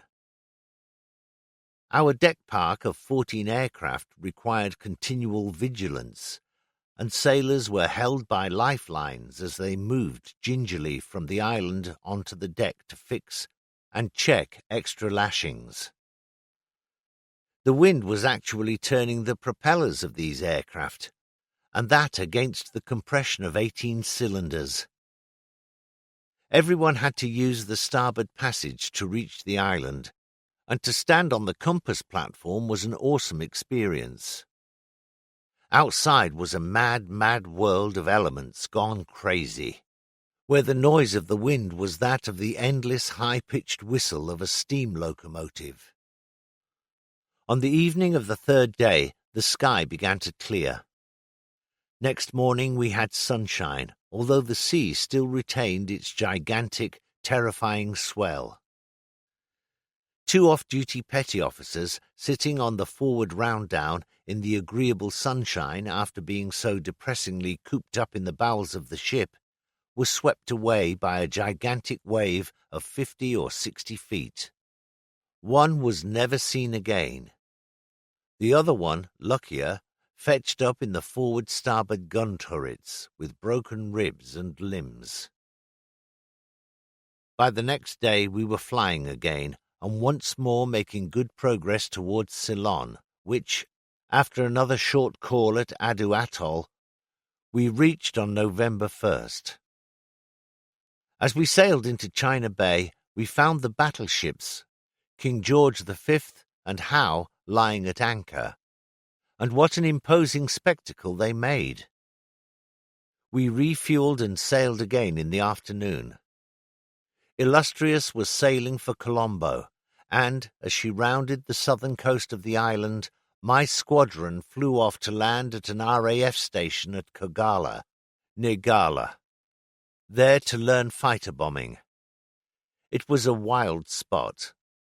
Dense jungle covered the whole area apart from the clearings which accommodated the station. About half a mile inland was a large lagoon, on which reposed a squadron of Sunderland flying boats. The jungle, which came right up to the doors of the huts, harboured everything that flew or crawled, and the lagoon was the home of countless crocodiles of the extra-large variety. A very homely spot. There was one runway strip which stretched from the lagoon to the sea. The RAF squadron had no aircraft other than their big boats, so we were fortunate to have the exclusive use of the runway. Around the airstrip stood a collection of basha huts, which housed the personnel. Despite the primitive conditions under which the RAF lived and worked, they couldn't have been more friendly and hospitable. Group Captain Francis made us more than welcome, and only once did I see his sang-froid slightly dented. Ronnie Hay, Lieutenant Colonel R.C. Hay, Royal Marines, Air Group Coordinator in Victorious, must have been in a happy, carefree mood one morning. Francis and I were standing at the inland end of the runway, where he was regaling me with a short but friendly homily on the sins of low flying. I was accumulating quite a collection of these. Suddenly a Corsair appeared over the edge of the jungle, very low indeed, and going like the clappers. He nipped down the runway, barely inches above the concrete, and disappeared out to sea, soon lost in the morning haze. "Good God in heaven! Well, I'll be damned! That one of your boys, Hanson?" "No, sir." This was true. "Any idea who it was?" "No, sir." This was a downright lie. "I didn't get his number." This was back to half-truth, for I had seen RCH emblazoned loud and clear on the fuselage, and if Ronnie wanted to pay us a social call, it would have been extremely churlish on my part if I had let the cat out. The livestock around the living quarters was hostile enough to persuade everybody to carry a stout stick when walking along the paths between the lush grass, and every officer additionally carried a .38 revolver. Cobras, Kraits, and Russell's Vipers were regarded as being especially inimical. Because of the intense heat, the whole station took a siesta from lunch until 3:30 or 4 p.m., and one day an RAF pilot pulled back the sheets to be greeted with a most unfriendly hiss from a cobra which reared itself hurriedly and angrily at being disturbed. The rightful owner of the bed retreated 2 paces, drew his revolver, and, miracle of miracles, shot it through its spread-out hood. Since it was hit at point-blank range, just about everybody got a piece. The .38 shell, too, passed through a fair number of living quarters before settling. To learn fighter bombing, we dropped 11.5-pound practice bombs on specified targets out in the thick jungle. These were no more than a few minutes from Kagala, so the flights were of very short duration, with the boys maintaining a steady shuttle service. I had dropped only a few on the unsuspecting flora and fauna when I was whipped into hospital with foot trouble, which was to plague me for the rest of my life. One evening, as I lay upon my bed of pain, reading a 9-week-old Daily Telegraph, Keith Munnock came in. He was wearing an expression which I knew was bringing bad tidings. "Evening, Bash. Nice of you to drop in." Who is it, Keith?" "Jerry Morgan, Hans." I looked at him. "Not." I went through the motions with my hands. "Just like that. Just like you said he would when we were at Cape Town." Rogers had returned from dropping a stick of bombs, while the armourers reloaded the racks. Morgan climbed into the cockpit with the engine still ticking over. Munnock assured me that although it sounded rather like a romantic novel, the truth was that, as Morgan left a ring of pilots to walk to the Corsair, he had turned to them with his parting shot. "Just watch this for a wizard take-off." They were his last words on Earth. He had held the aircraft on its brakes while opening up to full throttle, and had then completed one of his suicidal take-offs, barely off the runway and out to sea. This time, during his steep turn, he had pulled on the stick that millimetre too much, and that's all it takes. He stalled and slid gracefully into the Indian Ocean. I find it difficult to understand. Many pilots killed themselves in accidents, many of them foolhardy. Errors of judgment blossomed as the green bay tree, but to throw away one's life in a manoeuvre which was so patently a killer was something beyond my comprehension. If we meet again in the next world, Jerry might expound a little more lucidly. It was good to be back aboard Illustrious after a few weeks, although I was not yet fit for general duties. The only excitement I seemed to have missed was a spectacularly bad barrier crash by Red Shaw. This lad was beginning to live dangerously. Indomitable had arrived shortly before we left for South Africa and had been flagship, with Rear Admiral Moody aboard during our absence.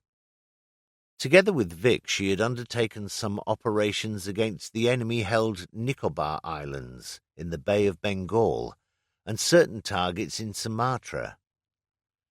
Soon we would be joined by Indefatigable.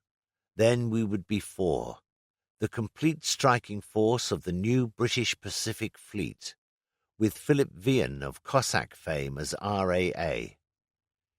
He was already in Ceylon, waiting to take over his command. Now our Barracudas left us for good, to be replaced by the Avengers of 854 Squadron, machines with a better top speed and a much greater range. The aircraft we wouldn't be sorry to lose, but their crews were a different matter. Fanny Ford and his boys were as integral a part of the ship as her rivets, and their departure was an occasion for sadness. Vian wasn't long in getting us down to work. We went to sea with him on exercise, when the new Avengers did a dummy strike on the ship for him.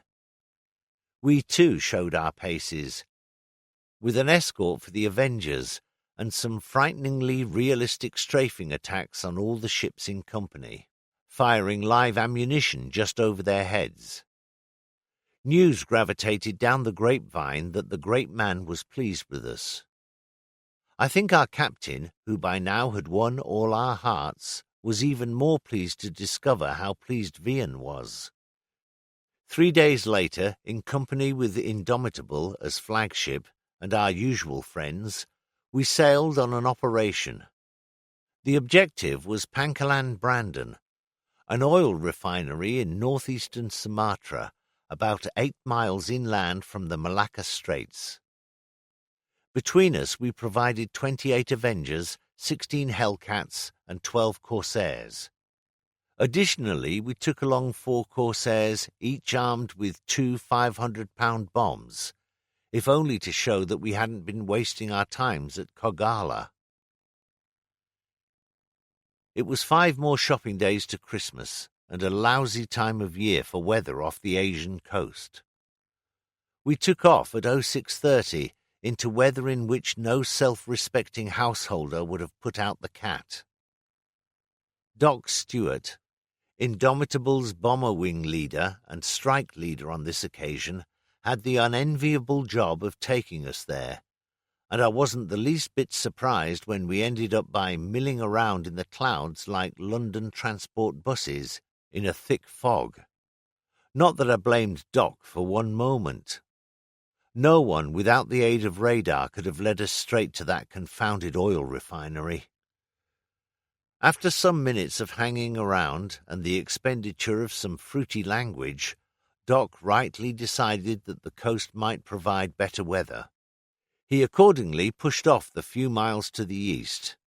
He was right, though it wasn't much better. There was still a lot of cloud at varying levels, but sufficiently clear to see Belawan Delhi, an oil outlet port, on which we duly vented our spleen.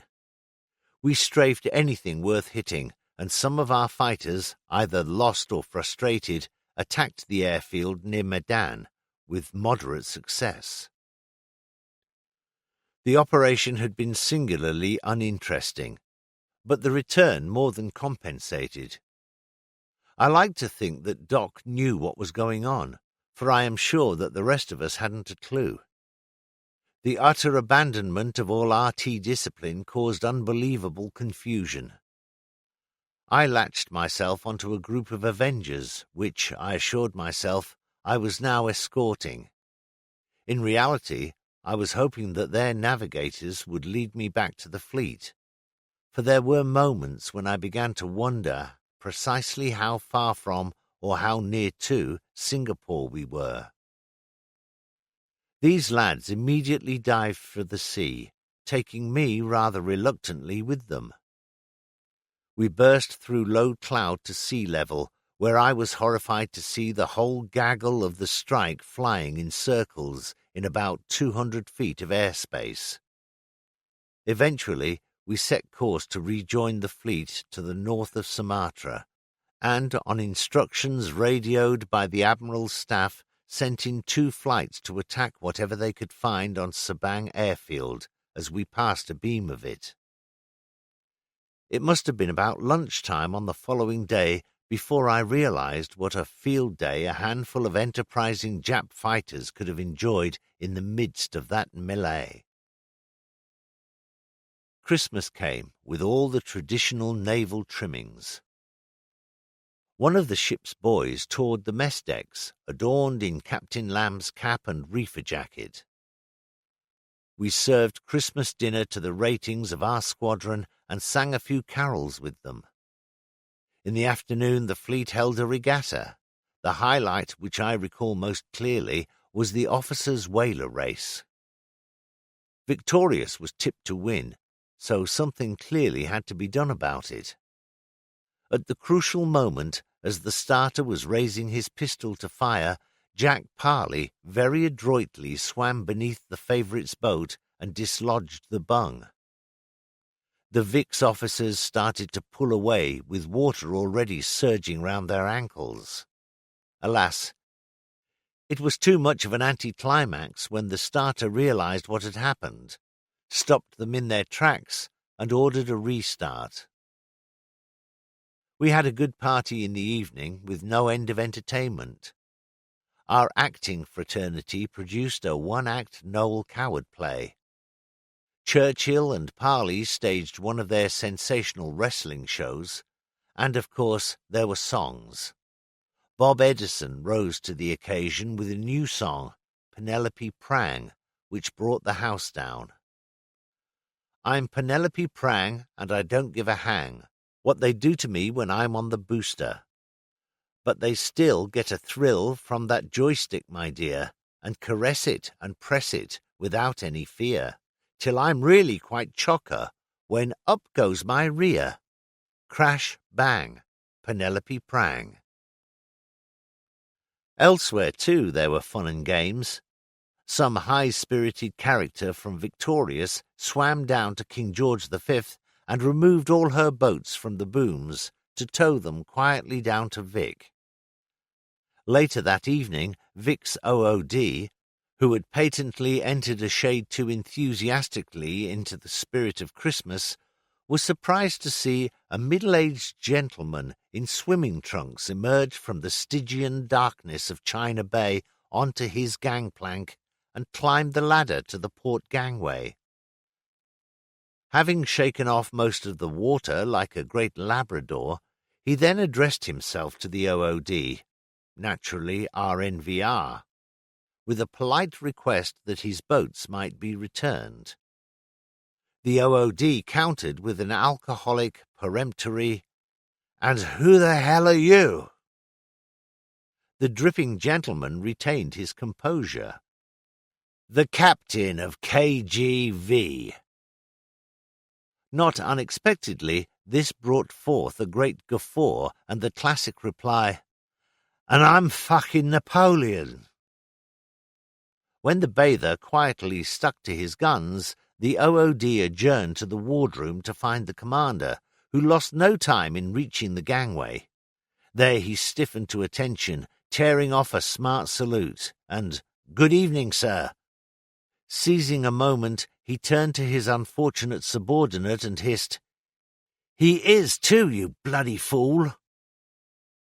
The captain was thereupon made welcome, suitably dried off, refreshed, and returned to his ship along with his boats. Whilst all this was going on, someone else had taken the opportunity to steal Victorious's boats, which was funnier still. Indefatigable turned up at Christmas, and a week later Vian led the fleet to sea again, this time fully determined that the airstrike should find and destroy Pankalan Brandon. When we heard that the job was to be done by Indomitable, Indefatigable, and Victorious without Illustrious, our indignation knew no bounds. Quite unfairly, we wondered what Vian was doing, leaving at anchor the only carrier that knew its stuff. He was taking a gang of sprogs, avengers who couldn't find their target, fighters with no discipline who abandoned their charges without the slightest compunction, and aircrews who obviously found it impossible to maintain radio silence. And, mark you, we were talking about our friends. But on such lines did our conceit run. Some kind person, I cannot believe it was genuine, let go the buzz that RAA had decided to leave us behind because we were too good. It was the others who needed the experience. True or not, it soothed gullible souls like me and removed most of the scowls. As a matter of fact, the operation was a great success, thanks to much improved weather and a thundering good job done by the boys of 3 air groups. 13. Palembang. With the British Pacific Fleet now in being, we were ready to sail for Australia. Their lordships had looked forward to the fleet's appearance in Australian waters on New Year's Day 1945, but the late arrival of several ships had rendered this impossible. The aim was now the end of January. After some heart-searching, their lordships had decided that the fleet would strike at Palembang en route for Sydney. This great complex of oil refineries, reputedly the greatest and most productive available to the enemy outside Japan itself, was a tough nut to crack, and there were those in Whitehall who thought the fleet, and the carrier squadrons in particular, too green and not yet sufficiently practiced to tackle it. The two great refineries, Plajau and Sungai Gerong, lay astride a river flowing into Bangka Strait on the east coast of Sumatra. The airstrike would have to cross 150 miles of high mountain ranges and dense jungle to reach it. Fighter strength in Sumatra was by no means lacking, for it was known to be an important training ground for pilots whose instructors, experienced airmen from their carriers, would be sure to take air against us. The inestimable value of the target to the Japanese was calculated to bring into action their full force of interceptors. Lack of oil, however, was now a major headache to the Japanese War Cabinet, and the destruction of Palembang, high on the list of priority targets, was finally deemed to be important enough to warrant all the risks involved. We had time for one big dress rehearsal.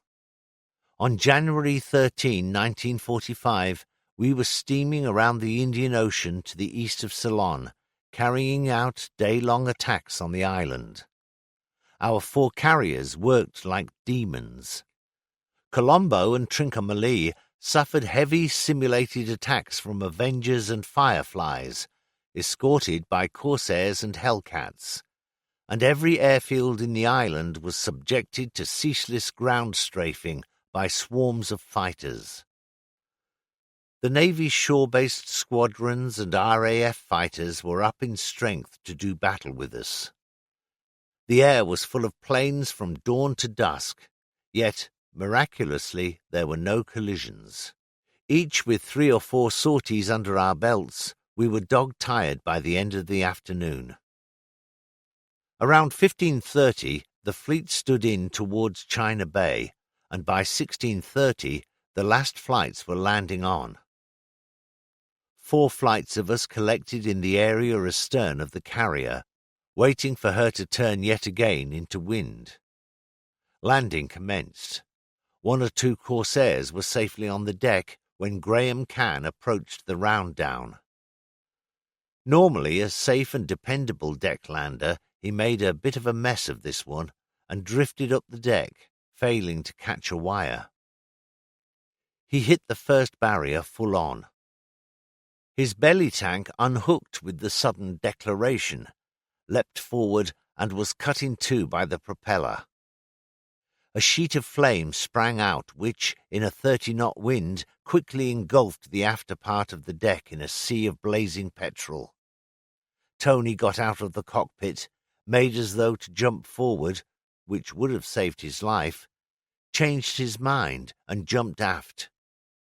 He slipped on the deck, probably on oil leaking from the fractured main union, and fell on his back into the flaming petrol. He was on fire as we watched him pick himself up and walk down the deck, where he was swathed in blankets and rushed to sick bay. The doctors managed to keep him alive until the ship entered harbour, but the poor devil died as they carried him up the gangway of the hospital ship. 9 or 10 of us were still circling.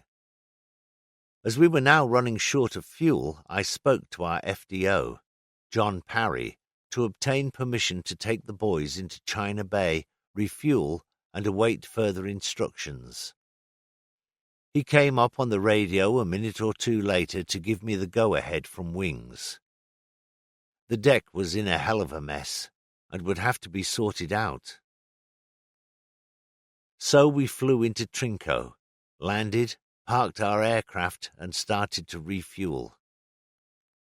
As luck would have it, the station's petrol tanks had become contaminated with water because of monsoon rain, and refueling had to be carried out the hard way, through chamois leather, a long, weary process. We lay on the grass away from the aircraft and smoked cigarettes. Shaw, Rogers, and I were in a group. It was Rogers' birthday. It so happened it was my birthday, too. We were hot, filthy, unutterably tired, and whiled away the minutes by describing to one another in great detail what we would do to the wardroom bar that evening. I had started the duty crew refueling at the far end of the line. They had completed 2 or 3 when a dispatch rider came over with a signal from the ship, telling me to resume landings as soon as possible. I sent out those already serviced and dispatched the remainder, one by one, as soon as they were topped up. Eventually Rogers and I remained. Then he went. He got to his feet, looked down at me, and gave me his usual grin. "I'll have that drink waiting for you, boss." I looked at my watch. 1700. The bar would open in half an hour's time. "Okay, Rog, do that.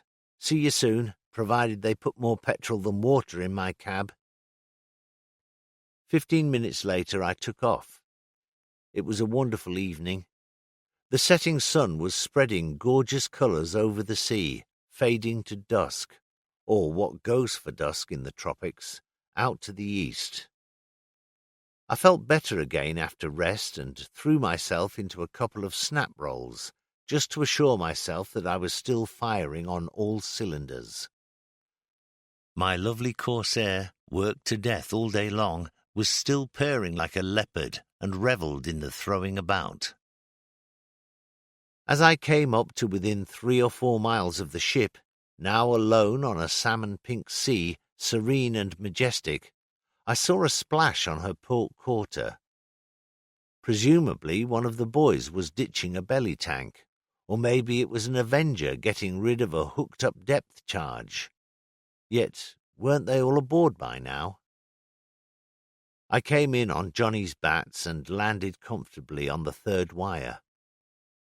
As I walked back down the deck, Wings leaned over his bridge and beckoned me to go up. When I reached him, "Hans, how many are there still to come?" "None, sir. I'm the last." "What about Rogers?" "Left just, 10 or 15 minutes before me, sir." "Then he's the one." "One what, sir?" "The one who's just crashed. Went in on his approach turn." So that was the splash I had seen. He had lost flying speed on the final turn to the deck, stalled and spun in. Then they told me that Graham Cann was in a bad way. Dear God, what was happening to us? 2 good boys within an hour and not an enemy in sight. At that moment it seemed possible to me that there was a chance that not one of us would survive to see home again. I went down to my cabin, undressed, put a towel round myself and trudged off for a shower. Later, as I dressed, I thought about Eric Rogers. He was a grand chap, young for his years, even on his 25th birthday, and still very much of a boy. He was one of the cheeriest characters we had. Whatever the circumstances, Eric's gaiety was something I had always been able to rely on. Now he was gone. Gone forever. I can't honestly say that I felt over-sentimental about him, for by now we were in danger of forgetting what tears were for. More than anything, I felt unutterable sadness that I should never see a good friend again. I produced a deep sigh and plodded off to the wardroom.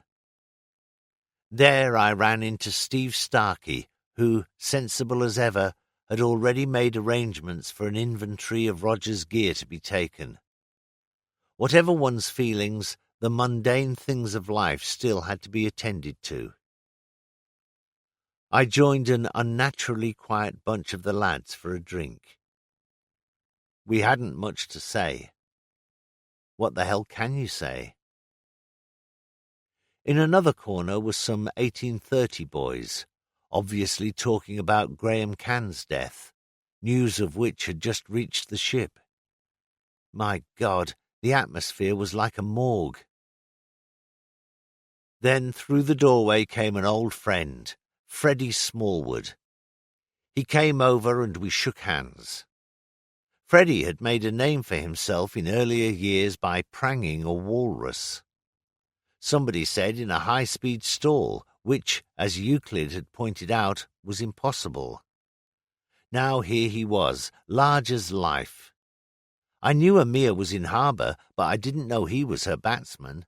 So we had a couple of drinks, then went in for supper, with a bottle of South African wine and a couple of Van der Hums to round off with. After that, it was all right. The spirit of the wardroom rose again. The long-suffering piano was trundled across the passage into the wardroom, and away we went. Wings kicked off with "My name is John Johnson," and "The wheel fell off the hearse," and we were launched on a session. Later, much later, I pushed off to climb into pyjamas before going out to the quarterdeck. In my cabin I found Freddie Smallwood, hard and fast asleep on the carpet, snoring away his alcohol.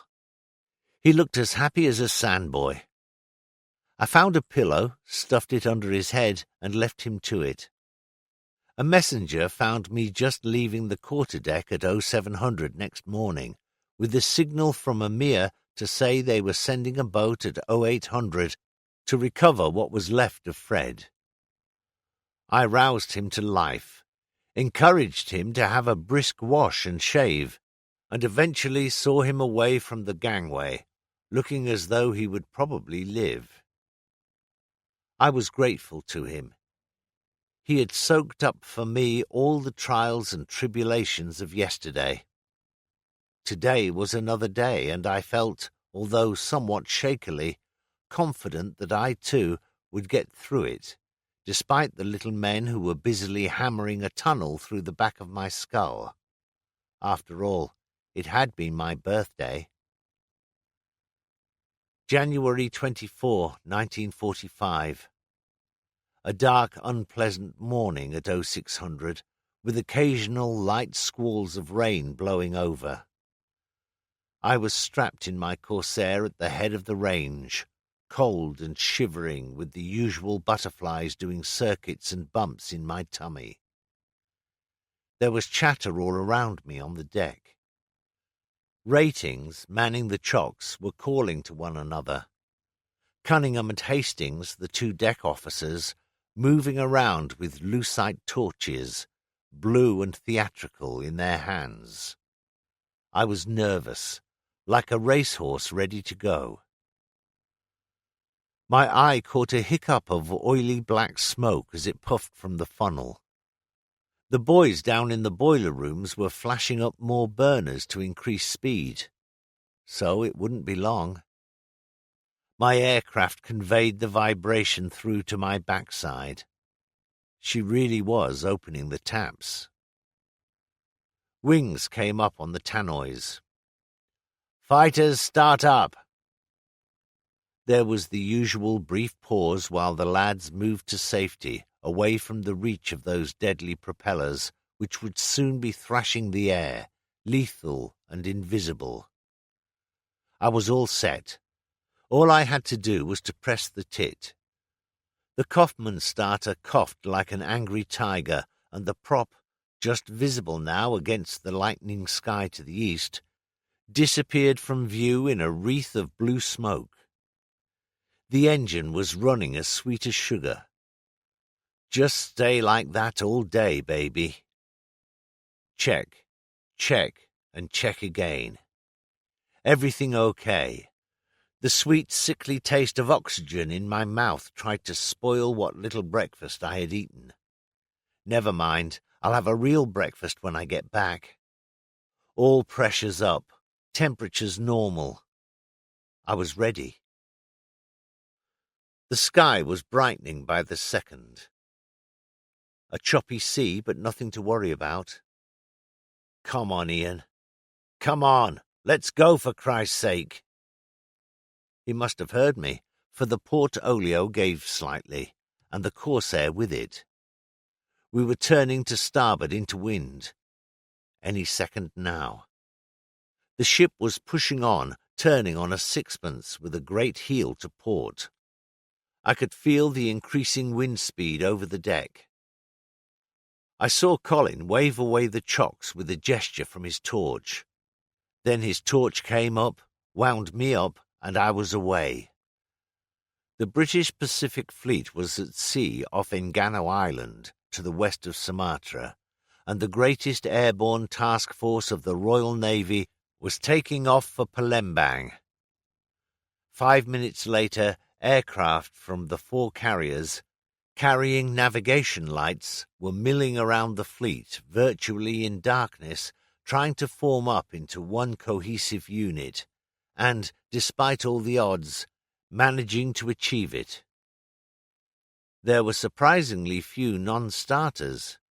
Victorious and Indefatigable had some trouble getting their Avengers away, and trouble with a few that didn't get away, but no lives were lost.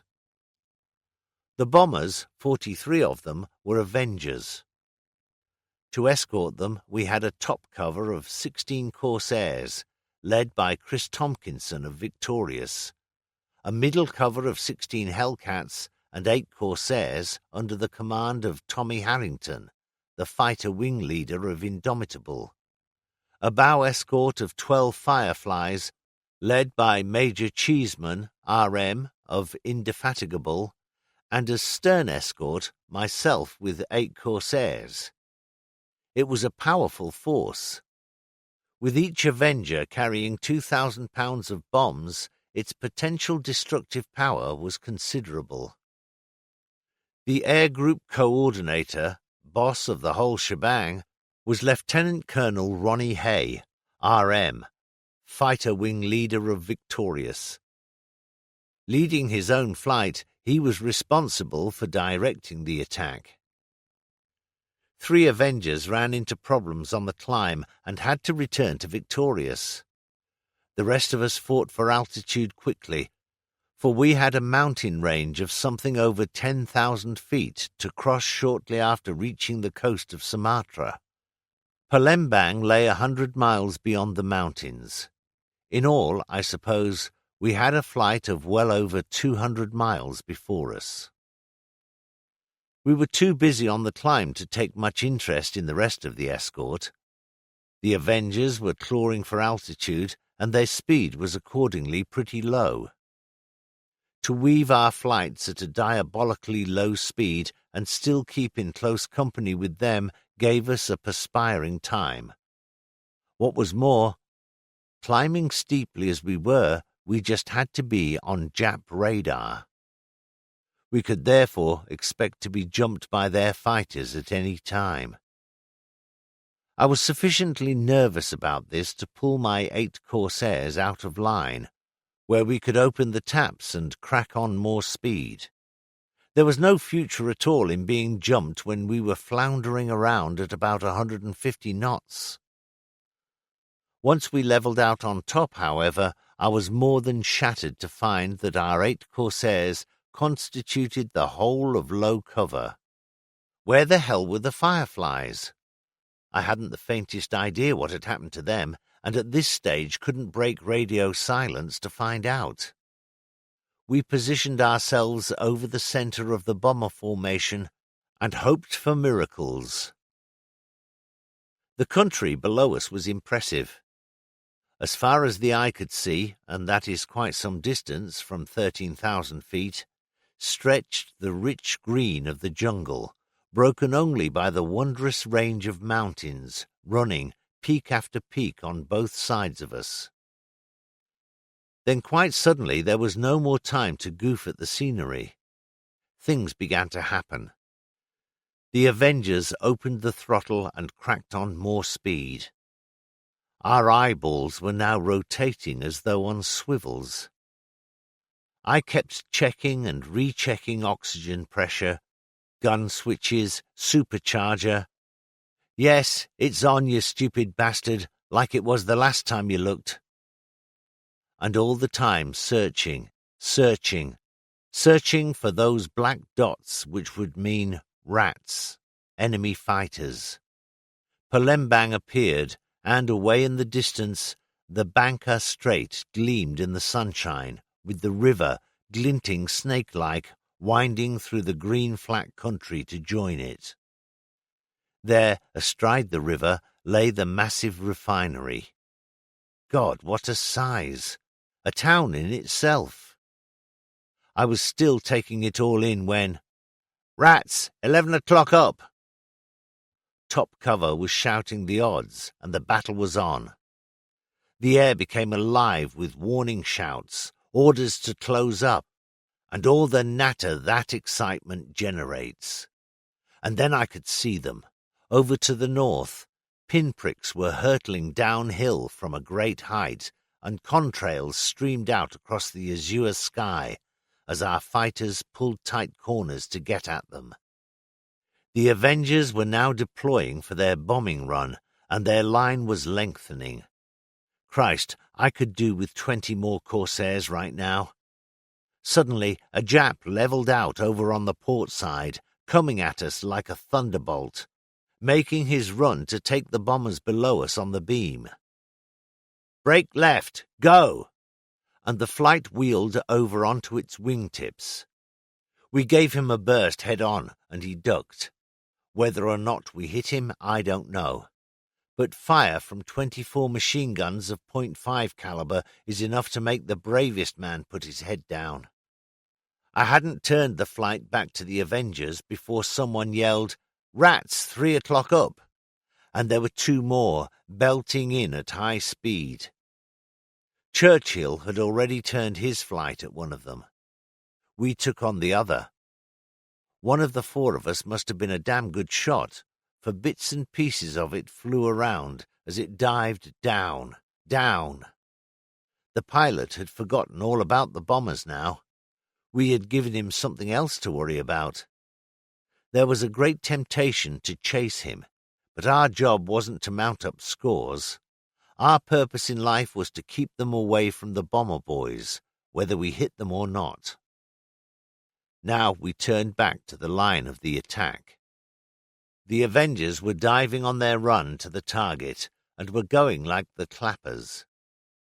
The bloody great balloons were still up, floating between us and the earth like some fat green reptiles with bright red spots. And I cursed the fireflies. They were the great destroyers who were going to clear these ugly sausages out of the way for us, and as far as I knew, their crews were still sitting in the wardroom with their feet up, reading Lady Chatterley's Lover.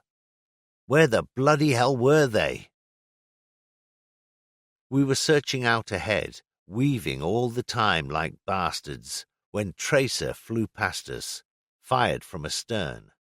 There in my mirror was an Oscar. It looked as though it was sitting on my elevators, with guns flashing along its wings.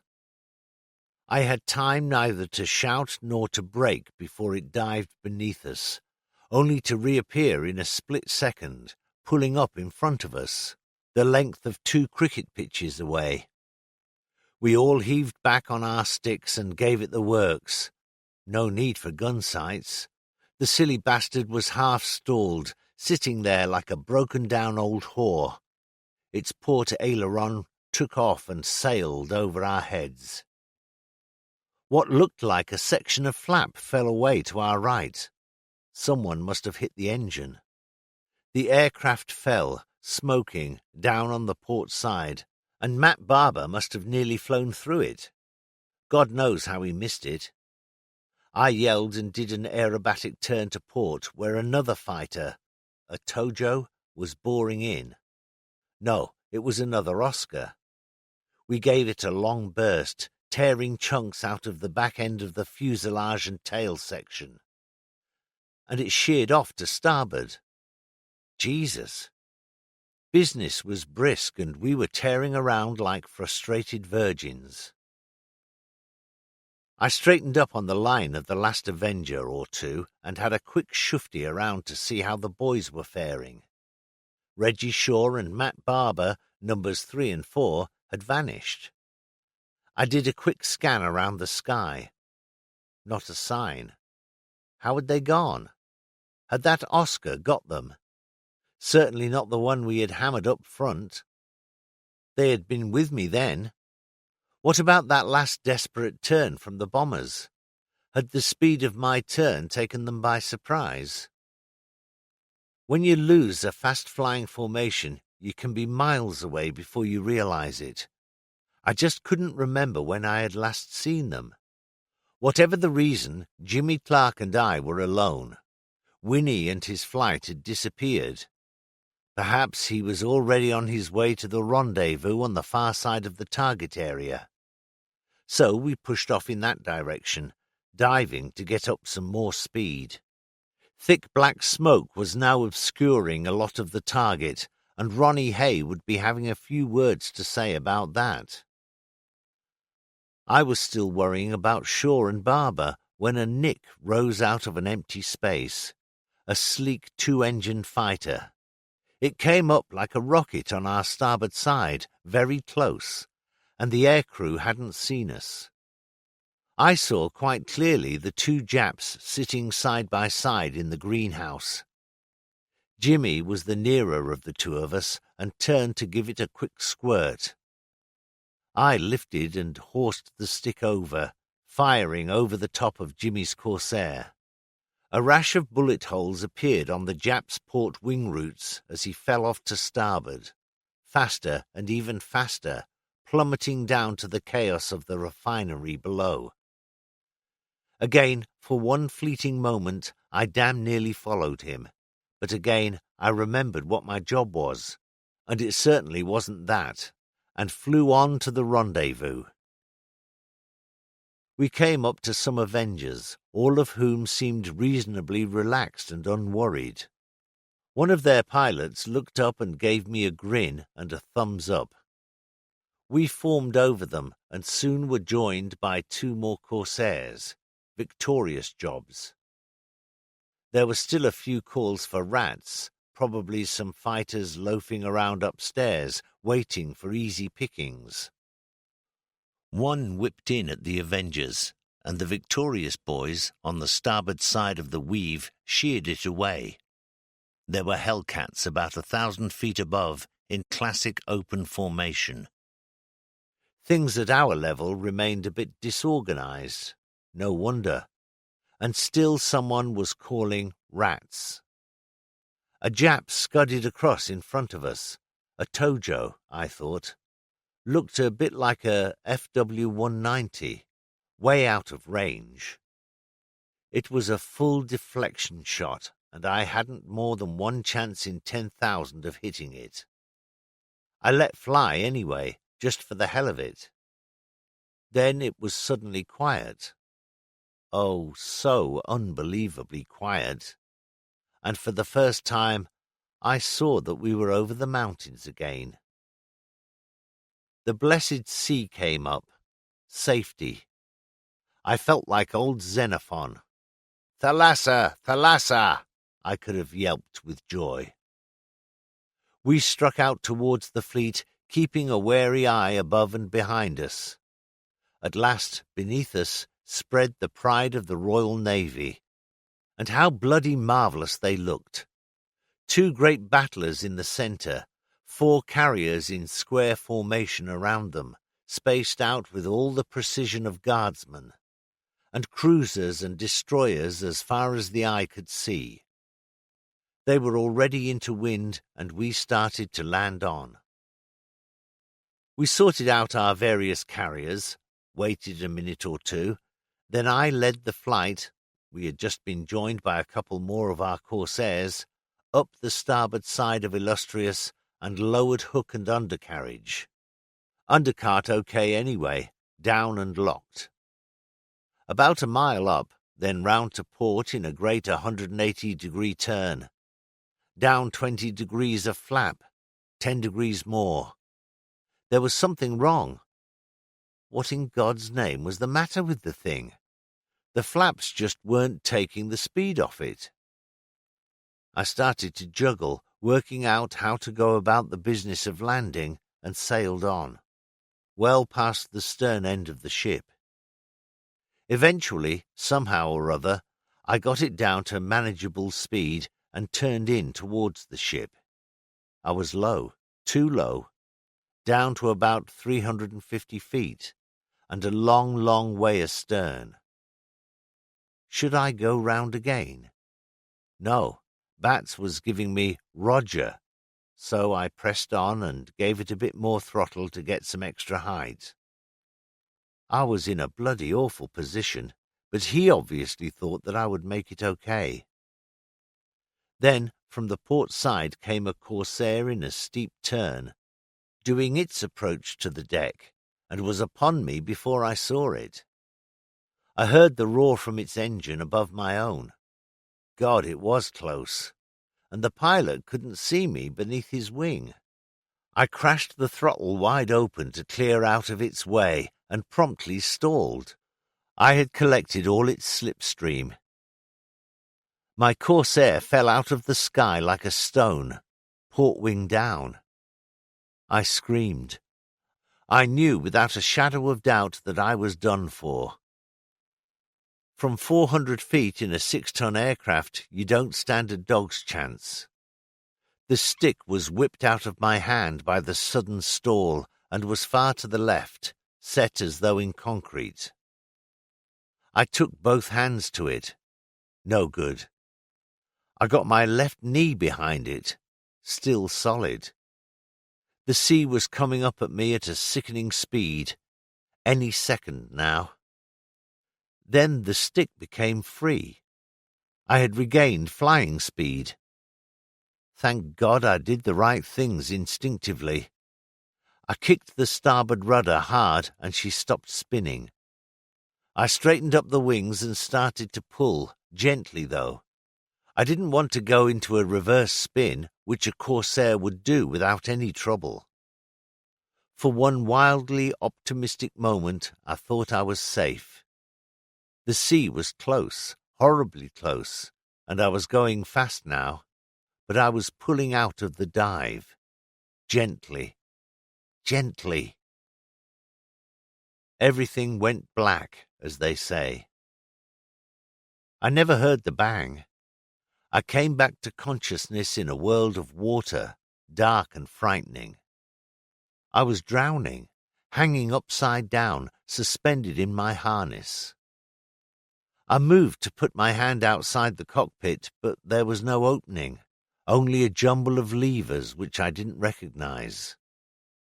My head was bursting, air bubbles were rushing from my nose and mouth, and my heart was pounding, with a thumping ferocity that appalled me.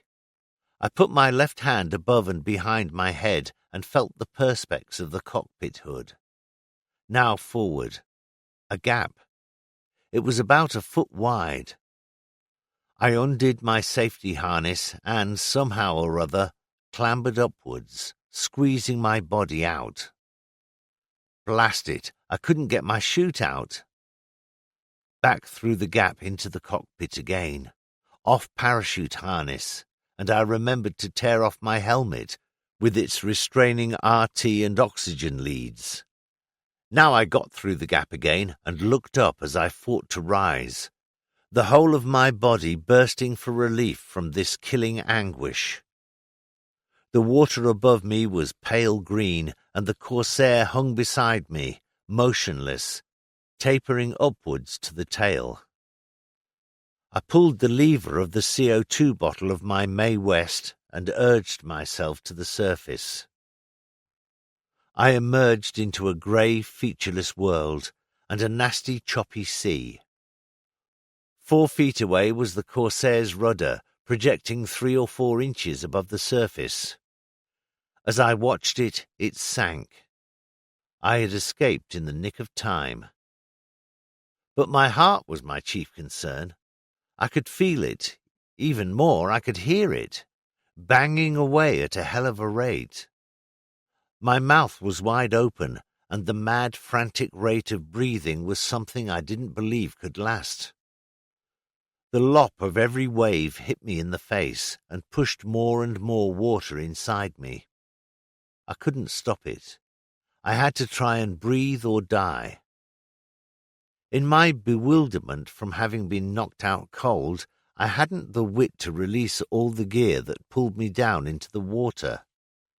A revolver, 50 rounds of ammo, a jungle machete, heavy shoes. As the sea first lifted me, then dropped me back into the trough, I could see my belly tank floating high on the surface, some 20 to 30 feet away. If it had been 20 inches away, St. Michael and all the angels couldn't have helped me to reach it. The ship had dropped a smoke float, which I could see burning blackly. How far away? Perhaps a quarter of a mile. Beyond that, nothing. I was alone. Neither the loneliness nor the hopelessness of my situation seemed to worry me, nor did the possibility of being attacked by sharks. Off Engano Island, they are in such numbers that one could walk on their backs. Staying alive was the only thing, and I couldn't see myself lasting much longer. I held back my head, trying to keep the water out of my mouth, but the padded collar of my Mae West didn't do a thing to help me in that direction. Then, wonderful to see, a destroyer came into view as I lifted on a big wave. She had seen the smoke float, then the belly tank, and thank God she had decided to search the belly tank area. She must have also spotted my head rising and falling in the water. As she hove to, she started to lower away a whaler. I'm sure the lads were doing their best, but to my tired eyes it seemed that the bloody thing couldn't possibly reach me in time. I forced myself to turn away. I was going to die before they reached me. My inability to breathe and the thumping of my heart were now infinitely worse. More than that, I now found to my horror, as much horror as I could muster, that I could neither see nor hear.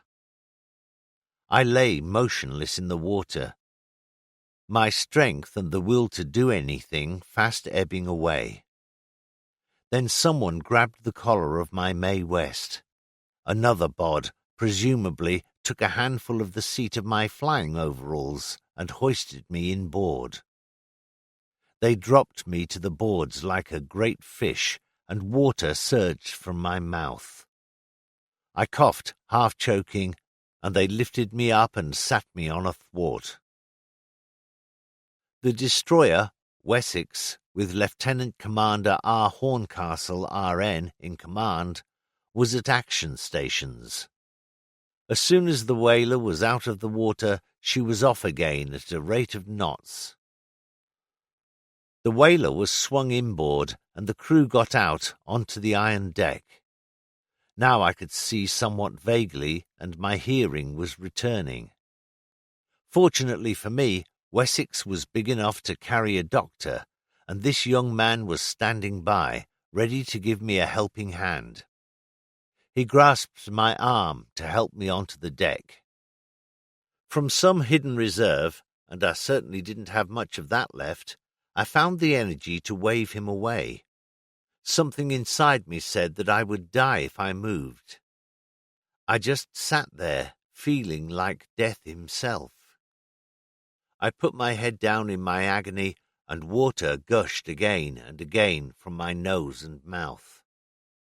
Still my heart pounded against my overalls, and the thumping of it in my head was a fast, maniacal drumbeat.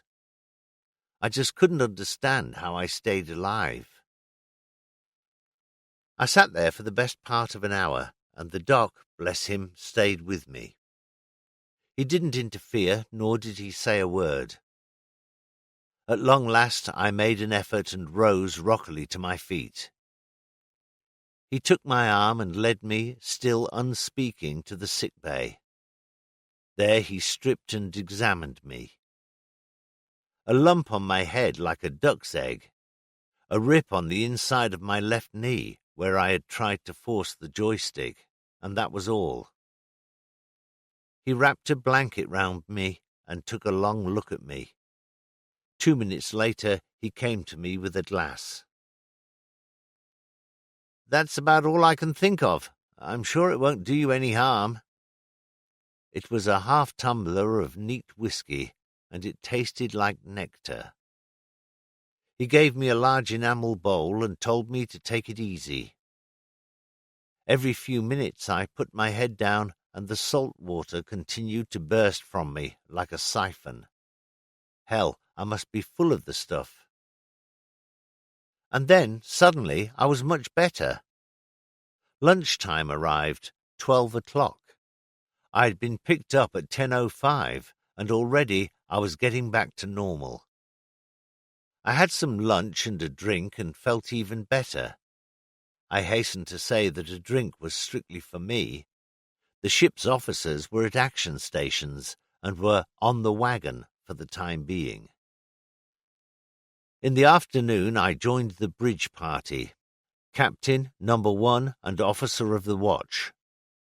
I thanked them with all my heart and repaid them in some small way by helping in aircraft recognition. I stayed the night aboard Wessex. Her officers couldn't have been kinder. Next morning I found the whaler's coxswain to thank him too, and gave him my sheath knife as a memento. Soon after breakfast there was a signal from Illustrious to say they intended to recover me without delay. The captain certainly wasn't wasting any time. We cruised up her cliff-like side and took station on her, 20 to 30 feet away from her starboard side, doing about 18 knots. Tricky work. Illustrious expected it to be too. The goofers were there in their hundreds. Out swung the great crane, lowering a scrambling net to the bottom of which were suspended 3 sacks of fresh bread, a commodity always welcome to a destroyer. The crane driver made one pass at us and damn nearly carried away the bridge. The first lieutenant, Michael Parker, later to serve HRH, the Duke of Edinburgh, as secretary, turned to me and grinned. "No chance there, old boy. After yesterday, we can't have you written off by a sack of bread." His second sweep was better. This time the net hovered momentarily over the port side of the iron deck. As quick as a flash, the lads severed the cords attaching the sacks, and at the same time I leapt for the net, clawing for a handhold. My hands stuck. Before I could gain a foothold, I was swinging high over the gap of boiling sea, making for the flight deck. There were loud cheers, and I was home and dry. The commander stood beside me on the deck. He grinned as he assured me that it was the best deck landing I had ever done. Then he led me up to the captain on the compass platform. Charles Lamb, bless him, who I am sure felt for all of us as though we were his sons, took my hands between his. "Hans, my dear Hans," was all he could say before turning away. When I went below to change out of my grimy overalls, there on my desk, in solitary state, stood a glass full of rum, and I knew that our squadron ratings too were glad to see me home again. It was a great feeling to be back with friends. It was good to be alive. Later in the day, Wings told me what had happened. As far as they could see from a distance of about 600 yards, I had almost cleared the sea in my recovery from the incipient spin. Then the undercarriage had struck, and the Corsair had whipped over onto its back. It had stayed there for a matter of seconds before the nose had sunk. They thought it was curtains, for whom they didn't know, until they received a signal from Wessex. I could figure out the rest. When I hit the water, the instantaneous deceleration had sheared the locks of the hood, allowing it to rocket forward and to knock me unconscious with its hard rubber rim. At the same time, the locks of the seat, incorporating a sheet of armor plating, had also sheared, and the whole thing, with me still strapped into it by the safety harness, had rolled forward and down, my face only just missing the gun sight and instrument panel.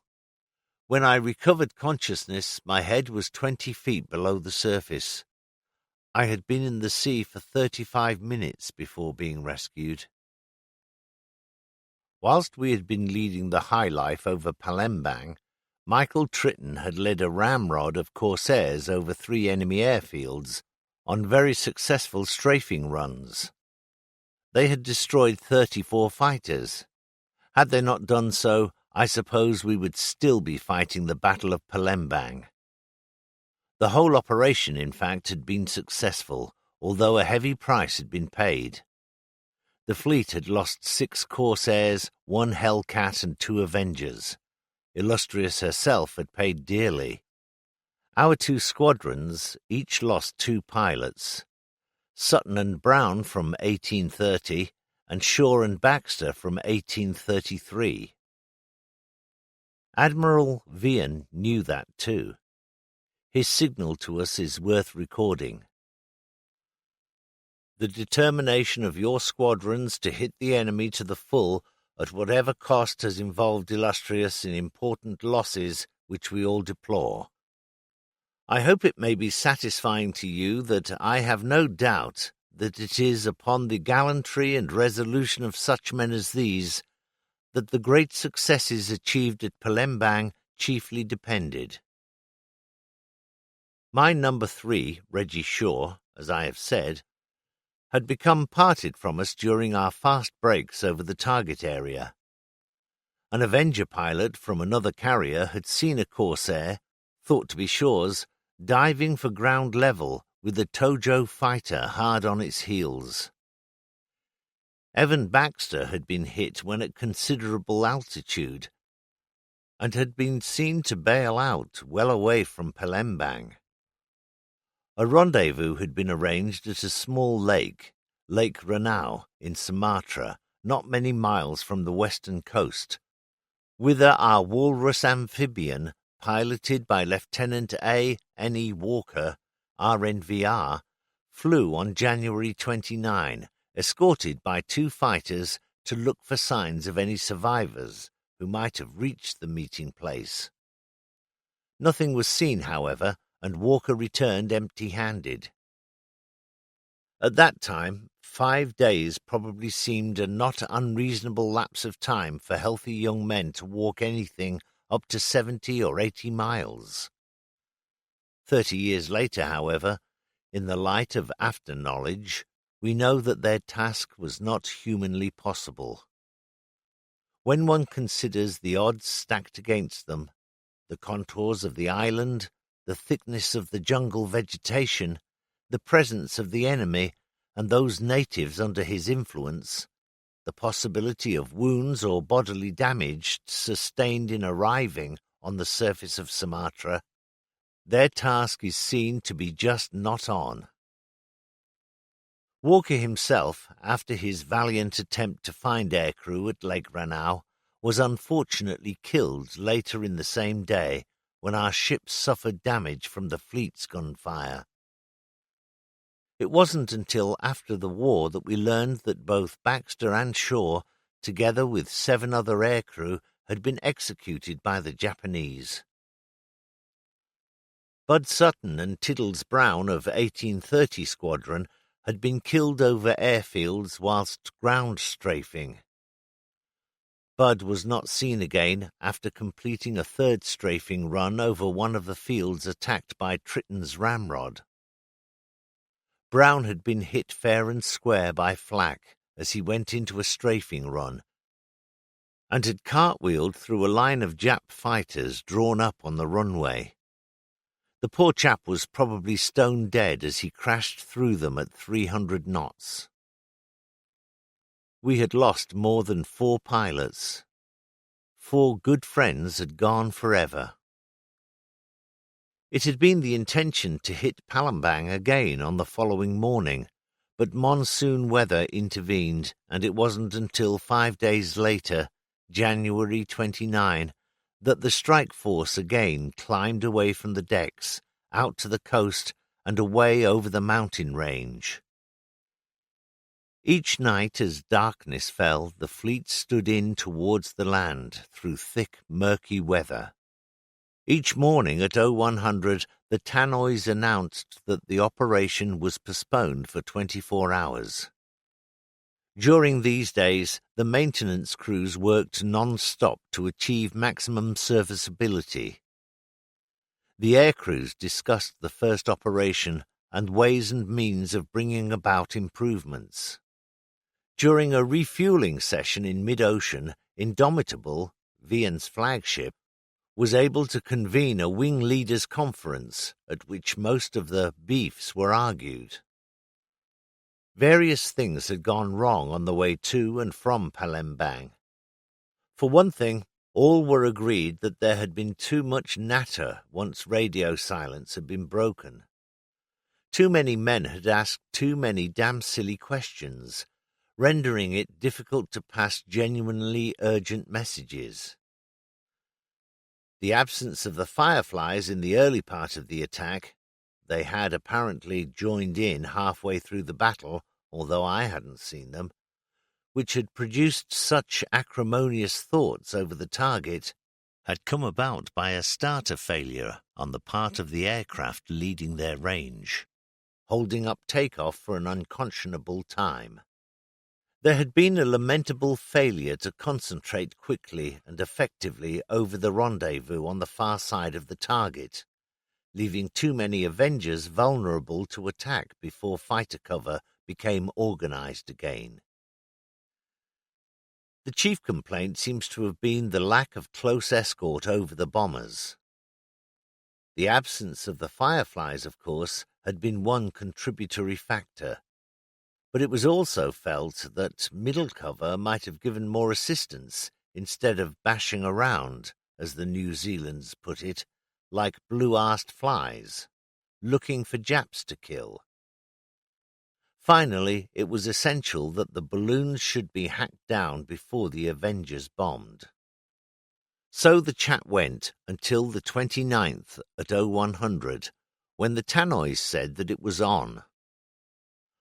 My friend Bob Ellison, examining me on my return to the ship, had declared me to be concussed slightly from the bang on the head, and physically and mentally buggered, to use his own medical terms, from the effort I had put in to escape from my aircraft. He stipulated 2 weeks on light duties. In other words, no flying. I felt sadly left out of things as the Corsairs took off. The unsettled weather made the form-up tricky, but eventually the strike disappeared into the morning drizzle. Soon afterwards, Mike led his strafing force off the deck. I crossed my fingers for him. Twice on the same job, over the same airfields, was tempting fate with a vengeance.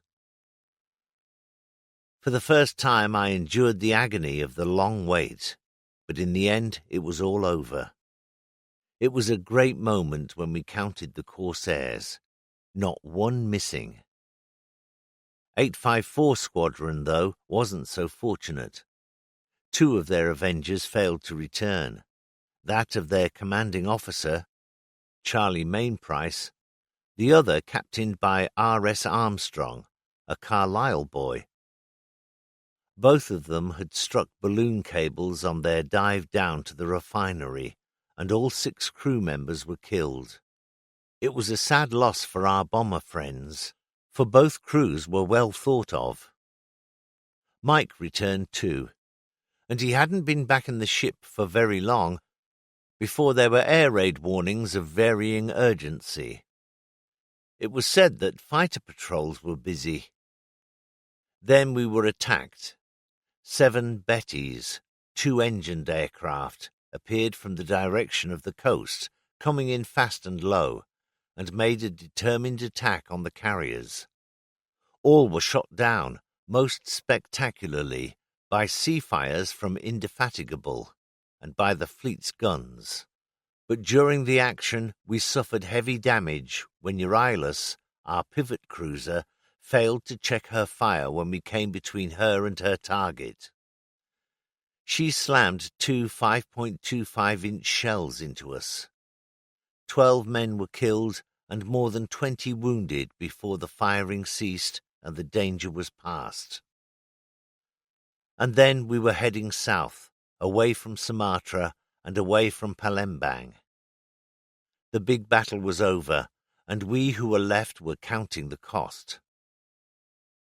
When the pulses had become normal again and the guns were quiet, we felt listless and tired. For the moment, our little war was over. Until the next time. John Winton, in his book The Forgotten Fleet, now regarded as a classic history of the operations of the British Pacific Fleet, counts the casualties suffered by the Fleet Air Arm in the 2 operations. 41 aircraft were lost from the 4 carriers, 16 in actual combat, 11 in ditchings near the fleet, and 14 from deck landing crashes. As Winton says, this works out at roughly 1 aircraft for every 10 sorties flown. And he adds his own significant commentary. A casualty rate which would have made even Bomber Command flinch. Against these losses, it was estimated that we had destroyed 68 enemy aircraft, 38 on the ground and 30 in the air, not taking into account several probables. Palembang, whilst not completely destroyed, was effectively put out of the war for a long time to come.